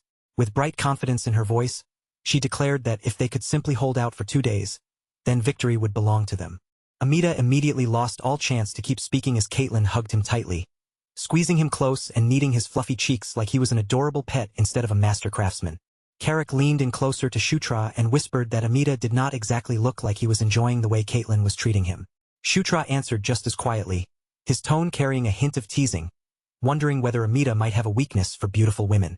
Felicia, seated nearby as Caitlin continued holding Amita, looked toward the little craftsman and asked whether his plan to win within 2 days depended on the reinforcements arriving in time. Amita clarified that he considered the reinforcements helpful support, but not the real deciding factor. He crossed his small arms and forced a smile, even as Caitlin continued tugging at his cheeks. Then he revealed that, at the center of the last flame, a weapon he had crafted was currently charging. Once that weapon finished gathering power, they would be able to use it to defeat the White Giant. That night, beneath the moon hanging high over the spider forest, the group moved toward an altar positioned in the middle of a ravine. Carrick held a golden axe firmly in his hands, the weapon Amita had given him.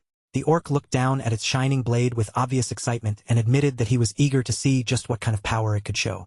Daphne then handed a tiara to both Sarah and Caitlin.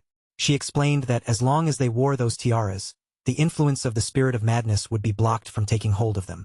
After that, the group moved into position and blocked the bridge that connected the ravine to the forest. From deep within the trees ahead, sinister sounds began rising through the darkness.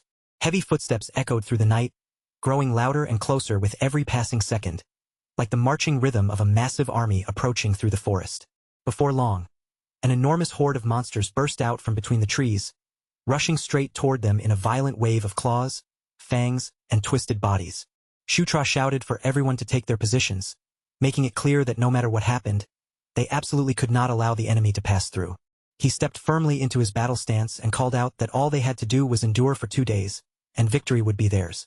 In front of them, the number of monsters was so overwhelming that it seemed to fill the entire horizon of the forest. The swarm surged toward the barricades set on the bridge.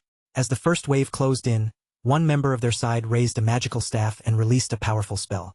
Felicia lifted the new weapon Amita had given her and called down a fierce storm of lightning, blasting the front lines of the charging monsters before they could break through. Her spell brought the first wave to a sudden stop, but the amount of energy it consumed was clearly intense, making Felicia let out a tired sigh as the light faded.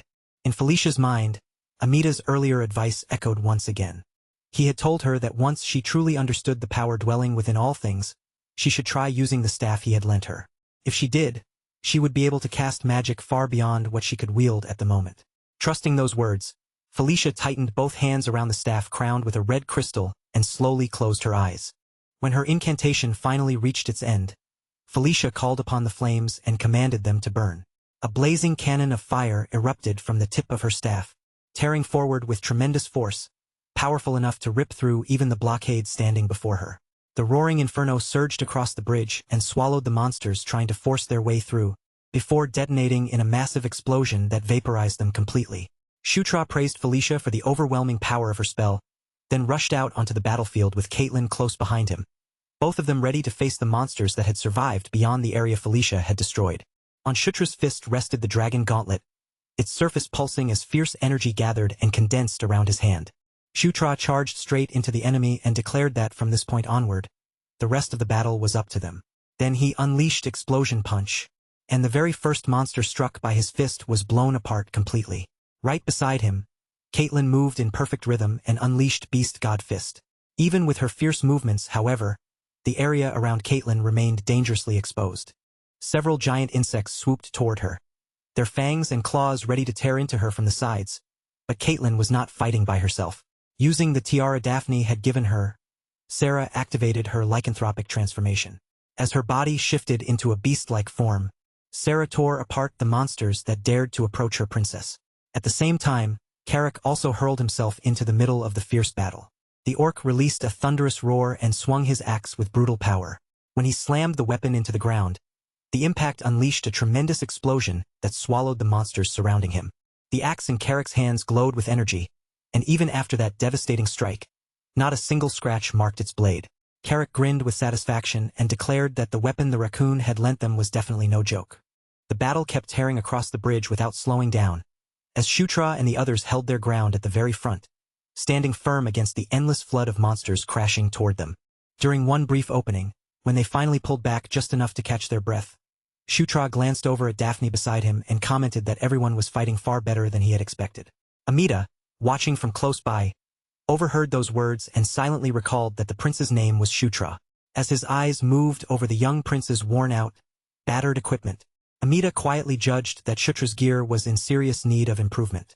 Still, as he watched the prince continue fighting without a single complaint, a small but honest respect began to rise in his heart. If they managed to survive this crisis safely, Amida admitted to himself that he would at least like to make Shutra one proper piece of equipment. By combining their strength, the group finally crushed the first wave of monsters, and for one short moment, the battlefield settled into an uneasy silence. As everyone began drawing back from the front line, Amida sharply warned them that the white giant was about to appear. Without giving them time to hesitate, he immediately ordered everyone to retreat inside the barrier before it was too late. The barrier reacted almost instantly, rising up around the group and spreading overhead in a bright arc until it formed a glowing dome of energy that covered them completely. And at that exact moment, the white giant began rising from the depths of the forest, while the moon above shifted into an ominous green. A brilliant light flared from the very center of the spider forest, and the white giant finally took full shape directly in front of the barrier, making its target painfully obvious to everyone watching. And now that the creature was standing before them in person, Shutra finally grasped just how massive it truly was. The white giant did not hesitate for even a heartbeat.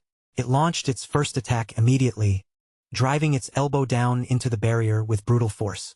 Carrick stared upward at the towering monster and admitted that it was unbelievably huge, large enough to crush a person beneath a single blow.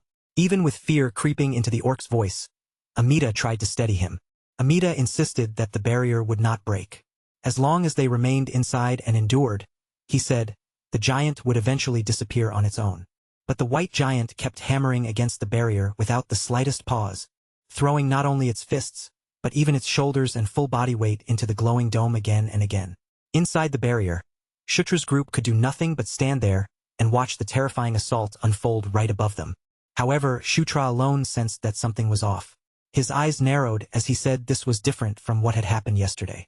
Felicia turned toward him in confusion, so Shutra quickly explained what had caught his attention.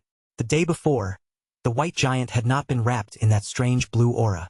That blue aura began gathering densely in the giant's palm. Then, with horrifying force, an overwhelming strike came crashing down onto the barrier, making the entire dome shake violently.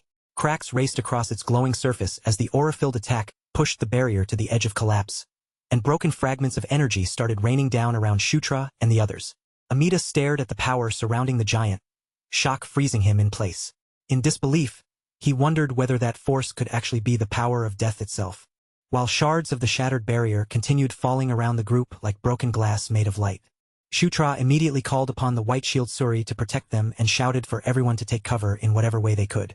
Because Shutra was standing at the very front, he instantly became the white giant's nearest target. The giant's punch came crashing straight toward him and struck him head-on. Even with the White Shield Suri guarding him, Shutra was still sent flying violently across the area, his body slamming hard into the stairs that led up to the altar. The moment Felicia and Carrick saw him thrown back with that much force, they cried out his name in alarm. Shutra coughed harshly, pain running through his body from the impact, but even then, he forced himself to stand again.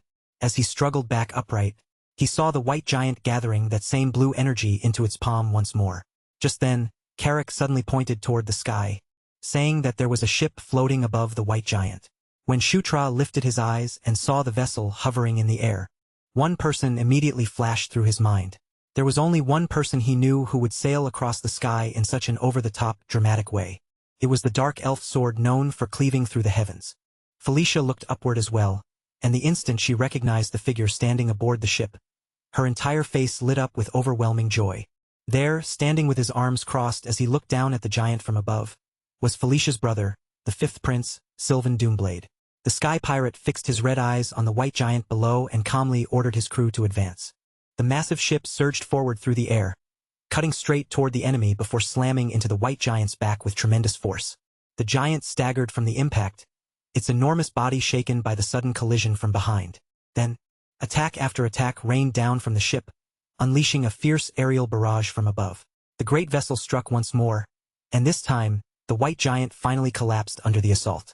Huge pieces of the giant's body broke apart and began tumbling down toward the ground. Felicia stared up with her mouth slightly open, completely awestruck by the sheer scale of destruction her brother had unleashed from the sky.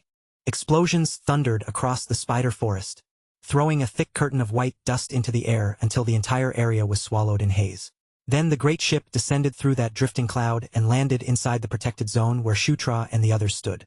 As Shutra looked across the fallen pieces of the white giant scattered all over the ground, something completely unexpected began happening. The solid fragments started melting down into slime, then slowly rose again, reshaping themselves into new spiritual beings. Daphne, carrying Amita in her arms, came closer to Shutra and explained that those beings were guardian spirits. She said they had fallen into madness and ruin, but there was no mistaking what they had originally been. Amita congratulated everyone, saying he believed this should have marked the end of the attack.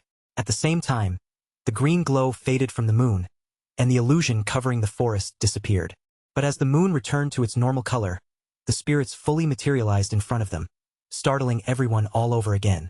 Still held in Daphne's arms, Amita shouted in confusion, demanding to know what those beings were and insisting that the attack should have already been over. Shutra felt the energy pouring from each of the spirits.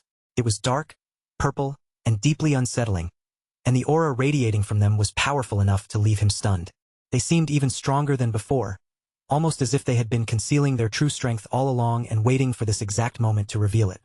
The spirit at the very front threw its head back and released a savage roar, its warped body swelling with dark power as it prepared to launch itself into the next attack.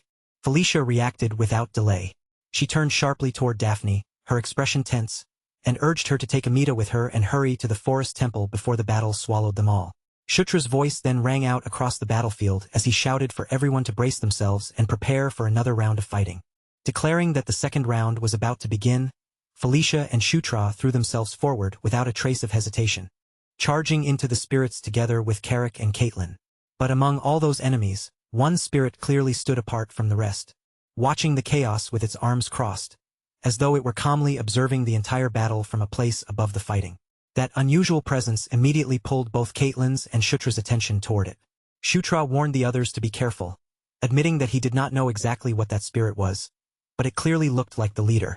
Caitlin shifted her feet and lowered her body, looking as if she intended to rush straight in and strike first, but Shutra quickly stopped her before she could charge. He told Caitlin that she did not need to take on that thing alone, then reached his hand out toward her, inviting her to finish it with him in one decisive attack. Caitlin smiled at his sudden boldness, her expression softening for a moment as she teased him by saying he had become surprisingly gallant. Then Caitlin placed her hand into his, and the two of them stepped forward side by side. Power rose from both of their bodies, their auras blending together so naturally and smoothly that it felt as though they had fallen into perfect harmony. The leader of the spirits sensed the change at once, as the very air across the battlefield seemed to shift around Shutra and Caitlin. Shutra's eyes and Caitlin's eyes both flared with brilliant golden light, and in perfect unison, they declared that it was time to end this. They released each other's hands and struck at the same instant. Both of their fists drove into the great spirit, sending violent ripples rolling through its liquid-like body. But they did not stop with that first blow. They continued pushing forward, chaining their attacks together, refusing to give the spirit even a single breath of time to recover. However, the other spirits nearby, their bodies wrapped in sinister purple energy, rushed in all at once to protect their leader. Caitlin signaled to Shutra and told him that she would handle the leader herself, while he dealt with the spirits strengthened by that dark aura. Shutra hesitated for a moment, glancing toward her as he asked whether she could really manage it alone. But Caitlin faced the leader with steady confidence, leaving no room for doubt. Trusting her decision, Shutra turned his attention away from her and focused on the spirit empowered by that shadowy force. At that moment, a new strength began surging within Shutra. After his aura had synchronized with Caitlin's, Caitlin had also gained access to the Divine Fist Azura. Her punch now carried the force of a double S-rank ability, and she kept driving the spirit leader back with relentless pressure, fully believing that she had enough power to bring it down on her own. But in the middle of their fierce exchange, the spirit suddenly slipped away from one of Caitlin's strikes and began reshaping its body. Its liquid form stretched outward like a living cord and wrapped tightly around Caitlin's arm, locking her in place. Then, using its remaining limb, the spirit launched a heavy counterattack, swallowing Caitlin in a burst of spiritual energy. The instant Shutra sensed the danger, he glanced back in alarm. But before he could move toward her, one of the other spirits lunged at him from the side, cutting off his path and blocking him from reaching Caitlin. Shutra immediately summoned the white shield Suri and used it to stop the incoming assault. Then he hurled the shield outward with force, shouting for the spirits to stop clinging to him and disappear. As Shutra cut down one spirit after another, he suddenly advanced to level 25. Golden light poured down over his body, and several new bonuses began manifesting all at once. The moment he reached level 25, Shutra unlocked hidden abilities. The first power he obtained was Final Special Movement Control, level 1. Along with that, he awakened Destructive Explosion for Enkidu's Earthquake. And finally, he gained complete mastery over the White Shield Suri of Ankle. While golden radiance wrapped around him and left him standing still for a brief instant, the surrounding spirits all rushed in and attacked together. With his gauntlet and shield now equipped, Shutra's gaze sharpened with fierce intensity. He stared down the incoming spirits and declared that they were already finished. The power of White Shield Suri activated, and a vast surge of green energy exploded outward from him. Absolute dominion spread across the battlefield, swallowing the entire area around Shutra in its overwhelming range. Even the spirit leader that was still locked in combat with Caitlin was caught inside that enormous field. The immense domain engulfed every spiritual being trapped within its reach, and even Shutra himself was astonished by how overwhelming the ability felt. It was his first time using it, and yet somehow he instinctively understood what kind of power it was. The name alone told him everything he needed to know. The entire battlefield had become his territory.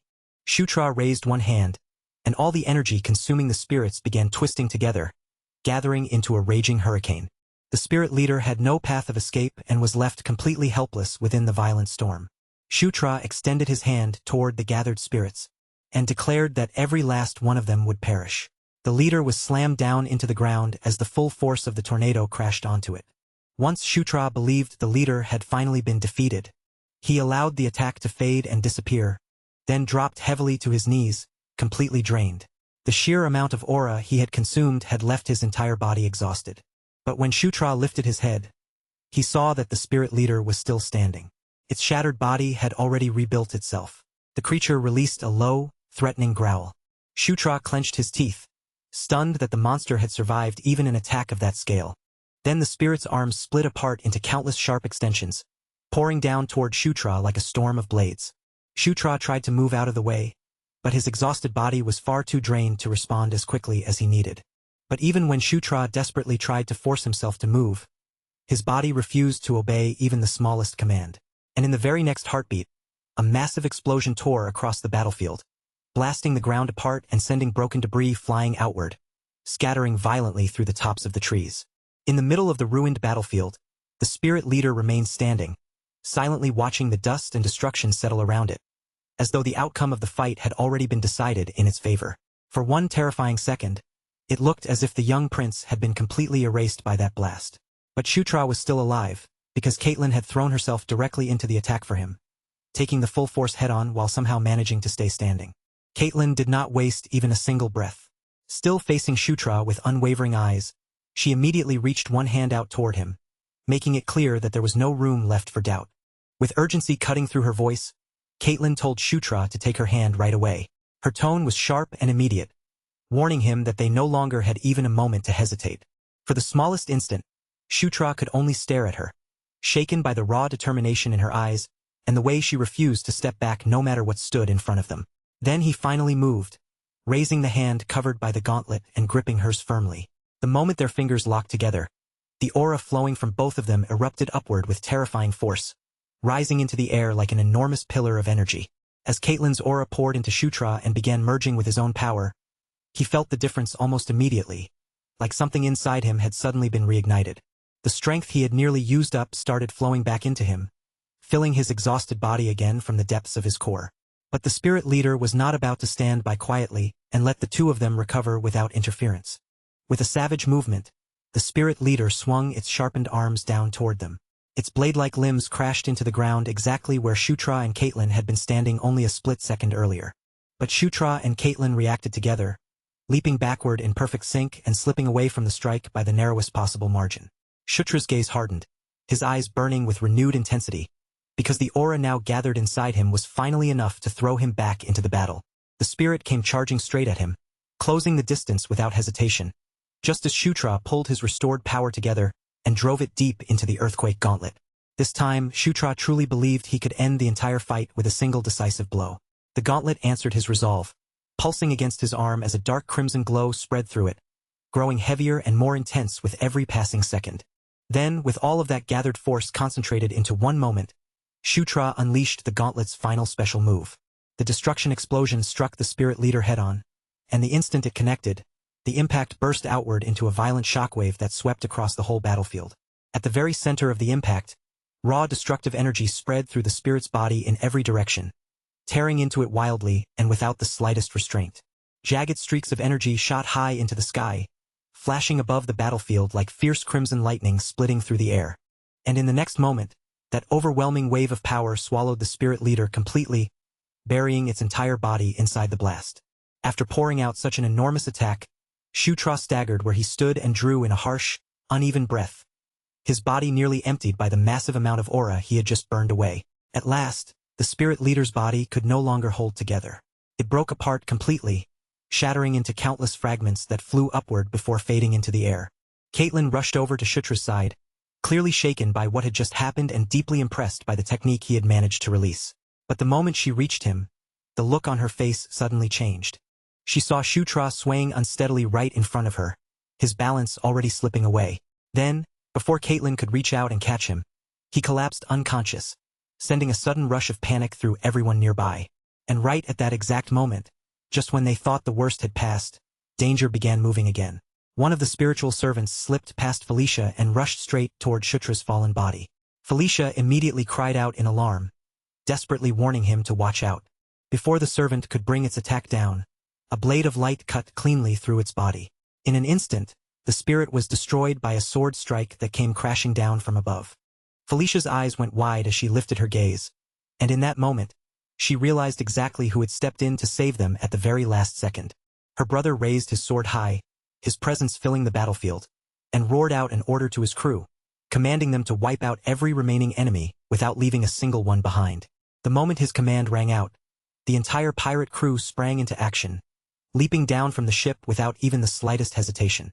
They crashed straight into the remaining spirits, charging onto the battlefield as badly needed reinforcements. Much later, after the fighting had finally come to an end, Shutra slowly began drifting back into consciousness. With a small bit of drool still clinging to the corner of his mouth, Shutra pushed himself upright inside a wooden room and muttered that he had fainted again. At this point, waking up after passing out was starting to feel almost strangely familiar to him. As his senses gradually returned, Shutra quickly figured out where he was. He was inside the ship, and after the chaos of the battle, it was now safely docked. When Shutra stepped out of the cabin, Caitlin and Felicia were already waiting for him outside. Both of them looked genuinely worried, and the moment they saw him, they told him he should have stayed in bed longer, asking why he had forced himself to get up so soon. Shutra assured them that he was fine, then immediately shifted his concern toward Caitlin, asking how she was after fighting beside him. Caitlin answered calmly, telling him that she had not been injured. Just then, the captain of the crew approached them and announced that the ninth prince had finally awakened. Shutra turned his attention toward the pirate Felicia had introduced as her twin brother, then stepped forward so he could greet him properly face to face. The white-haired pirate, wearing a black eye patch over one eye, stroked his chin with relaxed confidence and introduced himself with a proud smile. He declared himself to be the prince who sailed the skies, Sylvan Doomblade. Then Sylvan added with obvious pride that he was also the benefactor who had saved Shutra the night before. Hearing him openly call himself a benefactor, Shutra thanked him sincerely, though the confusion on his face was impossible to hide as he asked how Sylvan had managed to arrive there at all. Felicia explained that while passing through the lycanthrope village, she had contacted Sylvan. She had only intended to briefly explain what was going on, and she had never imagined he would actually come all the way there himself. Sylvan, however, dramatically brushed his hair back and declared that if his beloved little sister was in danger, there was no way he could simply stand by and do nothing. For a moment, Sylvan set aside his usual showy bravado and turned his attention fully to Shutra. He praised him directly, admitting that although he had heard plenty about Shutra before, he had never expected him to be this capable. Then, without holding anything back, he stated plainly that Shutra Ignis was strong. The sudden praise struck Shutra completely off guard, leaving him staring back at Sylvan with his mouth slightly open, clearly surprised by such a direct compliment. Sylvan continued speaking with total confidence, telling Shutra that he had every right to feel proud, because none other than Sylvan Doomblade himself had personally recognized his strength. Felicia immediately cut through her brother's grand declaration, pointing out that the Sword Lord had already acknowledged Shutra before he did. Sylvan froze on the spot, visibly stunned as he realized he had somehow fallen behind in that regard. For Shutra, this whole encounter made for a very strange and unexpected first impression. Sylvan was definitely unfamiliar, and his overwhelming personality was a lot to take in, but Shutra could still tell that he seemed like a good person. As that thought settled in, Daphne approached while carrying Amita in her arms. The raccoon folded his arms across his chest and said he was relieved that everyone had survived safely. Amita then thanked them for protecting both the last flame and the guardian spirit. After that, he reminded them that he had promised to craft equipment for each one of them. They thanked him in return, but Amita soon revealed that before he could do that, there was something else he needed to handle first. Shutra looked at him with surprise, immediately sensing that this was not just some casual request. Amita did not bother giving any further explanation. Instead, he simply told Shutra to follow him, saying that the last flame wished to meet the ninth prince. A powerful blue flame burned within a great pyre, its light flickering with an intense, almost sacred glow that filled the space around it. When they arrived at the temple, the atmosphere around them felt much heavier than before, the silence deeper and more solemn with every step. Amita instructed everyone to stay focused and behave with proper respect from that moment on, explaining that the last flame was already watching them closely. The temple where the last flame rested was the very same place they had fought so desperately to protect during the battle the night before. Inside the temple, a massive tree rose up before them, its ancient presence filling the chamber with a quiet, solemn stillness that made the entire space feel sacred. Beside that enormous tree stood a woman clothed completely in white, her calm figure almost blending into the sacred stillness of the temple. With a soft, welcoming expression, she greeted them gently and introduced herself as Kaprang. Kaprang then revealed that she was the guardian spirit of the spider forest. Shutra could not hide the surprise on his face when he saw how young she appeared, but just then, Green Wind appeared beside him in the tiny glow of a firefly and explained that the girl standing there was not the guardian's true body, but only a terminal. After studying Kaprang's appearance more carefully, Green Wind quietly guessed that the original spider guardian must have been young as well. The enormous spider Shutra remembered from legend had already reached its end. That meant Kaprang had likely inherited the guardian's role after the former spirit died. Green Wind added that the reason she had not appeared during the battle the night before was probably because she was still too young and did not yet have the strength to fight. As Shutra thought about the guardian spirit who had fallen, a strange question suddenly crossed his mind, making him wonder if guardian spirits could even have children in the first place. Amita stepped toward Kaprang, and although his body was small, there was a serious weight in the way he moved. Then he announced that from this moment on, only he and the ninth prince would be permitted to go farther inside. Amita asked the others to remain where they were and wait behind. Shutra began following after him, but then he turned slightly and, in a playful tone, called for Little Wind to come along as well. Green Wind immediately bristled at the nickname and snapped back that his name was Green Wind. Shutra's reason was actually simple. He wanted Green Wind to have a chance to speak with Kaprang, because spirits meeting other spirits was not exactly something they got to witness every day. Once Green Wind understood what Shutra was really trying to arrange for him, the atmosphere around them softened just a little. Kaprang looked toward Green Wind with clear anticipation shining in her eyes. Green Wind seemed to consider it for a short moment, as if weighing the situation, before finally agreeing to remain behind and talk with her. Amita, who had already gone several steps ahead, glanced back and called out impatiently for Shutra to stop wasting time. Hearing that, Shutra quickly turned away and hurried after him. Together, they headed deeper into the temple, leaving the others behind as the air around them grew quieter with each step. As they continued forward, Amita climbed up and settled himself on Shutra's shoulder. From his perch on Shutra's shoulder, the raccoon guided him toward a heavy stone door, where an unfamiliar light was leaking out through the thin cracks.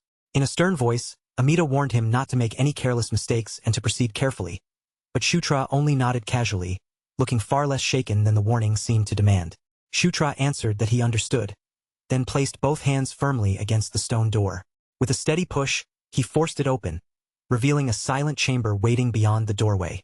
Inside the chamber, a blue flame burned quietly atop a great pyre, moving with a soft flicker that still carried a strange and powerful presence.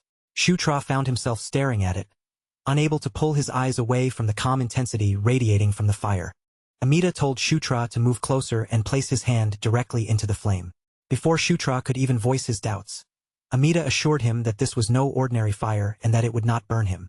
Shutra still hesitated for a moment, but after choosing to trust Amita's words, he slowly raised his hand and stretched it toward the blue flame.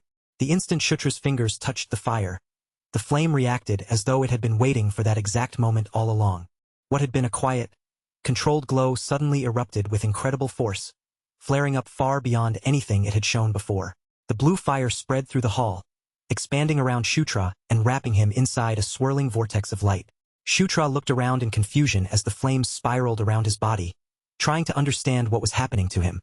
Then, within the whirling blue blaze, the fire began to shift and gather together, slowly shaping itself into the figure of a woman right before his eyes. The woman formed from flame greeted Shutra with warmth in her voice, saying she was glad they had finally met. Then she reached one hand toward him and called him by a title he had never expected to hear, the Knight of Conquest. Shutra stared at her with his mouth slightly open, still struggling to process the impossible sight in front of him, and asked whether she truly was the last flame. The fire spirit rested a hand lightly against her chin and observed him with curious eyes. As she studied his face, she remarked that his gaze was clouded with confusion and disbelief. Then she asked him whether he truly had no idea what a Knight of Conquest was. Shutra answered honestly that he did not understand what she meant at all, and the fire spirit smiled, as if his ignorance had only made him more fascinating to her. All at once, small flames began appearing around Shutra, flickering into existence one after another. His body immediately tightened in response, instinctively bracing for danger. But the flames did not attack him.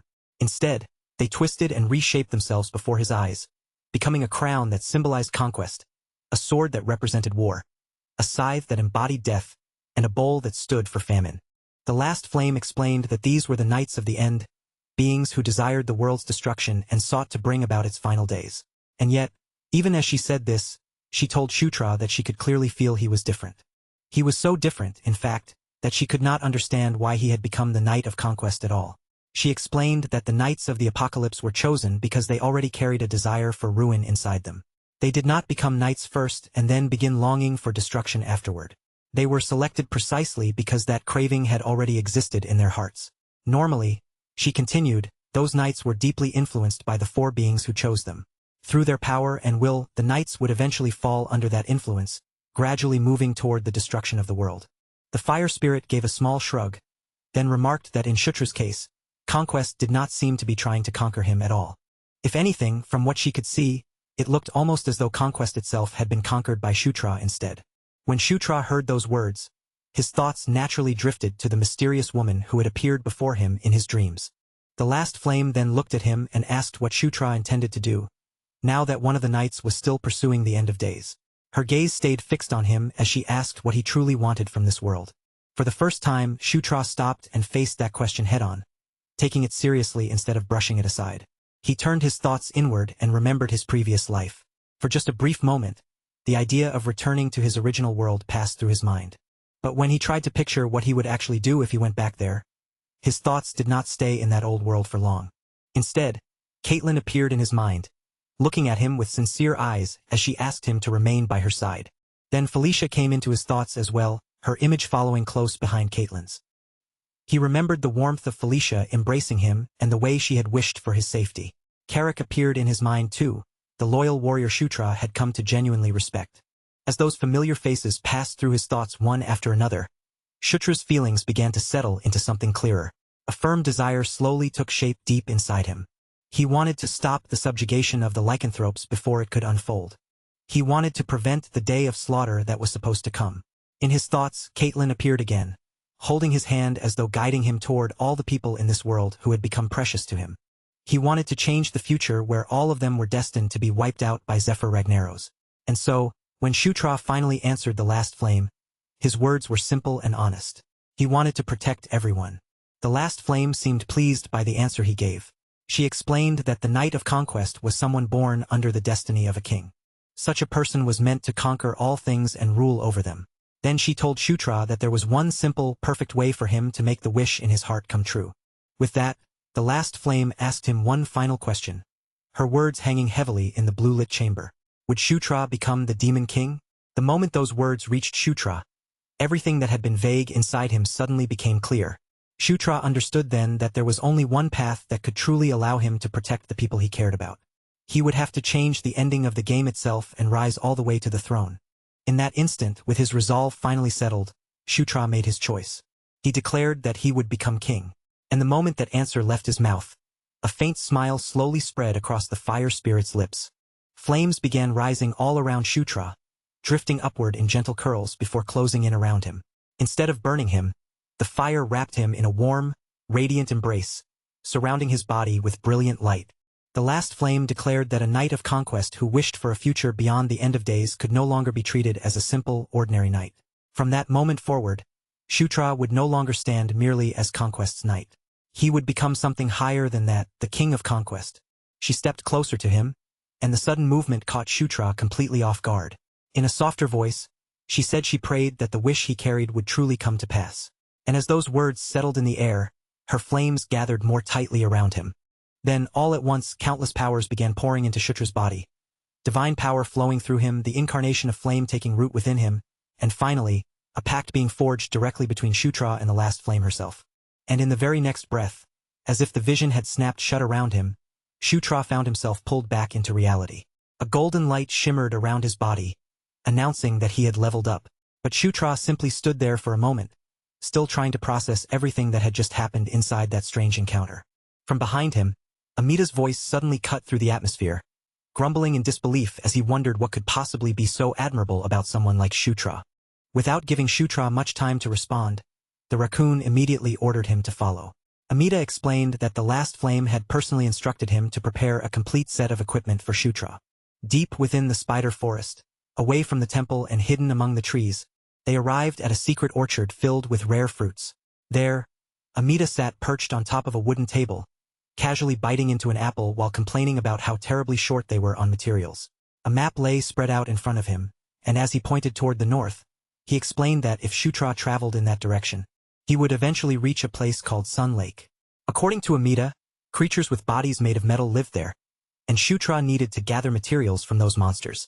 Shutra looked genuinely confused and asked whether the black dragon's hide and bones were not already enough.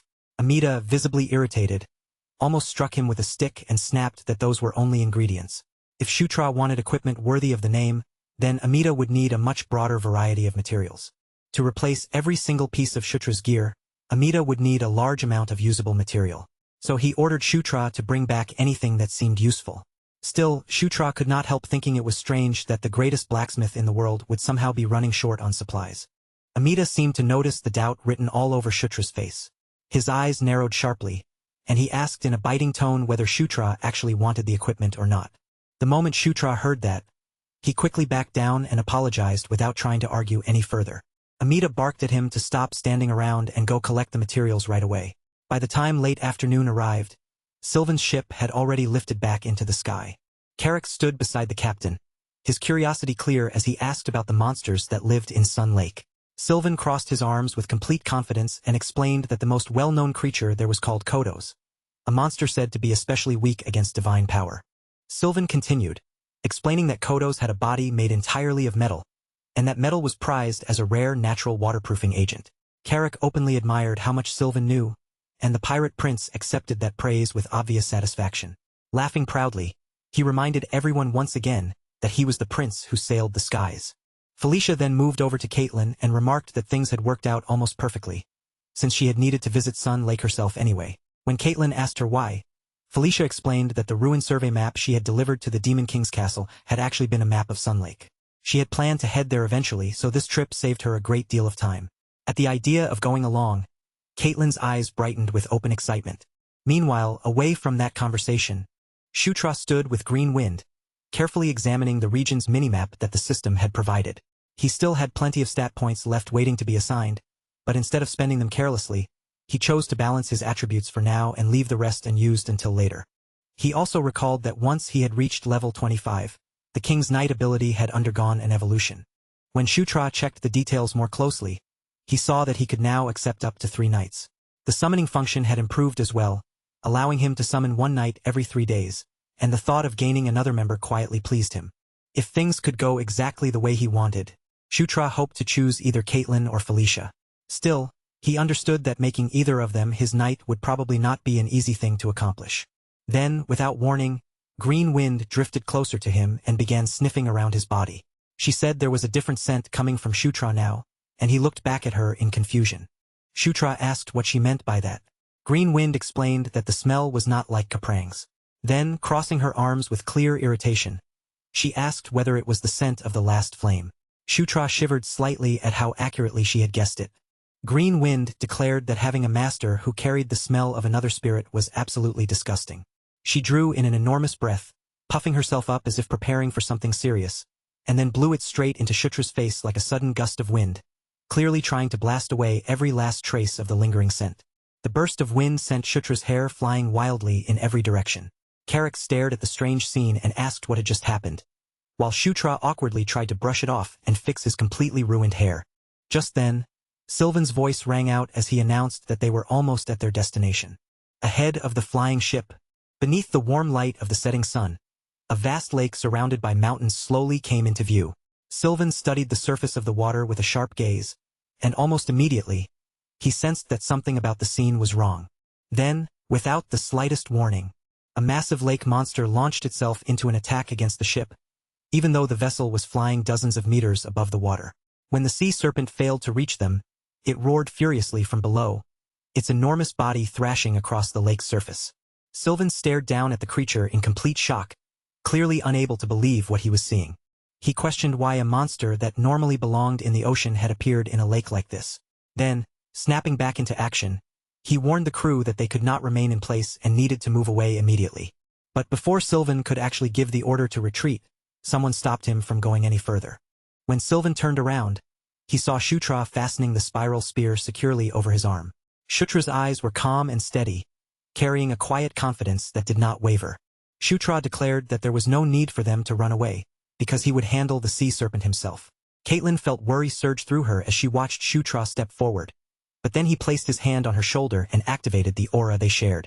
The moment that connection flowed between them, her racing heart began to steady. Shutra climbed up onto the ship's hull and assured everyone that he would return in an instant. Caitlin tried to stop him, alarmed by how reckless the whole thing looked. But before Caitlin could reach him or do anything to hold him back, Shutra had already jumped from the ship, launching himself down toward the lake below. As Shutra dove through the wide-open air, the sea serpent opened its enormous jaws, waiting below as if ready to swallow him whole. And when Shutra closed the distance until only a few meters remained between him and the monster, he activated his dragon blood. Ancient golden inscriptions suddenly flared to life along the entire length of the spiral spear, and to Shutra, this was the perfect opportunity to test the new power he had just obtained. What he needed now was a target worthy of it. Shutra lined up his whole body with the spear and activated Ascalon's final movement technique. In the next instant, he shot forward like a blazing streak of light. He pierced straight through the sea serpent's enormous body, and with the Dragon of Ruin's skill unleashed at full force, Shutra tore the creature apart completely. Sometime after Shutra's battle with the sea serpent, Sylvan's flying ship slowly descended from the sky and settled along the quiet shoreline of Sun Lake, finally coming to rest beside the calm water. The moment the ship touched down, Caitlin jumped down onto the shore and immediately turned toward Shutra with a sharp, scolding look. Without holding back, she told him very clearly that she was not some personal aura battery he could use whenever he wanted. Shutra tried to apologize right away, his expression turning awkward as he faced Caitlin's irritation head-on. In the end, Caitlin admitted that she understood why he had borrowed her aura in that dangerous moment, but she still warned him firmly that if he ever planned to draw on her power again, he needed to tell her before doing it. Shutra answered with a stiff, embarrassed smile and agreed to her condition. But before the two of them could continue arguing, Felicia stepped between them and told both of them to lower their voices and quiet down. Just a short distance ahead of them, near the edge of the lake, Felicia had noticed a group of Caltus monsters moving around by the water. Sylvan reacted before anyone else, his hand already reaching toward the sword at his side as excitement flashed across his face. With a confident grin, he declared that it was finally time for him to have some fun. Before Sylvan could rush in recklessly, Shutra quickly stopped him. He explained that even though Caltus monsters looked as if their entire bodies were made of solid metal, only the outside layer was actually metallic, while the inside was different. Because of that, Shutra advised everyone to aim their attacks around the monsters' mouths. Shutra also added that Caltus monsters were vulnerable to ice, meaning freezing magic would work especially well against them. Sylvan nodded as though he had taken the advice in, but then he immediately said, with complete confidence, that he had a far more efficient way to deal with them. The instant Sylvan drew his sword, a thick and powerful dark aura began wrapping around the blade, coating it in a dangerous pressure that made the weapon look nothing like an ordinary sword. With obvious pride in his voice, Sylvan explained that this was Sword Aura, a power that allowed him to cut straight through anything that stood in his path. No matter how hard the Caltus shells might be, Sylvan insisted their defenses would mean absolutely nothing once they faced the edge of his sword. Caitlin looked at him with genuine admiration, clearly impressed by both his confidence and the power he was showing. Felicia, however, reacted in a completely different way. For just a brief moment, Felicia clenched her teeth as if she were forcing something back. Then, almost instantly, her expression shifted into a bright, gentle smile that looked sweet and harmless on the surface. In a cheerful voice, Felicia praised her brother, telling him that he looked incredibly cool. She then suggested they leave the entire Caltus hunt to him, so she could properly watch just how skilled he really was. Sylvan accepted the flattery without the slightest resistance. Swelling with pride, Sylvan declared that they should leave everything to their big brother. Then, without stopping to think any further, he leapt forward toward the Caltus monsters. He shouted that he would defeat every last one of them by himself. As Shutra watched Sylvan charge off alone, he quietly asked Felicia whether it was really okay to leave him fighting the monsters on his own. Felicia simply folded her arms and reassured him that her brother would be perfectly fine. As for her, she had already decided to return to the ship, eat dinner, and get some proper rest. After all, the next day was going to be busy. Watching Sylvan fight alone made Carrick almost feel a little sorry for him, but Sylvan himself seemed to be enjoying every second of the battle. His loud, roaring laughter continued echoing across the lakeshore deep into the night. By the time the sun rose again and climbed high into the sky, Sylvan was still laughing with exhausted pride, standing in the middle of the shore while piles of defeated Caltus monsters lay scattered all around him. Felicia and the others began collecting the iron fragments from the bodies of the fallen monsters. Dark circles hung clearly beneath Sylvan's eyes, but he forced himself to stay upright and proudly declared that no matter how many hordes came at him, they could never defeat the Prince of the Skies. Then, still trying to maintain his dignity, he ordered everyone to gather the materials from the battlefield. Felicia checked over everything they had gathered and confirmed that they had collected all the materials Amita had asked for. With that task finally complete, they could move on to the next stage of their investigation. Felicia raised one hand and cast a spell, forming a clear bubble of air around each person's head. Caitlin looked at the strange bubble surrounding her face and asked what it was. As Felicia calmly stepped forward into the lake water, she explained that it was a breathing spell, one that would let them explore freely beneath the surface. Felicia tied her hair back into a ponytail and smiled as she invited everyone to follow her. Then she asked if they were ready, because their underwater exploration was about to begin. One by one, they dove into Sun Lake, slipping beneath the surface and swimming downward toward a deep trench that opened into an even lower part of the lake. Shutra opened his minimap and used the system's guidance to lead the group through the dark underwater route. After following that path for some time, they eventually reached an area filled with underwater caverns spread throughout the lake's depths. Shutra signaled for everyone to stay close behind him, then took the lead and guided the group forward through the submerged passage. Before long, they discovered the final cave and passed through its entrance, leaving the deeper waters behind them. They emerged into a hidden air pocket, where they could finally breathe normally again without relying on the spell. Carrick looked around with open amazement, completely stunned that a secret space like this existed beneath the lake. Felicia released the breathing spell and turned toward Shutra, asking how he had managed to locate the entrance with such exact accuracy. Shutra gave her nothing more than a simple excuse. He said he had only felt that this was the right direction to take. Sylvan, full of eagerness, immediately tried to take command and asked Felicia for the coordinates. But since Shutra had already shown that he was reliable as their guide, Felicia insisted that Shutra should remain at the front and told Sylvan to guard the rear instead. Sylvan looked completely stunned, unable to believe his own sister was telling him to stay behind. Felicia laughed lightly and softened the order with praise, telling him that because he was the strongest, he had the very important responsibility of protecting everyone from the rear. Sylvan accepted the compliment without even a hint of suspicion and proudly moved to the back of the group, declaring that he would take full responsibility for everyone's safety. Felicia ignored his dramatic response and stepped forward beside Shutra at the front. The cave stretched on for a long distance. As they walked through the ancient passage, Shutra noticed scattered swords and old skeletons lying across the ground. He remarked that the place felt even older and more abandoned than Thunderdome Fortress, which had already been deserted for centuries. Felicia agreed with his impression. Felicia estimated that this lair had probably been inactive for at least 1,000 years. Above them, Green Wind fluttered lightly through the stale, silent air. Then Green Wind suddenly noticed something unusual and quickly called for her master's attention. She pointed toward a section of the wall covered with carved inscriptions. Shutra stepped closer to the wall and asked what the writing meant. Even Felicia, despite being an archaeologist, had never seen those strange characters before and could not identify them. As Shutra stared at the unfamiliar script, a golden light suddenly wrapped around his body. In that moment, he gained Ruined Precursor Script Level 1. Shutra began murmuring quietly under his breath as the meanings of the carved words slowly started coming together inside his mind. He managed to decipher only broken fragments of the inscription. Ruins, nights, 10,000 years, the end of days, 6 pillars collapsed, and the haunting words we failed to protect them. Shutra admitted that every phrase sounded overwhelmingly grim, even though he still could not understand the full context behind the message. Felicia stared at him in shock, stunned that he could read a script even she had never been able to decipher. At that exact moment, another strange change took place. The earthquake gauntlet on Shutra's arm suddenly began glowing with an intense golden light. At the very same time, a path deeper inside the cave lit up ahead of them, shining through the darkness like a beacon waiting at the far end of a tunnel. Shutra silently turned his gaze toward that glow. With a distant expression on his face, he began walking forward. Felicia hurried after him, trying to stop him before he rushed recklessly into danger. But Shutra kept moving as though something had pulled him in, completely unaware of the worry in her voice. When Shutra finally reached the source of that mysterious light, he stepped into a vast chamber, where an enormous underground space opened before him deep beneath Sun Lake. On the altar directly ahead of Shutra lay a cape giving off an intense, almost wild energy, the kind of pressure that made the air around it feel sharp. The instant Shutra's eyes fell on it, he knew exactly what he was looking at. It was one of the legendary pieces of equipment once belonging to the Fierce Kaltine, a relic tied to a name that carried tremendous weight.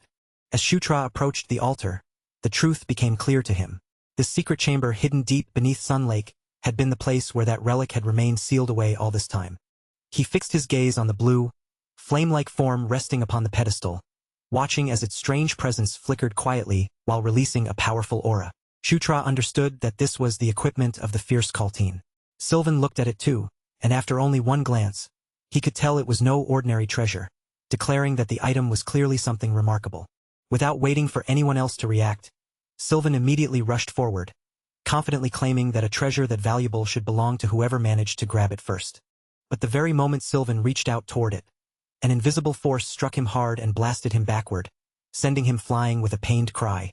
Sylvan clicked his tongue in frustration, glaring at the empty space in front of the altar, as he wondered why a barrier had suddenly appeared there. Then Shutra stepped closer, and everyone noticed something strange right away.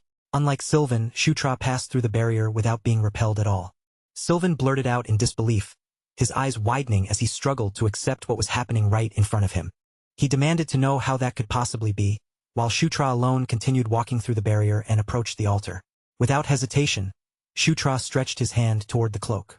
The instant his hand came close, a violent blue whirlwind erupted around Shutra, bursting outward with sudden and overwhelming force. Shutra looked up in confusion as the relic moved on its own, wrapping around him as if it were alive. At the same time, a system message appeared, announcing that Night Watch had recognized him as its master. More messages followed almost immediately, appearing one after another as they listed the changes taking place within him. His mental power rose and his magic power increased as well. His agility climbed by 10, his resistance to every attribute increased by 1 level, and he learned several new abilities: Embedded Skill Blink Level 3, Flight Ability Level 1, and the Awakening Skill Black Wraith. Then the storm around him burst outward, forcing the others to brace themselves as someone shouted in alarm, asking why the wind had suddenly gone completely wild. Shutra lowered his gaze toward the equipment now wrapped around his body and realized that it had not become a cloak after all. Instead, it had changed its shape into a muffler. He guessed that because his current fighting style had shifted toward close combat, the relic had transformed into the form most suited for him. A new message then appeared, confirming that he had obtained the equipment of the Fierce Kaltine. Night Watch had chosen him, and one of his companions remarked that, just as expected, Shutra had once again been accepted as the master. Caitlin happily congratulated him, and Shutra responded with a grateful smile, thanking her warmly. Not long after that discovery, an urgent message arrived from the Demon King's castle. When Shutra asked what the message said, the report explained that every prince and princess had been ordered to assemble at the Demon King's castle within 10 days. Shutra froze for a brief moment, realizing immediately that a full mobilization order was not something the castle issued casually or often. He understood right away that something serious must have happened at the Demon King's castle, something important enough to summon them all. At dawn the following morning, the group made their way back to the Spider Forest Temple. The moment they arrived, Amida glared at them with clear irritation, complaining about how noisy they were so early in the morning and grumbling that if they were going to visit him, they could have at least waited until later. They apologized and explained that they needed to return to the Demon King's castle urgently, so they had no choice but to trouble him right away. Amida snapped back at once, demanding to know what was supposed to happen to the equipment he had been planning to make for them if they were already leaving. Carrick then shamelessly asked whether Amida happened to offer delivery service. The raccoon instantly exploded with anger, yelling at him to stop spouting nonsense and get lost. But then someone suggested that Amida could simply come along with them instead. Amida stared blankly for a moment, so shocked by the idea that he could not even respond at first. Carrick pointed out that Amida had said he needed to protect the last flame anyway, and there was surely no safer place than the Demon King's castle. Another voice added that instead of hiding somewhere uselessly, everything would be solved if Amida just traveled with them. Off to the side, Sylvan muttered in amazement that Carrick was only an orc, and yet somehow, he was strangely clever when it mattered. Daphne, who was holding Amida in her arms, then agreed that it was a good idea as well and said Amida should come along with them. Just then, a calm voice stated that this would indeed be for the best. The moment Amida heard it, his small body suddenly jerked in surprise. The others turned around in confusion, asking what had just happened. Amida blurted out that the last flame had suddenly spoken directly to him. Amida shouted in disbelief, demanding to know if he was seriously being told to follow Shutra and the others. Shutra grinned at his reaction and remarked that it looked like Amida might have changed his mind after all. That only made Amida flare up even more. He demanded to know what Shutra had done to the last flame and why it would suddenly tell him to go with them. Shutra answered casually that maybe he had only exchanged a word or two with it as part of a firm alliance. Then he leaned in slightly and asked Amida whether that meant he was coming along. Amida growled furiously, but the pressure around him only continued to build. At last, he snapped and shouted that he was going, angrily calling Shutra a little punk. Shutra smiled quietly to himself, thinking that convincing him had gone more smoothly than expected. Carrick laughed and said that everything was perfect now, then asked if they were finally heading to the Demon King's castle. Shutra answered that they were not going there just yet, because there was still one more place they needed to visit first. Shutra turned toward Sylvan, called out his name, and asked if he could take them to the Lycanthrope Palace. Sylvan later confirmed that reaching the Lycanthrope Palace would not be difficult for his ship. Even so, he grumbled under his breath about having to carry everyone there on board, clearly not thrilled about becoming their transportation.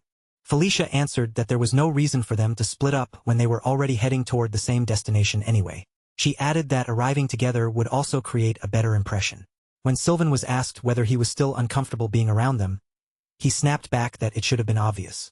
Felicia then warned him that if he felt that way, he should at least control the look on his face and avoid offending the fourth queen. Sylvan only clicked his tongue in irritation. Before long, Sylvan's flying ship arrived at the Lycanthrope Palace. Once the group entered the palace together, they were welcomed by the fourth queen, Elaine Moonlight.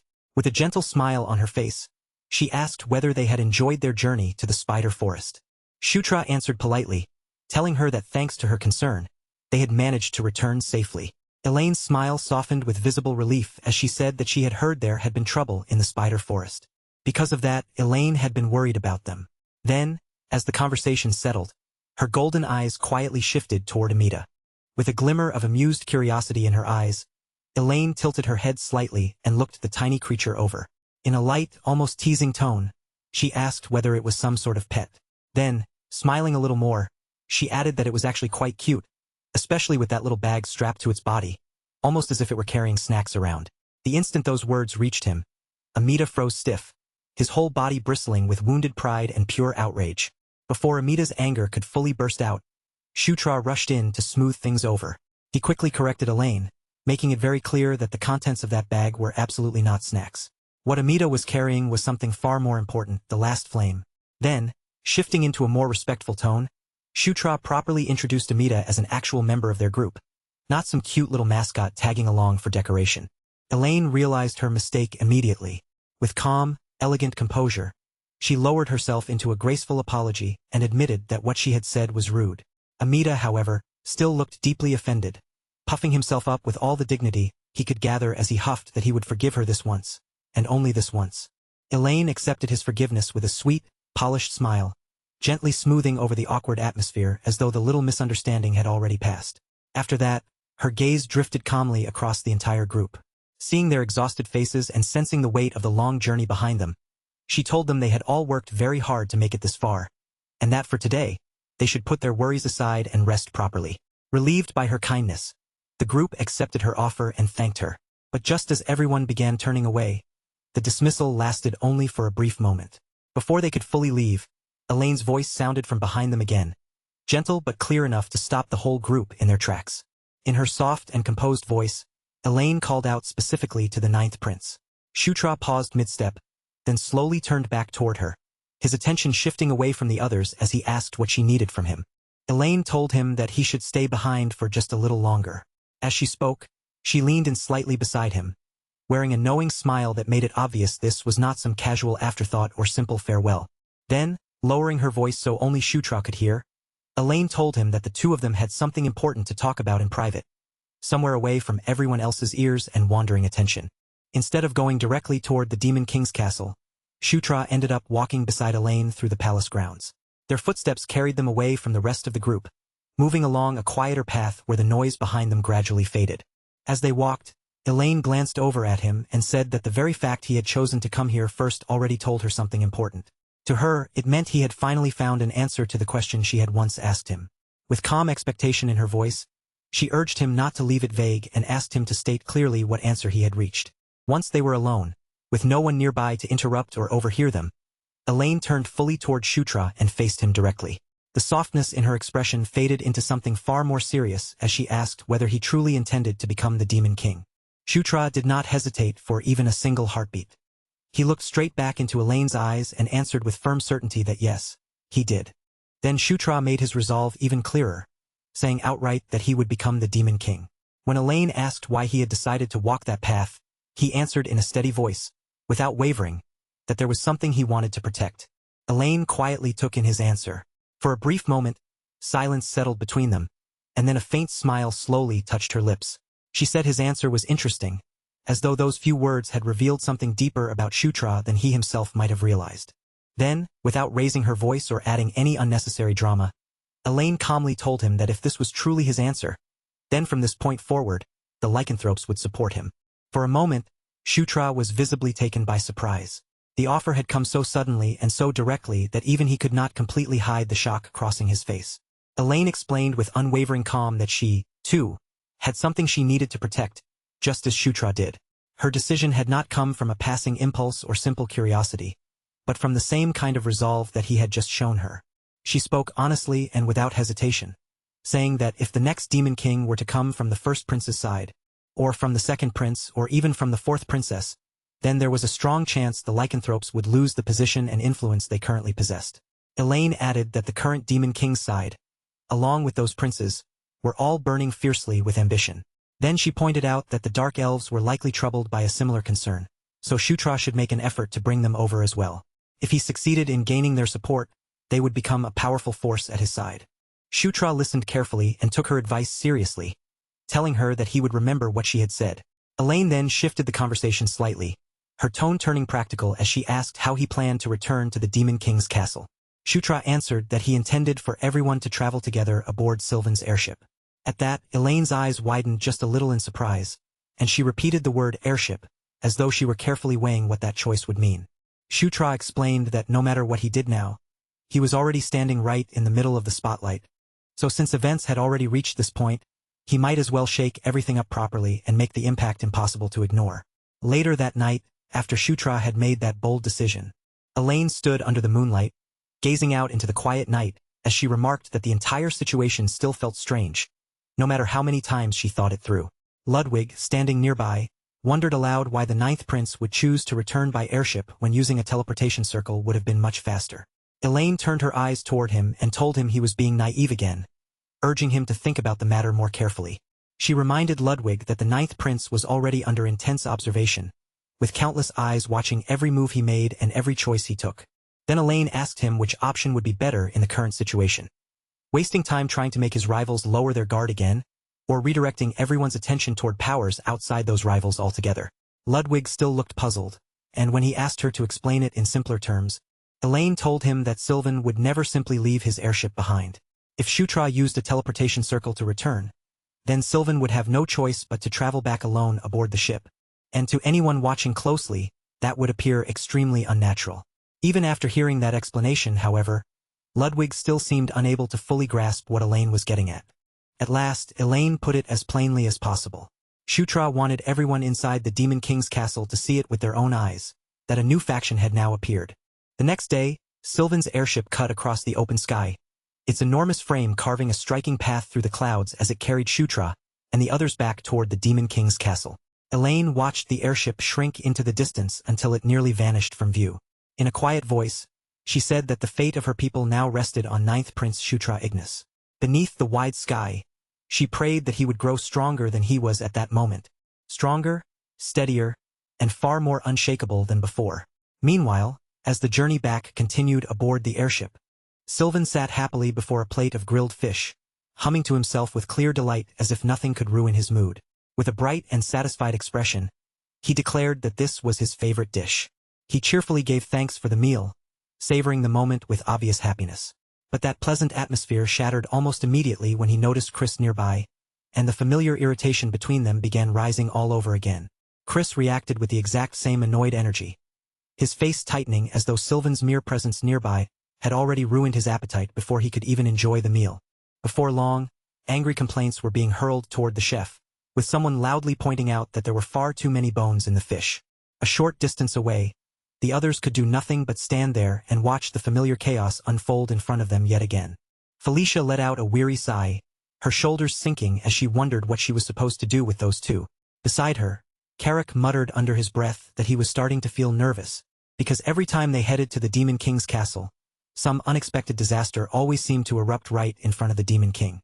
Shutra immediately snapped at him to stop talking, warning that he was going to jinx them if he kept saying things like that.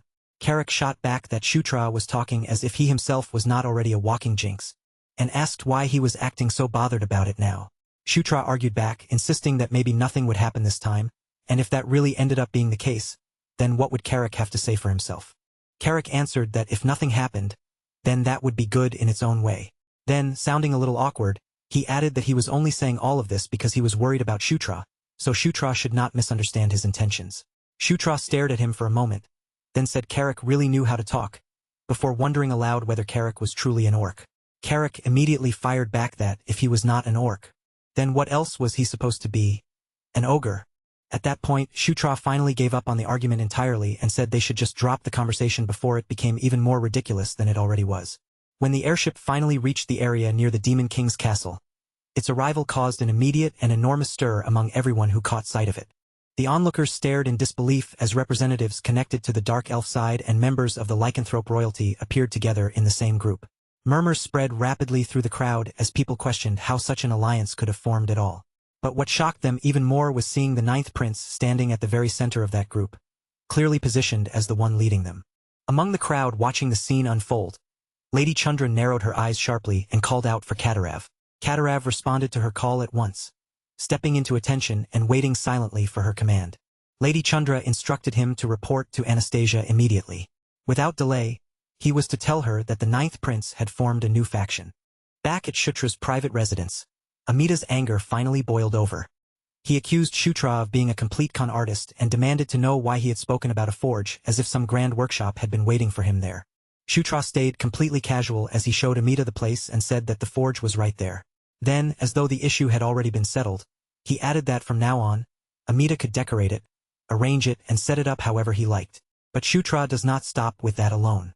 He pushes the kindness even further, telling Amita that if there is anything he wants or needs, no matter how tiny, awkward, or unreasonable it might sound, he only has to speak up, and Shutra will make sure it is prepared for him.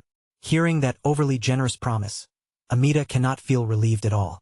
Instead, his chest grows heavier bit by bit, and a chilling thought settles in the back of his mind, that at this rate, he may truly never be allowed to leave this place again. A little later, Shutra suddenly recalls what happened back at the Demon King's castle, when Amita had desperately tried to pretend he was just an ordinary raccoon. The moment the topic comes up, Amita's body stiffens, and he quickly defends himself, insisting that he only did it because he wanted to avoid pointless trouble and keep himself from being dragged into anything annoying or troublesome. Amita then narrows his eyes with suspicion, asking why Shutra would suddenly bring up something like that out of nowhere. But Shutra's face brightens as though he has just discovered the perfect idea. and he cheerfully says that it fits Amida incredibly well. Before Amida can even understand what he means, Shutra reaches forward and fastens a collar around his neck.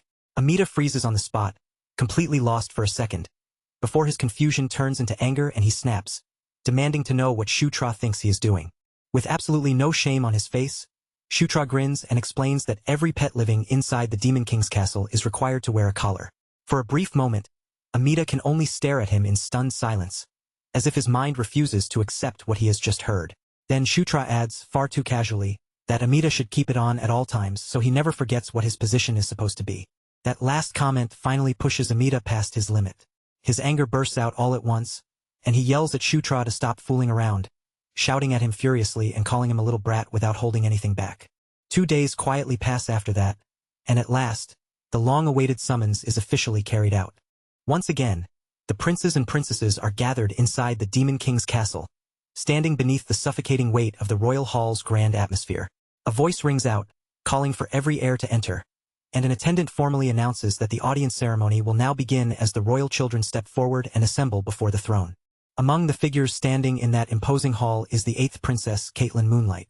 Standing near her are the 7th Prince Chris Moonlight, the 6th Princess Felicia Doomblade, the 5th Prince Sylvan Doomblade, the 4th Princess Anastasia Necrian, and the 3rd Prince Victor Necrian, each one carrying the unmistakable presence of their own bloodline, power, and faction. Also gathered there are the 1st Prince Baikal Ragnaros, the 2nd Prince Zephyr Ragnaros, and finally the 9th Prince Shutra Ignis, who stands among his powerful siblings in the heart of the Demon King's hall. And high above all of them, seated upon the throne, the Demon King gazes down at his gathered children and remarks that it has been quite some time since they were all brought together in one place like this. His voice rolls through the hall with calm authority as he acknowledges that each of them has traveled a long distance in order to stand before him. Shutra keeps his face composed, doing his best not to let even a hint of unease show through, but deep inside, he has no choice but to admit that even after everything he has experienced, the Demon King's castle still makes him uncomfortable. Carrick's words echo in his memory far too clearly, that every time they come to this place, something either explodes or goes horribly wrong. The thought only makes Shutra more irritated, and he silently curses Carrick for always saying unnecessary things that somehow stick in his head and make him even more nervous. Before the Demon King proceeds to the true matter they have all been summoned for, he announces that there is someone he wishes to introduce first. A moment later, the quiet hall is filled with the sound of approaching footsteps, and every gaze turns toward the entrance as a new presence steps inside. A figure wrapped in a cloak enters the hall. The instant Sylvan lays eyes on him, his expression changes completely, and his eyes widen in disbelief as he blurts out that the man before them is none other than the Sword Lord. The others stare at the cloaked figure in confusion, their faces tightening with silent questions as they wonder why someone as significant as the Sword Lord has suddenly appeared in this place. Without paying much attention to the startled reactions spreading through the hall, the Sword Lord walks directly toward Shutra. Stopping before him, he speaks as if they are already familiar, saying that nearly a month has passed since they last met. Then, right there in front of every prince and princess, he asks whether Prince Shutra Ignis has been doing well during that time. For that single instant, it feels as though the entire royal hall freezes in place. Shutra answers stiffly that he has been well, but inside, his thoughts are already racing. He cannot understand why this old man would choose to greet him so openly in front of all the other princes and princesses, almost as if he is intentionally trying to cause a scene. Sylvan is left staring in complete astonishment. The Sword Lord had greeted Shutra before anyone else, and Sylvan understands immediately that this is not some small or casual gesture. Zephyr, who has been watching the exchange in silence, thinks that the rumors about Shutra forming his own faction were already surprising enough on their own. But if Shutra has somehow managed to draw the Sword Lord to his side as well, then this situation is no longer just a strange rumor. It has become something far more serious. Grand General Gallerhead finally breaks through the tense silence, directing a question toward the Sword Lord as he asks whether the 9th Prince has been taken in as his student. The Sword Lord responds in a calm, even tone, his expression barely changing at all. He explains that the 9th Prince does not use a sword, so rather than taking him as a formal student, he merely taught him a few techniques. Supreme General Richard is not willing to let the matter end with that vague answer. His voice grows sharper as he presses the Sword Lord further, asking whether, if Shutra had been someone who used a sword, the Sword Lord would have accepted him as a proper student. For the first time, the Sword Lord appears just slightly taken aback, admitting that this is not a question he expected to be asked. Someone immediately urges him to answer properly, and the already strained atmosphere in the hall tightens even further. But before that exchange can continue any longer, the Demon King cuts through the rising commotion with a firm command for silence. Once the hall quiets down again, he calls out Isabella's name. Isabella answers without delay, saying that they will begin. She raises her staff, and a large magical sphere takes shape in the air, while glowing panels spread across the hall and hover where everyone present can clearly see them. She begins by explaining the events that have unfolded over the past 2 months. During that period, 5 frontier regions have been attacked by enemies wrapped in purple death energy. Even more seriously, 3 of those 5 regions have already been turned into desert or left as devastated wasteland. Isabella then states that the first location to be struck was the Angel Plains. She reminds everyone that the 6th princess and the 9th prince were the ones who stopped that first attack. Then she continues, explaining that the most recent incident occurred in the Spider Forest near Lycanthrope territory. That location, too, was defended by the same 2, this time with support from the 5th prince and the 8th princess. Isabella emphasizes that the Spider Forest attack is especially unusual, because it was not merely some distant frontier region. It was a location situated within the demon realm's own interior. Hearing that point, Shutra's expression tightens slightly as he realizes that the Death Knight has been moving behind the scenes far more actively than he had imagined. As Shutra silently studies the pattern behind these attacks, a certain possibility begins to form in his mind. The targeted locations may all have one important thing in common, and he wonders whether the enemy's true goal is to kill the guardian spirits connected to those places. While that thought takes shape, Isabella continues, saying that after gathering the information and comparing every incident, she has concluded that a clearly hostile faction has emerged, and that they can no longer afford to simply overlook its movements. In order to crush this enemy, a mobilization order has now been issued. The glowing panels shift, revealing the regions where the next attacks are expected, and Isabella explains that the princes and princesses will be assigned to defend those areas, prevent any future attacks, and assist with the search for the enemy's main stronghold. Since Shutra and Felicia were the ones who discovered the pattern and had already stopped the enemy twice before, Isabella announces that the right to choose first will be granted to the 9th prince and the 6th princess. Turning her attention toward Shutra, she tells him to examine the map closely before making his decision.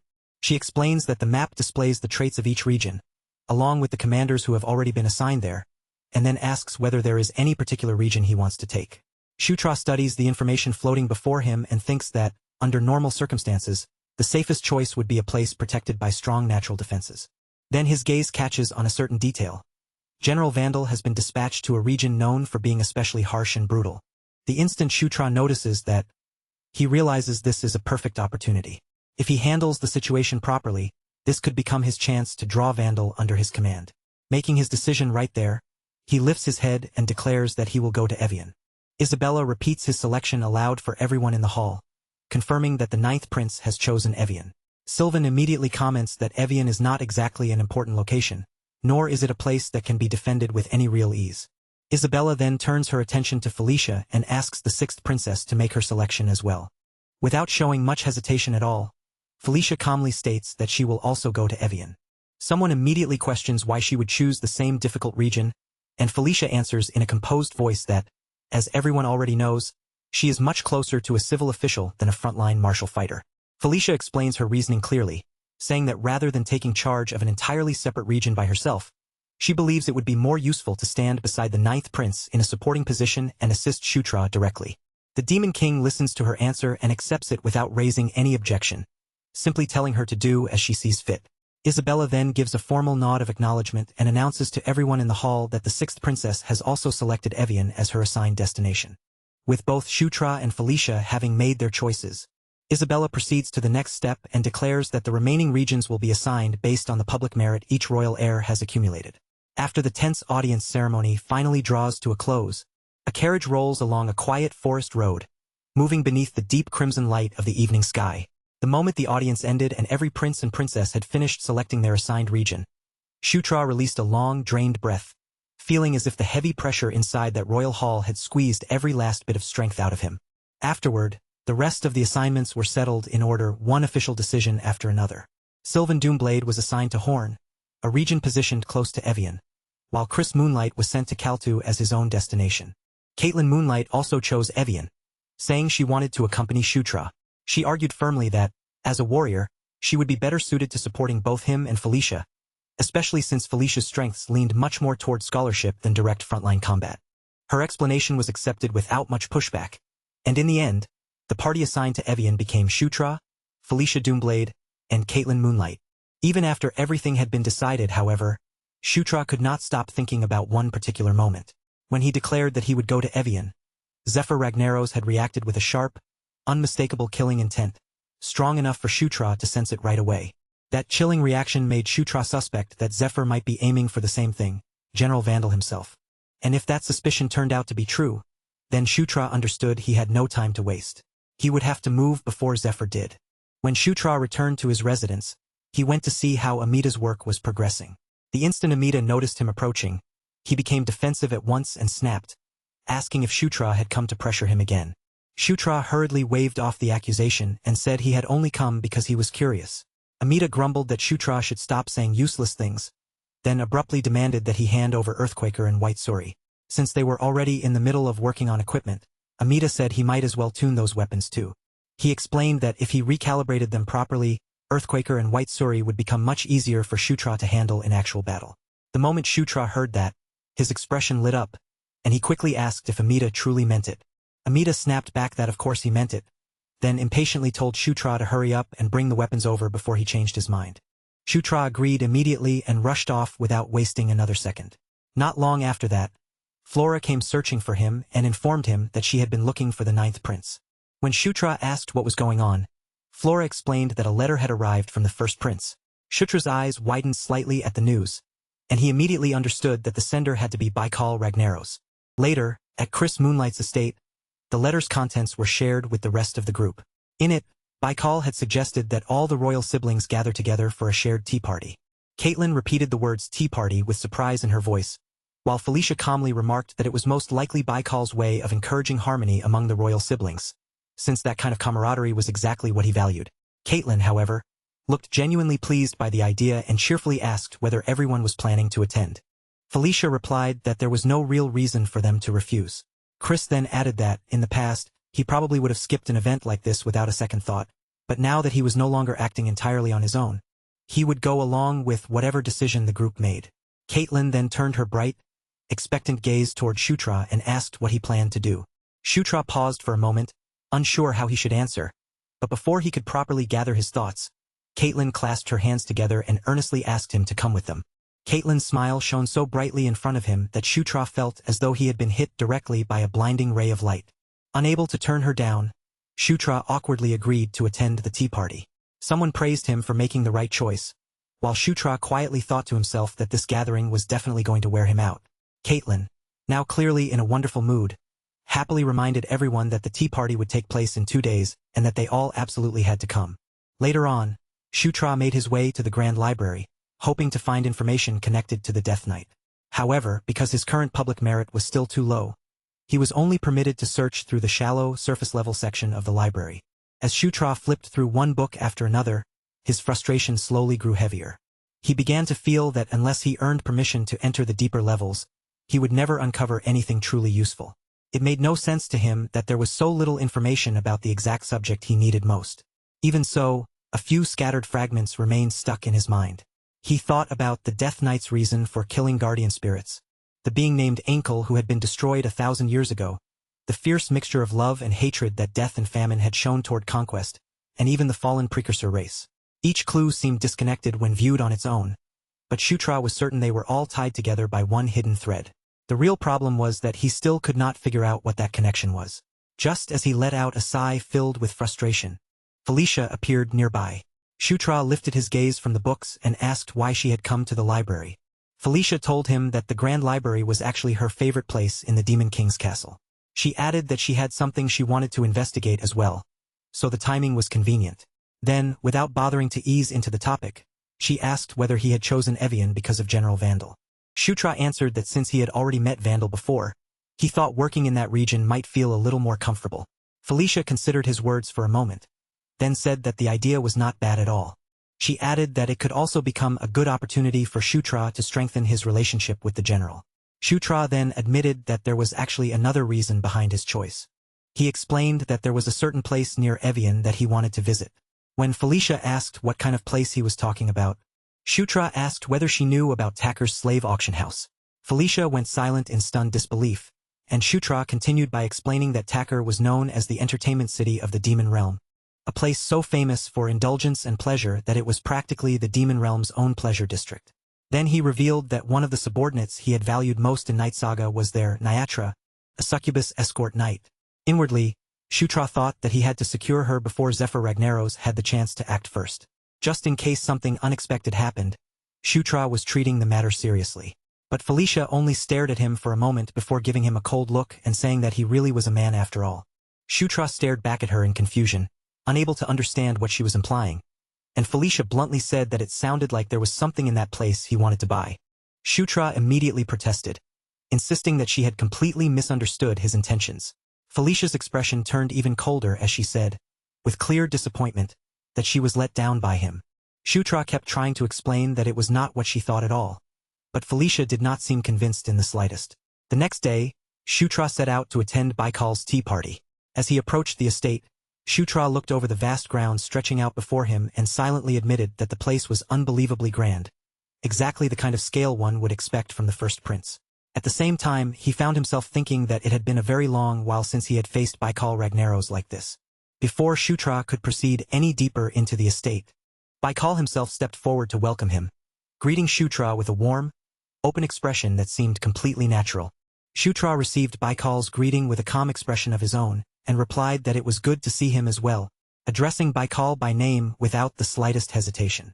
Once every one of the royal siblings had arrived, the tea party hosted by the first prince, Baikal Ragnaros, officially began. Tea was poured into cups with practiced elegance, and plates of food were served one after another in a polished, orderly flow. The entire gathering unfolded beneath pleasant smiles, careful conversation, and perfectly controlled manners, with even the smallest movement carrying the heavy weight of royal etiquette. As Shutra quietly observed the scene playing out in front of him, he remembered all too well that in Night Saga, tea parties were never just peaceful little meals where people casually sat around drinking tea. In that world, a tea party was never limited to pleasant greetings and harmless conversation over warm cups. It was a stage where nobles quietly strengthened their relationships, exchanged information beneath polite smiles, searched for capable people, pulled useful talent into their circles, protected their public standing, and even guided the opinions of others through careful, almost invisible maneuvering. In the hands of someone skilled, a simple tea party could become a weapon with countless uses. Naturally, most of the conversation at the gathering began to center around the most influential figures present: Baikal Ragnaros, Anastasia Nekrian, Felicia Doomblade, and Caitlin Moonlight. At the same time, from the opposite side of the table, Victor continued glaring at Shutra with a sharp, hostile stare, almost as if he were waiting for Shutra to give him even the tiniest excuse to start a fight. Feeling that irritating gaze land on him again and again, Shutra could only think that Victor was exactly the sort of person who made every situation far more exhausting than it needed to be. While Shutra quietly watched the mood around the table and read the subtle tension between everyone present, one thought rose back into his mind. The Demon King had never intended for his children to truly hurt one another. Of course, competition between the royal heirs was something everyone expected. There was meant to be rivalry between them, along with caution, restraint, and careful distance as they measured one another as siblings and political opponents. But it was not supposed to become a hidden struggle where they seriously aimed for each other's lives. Zephyr Ragnaros, however, had already broken that fragile balance completely. Shutra could still remember the horrifying future that waited ahead if nothing changed. The future where the Demon King's children failed to unite, fell apart one by one, and were eventually slaughtered by Zephyr's own hand. Nearby, Baikal's expression tightened into a troubled grimace, and he quietly muttered in frustration, as though he could not understand how things had ended up in such a state. Some time after that, Carrick called Shutra over with obvious excitement, practically glowing with pride as he showed off the newly completed shield and asked whether it suited him. Amita gave the shield a quick look and remarked that its appearance was a bit rough and brutish, though he still admitted that a design like that probably meant it had been built solidly. Seeing it for himself, Shutra grew curious and asked if he could try holding it too. The moment Shutra took the shield into his own hands, he could feel its solid weight and steady balance immediately, and he had to admit that the thing really did feel impressively sturdy. Right then, system messages began appearing in front of Shutra one after another, announcing that his strength, mentality, and durability had each increased by 5 points. Before he could fully process that, another notice followed, telling him that he had acquired an equipment-embedded skill. The name of the skill was Combine. Shutra stared at the message in surprise and quietly repeated the word to himself, while Amita casually commented that Shutra had caught on. Amida then explained that he had added extra components to the shield, building in a special gimmick that allowed it to connect directly with armor. After that, Amida turned his attention to Carrick and instructed him to raise the shield properly and say the word, cultus. Carrick looked slightly embarrassed by the command, but he still lifted the shield as told and repeated the word out loud. The instant Carrick spoke, the shield erupted with brilliant light. Hidden mechanisms sprang out from inside it, unfolding in rapid succession as parts extended and began assembling across Carrick's body. Even Carrick himself panicked for a moment as the armor formed around him before he could properly react. But when the transformation finally finished, the completed result was so striking and impressive that everyone could only stare in stunned silence. Shutra looked over Carrick's finished armored form from top to bottom, and all he could do was murmur that it was incredible. Carrick shouted in excitement that it was amazing, while Amida explained with visible pride that the shield could now reflect magic, and that its physical defensive power had also been strengthened tremendously. With an upgrade like that, Carrick would be able to move through actual battles far more safely than before, and handling dangerous situations would become much easier for him. After seeing how impressive Carrick's equipment had become, Shutra started to feel a little nervous about his own gear and carefully asked Amida what had happened with it. Amida told him there was no need to worry, because Shutra's equipment had already been completed as well. As soon as Shutra heard that, his face brightened with clear anticipation. Amida then revealed the finished white suri, and at a glance, it was obvious that this was no longer the same weapon Shutra remembered using before. Its entire form had changed into something sharper, darker, and far more refined, with a green glow wrapping around the design and making the weapon feel as though it had been completely reborn.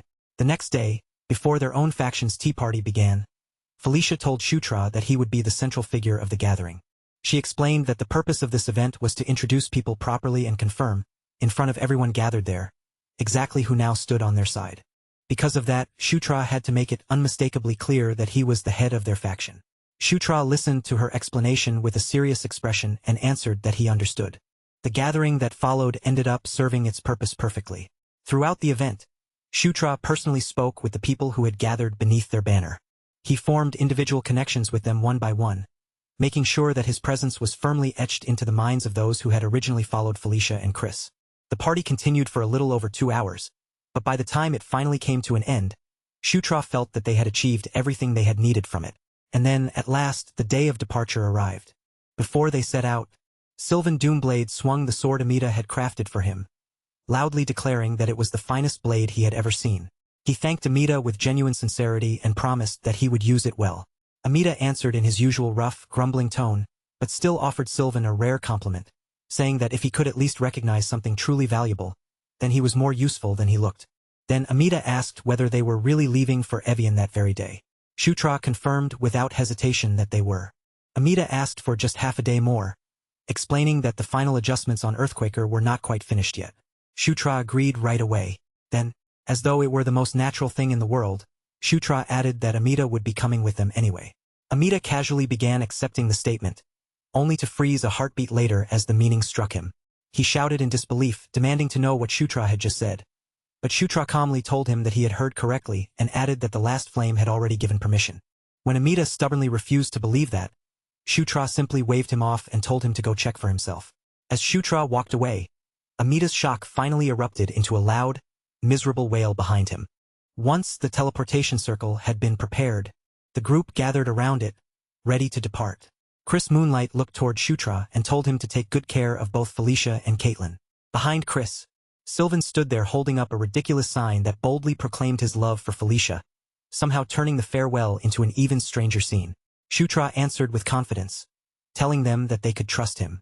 But Amida, still being dragged along with the departing group, screamed that the last flame would never do something like this to him, insisting that something had to be terribly wrong. Then the teleportation circle finally began to activate. As light gathered beneath their feet, Shutra gave a faint smile and thought to himself that it had been quite a while since he had traveled by teleportation circle. In the next moment, a pillar of light surged upward and swallowed them all. Amida's despairing howl echoed through the brilliant light, while Shutra kept his gaze fixed firmly forward on the path waiting ahead. Their destination was Evian. As the teleportation carried them toward that place, Shutra wondered what kind of events would be waiting for them there this time. And while the circle moved them closer to Evian, Shutra's thoughts drifted back to the information he had uncovered in the Grand Library. According to what he had found, The only elder dragon who might be able to help determine the enemy lair's location was the wrathless Tala. Even though his access to the library had been limited, Shutra did not think the visit had been entirely wasted. He had managed to discover a few books connected to the elder dragons, and through them, he learned that their disappearance had begun roughly 1,000 years earlier. The only exception was one guardian whose main domain was the human world, a being that had appeared there several times throughout that 1,000-year period. The other elder dragons, however, had completely vanished from that era onward. Shutra naturally connected that timing to Ankel's death and the destruction of Kaltin's dungeon. That connection made him wonder whether some enormous battle had taken place in the distant past, a battle so massive and dangerous that it involved the 4 horsemen of the apocalypse, and yet somehow it had never been recorded in history. It might have been connected to the beings who selected the horsemen in the first place, and perhaps even to the elder dragons themselves. And right as Shutra continued following that thread of speculation deeper, another possibility struck him all at once, sharp enough to pull his thoughts in a completely new direction. He suddenly remembered Locke, the other protagonist of Night Saga, the hero who came from the human world, crushed the demon army that had invaded his homeland, crossed into the demon world afterward, and eventually defeated the demon king himself. With that memory resurfacing, a new question rose in Shutra's mind. When exactly had Locke first pulled out the holy sword?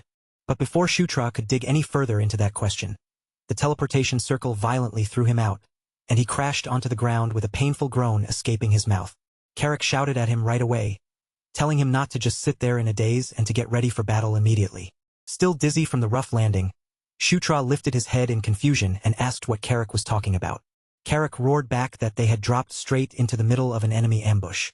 The teleportation platform had already been completely surrounded, and attackers were charging at them from every direction at once. Felicia Doomblade was the first to react, stepping forward without a single moment of hesitation. With a sharp command cutting through the chaos, Felicia released a roaring blast of wind that ripped across the platform, crashing into the attackers and sending many of them flying backward. But even after that powerful strike cleared space around them, more enemies kept pouring in, refusing to slow down. Green Wind, the green-haired spirit beside Shutra, warned him that there were simply too many enemies for them to handle casually. Shutra clenched his teeth and glared across the battlefield, demanding to know what was happening. From the other side of the battlefield, the enemy commander screamed at his troops, ordering them not to give Shutra's group even a single second to breathe, and to keep the pressure on without stopping. The moment Shutra heard that rough, vicious voice, something stirred in the back of his memory. He muttered that he had definitely seen that man somewhere before, and then the name finally returned to him. The commander leading this ambush was Mad Dog Jix. In that instant, Shutra understood that the person hiding behind this attack had finally started to make a move. A grim smile slowly pulled at the edge of his mouth. He said it was about time that bastard finally acted. Then, without wasting another second, Shutra ordered Green Wind to sweep away the small fry first. Green Wind immediately answered that she understood. At the same time, Shutra decided this was the perfect chance to test the equipment Amida had modified for him. He raised the newly prepared shield and called out for White Suri. In response, the weapon shot forward like a flash of green light. It split apart in midair and began moving like a living construct, obeying his command, smashing through the attackers and cutting down the front ranks in an instant before they could properly react. One of the nearby onlookers could not hold back a gasp of amazement at the sudden display of power.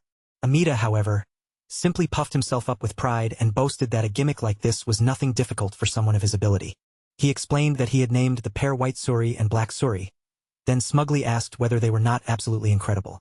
Green Wind happily added that with 2 of them now available, she could protect her master twice as well as before. Shutra admitted that the upgrade was impressive, but he still asked if she could really control both at the same time. Green Wind replied with complete confidence, declaring that she could do it and promising to prove it right there on the battlefield. Jix, furious that the battle had turned against him so quickly, bellowed that these little punks were dead and charged forward personally. He swore that he would kill Shutra with his own hands. Shutra braced himself as he watched Jix rush straight toward him, then calmly said that killing him would not be that easy. White Suri and Black Suri immediately moved in together, trying to intercept Jix before he could reach Shutra, but Jix tore straight through their pattern with brutal speed and overwhelming force. He snarled that a cheap little trick like that would never be enough to stop him. Then Jix invoked the draconian dragon fighting arts and lunged directly at Shutra. His entire body erupted with explosive momentum, moving so fast that Shutra could not fully dodge in time. Jix's strike landed with crushing force, and the impact sent Shutra flying across the battlefield. Green Wind cried out for her lord in alarm. while Jix laughed darkly and declared that his attack had landed perfectly. But as the dust from the impact slowly began to clear, Shutra pushed himself back up with a grin on his face and calmly thanked Jix. Seeing that reaction, Jix could only stare at him in confusion. Then Shutra released a surge of green energy around his body and said that thanks to Jix, he had learned something useful. At that exact moment, a message appeared before him, announcing that he had acquired dragon fighting arts. Jix was visibly shaken, and he demanded to know how the hell Shutra could possibly know dragon fighting arts. Shutra's smile only grew wider as he stepped forward, looking completely unbothered by Jix's disbelief. Then, in an almost casual tone, Shutra asked whether Jix had anything else he could teach him. Jix froze as he looked into Shutra's eyes, and in that instant, he realized there was something deeply abnormal about them. Feeling the danger of the situation shift far beyond what he had expected, Jix immediately ordered his forces to retreat. Before pulling back completely, Jix spread a poisonous mist across the battlefield, letting the toxic fog roll outward and fill the space between them. Shutra recognized the danger at once and said that the mist was poison. Jix proudly explained that it was a toxic fog made by gathering venom from every kind of poisonous insect found around Evian. He boasted that even a single breath of it would cause unbearable pain. But the moment Shutra inhaled that poisonous air, a message appeared in front of him, announcing that immunity to 100 poisons had activated. Immediately after that, another message followed, stating that by resisting a rare and powerful poison, the skill had evolved into immunity to 1,000 poisons, greatly increasing Shutra's resistance. Jix could only stare at him in complete disbelief. Shutra looked at Jix with open mockery and said that he had been surprisingly generous, first teaching him dragon fighting arts, and then helping him gain immunity to 1,000 poisons. Then Shutra continued, saying that, as a reward for giving him so many useful gifts, Shutra would finish this fight with a single decisive blow. With those words still lingering in the air, Shutra drove a heavy attack straight into Jix with overwhelming force, crushing through him and sending his body slamming violently into the ground. The instant their commander went down, the raiders surrounding them completely lost their composure. Someone screamed in terror that their captain had been killed, and that desperate cry shattered the last bit of courage the attackers had been clinging to. The remaining raiders immediately turned their backs and scattered in every direction, fleeing as fast as they could. Shutra understood the situation at once. This was the raid on Evian, one of the mandatory events from Night Saga. And if Mad Dog Jix had already been pushed into action, that meant General Richard had finally started moving behind the scenes. Felicia looked around at the enemies running away in panic and asked why they had suddenly fled like that. Shutra answered in an almost casual tone, as if nothing unusual had happened, saying that maybe they had finally realized they had no chance of winning. While the group was still recovering from the sudden ambush, an elderly man hurried toward them with visible excitement. In an admiring voice, he praised the royal party, saying they had defeated the infamous Mad Dog Jix far more easily than anyone could have expected. Shutra asked who the elderly man was, and the man quickly introduced himself as the guide assigned to escort the prince and princess through the region. Hearing that, Shutra asked whether being a guide meant he was familiar with Evian and the surrounding area. The guide answered respectfully that he was, then politely asked if there was anything the ninth prince wished to know. Shutra immediately asked how much Jix's bounty was worth. The guide paused awkwardly for a moment, clearly not expecting that question from a prince, before answering that it should be a rather large amount. Even so, the guide could not help wondering why a royal prince would care so much about bounty money. Shutra replied without the slightest embarrassment, saying that he was more frugal than he appeared, and that the more money he could gather, the better. To Shutra, Jix's bounty was a very satisfying bonus reward. Elsewhere, it was not long before a report reached General Richard, informing him that Jix had been defeated. Richard listened to the news in silence, then quietly said that the result was exactly what he had expected. The ninth prince had grown even stronger than Richard had imagined. One of Richard's subordinates then asked whether he had known from the very beginning that Jix would end up being taken down. Richard replied that both the sixth princess and the eighth princess were standing beside Shutra, so if he had truly intended to eliminate them, he would have sent someone far stronger than Jix. After saying that, Richard ordered his men to prepare for their return to the northern front the next day. Then, in the quiet that followed, he reflected inwardly that the uneasy feeling he had been carrying had been correct all along. Silently, he wondered just how powerful the ninth prince had really become. From the perspective of the Demon King's castle, Evian was an aggravating region, but it was also a place they could not afford to lose. It sat on the far eastern edge of the demon world as a border territory, and beyond that border lived barbarian tribes who had chosen to stay outside the castle's rule. That was precisely why lawless scum like Mad Dog Jix could run wild there. Yet despite all those problems, Evian could not simply be abandoned. It was a troublesome region that was difficult to hold comfortably, but far too important to let go. There were two main routes that could be used to reach Evian Fortress. One road passed through Takkar, while the other route led directly toward Evian itself. From Shutra's point of view, going through Takkar was obviously the better option. So he awkwardly brought up the practical need to gather supplies and exchange the treasure they had earned from clearing dungeons. Felicia understood what he was really aiming for almost immediately and teased him, asking if that was the true reason he wanted to head to Takkar. Then, wearing a playful look, she asked whether there might be some other hidden reason behind his choice. Shutra became flustered at once and quickly denied it, insisting that there was nothing strange or suspicious about his plan. Felicia laughed softly and told him not to take it so seriously, because she was only joking. Then she reminded him that their rendezvous point had already been set as Takkar anyway. After that, Felicia asked whether the lycanthrope group would also be coming to Takkar. Caitlin confirmed that they would. She explained that since this was a military mission, it was only natural and proper for them to bring support troops along as well. She added that there was a large teleportation circle located near Takkar, which made it a very convenient place for everyone to gather. Hearing that, Shutra felt quietly relieved. Even so, Caitlin found herself thinking that it had been quite a long time since she had last visited Takkar, and she wondered whether the auction house there was still the same as she remembered. By the time night fell, the group finally arrived in Takkar. The city was just as infamous and chaotic as Shutra remembered. Noise, vice, and dangerous-looking people crowded the streets from every direction. Carrick looked around at the restless city and remarked that it was exactly like the rumors said, a place unlike anywhere else. Felicia immediately warned everyone to stay alert. A city where all kinds of people gathered was naturally dangerous, and Takkar was no exception to that rule. Once their lodging had been arranged, Felicia suggested that, since there was nothing specific they needed to do until the auction opened, each of them should take some free time. Shutra immediately said that he would go look around with Carrick. Felicia smiled at him and told him to go ahead and enjoy himself. Shutra eagerly grabbed Carrick and headed straight out into the city without wasting a moment. Watching him leave with such energy, Felicia remarked that he seemed unusually excited. After Shutra had gone, Caitlin asked what exactly he had said he came to Takkar to do.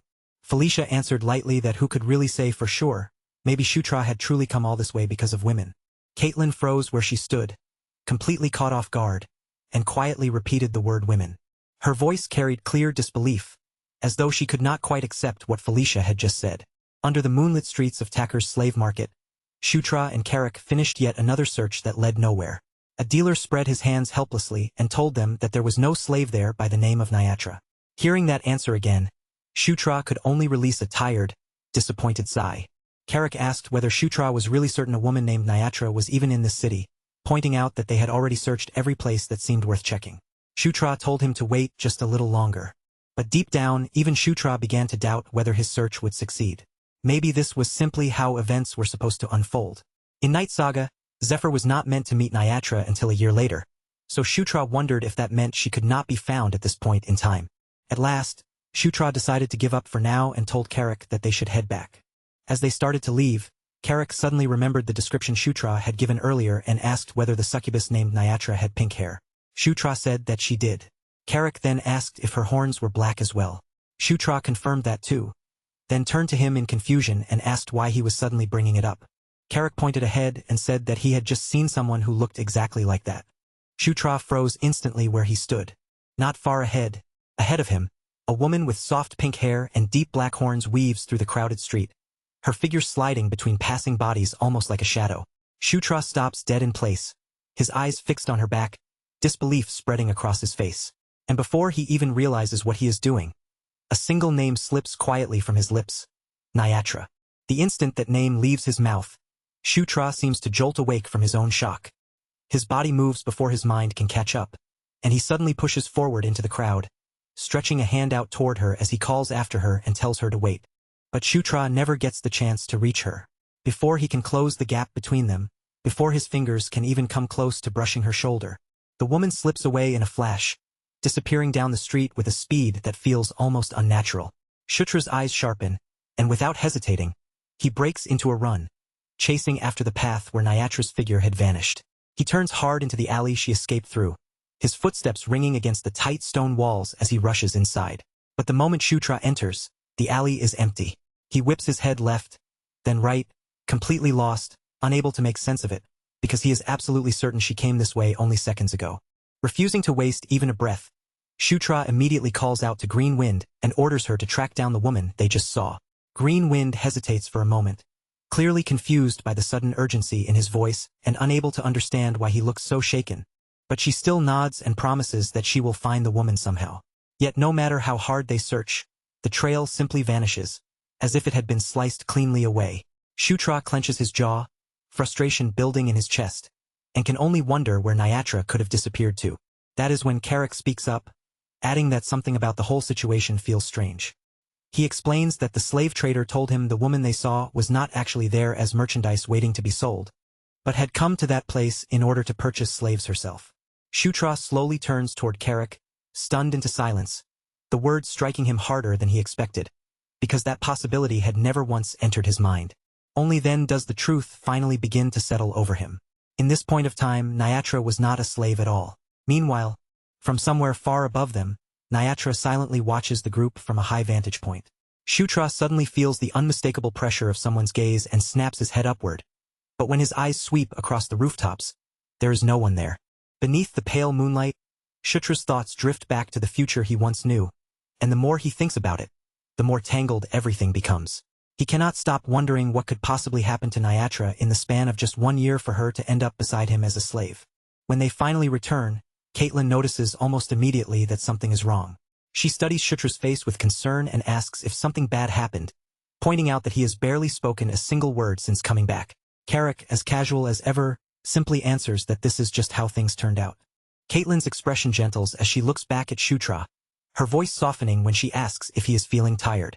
She tells him they can always put off the visit to the auction house until another day, but Shutra refuses right away, without even taking time to think it over. He explains that they have no way of knowing when they might be able to return here again, so if they still have the chance, they should go now.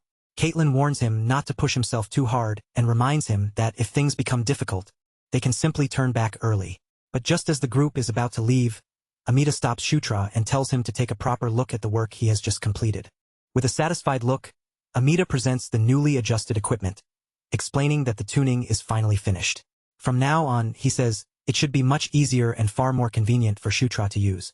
Shutra's tense expression loosens slightly, and he smiles in relief as he thanks him. From above, Felicia calls down to everyone, telling them to stop standing around, hurry up, and get moving already. Carrick immediately answers her in a loud voice, saying they are heading out right now. By the time they reach the auction house, the place is already overflowing with people. The entire hall hums with crowded noise, excited whispers, and the heavy anticipation of everyone waiting for the event to begin. Caitlin arrives wearing a dress Shutra has never seen on her before, and Carrick wastes no time commenting on it. Caitlin smiles brightly and says she could never wear something like this in the past because of Chris, then asks if it looks good on her. Carrick mutters in response that the 7th prince seems far more conservative than he had first imagined. Caitlin gives a small scoff and says Chris is not exactly conservative, just an older brother whose way of thinking is basically that of an old man. But while the two of them talk, Shutra barely hears a word of their conversation. While the others continue chatting around him, Shutra remains trapped inside the same problem, turning it over again and again in his mind. He knows he needs to find Nyatra before they leave Tacker, but the future he remembers has already been changed so drastically that he no longer has the slightest idea where to start looking. Felicia suddenly leans in closer, startling him out of his thoughts as she asks what he is thinking about so seriously. Shutra quickly shakes it off and insists that it is nothing, trying to make it sound unimportant. Felicia narrows her eyes, clearly not convinced, and tells him the answer is written all over his face. Then her gaze drops to his clothes, and she tells him to come closer, pointing out that his tie is crooked. Shutra awkwardly agrees and shifts toward her, unsure of what to say or how to react. But before either of them can continue the conversation, the auctioneer steps out in front of the assembled crowd and calls for silence. He asks whether everyone can hear him clearly, then thanks all the guests for waiting so patiently. With the smooth, practiced tone of someone used to controlling a room, he announces that the auction will now begin. He declares that today's lots are exactly what everyone has been waiting for, and at that very moment, Shutra sees her again. His eyes widen in an instant as he realizes the woman appearing before him is none other than Nyatra. The shock strikes him so hard that he suddenly tells Felicia he needs to use the bathroom for a moment. Felicia immediately objects, reminding him that the auction has only just started, but Shutra is already moving before she can stop him. As he hurries through the hall, his thoughts spiral out of control, and the same question keeps pounding through his mind. Why is Nyatra here?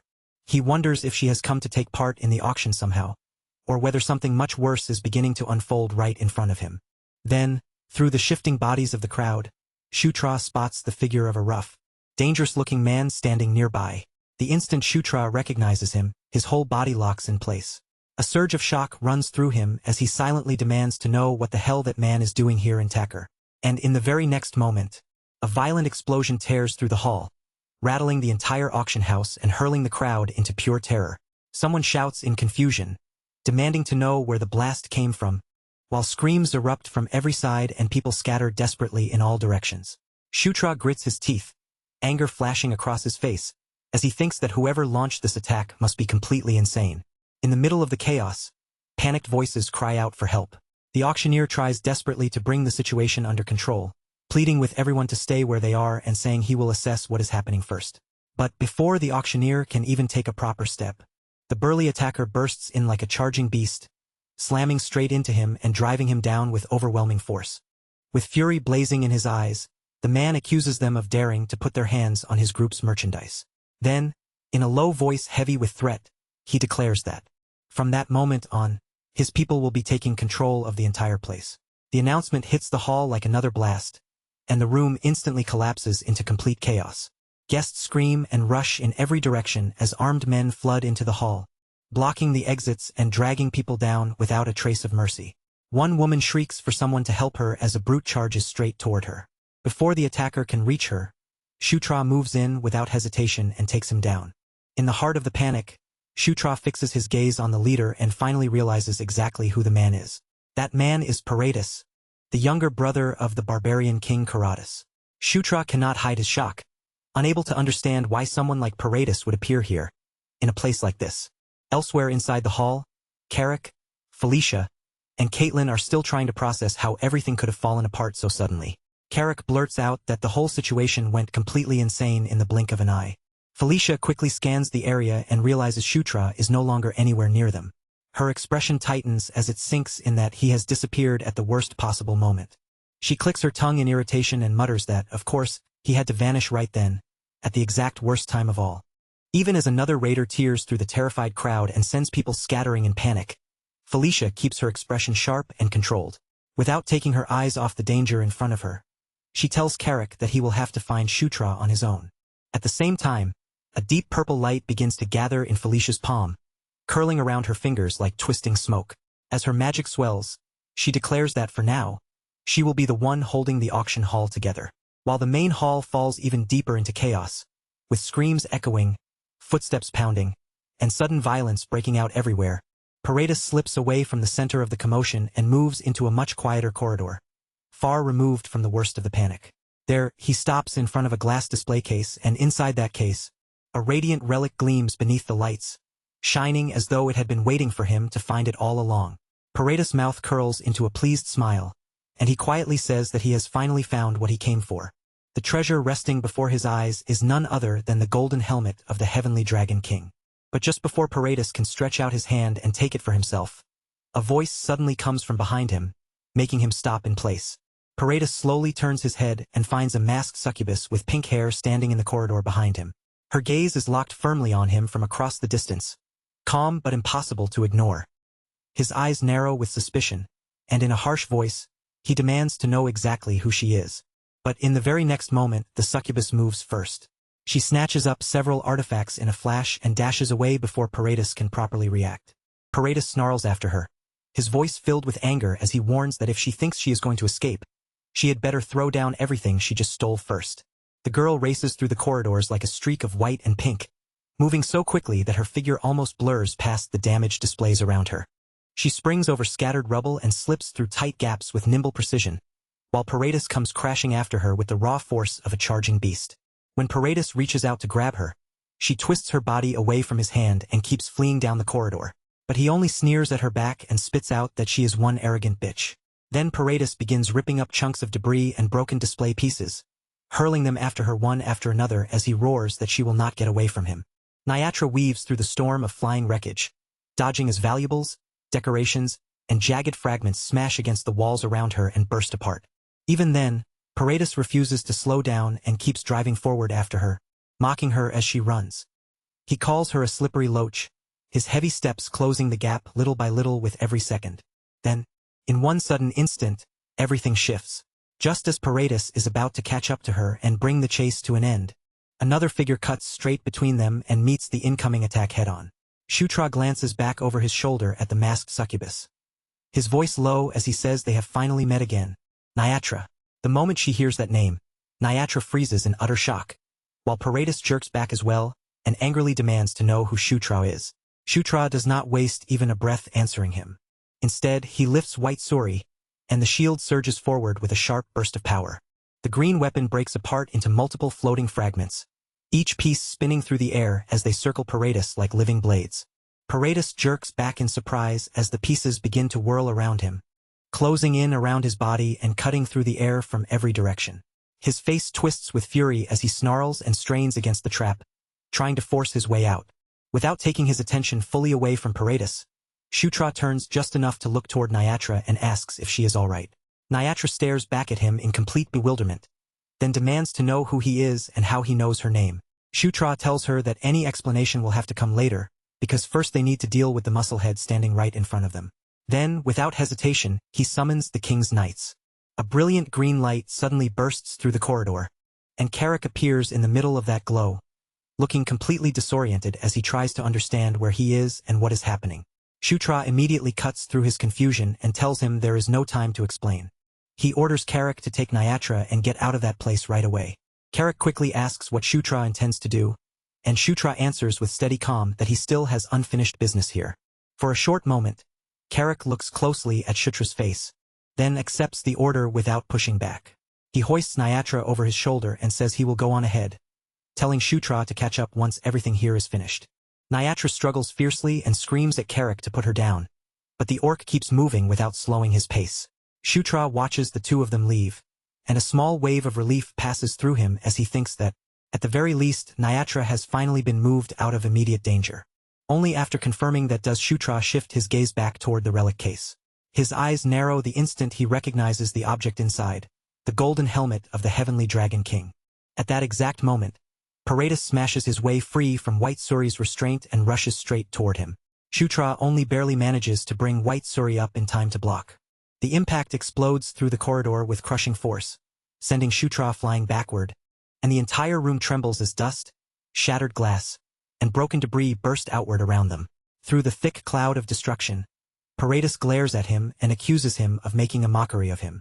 As dark power spreads across Paredes' body and his muscles swell with unnatural strength, Shutra recognizes the technique immediately. It is a body-strengthening art, a barbarian martial technique that enhances the flesh itself.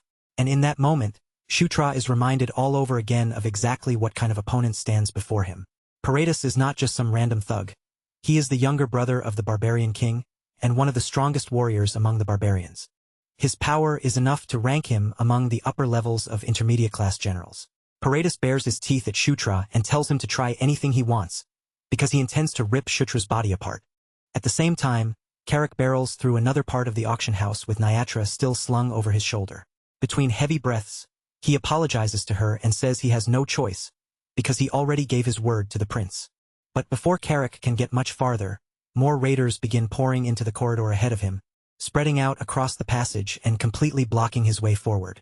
Carrick curses under his breath, lowers his stance, and charges straight at them anyway, crashing head-on into the first line of enemies. But even as he forces his way through, more attackers rush in from both sides. Carrick growls in disbelief as he sees just how many of them are swarming into the corridor. In the middle of all that confusion, Nyatra suddenly twists her body and slips free from Carrick's grip. Before he can tighten his hold or react properly, she breaks away from his shoulder and bolts into the chaos. Carrick realizes what just happened a heartbeat too late, and a startled cry bursts out of him as he shouts for Nyatra to stop. But the raiders keep flooding in from every direction, forcing him to dig his feet into the floor and fight them off instead of chasing after her. Meanwhile, back inside the wrecked corridor, Shutra and Paredes slam into each other again and again with terrifying power, their blows crashing together so violently that the broken floor beneath them begins to split apart. With every impact, chunks of rubble break loose from above and rain down around them. Every exchange carries lethal pressure, the kind where one tiny mistake could decide the entire fight instantly. Shutra understands very quickly that against someone like Paredes, even a single wrong move would be enough to get him killed. A savage strike crashes into him and sends him skidding backward across the ruined floor. Shutra braces himself behind white suri, sparks and fragments scraping past him as he struggles to stop his momentum. Breathing hard, he admits inwardly that Paredes' raw physical strength is completely ridiculous. But even after feeling that power directly, Shutra refuses to retreat, and instead drives himself forward into a counterattack. White suri flares with green light and shoots straight toward Paredes. But the barbarian charges through the attack with sheer brute force alone. He mocks Shutra without hesitation, sneering that a strike that weak is nothing but pathetic, and insults him for daring to oppose him with such poor ability. Shutra narrows his eyes, steadies his breathing, and calmly accepts that Paredes is right about one thing. Then a message appears as Nightwatch uses Blink for the first time. In the next instant, Shutra vanishes from directly in front of Paredes' attack and reappears in another position, blue light streaking through the air where he moves. He slips cleanly around the barbarian's assault and strikes from the side instead, landing a sharp, precise blow from an angle Paredes failed to cover. Even while admitting that Paredes' strength is monstrous, Shutra points out that raw power does not mean much if he can keep avoiding every attack thrown at him. He adds that no matter how strong an enemy might be, if they cannot catch him, then they have no way to hurt him at all. Shutra keeps moving around Paredes' massive frame, weaving in and out of reach while striking whenever the smallest opening appears. Each time Paredes turns his body toward him, Shutra is already gone from that spot. And every time Paredes swings, Shutra has already shifted somewhere else. Another message flashes as Nightwatch uses Blink for the second time. Paredes finally snarls in pure frustration, his patience snapping as he shouts at Shutra to stop fighting like a coward. He bellows for Shutra to quit running and dodging, demanding that he face him head-on like a real fighter. Shutra answers in a cool voice, remarking that Paredes is even more impatient than he expected him to be. Paredes roars back that if this is how Shutra wants to fight, then he will crush everything with one single blow. Shutra replies that the timing is perfect, because he is finally ready as well. A fierce red energy begins to coil around Shutra's gauntlet, pulsing brighter and more violently with each passing second. Heat and pressure surge around his arm in a violent wave as he activates Earthshaker Awakening. Then Shutra thrusts that gathered force forward and releases a full destruction burst. The blast hits Paredes head-on and detonates through the corridor in a violent eruption of crimson power. Paredes groans under the impact as the shockwave tears across the room, ripping the surroundings apart and blasting his body backward. Far away from where the attack landed, Felicia feels the tremendous force ripple through the auction house, and without thinking, she instinctively calls out Shutra's name. When the dust and smoke finally begin to thin, Shutra checks the result of his attack. Since his experience does not rise, he immediately understands that Paredes is still alive. Shutra releases a slow breath and tells himself that this outcome is fine, because killing Paredes was never his true objective to begin with. He decides the rest can be handled another time, then turns away at once to leave. As Shutra makes his way through the shattered remains of the auction house, he hopes that Carrick managed to escape safely with Nyatra. But when he checks the map, something strange suddenly draws his attention. Shutra realizes that besides his own presence, there is still one more person nearby. Before he can respond to that discovery, the cold edge of a blade presses against his neck. Nyatra appears behind him, her voice chillingly sharp as she orders him not to move. She says that Shutra picked up the object that had fallen onto the floor, and demands that he hand it over immediately. Then she says its name, the Jewel of Crimson Tears. The instant Shutra hears that name, the scattered pieces of the situation finally begin falling into place. In a low voice, he says that now everything is starting to make sense. A third message flashes as Nightwatch uses Blink for the final time. In a flash, Shutra slips out from under the blade and reappears behind Nyatra instead. He tells her that she must have come to the auction house because of that jewel. Then Shutra says something that makes Nyatra freeze completely in place. Because of that jewel, she ended up being captured and sold as a slave. Nyatra spins around in disbelief, her expression twisting as she demands to know what kind of nonsense he is talking about. She snaps at him, telling him not to speak as if he knows anything about her. Shutra answers that anger with only one quiet name. He tells her that her true name is Lapicheria. The effect is immediate. Nyatra's eyes fly wide open, shock spreading across her face as though the ground beneath her has suddenly disappeared. Nyatra's voice shakes despite her trying to hold it steady, and she asks how Shutra could possibly know that name. Shutra answers in a quiet, careful tone. explaining that a succubus reveals her true name only once in her entire life, and only to the one person she has shared true, genuine love with. He tells her that a true name is a form of magic all by itself, and once someone holds that name, the person bound to it cannot easily resist them. Nyatra's eyes grow even more confused as she stares at him and asks what exactly Shutra really is. But before Shutra has any chance to give her an answer, Carrick suddenly comes charging back into sight, looking completely frantic. He shouts for the prince to help him, his voice full of panic, because there are simply too many enemies for him to deal with on his own. The moment Nyatra hears Carrick call Shutra a prince, her entire body goes stiff, and surprise flashes across her face. Shutra says that proper introductions can wait until later. Then, without losing even a second, he throws a weapon toward Carrick and tells him to take it. Carrick catches the weapon as it comes flying toward him, and his eyes widen in surprise as a rough, startled sound escapes from his mouth. Even with enemies still closing in from every direction, Carrick tightens both hands around the weapon, swings it with force, and shouts his thanks to the prince. Nearby, Nyatra watches the whole exchange with confusion only growing stronger in her eyes, unable to understand why this orc is treating Shutra with such deep loyalty and importance. Shutra turns back toward her and asks if she really said she was looking for the jewel of crimson tears. Nyatra hesitates, clearly shaken by the fact that he already seems to know far too much. Shutra tells her they should deal with the danger right in front of them first, and after that, they can continue their conversation properly. After a brief pause, Nyatra accepts his words. Her gaze sharpens, her expression settles, and in a calm voice, she says she will handle that side. The battle quickly spreads through the ruined auction hall.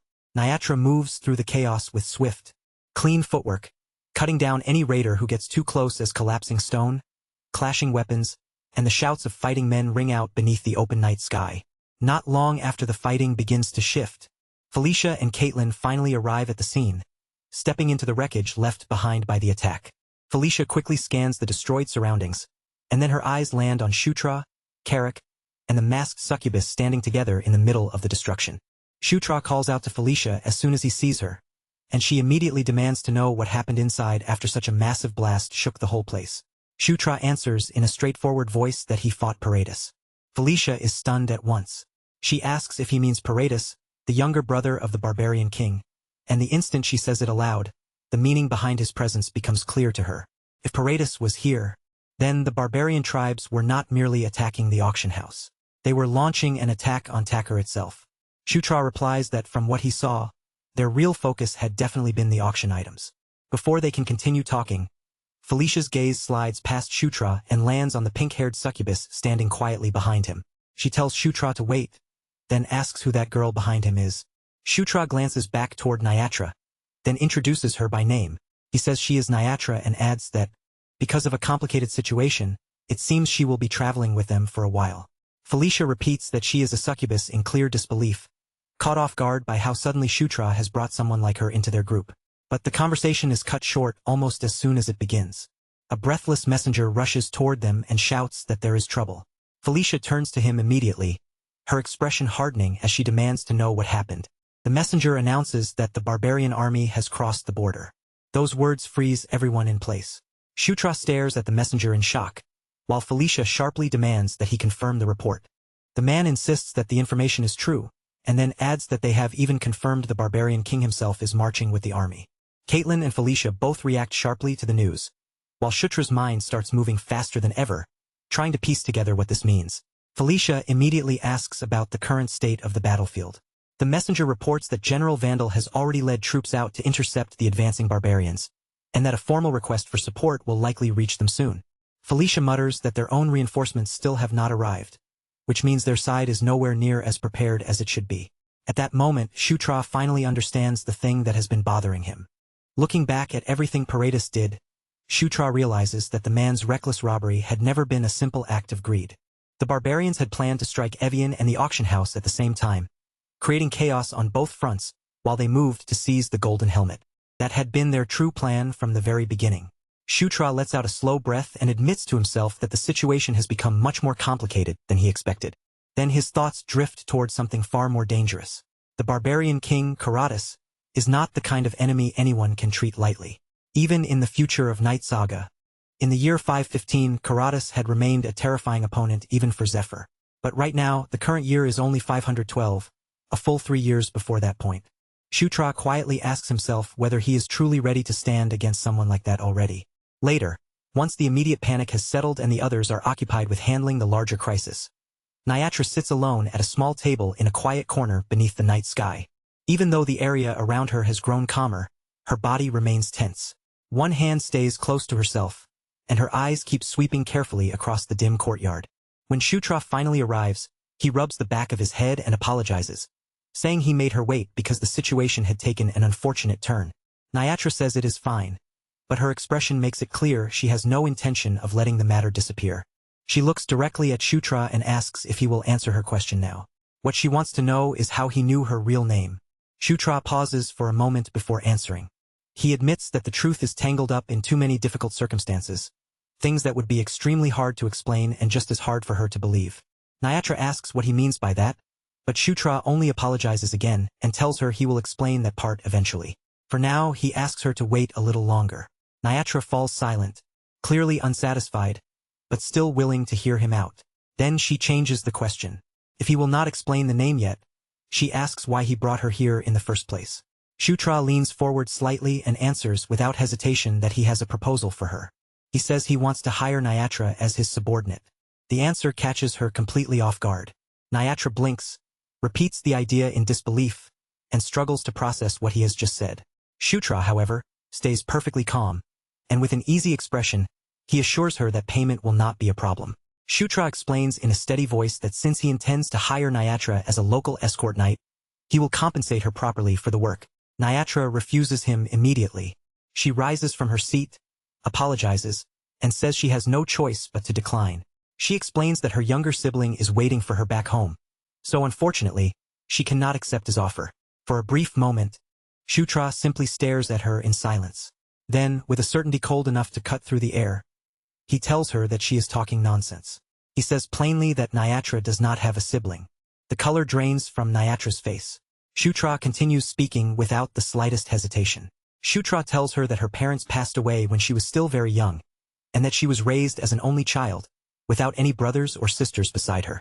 Then he looks directly at her, steady and unmoving, and asks if that is not the truth.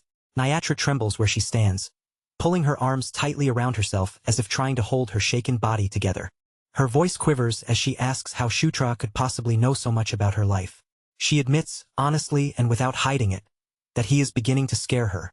Shutra's expression softens just a little, and he quietly tells Nyatra to stay by his side. He says that one day he will explain everything to her properly. Nyatra closes her eyes for a long moment, trying to contain the confusion and fear swirling inside her, then slowly releases a small breath.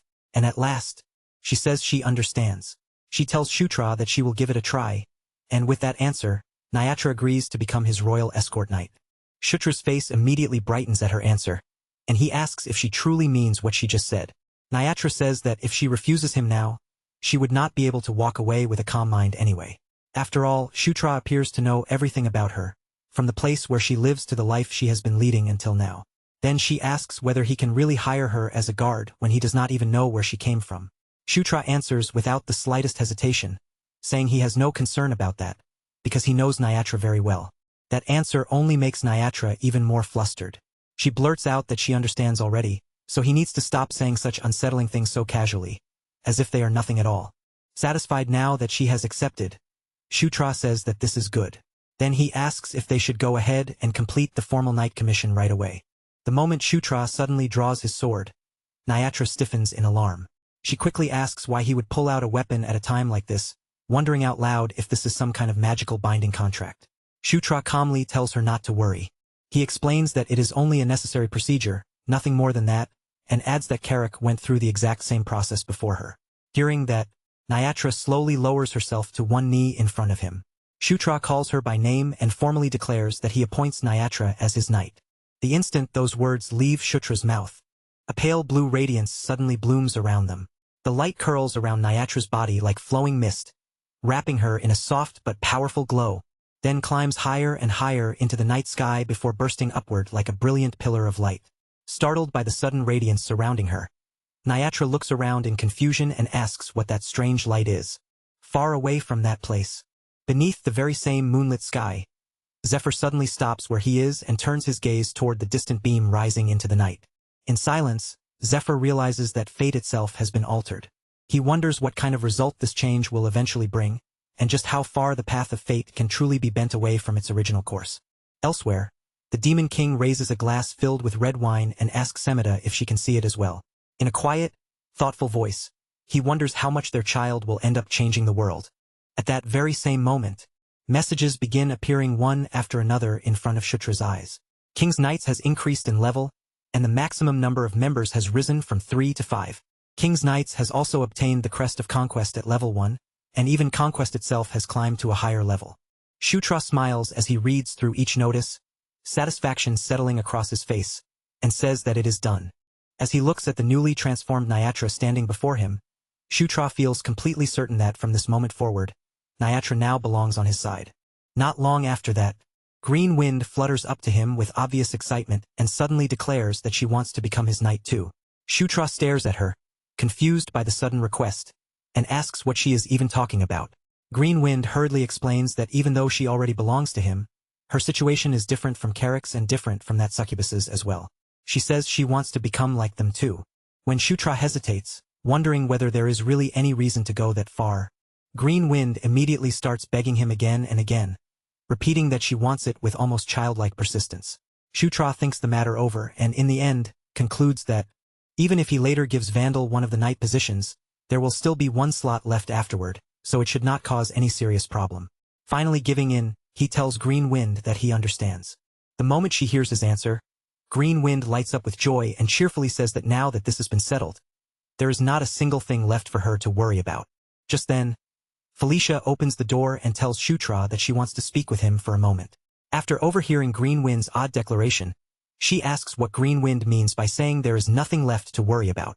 Shutra answers that the timing is actually perfect, because there was something he wanted to discuss with her as well. Then, as casually as though he is announcing the most ordinary thing in the world, Shutra says that Nyatra has decided to begin serving as his escort knight starting today.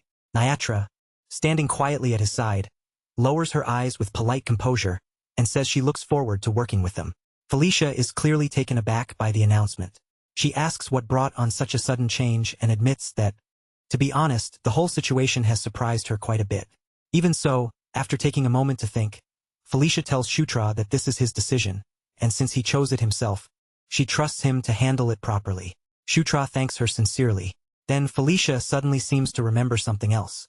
She says she heard the auction items disappeared during the chaos, then looks straight at Shutra and asks whether he happened to take them. Shutra awkwardly admits that he did, but asks why that matters. Felicia says her suspicions were right after all, then tells him to show her the items. When Shutra reveals everything he collected, even Felicia falls silent for a moment, shocked by the sheer amount. Treasure chests, ornaments, relics, weapons, and all kinds of valuables are piled up in front of them, glittering together in one overwhelming heap. Felicia stares at the collection and asks what in the world all of this is supposed to be. Then, sounding half amazed and half exasperated, she says Shutra really has some nerve to steal that many things. Shutra immediately defends himself, saying it was still better than letting Paredes steal them instead.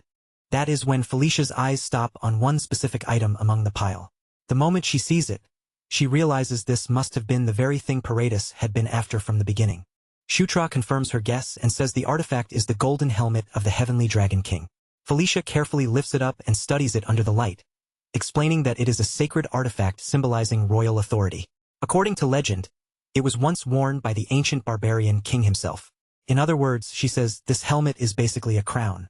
Felicia says that if that is the case, then it should prove useful in one way or another. Shutra looks at her with confusion, but Felicia immediately warns him to be extremely careful. She tells him that he must never let anyone discover that he secretly took it. If Vulcanus, the manager of the auction hall, finds out the truth, things will become incredibly troublesome. Shutra nods and says he will remember that. By the next day, the sky has brightened once again, but the unease from the previous night still hangs heavily over the city.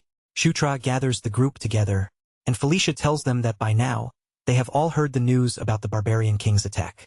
She explains that for the time being, before they continue on to Evian, they are supposed to meet the reinforcements first at the rally point. According to Felicia, the Dark Elves are probably already waiting there, and the lycanthropes should arrive sometime around noon. She explains that they will move together with the supplies they purchased the day before, leave the rally point in the afternoon, and return to Evian no matter what happens. After laying out the plan clearly, Felicia tells everyone to prepare accordingly. The others answer right away. Carrick says he understands, while another voice tells her not to worry. Following Felicia's instructions, the group finishes making their preparations in Tacker and then sets out from the city. Before much more time had passed, Shutra and the others finally reached the designated rally point, the place where the scattered support troops were supposed to regroup and form a proper reinforcement force. Standing there to receive them was a woman who stepped forward with flawless, disciplined formality. She lowered her head in a respectful greeting toward Felicia Doomblade, properly welcoming the sixth princess's arrival. That woman was none other than Alita Doomblade. The instant Felicia recognized her, the tension in her face eased. Her expression turned warm, and with a familiar smile in her voice, she said how wonderful it was to see her again, calling her Aunt Alita before gently asking how she had been all this time. Shutra remained close by, quietly watching the reunion unfold without interrupting. But the name alone was enough to pull something from his memory. He knew exactly who Alita Doomblade was, because in Night Saga, she had been the final escort knight who stayed beside Felicia and protected her right up until the very end. In Shutra's memories, Alita had always been someone with a severe, immovable expression, the kind of face that looked ready for battle at any moment and never fully lowered its guard. So seeing her smile so naturally in front of Felicia now made him feel that this softer, gentler look suited her much better. Time kept moving, and by the time noon had already passed, the lycanthrope forces finally arrived at the rally point as well, joining the others after their own march. Now that both groups had successfully gathered in one place, the reinforcement force came to roughly 400 soldiers in total. Shutra silently measured their strength in his head, and by normal military standards, he understood that this was not an especially large army. Even so, the situation was already too urgent for them to sit around and wait for more troops to gather. Right now, speed mattered far more than sheer numbers. And almost as soon as that fragile sense of order settled over the camp, it was shattered by an urgent report from one of the strongholds. The messenger rushed in almost breathless, reporting that the enemy had already begun attacking several strongholds at the same time. Felicia's eyes widened with alarm, and she immediately asked if the assaults had truly started already. Alita's expression hardened the moment she heard the report. After judging the enemy's numbers and movements, she concluded that their main army was probably pinning General Vandal down, while separate elite detachments were being sent out to seize each stronghold one after another. Her voice grew heavy as she delivered that warning. If they made the wrong move here, General Vandal could end up completely cut off and isolated from the rest of their forces. Felicia wasted no time and asked which stronghold was closest to the location that had sent the urgent message, and Alita answered that it was the 7th stronghold. But that answer did nothing to ease the pressure bearing down on them. Alita quickly added that even if they departed immediately, marching there on foot would still take at least 2 full days. Felicia understood what that meant the moment she heard it. 2 days was far too long. Her expression tightened as she said that by the time they arrived, the stronghold would most likely have already fallen. That was when Shutra stepped forward and calmly cut in, saying that they needed to depart as quickly as possible. Felicia turned toward him at once, clearly caught by his sudden certainty. Before Felicia could ask what he was thinking, Shutra told her that they should deal with the supplies first. Then, without giving anyone even a moment to question him, he activated his inventory. In the next instant, the air in front of them seemed to flash. One crate vanished, then another, and then another after that, disappearing in rapid succession right before everyone's eyes. In only moments, all 999 boxes had been swallowed into his storage, leaving the officers gathered around them staring in stunned silence. Alita looked genuinely shaken by what she had just witnessed. She admitted that she had never seen anyone store such an enormous quantity of supplies all at once, and she could not help wondering just how powerful that magic tool had to be if it could contain so much without showing the slightest strain. Shutra did not give their surprise any time to settle. Instead, he turned directly toward Felicia and asked if she could gather all the troops together for him. Felicia echoed his request back in surprise, as though she needed to confirm that she had actually heard him correctly. Shutra nodded and told her that was exactly what he meant. He asked her to assemble everyone in one place and have them stand as closely together as possible, packed into the tightest formation they could manage. Felicia still looked confused, but even so, she followed his instructions. Once the soldiers had been gathered into a dense formation, standing shoulder to shoulder, Shutra gave a short word of approval. Felicia, unable to hold back her questions any longer, asked what he intended to do and whether he truly had some kind of plan. Shutra answered her honestly, admitting that this would be his first time attempting something like this. He could not even promise that it would work the way he wanted. Felicia looked as if she still had more to ask, her lips almost forming another question. But before she could say anything else, the air around Shutra began to shift. A stream of wind started curling around Shutra's body, first faint and gentle, then faster and stronger with every passing second as it gathered around him. Then, at his side, green wind appeared. Her small figure was wrapped in bright, flowing currents of light, each stream circling her like living ribbons made of wind itself. Shutra told Green Wind that they would have to try it, even if this was uncertain. She answered him without the slightest hesitation, her voice carrying complete trust as she told him he could count on her. The green radiance around them grew thicker and brighter, spiraling into a vivid emerald swirl. Green Wind smiled softly, looking almost as if she had been waiting for this very moment from the beginning. Beneath the twisting glow of that emerald wind, Green Wind lowered her gaze, concentrating on the power gathering and flowing around her. Then she raised her eyes again, a quiet and confident smile on her face as energy gathered in her hands. Once more, she assured Shutra that he could rely on her completely. Shutra lifted one arm high toward the sky, and the green current immediately surged upward in response. The wind spread out above them before sweeping down and wrapping around the troops gathered tightly below. High overhead, a brilliant white banner appeared in the air, fluttering boldly within the roaring storm of wind as if it had been raised over a battlefield. Shutra looked up at that banner, light glowing in his eyes, and declared that they would advance beneath the king's banner. Before the soldiers below could fully understand what was happening around them, the wind rushed over their bodies and began lifting them off the ground. The dark elves were the first to rise into the air. Then the lycanthropes and the allied warriors rose along with them, their bodies carried by Green Wind's power as if the empty air itself had turned into a road beneath their feet. Some of them gasped out loud in disbelief. Others instinctively braced themselves, their bodies stiffening even as they floated upward. Even veteran fighters who had seen countless battles could only stare wide-eyed while the green vortex closed around the entire force. Watching the spell take hold exactly as intended, Shutra saw that it had succeeded and remarked that it had worked well. With a faint smile, Shutra told Green Wind that they should cross the entire distance in one powerful stroke. The wind obeyed his command at once, accelerating faster than even a fierce gale, and the whole unit shot across the land together in one massive surge. At that exact same time, far away from the place where Shutra's forces had just taken flight, at the third stronghold, General Vandal was down on one knee in the snow, surrounded by fallen bodies and the brutal remains of a battlefield that had already been soaked in violence. His breathing came in rough, ragged bursts as he clenched his weapon tightly in his hand, forcing his battered body to remain upright even though he was clearly nearing his limit. A strained groan slipped from him, followed by a low curse forced out through his clenched teeth. Ahead of him, a massive shadow shifted through the storm, taking slow steps closer with a presence so heavy that it seemed to press down over the entire battlefield. The figure looked down at Vandal with cold, merciless eyes, and then gave a short, simple order. Kill him. Meanwhile, on another part of the battlefield, the situation was becoming every bit as desperate. At the 7th stronghold, the defensive line was starting to collapse under the pressure of the barbarian assault. Warriors clashed violently in the snow, while monsters and beastmen surged across the battlefield in overwhelming numbers. Standing at the center of that desperate defense was Caligula.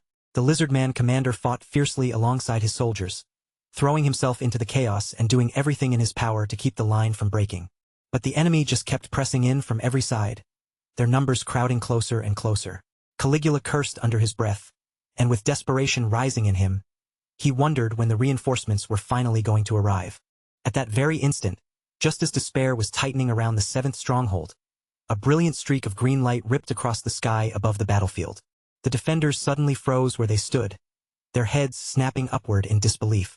From above them, a massive emerald vortex came crashing down onto the battlefield, devouring the air around its point of impact and blasting nearby barbarians off their feet, sending them flying helplessly into the sky. Snow erupted outward, broken stones scattered like shrapnel, and the debris of the battlefield burst in every direction under the force of that landing. Caligula stood frozen before the sight, unable to look away, his eyes stretched wide in pure shock. For a brief moment, Caligula could not even understand what had just fallen from the heavens in front of him.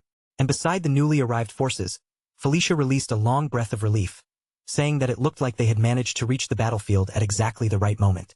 All around Felicia, the dark elves and lycanthropes touched down one after another, landing across the snow and spreading into position with the sharp precision of soldiers already trained for battle. Their weapons were already drawn, their bodies angled forward and ready to strike, while the last traces of Green Wind's magic still howled around them like a living storm.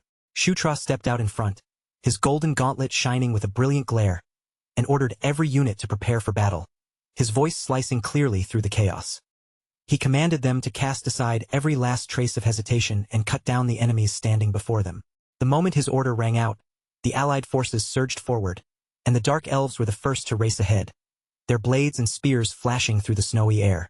They struck with clean, disciplined precision, moving through gaps in the enemy line and carving into the barbarians before they could recover. Right alongside them, the lycanthropes charged with wild speed, their advance filled with raw and brutal ferocity. Using claws, weapons, and sheer overwhelming momentum, they tore into the barbarian formation and ripped the enemy ranks apart, scattering them across the battlefield. At the center of that charge, Shutra drove forward, his golden gauntlet blazing with such fierce light that it looked like a small sun had appeared in the middle of the snow-covered battlefield. With a powerful shout, he unleashed gigantic piston, and the force of the attack burst outward in a devastating shockwave that shook the battlefield around him. The impact slammed straight through the barbarian line, smashing their formation apart in one violent burst. From that moment forward, there was no chance the battle would drag on for long. Once the elite Dark Elves and lycanthropes fully joined the assault, the fighting spirit of the barbarian tribes crumbled almost immediately. With their commander gone, the barbarians had nothing left to hold them together except fear and confusion, and they scattered in every direction. In the end, the seventh stronghold was secured through a complete victory for the demon tribes. But even after winning, they were given no time to catch their breath. Other strongholds were still under attack, so Shutra and his group immediately moved out again, rushing from one battlefield to the next without allowing their momentum to slow. They hit the barbarian forces before the enemy could regain their balance, cutting through each group while confusion still gripped their ranks. And after another stretch of fierce, brutal fighting, they finally drove the barbarians away from both the sixth and fifth strongholds. But by the time the fifth stronghold was secured, exhaustion had settled over everyone like a heavy weight pressing down on their shoulders. Caitlin said that reclaiming 3 strongholds in only 3 days was incredible, openly praising Shutra for what they had managed to pull off. Felicia admitted that Caitlin was right, but even as she agreed, she could not help complaining that the pace had been far too harsh, especially since she had gone 3 entire days without sleep. Shutra half-jokingly said that maybe they should simply leave the remaining strongholds alone before they fell, which made Felicia immediately insist that was not what she had meant at all. Meanwhile, as soldiers from each rescued stronghold continued joining their ranks, their force grew larger and larger, and after 3 straight victories, the whole army was blazing with fierce morale. Shutra quietly thought to himself that, if they kept advancing with this much momentum behind them, they should be able to secure the next stronghold without running into any serious trouble. However, Carrick warned that the 4th and 3rd strongholds were different from the ones they had just saved.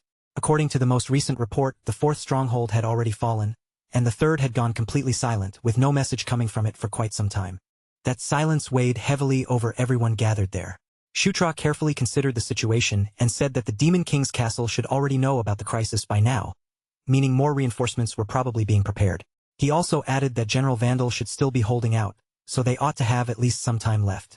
Shutra then told Carrick to question the captured barbarians and gather every useful piece of information he could get out of them.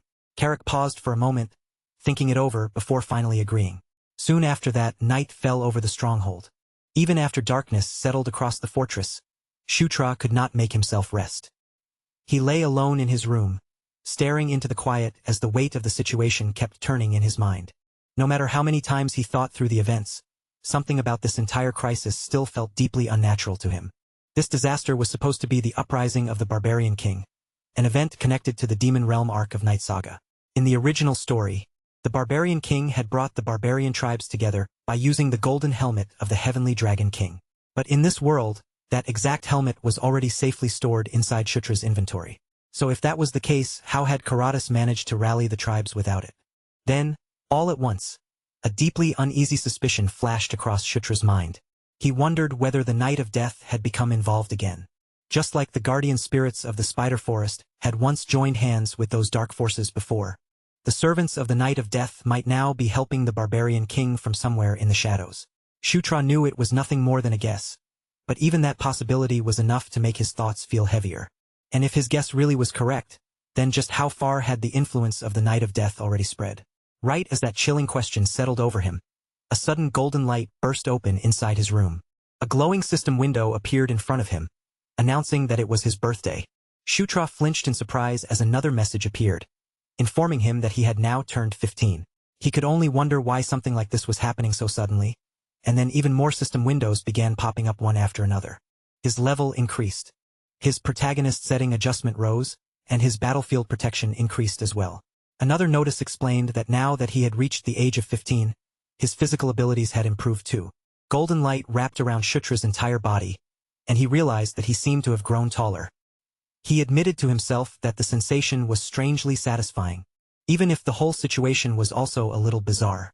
But before he could properly enjoy the change, Carrick suddenly burst into the room and shouted that serious trouble had arrived. Carrick snapped that this was no time for Shutra to stand around posing. Shutra's expression immediately sharpened, and he asked what had happened. Carrick answered that General Vandal's main force had been defeated. The moment those words reached him, Shutra froze in place, struck speechless by the shock. Elsewhere, General Vandal's battered troops were staggering through the snow, barely managing to keep their bodies moving forward. The red-skinned warriors coughed harshly, their breath breaking out into the cold air in rough bursts. Some limped with obvious pain, while others leaned heavily on their weapons, completely drained after their desperate escape. One soldier reported to Vandal that they had somehow managed to flee, but there were far too many wounded among them. The soldier added that they had lost all of their provisions as well, which meant they could not possibly continue moving like this for much longer. Vandal listened with a grim, hardened expression, while behind them, the barbarian forces continued closing in through the snow. The pursuing enemies laughed and shouted the moment they spotted the fleeing troops, their voices rising as they called out that they had found them. Their cries rang with savage excitement as they ordered one another to kill every last survivor. One of Vandal's soldiers cursed those relentless bastards for chasing them all the way to this point. The soldiers begged Vandal to retreat, insisting that they would stay behind and hold the enemy back no matter what it cost them. But Vandal only clicked his tongue and refused to abandon the fight. With grim resolve filling his voice, Vandal declared that they would fight until the very end, even if that meant dying right there on that day. Back at the 5th stronghold, the commanders wasted no time gathering in one place. The air inside the room felt tense and heavy, and with grim expressions all around, they immediately opened an emergency meeting. Evian's 7 strongholds were spread across 3 major regions, forming the backbone of the entire defensive line. The 7th, 6th, and 5th strongholds protected the north, while the 1st, 2nd, and 3rd stood in the south. Between those two sides sat the 4th stronghold, positioned like the central hinge holding the whole defense network together. Lamia Diotima, the commander responsible for the 5th stronghold, began explaining the situation in a tense, controlled voice. According to her, General Vandal's main force had engaged the barbarian king's army head-on near the 3rd stronghold. After defeating Vandal's troops, the barbarians had not slowed their advance even for a moment. They kept pushing forward, and by then, everything up to the 3rd stronghold had already fallen into their hands. Shutra immediately asked whether there had been any further word from General Vandal after that, and Lamia answered that once the report of his retreat came in, they had lost contact with him completely. Caitlin then frowned and asked why the barbarian king would attack the 3rd stronghold directly instead of moving through the 1st and 2nd strongholds in order. Lamia answered that, in her judgment, their true objective was probably Tacker. Caitlin asked why the barbarians would be aiming for that location, and Lamia calmly laid out the reasoning. The barbarians were not trying to conquer and govern territory, they were moving for plunder. There was no realistic way for them to settle down in Evian and rule it, so their actions only made sense if they planned to break through fast, seize whatever they wanted, and escape before the Demon King's side could fully respond. Lamia added that trying to hold land near Evian would be far too risky for the barbarian tribes. If they attempted to settle there, the Demon King's castle would eventually crush them with overwhelming force. Felicia gave a small nod in agreement and said that was exactly why Tacker stood out as the most likely target. After all, Tacker was the wealthiest land in the region around Evian. Felicia's eyes narrowed as she continued, laying out the 2 facts that mattered most right now. General Vandal's scattered forces could no longer be contacted, and the barbarian king's army was currently advancing north. Then Felicia shifted her gaze toward Shutra and asked what his opinion was. The moment she did, every voice in the room fell silent, and all the commanders waited for his answer. Carrick stood behind Shutra with a grim expression, his broad shoulders tense and his face unusually serious as he listened to every word. Nyatra stayed silent as well, carefully watching the conversation unfold, while both Felicia and Caitlin kept their eyes fixed on Shutra, waiting to see what decision he would make. With everyone's attention gathered on him, Shutra lowered his gaze for a brief moment, sorting through the situation in his mind, before finally saying that, from his perspective, Meanwhile, far away from that meeting, on a battlefield soaked by cold rain, the barbarians continued their savage assault. Bare feet pounded through the mud as warriors laughed wildly, swinging their weapons and cutting down the enemies in front of them. One barbarian threw his head back with a savage laugh as he brought his weapon crashing down. Another roared for their enemies to die, his furious voice blending with the hammering rain, the splashing mud, and the violent clash of steel. Then a furious roar thundered across the battlefield, powerful enough to cut through the chaos and shake the air around them. A massive red-skinned warrior charged forward with terrifying force, smashing through the enemies blocking his path, as though they were little more than obstacles in his way. The barbarians froze for an instant at the sight of him, shock spreading through their ranks, and one of them shouted in alarm that it was Vandal. Another barbarian immediately barked out an order, telling everyone to push him back before he could tear through their line completely. General Vandal hurled himself straight into the center of the battlefield. He swung his weapon with brutal power, cutting down the barbarians in front of him, while raising his shield again and again to block the attacks crashing in from every side. Even surrounded, wounded, and clearly worn down to the edge of exhaustion, Vandal refused to let his body give out or collapse to the ground. A bitter laugh slipped from his mouth as he said that he had truly believed they would be able to climb higher than this. But now, as he looked at the battlefield spreading around him, he supposed this was as far as they were going to get. Even so, Vandal warned the barbarians not to celebrate too early, because he had no intention of dying quietly, and he certainly had no intention of dying alone. With his weapon still clenched tightly in his hand, he declared that he would drag down as many enemies as he possibly could before the end came. And at that very moment, a streak of green light cut sharply through the storm. A radiant wind spirit shot across the battlefield like a falling star and crashed down near Vandal's position. The barbarians stared in confusion, unable to understand what had just appeared among them, as a violent green tornado suddenly erupted in the middle of their ranks. The raging wind tore straight through their formation, ripping their ranks apart and scattering bodies into the air like leaves caught in a violent storm. From inside that swirling wind, a familiar voice calmly greeted him, saying that it had been a while, General Vandal. The instant Vandal heard that voice, his eyes widened in shock. He recognized the figure standing within the storm and muttered in disbelief that it was the Ninth Prince. Shutra appeared with blue light crackling around his body and calmly asked whether he had arrived too late, while the barbarians around them snarled in fury.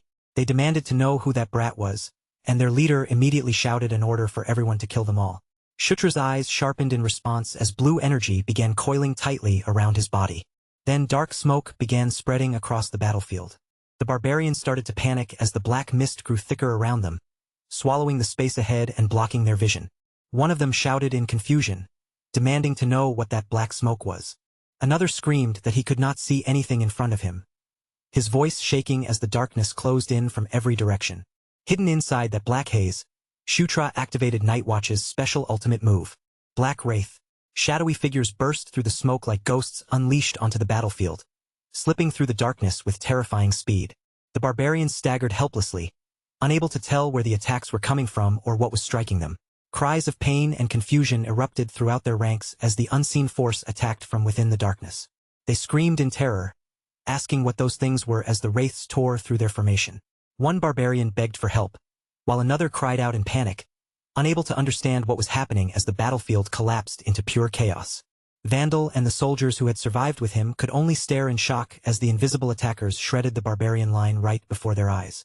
And there, standing firmly at the center of that storm of black smoke and blue light, was Shutra, who had reached the battlefield at exactly the perfect moment.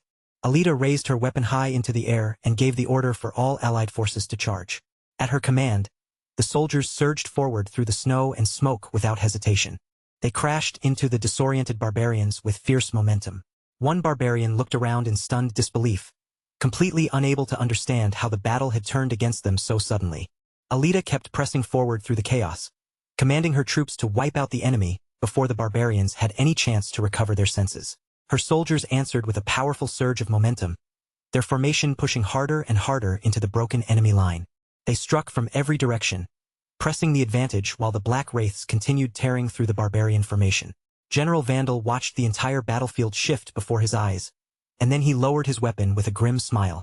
Vandal said he understood now, and it seemed his time to die had not arrived just yet. As the battle finally began moving toward its conclusion, the chaos slowly gave way to a clearer sight, the barbarians being driven back beneath the force of the combined assault. Blue-black wraiths rushed across the battlefield like shadows given form, weaving through the smoke as they swallowed up the last enemies still trying to resist. In the middle of the fallen barbarians, Shutra stood perfectly calm, untouched by the ruins spread out around him. The lingering afterimage of Nightwatch's power still clung to him, flickering faintly around his body like a dark flame in the air. Felicia walked toward him through the battered battlefield and said that, from the look of things, everything was finally close to being settled. Shutra thanked Felicia and told her she had done excellent work out there. But Felicia looked at him with open curiosity and asked how he had known General Vandal would be in this area. Shutra answered by explaining that the barbarian king's true target was Tacker. Because of that, Shutra had reasoned that General Vandal would likely move in the opposite direction from the enemy's main objective. Felicia admitted that his logic made sense. But even then, she still wondered how he had managed to find Vandal so quickly when Evian was such an enormous region. Shutra stayed calm and simply told Felicia to look above them. Felicia tilted her head upward in confusion, and there she saw Green Wind hovering high in the snowy sky, her small figure floating far above the battlefield like a bright speck among the clouds. Green Wind looked down at them from above with a playful grin on her face, clearly amused by Felicia's surprised reaction. Shutra explained that he had sent Green Wind much higher into the sky so she could expand the range of what she could detect. He added that once he shared Green Wind's position, his own minimap expanded by the same amount as well. With that much wider view, locating General Vandal's position had only been a matter of time. Felicia let out a tired sigh, her shoulders seeming to drop a little, and said that Shutra was speaking in riddles again, as if his explanation had somehow made the whole thing even more confusing. Shutra only told her not to think too deeply about it, then shifted the focus back to what mattered most, saying they should concentrate on ending the battle as quickly as possible. Meanwhile, far away from that battlefield, at the third stronghold, a barbarian messenger hurried before Karatas and reported that they had lost contact with the pursuit unit sent after General Vandal. The messenger assumed that the unit had most likely been defeated and asked whether they should send additional troops after them. But Karatas rejected that suggestion immediately, without even pausing to consider it. He declared that their plan would not change in the slightest, and ordered his forces to continue advancing toward Tacker exactly as originally intended. By the time the next morning arrived, the overall situation had become much clearer to everyone involved. The barbarian king was moving north without seeking out any more battles along the way. Vandal immediately recognized that this was an unexpected decision, and he explained that there had originally been two major reasons why the barbarian king should not have been able to simply march north like that. The first reason was the danger of being attacked from behind by their forces, and the second was the risk of being delayed by blocked roads. Felicia asked if he meant the route curving beyond the eastern boundary, and Vandal confirmed it, explaining that something blocked the road past that boundary line, making it impossible to cross from Evian's eastern side without passing through Tacker. Felicia then wondered if the barbarians had been trying to avoid delays because they feared the Grand Generals might become involved. Vandal said that might have been the case before, but now the situation appeared to have changed. With a grim expression, General Vandal faced the others and said the barbarians now seemed determined to take Tacker no matter what happened. Shutra said nothing, but he fully understood just how dangerous that choice was. Shutra explained that instead of worrying about what consequences might come afterward, the barbarians were now putting all their focus on the immediate situation directly in front of them. Felicia grasped the danger right away and said that, if that was true, then the situation had become extremely bad. Since only the absolute minimum number of soldiers remained between the 5th and 7th strongholds, the road to Tacker was practically wide open. If things were allowed to continue like this, Tacker really would fall into the hands of the barbarian tribes. Vandal added that even if they chased after the barbarians, the enemy would simply turn their forces around and drag them into a large-scale battle, forcing them to fight out on the plains. And the plains were exactly the kind of battlefield where the barbarians had the most confidence. Shutra admitted that this placed them in a true dilemma, and Caitlin agreed that the problem was every bit as difficult as it sounded. If Tacker fell, then their mission to defend Evian would end in failure. But if they pursued the enemy recklessly, they would be pulled into an unfavorable battle on open ground where the barbarians were strongest. After carefully thinking through every part of the situation, Shutra concluded that the most important factor was who controlled the initiative. On any battlefield, the side that seized the flow of battle first would be the one standing closest to victory. The barbarian king's forces numbered 13,000 soldiers, while the demon king's army had only 8,000. And once the soldiers assigned to defense were excluded, those 8,000 were essentially the full military strength Evian could actually put into the field. From the very beginning, there had been a clear and considerable gap between the barbarian king's main army and the demon king's forces.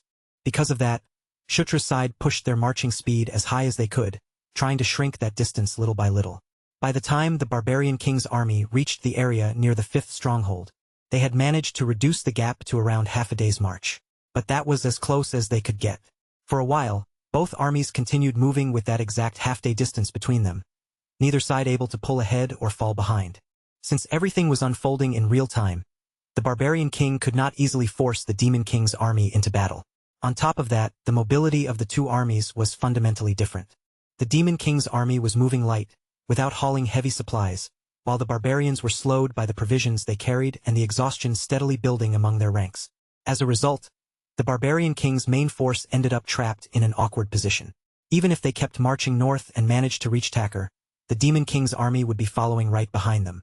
And Takkar was not some defenseless town waiting to be taken. It was a self-governing territory with its own military forces ready to defend it. That meant the barbarians risked being caught between Takkar's defenders in front of them and the demon king's army behind them at the same time. Shutra understood very clearly that the foundation of strategy was forcing the enemy into a bind they could not easily escape. In silence, Shutra wondered what Karatas would choose now that the barbarian king's hand had been forced into such a difficult position. Just then, a scout rushed in and shouted that the barbarians had started moving. Shutra's head snapped up at once, and he thought that the moment had finally arrived. He immediately checked the map, wondering whether this movement was Karatas' answer. Takkar. Karatas rode at the very front of his army, laughing wildly as his forces surged forward behind him. He sneered that no matter how desperately his enemies tried to rack their brains and come up with a plan, it would not matter in the slightest, because none of them would be able to do anything to stop him. Then he raised his voice and ordered his men to advance. Calling them scum, Karatas urged his warriors to run wild as much as they wanted and unleash everything they had on the battlefield ahead. Elsewhere, Shutra stood on top of a rocky ledge, with his allies and soldiers gathered behind him as they looked down over the fields spread out below. Carrick said that the battle had begun, and fortunately, they had managed to arrive just in time to witness the enemy's move. But then Carrick noticed something strange in the way the enemy was advancing, and he frowned as he asked why only that one group was moving forward. Below them, a small barbarian unit was separating itself from the main army and advancing on its own. Carrick wondered aloud whether they seriously intended to break through Takkar's walls with only that limited number of troops. Shutra said the barbarians had probably already realized that a trap was waiting for them. If they moved carelessly, they would be caught between Takkar's army and the Demon King's army, then forced into battle from an extremely dangerous position. That was why they were only sending a minimal force forward first, trying to pin Shutra's army in place before committing their full strength. Caitlin asked how such a small number of soldiers could possibly manage something like that. Shutra did not answer her directly, and instead simply told her that they should watch for now. The small barbarian unit rushed toward Takkar's walls, charging across the open field as the tension over the battlefield tightened with every step. Along the top of Takkar's walls, the soldiers raised their bows almost as one, drawing the strings back in perfect unison before unleashing a fierce storm of arrows down toward the barbarian unit charging across the field. But even with arrows pouring over them like deadly rain, the barbarians did not slow their steps in the slightest. They forced their way straight through the barrage, roaring like wild beasts as the projectiles cut through the air around them. Weapons lifted high above their heads, they surged forward with savage momentum, pushing across the battlefield as if pain, fear, and death itself meant absolutely nothing to them. The small barbarian force rushed toward Takkar's wall while rough, savage laughter rang through the air. And at the very center of that charge, the barbarian king grinned broadly, as though the arrows raining down and the defenders waiting ahead were nothing more than a mild annoyance. He raised his strange red polearm high over his head, and in the next moment, crimson power began to coil around the weapon, spiraling like blood-colored lightning gathering before a strike. With a wild roar, the barbarian king swung the weapon down. The blow slammed into Takkar's wall with horrifying force, blasting stone, dust, and even soldiers up into the air as the structure exploded from the impact. From the ridge above, Shutra, Caitlin, and Felicia could only stare in stunned silence as the wall burst apart before their eyes, destroyed by a single devastating attack. The archers standing on Takkar's wall froze where they were, their bows still in hand, unable to accept what had just happened. One of them shakily asked what kind of attack that had been. The barbarian warrior raised his weapon once more and shouted for his men to kill everyone inside. His troops answered with savage cries, then poured through the shattered opening in the wall like a flood. From their position on the ridge, Shutra's group watched the destruction unfold below them. Caitlin muttered in disbelief, asking if that man had truly smashed through a castle wall with only a single blow. But Shutra's expression only grew darker. Instead of being simply shocked, he said something about this felt wrong, because every barbarian down there seemed far stronger than they should have been. Their movements, their raw physical strength, and even the pressure radiating from their bodies all felt unnatural. As Shutra continued checking the battlefield through his map, he wondered what in the world the barbarians had done to themselves. And then, all of a sudden, something appeared clearly on the map. At the center of the barbarian camp, surrounded by tightly packed enemy units, there was a large, abnormal presence. Shutra narrowed his eyes, realizing that something unusual was hidden deep inside their formation. Far in the distance, planted right in the middle of the barbarian army, a red flag stood upright, glowing with an ominous and unsettling light. Crimson energy flowed outward from that flag, spreading through the surrounding warriors and sinking into their bodies like some kind of dark blessing. Shutra stared at it and wondered what that red flag could possibly be. As its aura reached the barbarians, their eyes began to glow, and their bodies swelled with violent power. One warrior threw his head back and laughed wildly, intoxicated by the strength flooding through him. Shutra clenched his teeth as the truth became impossible to ignore. That flag was strengthening the barbarians, turning them into something far more dangerous than ordinary warriors. At that moment, Carrick called out urgently, warning that the enemy's main force had begun to move. The barbarian army advanced toward Tacker like a massive wave rolling across the battlefield. Seeing that huge force start to move, Shutra cursed under his breath. Then he immediately raised his voice and ordered every unit to prepare for battle. He declared that no matter what, they could not allow the barbarians to cross into Tacker. With that command, Shutra ordered all forces to charge. Carrick answered with a roar and rushed forward at the head of the allied troops. Carrick swung his weapon with furious power as the Demon King's army crashed into the barbarian front line. Soldiers, lycanthropes, and dark elves all threw themselves into the fight, meeting the enemy head-on in the center of the field. The ground trembled beneath the violent collision of the two armies, shaking under the weight of steel, claws, charging bodies, and the sheer force of the impact. Shutra darted through the chaos, cutting down enemies while still reading the flow of the battlefield. Watching the barbarians' power up close, he thought it was no wonder General Vandal's main force had been defeated so easily. If the barbarians had been enhanced by that crimson aura from the beginning, then their earlier victory suddenly made perfect sense. His gaze shifted once again toward the glowing red flag in the enemy camp. Shutra decided that he needed to end this quickly, and the first thing he had to do was destroy that flag. Breaking away from the main clash, he rushed straight toward the heart of the barbarian camp. But before Shutra could reach the target he had set his eyes on, a massive shadow suddenly dropped down right in front of him, cutting off his path. A powerful blow crashed into the ground directly before Shutra's feet. The impact forced Shutra to stop instantly, and he leapt backward at once to avoid being crushed by the strike. From the crater, a black-armored barbarian rose to his feet, wrapped in crimson energy that radiated a pressure far more dangerous than before. His eyes burned with rage as he glared straight at Shutra and said that he had finally found him. He called Shutra a thief. The moment Shutra recognized the figure standing before him, his body stiffened, and he muttered Paradis's name. The barbarian king's younger brother had appeared once again. But this Paradis was nothing like the opponent Shutra had faced at the auction house. The red energy around him was thicker, sharper, and far more violent than before. Shutra realized that the effect of the crimson aura was even stronger than he had expected, and Paradis felt like an entirely different enemy compared to their last battle. Baring his teeth, Paradis demanded to know where the golden helmet was. His crimson aura surged violently around him as he raised his weapon, ordering Shutra to hand it over before he tore him apart. Rocks and dust burst into the air as Paradis came crashing down. Crimson power wrapped around his entire body like a raging storm.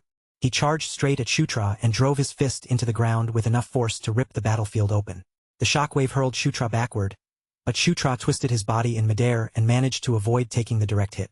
Paradis kept rushing forward without slowing down, his red aura boiling around him like flames that refused to die out. Shutra slipped past the attack and struck back in the same smooth motion, landing a sharp blow directly against Paradis's body. The hit connected cleanly, but Paradis barely reacted at all. Shutra's eyes widened as he wondered how Paradis had become so unbelievably tough.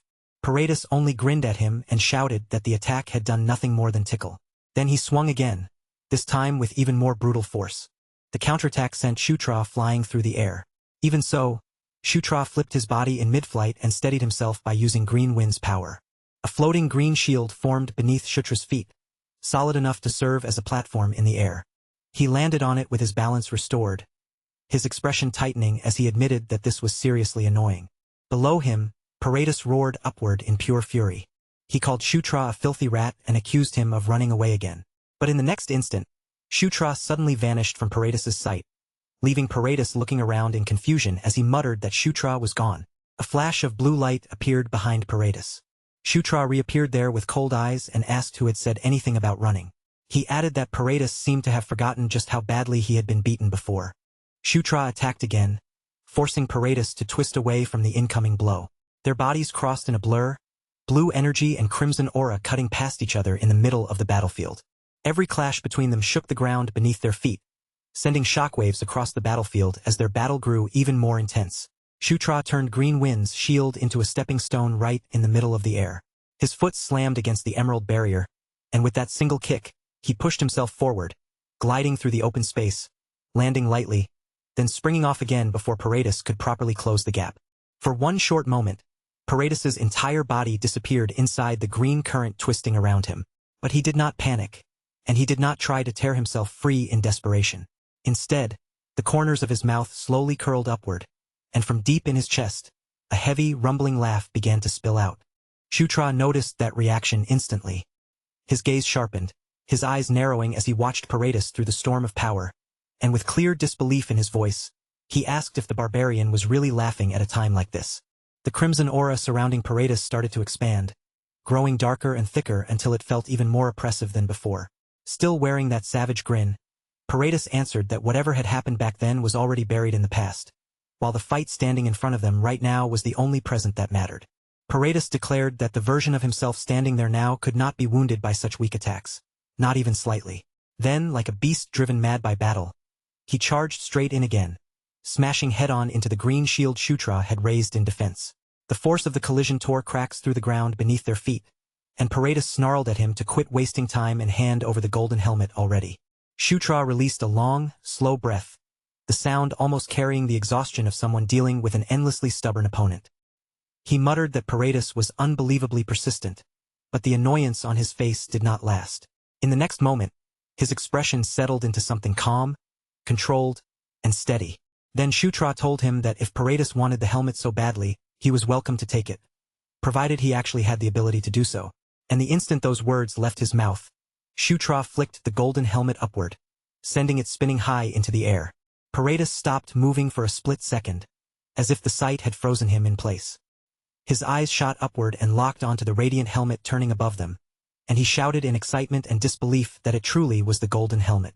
Greed and anger twisted Paradis's face together into a ferocious expression. He glared at Shutra like he was staring at a lunatic, yelling that Shutra had completely lost his mind and did not understand what kind of dangerous object he was treating so casually. But Shutra had already begun moving. Blue energy erupted around him in a violent burst as he shot toward Paradis, telling him to try taking it if he really possessed that kind of strength. His aura surged wildly, and in that instant, Shutra released the ultimate technique of Azura Divine Fist Strike. Paradis's eyes flew wide open in shock. The blow landed with crushing force, unleashing a brutal shockwave that ripped across the battlefield and sent Paradis flying backward. At the very same time, Shutra's body seemed to blur and fade, as though he had slipped beyond ordinary sight for a moment. Nightwatch activated Blink, consuming the first of its 3 available movements in a single sharp flash of motion.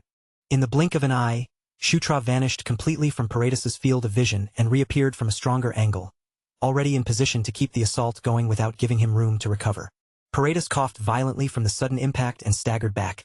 His footing shattered and his guard left wide open for the next strike.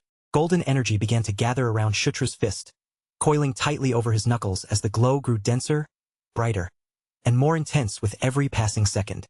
Without showing even the slightest hesitation, Shutra drove that glowing fist downward, pouring terrifying explosive force into the motion. At that exact moment, he activated Gigantic Piston. The strike came crashing down over the battlefield like an enormous pillar dropping straight from the heavens. The impact hammered Paradis deep into the earth, blowing chunks of broken ground and debris outward in every direction. The barbarians nearby could do nothing but stare in horror as the entire battlefield shook, and several of them cried out Paradis's name in panic. Little by little, the thick cloud of dust hanging over the crater began to thin and drift away. When the scene finally became visible again, Shutra stood there calmly, completely unshaken, while the golden helmet still floated untouched above him. He looked down at Paradis and said that someone who could not even digest the power already given to him had no right to be so greedy. The golden helmet gave off a soft shimmer in response, then slowly drifted back toward Shutra, almost as if it were returning to the person it truly belonged to. Shutra lowered his hand, his face cold, firm, and utterly unmoved by Paradis's condition. He told Paradis to stop causing a scene and stay down, then stated plainly that Paradis was no longer an opponent capable of standing on equal ground with him. Paradis had been blasted back by Shutra's attack, crashing through the dust and broken ground as the surrounding barbarians watched in stunned disbelief. One of them screamed Paradis's name, while dirt, smoke, and shattered fragments spread across the battlefield around them. In front of the crater, Shutra remained standing in silence, steady and untouched, while the golden helmet hovered at his side with a gentle golden light.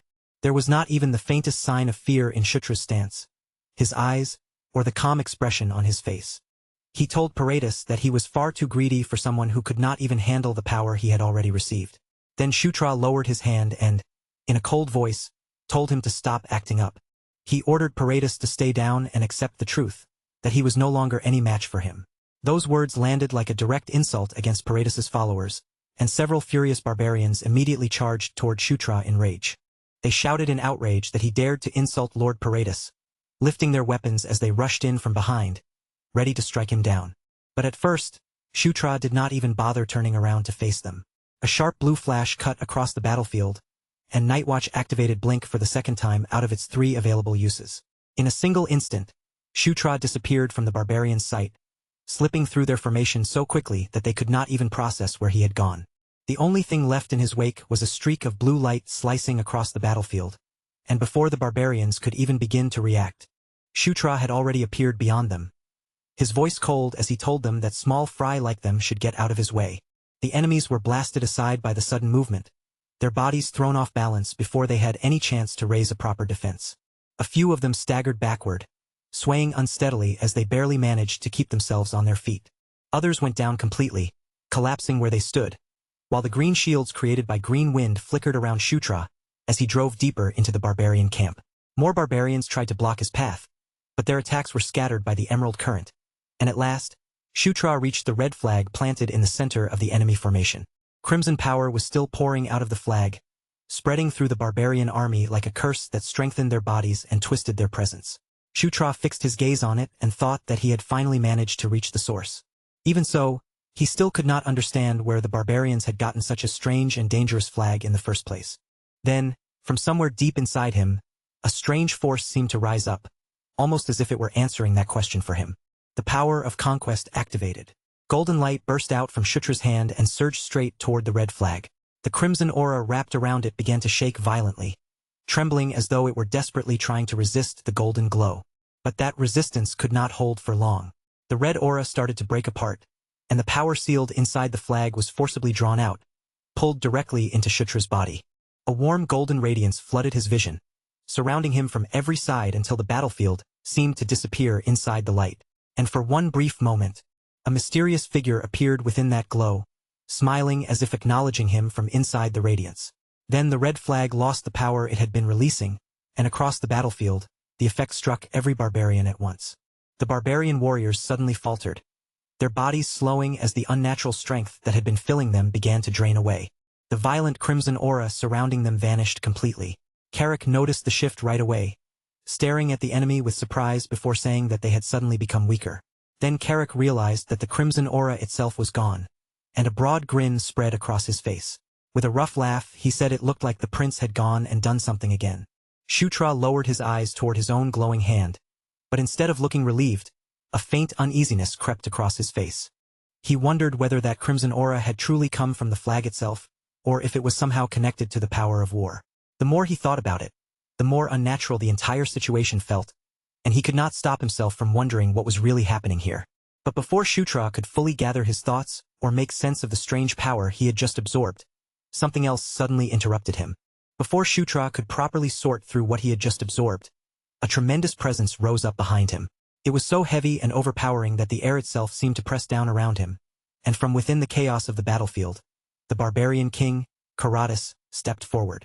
Karatis's enormous frame was covered in a suffocating aura, one that settled over the battlefield like a crushing weight no ordinary warrior could withstand. He lowered his gaze toward Shutra from above and asked if Shutra was the one who had dared to lay a hand on the flag. Shutra turned to face him directly, showing no sign of retreat even under that overwhelming pressure. His eyes stayed calm and steady as he admitted that he had touched it, then asked Karatas in an even voice whether there was a problem with that. Karatas's eyes slowly narrowed, the look in them turning dangerously cold. For a brief moment, he only stared down at Shutra in silence, then answered that there was no problem at all, right before ordering him to die. In the very next instant, Karatas moved without the slightest warning. His attack came crashing down with terrifying speed and monstrous weight, as though his arm alone carried enough force to crush the entire battlefield beneath it.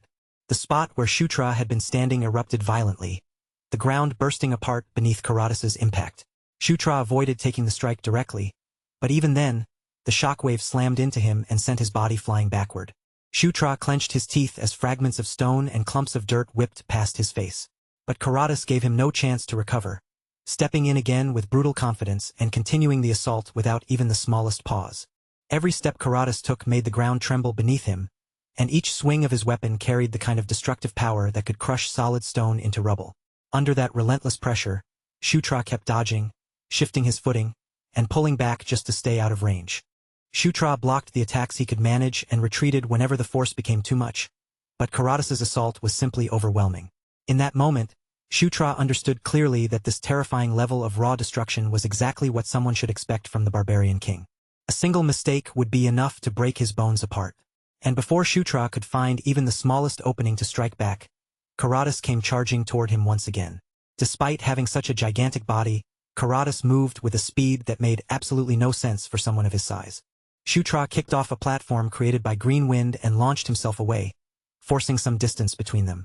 But the instant his feet touched down, he twisted his body sharply, changed direction, and drove himself back toward Karatas for a counterattack. His fist slammed into Karatas with a clean, solid hit, yet the barbarian king barely reacted, hardly even flinching from the force of the blow. Then the aura around Karatas swelled once more, thickening as it raged around his massive body with even greater violence. Karatas suddenly rushed forward, his movement sharp and explosive, and he caught onto Shutra's motion before Shutra could completely slip out of his reach. With nothing but raw, overwhelming strength, Karatas smashed straight through Shutra's defense. Shutra's body was hurled backward like a broken doll, crashing harshly across the ground. Pain tore through Shutra from head to toe, but he still forced himself back up, one knee digging into the dirt as he struggled to regain his balance. His breathing turned rough, and sweat ran down his face as he stared at the barbarian king with disbelief in his eyes. The red flag should have already lost its power, so Shutra could not understand why the battle still felt this difficult.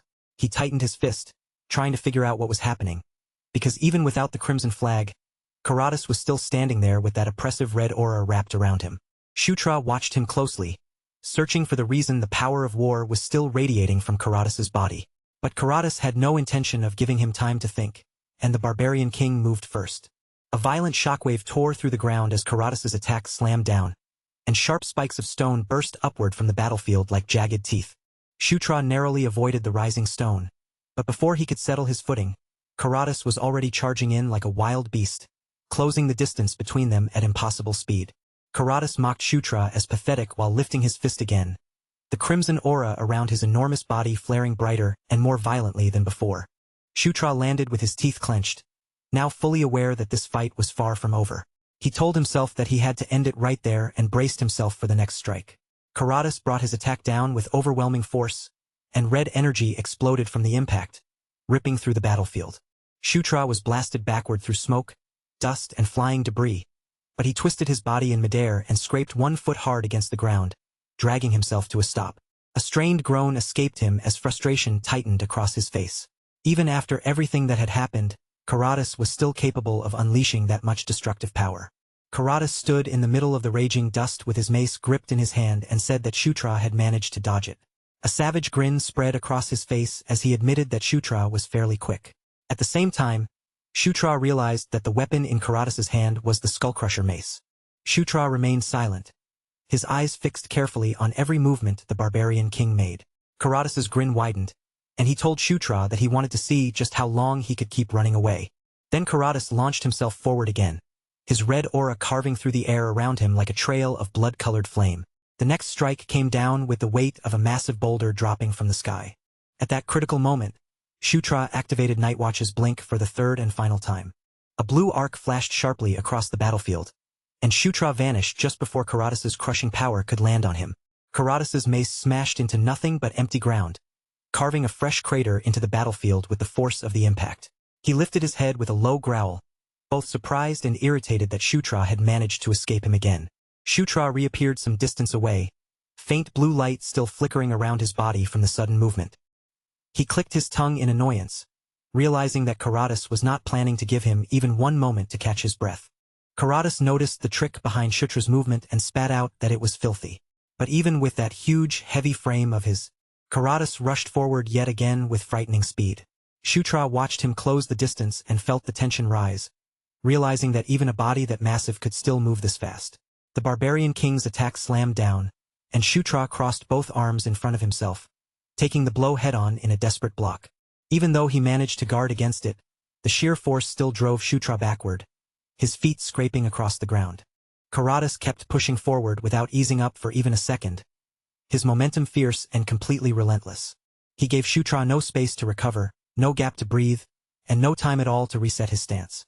Karatas broke through Shutra's defenses again and sent him flying, his body slamming hard into a wall from the force of the impact. Just then, the barbarian king sensed movement coming from behind him. Caitlin suddenly appeared, diving straight in with her fist pulled back and her entire body aimed directly at Karatas. She struck Karatas from the side, cutting into his assault, while her beast god fist art surged around her fist with sharp blue energy. The attack landed with a heavy, solid impact. And for the first time in that exchange, Karatas's rhythm was thrown off, even if only for a brief moment. The force of Caitlin's strike made Karatas stagger back, while Shutra dropped down onto one knee, his body still shaking from all the punishment he had taken. Shutra breathed heavily as he tried to steady himself. Green Wind appeared beside him, looking him over with concern as she asked whether he was all right. Shutra answered that he was fine for now, and that this was exactly why he had prepared plenty of potions before coming here. But he also admitted that the real problem was Karatas, because the barbarian king was far stronger than he had expected. Green Wind agreed with him, her expression turning serious as she looked toward the enemy. Then she suggested that Shutra try using that technique. Shutra looked at her in confusion, not immediately understanding which technique she meant. Green Wind then explained that she was talking about White Suri's ultimate move. Karatas released a furious roar that thundered across the entire battlefield, shaking the air around him. Then he swung his weapon once again, the force behind it so violent that it seemed to rip straight through the dust-filled wind. In Shutra's hands, Green Wind's shield flared to life with a dazzling emerald glow. The surface of the barrier trembled under the pressure, but Shutra held it firmly in place, bracing his body for the devastating blow coming toward him. Through the swirling dust and clashing waves of power, Karatas glared straight at him. His eyes were filled with irritation and disbelief as he demanded to know what exactly Shutra thought he was trying to pull. Shutra did not waste his breath answering him out loud. Instead, he tightened his grip on the shield, focused his mind, and silently told himself that this moment was his one and only chance.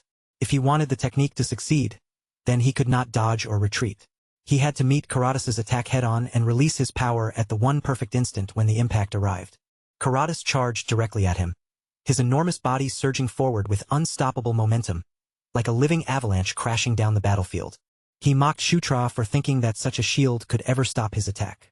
But Shutra planted both feet behind the glowing green barrier, the wind coiling tightly around him as his eyes sharpened with absolute focus. At that moment, Shutra remembered the warning he had been given about White Suri's ultimate move. It was not a technique that could be thrown out carelessly whenever he wanted. If he used it poorly, the danger would turn back on him instead. But if the timing and method were perfect, then no technique could surpass its power. Karatas' mace came down from above, dragging a crushing wave of force with it as though the sky itself were collapsing. At the very last possible second, Shutra unleashed the power he had been holding back. The shield burst open with fierce green radiance, blazing so intensely that it swallowed the space directly in front of him. The emerald shield collided head-on with Karatas' attack, and the moment they met, the pressure exploded outward in a violent shockwave. Then the force of Karatas' own strength rebounded back against him. The impact blasted his massive body backward, and at last, the technique revealed its true form, absolute domain. Karatas' eyes widened as the swirling force wrapped around him and clamped down over his enormous frame. For the first time, confusion flickered across his face, as he tried to understand what was happening and what kind of power had trapped him. His muscles swelled and strained as he tried to force himself to move, but his body refused to obey. In front of him, Shutra stood firm, breathing heavily from the burden of using the technique. Shutra admitted to himself that pulling it off had been difficult, but at long last, he had finally created a real opening. With absolute domain holding Karatas in place, he immediately seized that precious chance. Shutra rushed forward without hesitation and struck with a reinforced blow, driving his fist straight into the barbarian king's body. The impact sank in deep, hitting with enough force to drive the air out of Karatas's lungs in a heavy burst. The giant let out a pained grunt as the green wind tightened all around him, twisting into a vortex that dragged his huge body even deeper into its grip. Shutra watched the technique take hold before his eyes and understood that it had worked. For the first time since the fight began, he had truly landed a clean attack on Karatas. But that small moment of relief vanished almost as soon as it appeared. The strain suddenly ripped back through Shutra's body, and he gasped as he felt something inside him go terribly wrong. Caitlin noticed the change immediately. Her eyes widened in alarm, and she called out Shutra's name as worry cut through her voice. Shutra coughed sharply, his body jolting from the sudden backlash. In that instant, he realized what was happening. His aura was no longer flowing the way it should. His own power had gone into reflux, turning back against him before he could completely regain control. Before Shutra could steady himself again, Karatas's laughter rang out across the battlefield. The barbarian king stood inside the storm as if the danger around him only made the battle more enjoyable. Crimson energy erupted violently around Karatas as he declared that this was fun. Truly fun. Then he activated his Conqueror's Haki, and even under the crushing pressure of absolute domain, his massive body began to move again. Karatas pushed closer through pure physical strength, forcing Shutra backward step by step. Shutra narrowed his eyes and cursed under his breath as the pressure bore down on him. Absolute domain had not been enough to stop Karatas completely. Karatas smiled with savage delight and said he was impressed, because Shutra had actually managed to block one of his attacks. Karatas asked if Shutra had just turned his own strength against him, and then his grin widened with anticipation. He said he was looking forward to seeing what Shutra would show him next. Behind Karatas, the allied forces surged forward once more with furious roars, their momentum rising as the battlefield plunged back into full chaos. Caitlin immediately stepped into the flow of the battle, placing herself between the danger and Shutra's recovery. She told Shutra to focus on getting himself back under control for now, and said she would take Karatas on herself. Without hesitating for even a second, Caitlin charged toward the enemy. Meanwhile, Shutra fought to steady his breathing, pulled out a potion, and drank it down in one motion. He thought bitterly that this battle was seriously wearing him down. If even absolute domain could not fully stop Karatas, then he had to wonder what kind of method was left for him to use. Aura recovery had clear limits, and Shutra knew he needed something more than simply restoring his strength. He needed something only he could do, even if it only improved his chances by a little, and he told himself that he had to find a way to defeat Karatas. Green Wind appeared beside him, her voice filled with obvious worry as she asked if he was truly all right. But instead of answering right away, Shutra suddenly went still and stared at her. A sudden thought flashed through his mind. Green Wind had originally been born from a fragment of the soul of Enkel the Watcher. Because of Green Wind's existence, Shutra had become a dragoon and gained the power of dragon genes. But was that really all there was to it? As Shutra kept staring in silence, Green Wind grew confused and asked why he was looking at her like that without saying anything. Shutra thought that even if Green Wind was only a fragment, there was no way her power could end with what he had already seen. After all, the dragon heart was the very essence of an elder dragon, a being said to possess power close to that of a god. There was no reason a power like that should be limited to what he had used so far. The answer rose clearly in Shutra's mind: dragon blood. Purple energy began to coil around his body as the dragon genes awakened. Deep inside himself, Shutra sensed a hidden power buried far below the surface. In silence, he reached toward it and called her name: Enkel.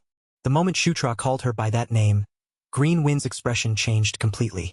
She lifted her hand and pointed toward Shutra with a graceful, almost ceremonial motion, while her presence suddenly became calm, distant, and otherworldly.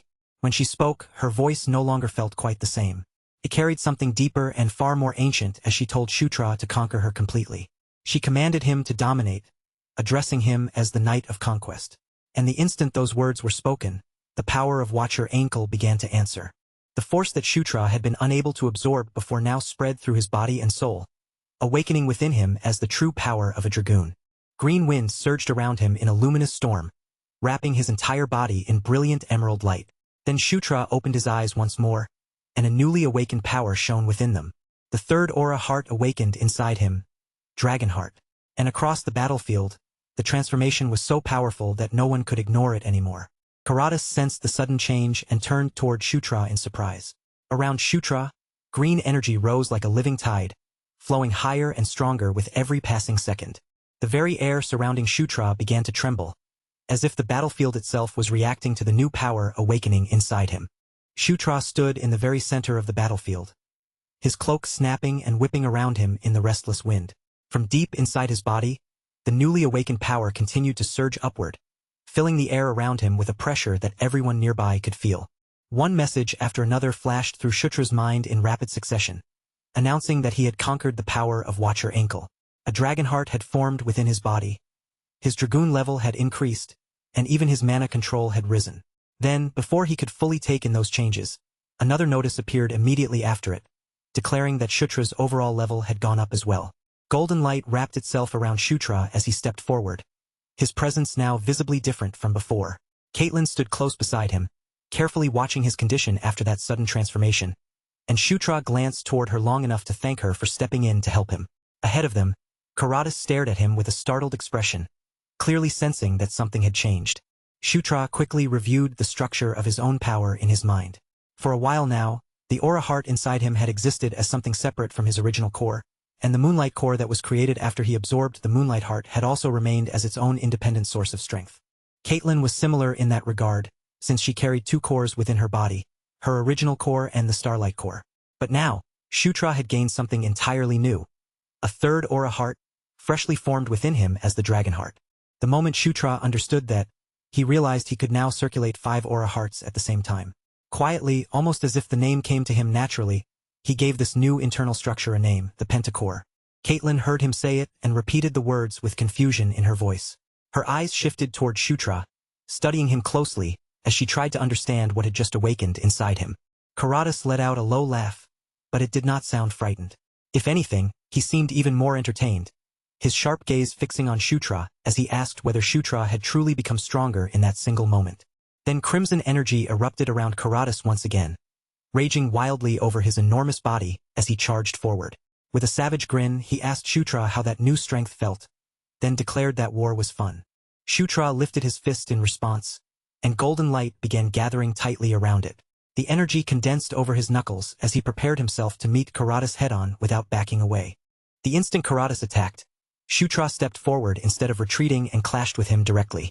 Their powers smashed together with a thunderous impact, shaking the battlefield beneath their feet. The ground between them split open from the sheer force of the collision. Karatas laughed through the violent shockwave, his voice filled with excitement as he admitted that Shutra had definitely grown stronger. Shutra immediately shifted his stance, refusing to let that brief opening slip away, and launched straight into the beast god fist art. Wild wolf fist strike burst forward from him, sharpening Shutra's movements into a fiercer, more aggressive rhythm as he pressed the attack. His aura moved through him more smoothly than before, flowing with a natural steadiness that strengthened the blow. The force of the attack drove Karatas backward across the battlefield, forcing the barbarian king to brace his enormous body against the pressure. But Shutra reached out his hand and felt the flow of power finally settling properly inside him. It moved through his body with the kind of stability and control he had been waiting for. A faint smile appeared on Shutra's face as he said that this was the feeling he had been searching for, and that it was finally working. At that moment, the shape of the battle became much clearer to him. Karatas was stronger than General Vandal. If they were judged purely by physical ability, then Karatas stood above every opponent Shutra had fought up to this point. And there, in the middle of that brutal battlefield, Shutra understood the truth of what they had to do. There was only one realistic way to bring Karatas down. They had to overwhelm him with non-stop attacks, keep the pressure from breaking for even a second, and use their numbers to crush him before he could regain control. Karatas remained wrapped in that raging crimson aura, laughing as if the danger only excited him further. With a fierce grin, he told Shutra that he was actually pretty good. Shutra understood at once that if this fight dragged on for too long, their side would be the one forced into a dangerous disadvantage. So he chose to push forward with everything they had right from the start. Raising his voice over the roar of the battlefield, Shutra shouted for everyone to stand firm and never back down. Then, with no hesitation in his command, he ordered every unit to charge. The demon forces surged forward all at once, pouring into the battlefield with fierce momentum and rising battle cries. Felicia led the assault from one side, while Carrick and the others advanced with the troops from another direction. Warriors slammed into barbarians, and the opposing battle lines collided with violent force. Weapons flashed through the dust-filled air, bodies crashed together, and the entire battlefield erupted into complete chaos once again. Karatas swung his mace with monstrous strength, every movement carrying enough destructive force to crush anything unfortunate enough to stand in its path.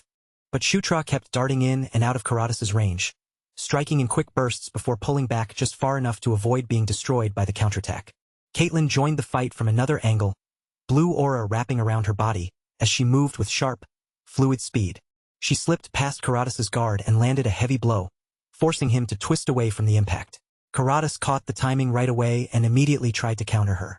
But before Karatas could properly respond, Shutra closed in without delay. At the same time, Caitlin recognized that her attack had successfully disrupted him. Even so, Karatas was already beginning to adjust to their rhythm, watching their movements with a dangerous, focused glare.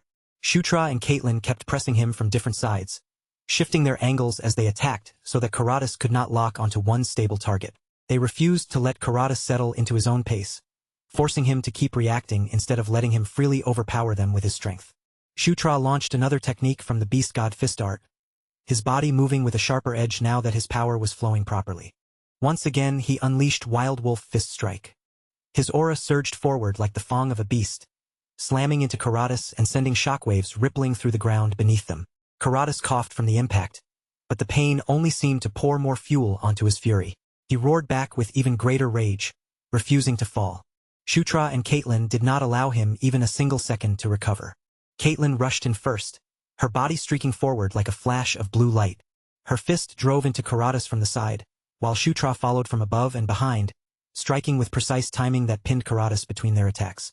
Karatas gritted his teeth, genuinely shocked that two opponents weaker than him were actually forcing him backward. In his mind, he could not understand what kind of absurd nonsense this was. Rage burned through Karatas at the thought of being pushed back by mere insects. Shutra kept moving, but he understood the danger all too clearly. Karatas' body was still far too sturdy. Their attacks were landing, but none of them had enough power to finish him yet. Shutra's eyes hardened as he calculated their next move, knowing one mistake could ruin everything. Karatas groaned under the pressure, but instead of weakening, his eyes burned even brighter, and the crimson aura around his enormous body swelled more violently. With a furious roar, Karatas charged straight toward Shutra again. Shutra braced himself in front of the attack, while Caitlin watched from the side, ready to support him the moment an opening appeared. Karatas swung with terrifying force, tearing up the ground as he advanced. Shutra raised his hand and called out for White Suri. Green wind surged around Shutra, wrapping his body in a powerful emerald current and pushing back against Karatas' crimson aura. The two forces collided violently, bursting outward between them. But Karatas forced his way through with sheer brute strength, pressing forward so fiercely that Shutra had no choice but to keep moving under the pressure. Caitlin saw the opening in that exact instant, and she shouted for Shutra to act now. Shutra dropped from above, his body slicing down through the air as he aimed himself directly at Karatas, turning his fall into a focused attack. Every ounce of destructive force he could draw together surged into his fist. And in that instant, a special ultimate move activated Earthquaker's Destruction Burst. Red and black pressure erupted beneath Shutra as he descended, gathering that overwhelming destructive power into one compressed point, all of it aimed straight at Karatas. The moment Shutra's attack connected, the battlefield seemed to detonate beneath them. The ground cracked apart under the force, and shattered rocks blasted outward in all directions. A huge crater tore open beneath Karatas' feet, and the shockwave threw nearby warriors off balance, sending some tumbling from the ground entirely. Shutra landed heavily in the center of the destruction, surrounded by broken earth and rising dust. He stood there breathing hard, certain that a direct hit with that much force should have caused real damage. But when the dust began to shift and clear, Karatas was still on his feet. Smoke curled up from Karatas' battered body. His fur and skin were scorched, torn, and marked by the blast, yet instead of collapsing, he threw his head back and laughed like a madman. Shutra stared at him in disbelief, now understanding just how absurdly durable Karatas' body truly was. Even after taking Destruction Burst directly, the barbarian king could still move, as if the battle had not reached its end at all. Without the slightest hesitation, Karatas rushed forward again, closing the distance between them with terrifying speed. Shutra was forced to dodge as crimson aura lashed across the battlefield like a violent wave. In that moment, he realized with frustration that even that powerful attack still had not been enough to guarantee victory. Before Shutra could fully regain his stance and prepare for the next exchange, Caitlin's voice suddenly cut through the chaos nearby as she shouted Shutra's name and told him to catch what she was throwing. A massive mace came flying toward Shutra, spinning heavily through the air as it crossed the battlefield. Shutra caught the weapon with both hands, and the moment its crushing weight settled into his grip, he instantly understood what he was holding. This was the weapon that belonged to the barbarian king. It was Skullcrusher, another divine artifact left behind by the heavenly dragon king. As Shutra gripped the mace, his expression hardened, and he decided that this weapon would be enough to end it. Karatas laughed and charged in once more, but Shutra raised Skullcrusher in front of him and declared that the war would end right there. This time he did not retreat, he faced Karatas head-on. Karatas barreled toward him with crimson aura blazing around his enormous body, charging like a crimson storm given physical form. Shutra quietly bid farewell to the barbarian king, and in the very next instant, the two opposing powers collided. Karatas lifted both arms and roared with all his strength, but Shutra swung Skullcrusher using every bit of power he had gathered. The blow landed with overwhelming force. Karatas's enormous body took the strike directly, receiving the full impact head-on. The collision unleashed another storm of wind, dust, and shattered stone across the battlefield. Around Shutra, golden messages began appearing one after another, flashing through his awareness. Those messages announced repeated level-ups, and at the same time, the power of victory began flowing into Shutra's body. That force strengthened him even further, while the warriors who remained nearby could only stare in stunned silence. Caitlin watched from close by as relief softened her face into a small, quiet smile. After the strike, Skullcrusher spun through the air, but Shutra caught it once again and raised it high above his head. For one brief moment, the entire battlefield fell into complete silence, and then a message declared that the enemy general had been defeated. The demon soldiers erupted all at once. They shouted that the barbarian king was dead, and that the ninth prince had defeated Karatas with his own hands. The barbarians froze exactly where they stood, disbelief spreading across their faces. One of them muttered that it was impossible, unable to accept or understand how Karatas could have fallen. Skullcrusher gleamed in Shutra's hand. Without allowing the momentum of victory to fade, he stretched his hand forward and gave his next command. Shutra ordered everyone to annihilate the remaining enemies and make sure not even a single one escaped. At his command, the demon forces surged forward, while the barbarians fell into panic as the tide of battle turned completely against them. Some of the barbarians screamed as they tried to retreat, but the demon troops closed in from every direction, cutting off every path of escape. Dust clouds rose across the battlefield, weapons flashed through the chaos, and the shattered remains of the barbarian army collapsed beneath the sudden assault. And at last, the battle against the barbarian king ended with Shutra's victory. News of that victory was immediately sent back to the demon king's castle. Soon afterward, that same news spread across the demon realm once again. Some people received the result with joy and celebration. Others, however, felt a deep uneasiness, and several powerful figures remained seated in silence, disturbed by how quickly Shutra's name was rising throughout the realm. Some watched the news with dark, jealous expressions as Shutra's achievements continued stacking higher and higher. Yet far away from the demon king's castle, in a place ordinary messages could never possibly reach, someone still sensed Shutra's victory. Beneath the night sky stood the Death Knight, wrapped in a cold blue aura, the being who had desired the end of the world for 1,000 long years. He slowly raised his head, as if responding to something only he could hear. The blue flames surrounding him stirred faintly as he began listening to the voice of death. And that evening, on the very day Karatas was defeated, the camp of the Demon King's army overflowed with celebration. Soldiers laughed loudly around the fires, their voices carrying into the night. They lifted their mugs, shared drinks with one another, and enjoyed a rare peaceful moment after surviving such a brutal battle. The atmosphere was warm, loosened by relief, and filled with the joy of victory. Different demon tribes gathered and drank together around the campfires, their earlier tension fading beneath exhaustion, shared survival, and the triumph they had earned. Near the camp, Shutra told everyone that they had worked hard all this time. Standing together with Felicia, Caitlin, and the others, he added that their mission had somehow managed to end well too. Someone told the prince that he had worked hard as well. Caitlin, her eyes shining with admiration, said that no matter how many times she thought about it, Shutra really was amazing. To her, defeating the barbarian king was an incredible achievement. Shutra scratched his head awkwardly and said it was nothing special. He reminded them that it was not as though he had fought and won that battle all by himself. He added that if everyone had not helped him, he definitely would not have been able to win. Felicia smiled at him with a teasing look in her eyes and asked if that was really the case. Then Felicia stepped a little closer and held out a soft pillow toward Shutra. She told him to try sleeping on it that night, explaining that even using it for just one day should be enough to help him recover. Shutra accepted the pillow with a puzzled expression, then looked down at it in his hands and asked if this was not the lucid dream pillow. The lucid dream pillow was a magical item that allowed its owner to dream about whatever they wanted. It could only be used once every 3 days, and it had a total limit of 10 uses. Shutra held the pillow with a suddenly brightened expression, while Felicia smiled and said she knew he would understand exactly what kind of pillow it was. Shutra immediately replied that, of course, there was no way Shutra would overlook something that valuable. Felicia noticed it right away, watching his reaction with a gentle but curious look in her eyes, and after a moment, she asked if he had already decided what kind of dream he wanted to experience. For a short while, Shutra did not answer at all. He simply froze where he was, his body going still as though Felicia's question had struck him from an angle he had never expected. Only at that moment did he realize the truth. He had not actually chosen anything yet. If he really sat down and thought it through, there were definitely plenty of comfortable, pleasant dreams he could imagine wanting to see. But the instant that idea crossed his mind, something in his expression began to shift. The softness faded, his eyes sharpened with purpose, and the answer became obvious to him. What Shutra needed right now was not a peaceful dream to comfort him, but a chance to stand before the barbarian king again. He wanted to cross blades with Karatas one more time, to face that overwhelming opponent again with everything he had riding on the battle. After all, fighting the barbarian king would be the ideal kind of training, a dream battle intense enough to push his body, senses, and instincts right up against their limits. Shutra raised his head, ready to announce that he had finally chosen his dream, but before he could even finish, Carrick suddenly jolted in alarm and rushed to stop him.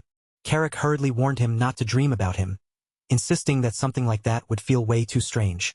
The second those words came out, both Felicia and Shutra snapped back at him in total confusion, their voices rising at the same time. They demanded to know what kind of ridiculous nonsense he was suddenly talking about. And just as that awkward moment filled the room, a voice from outside asked if it would be all right to come in for a moment. Caitlin immediately turned her head, surprised, as she recognized the voice as General Vandal's. Vandal stepped into the camp soon after, his massive red body still carrying the raw, heavy presence of the battlefield. It was almost as if the heat, pressure, and lingering tension of combat had followed him straight through the entrance. He said there was something he needed to tell the Ninth Prince. Everyone welcomed him inside, but one of them could not hide their concern and asked whether his body was truly all right after the wounds he had suffered. Vandal answered with a calm, steady voice, saying that for someone like him, an injury of that level would be completely gone after one proper night of sleep. Then his face grew more serious, and he explained that the real reason he had come was because he had a favor to ask. Shutra looked up at him with focused, attentive eyes, immediately sensing the weight in Vandal's tone, and asked what kind of favor he was talking about. Vandal held Shutra's gaze directly, without looking away even for a moment, and then began to speak carefully, as if every word of the request mattered. He asked if Shutra would be willing to fight him 5 days from now. For an instant, Shutra froze on the spot, clearly taken by surprise by the sudden challenge. Inside his mind, Shutra immediately understood how unusual this was. This was the very first time Vandal had personally asked him for a duel. In Night Saga, it had always been Zephyr Ragnaros who stepped forward first. Whether it was during Vandal's recruitment or when Yakuzen was brought into the fold, Vandal had always been the one approached by someone else, never the one initiating things himself. He had never been the type of warrior to test someone on his own, never the sort to challenge another person just to decide whether they were worthy of becoming his lord. And yet now, that very same Vandal had come to Shutra of his own will and challenged him to a duel. Shutra could feel the significance behind that action clearly, almost as if the meaning were written plainly across Vandal's face. This was Vandal's fighting spirit speaking, burning with a fierce desire to measure his strength against Shutra directly. A smile naturally spread across Shutra's face, and without the slightest hesitation, he accepted, saying that they should fight. Vandal smiled back at him, and with that single exchange, the challenge was officially settled. 5 days later, once both of them had recovered and returned to their best condition, they would stand across from each other on the battlefield.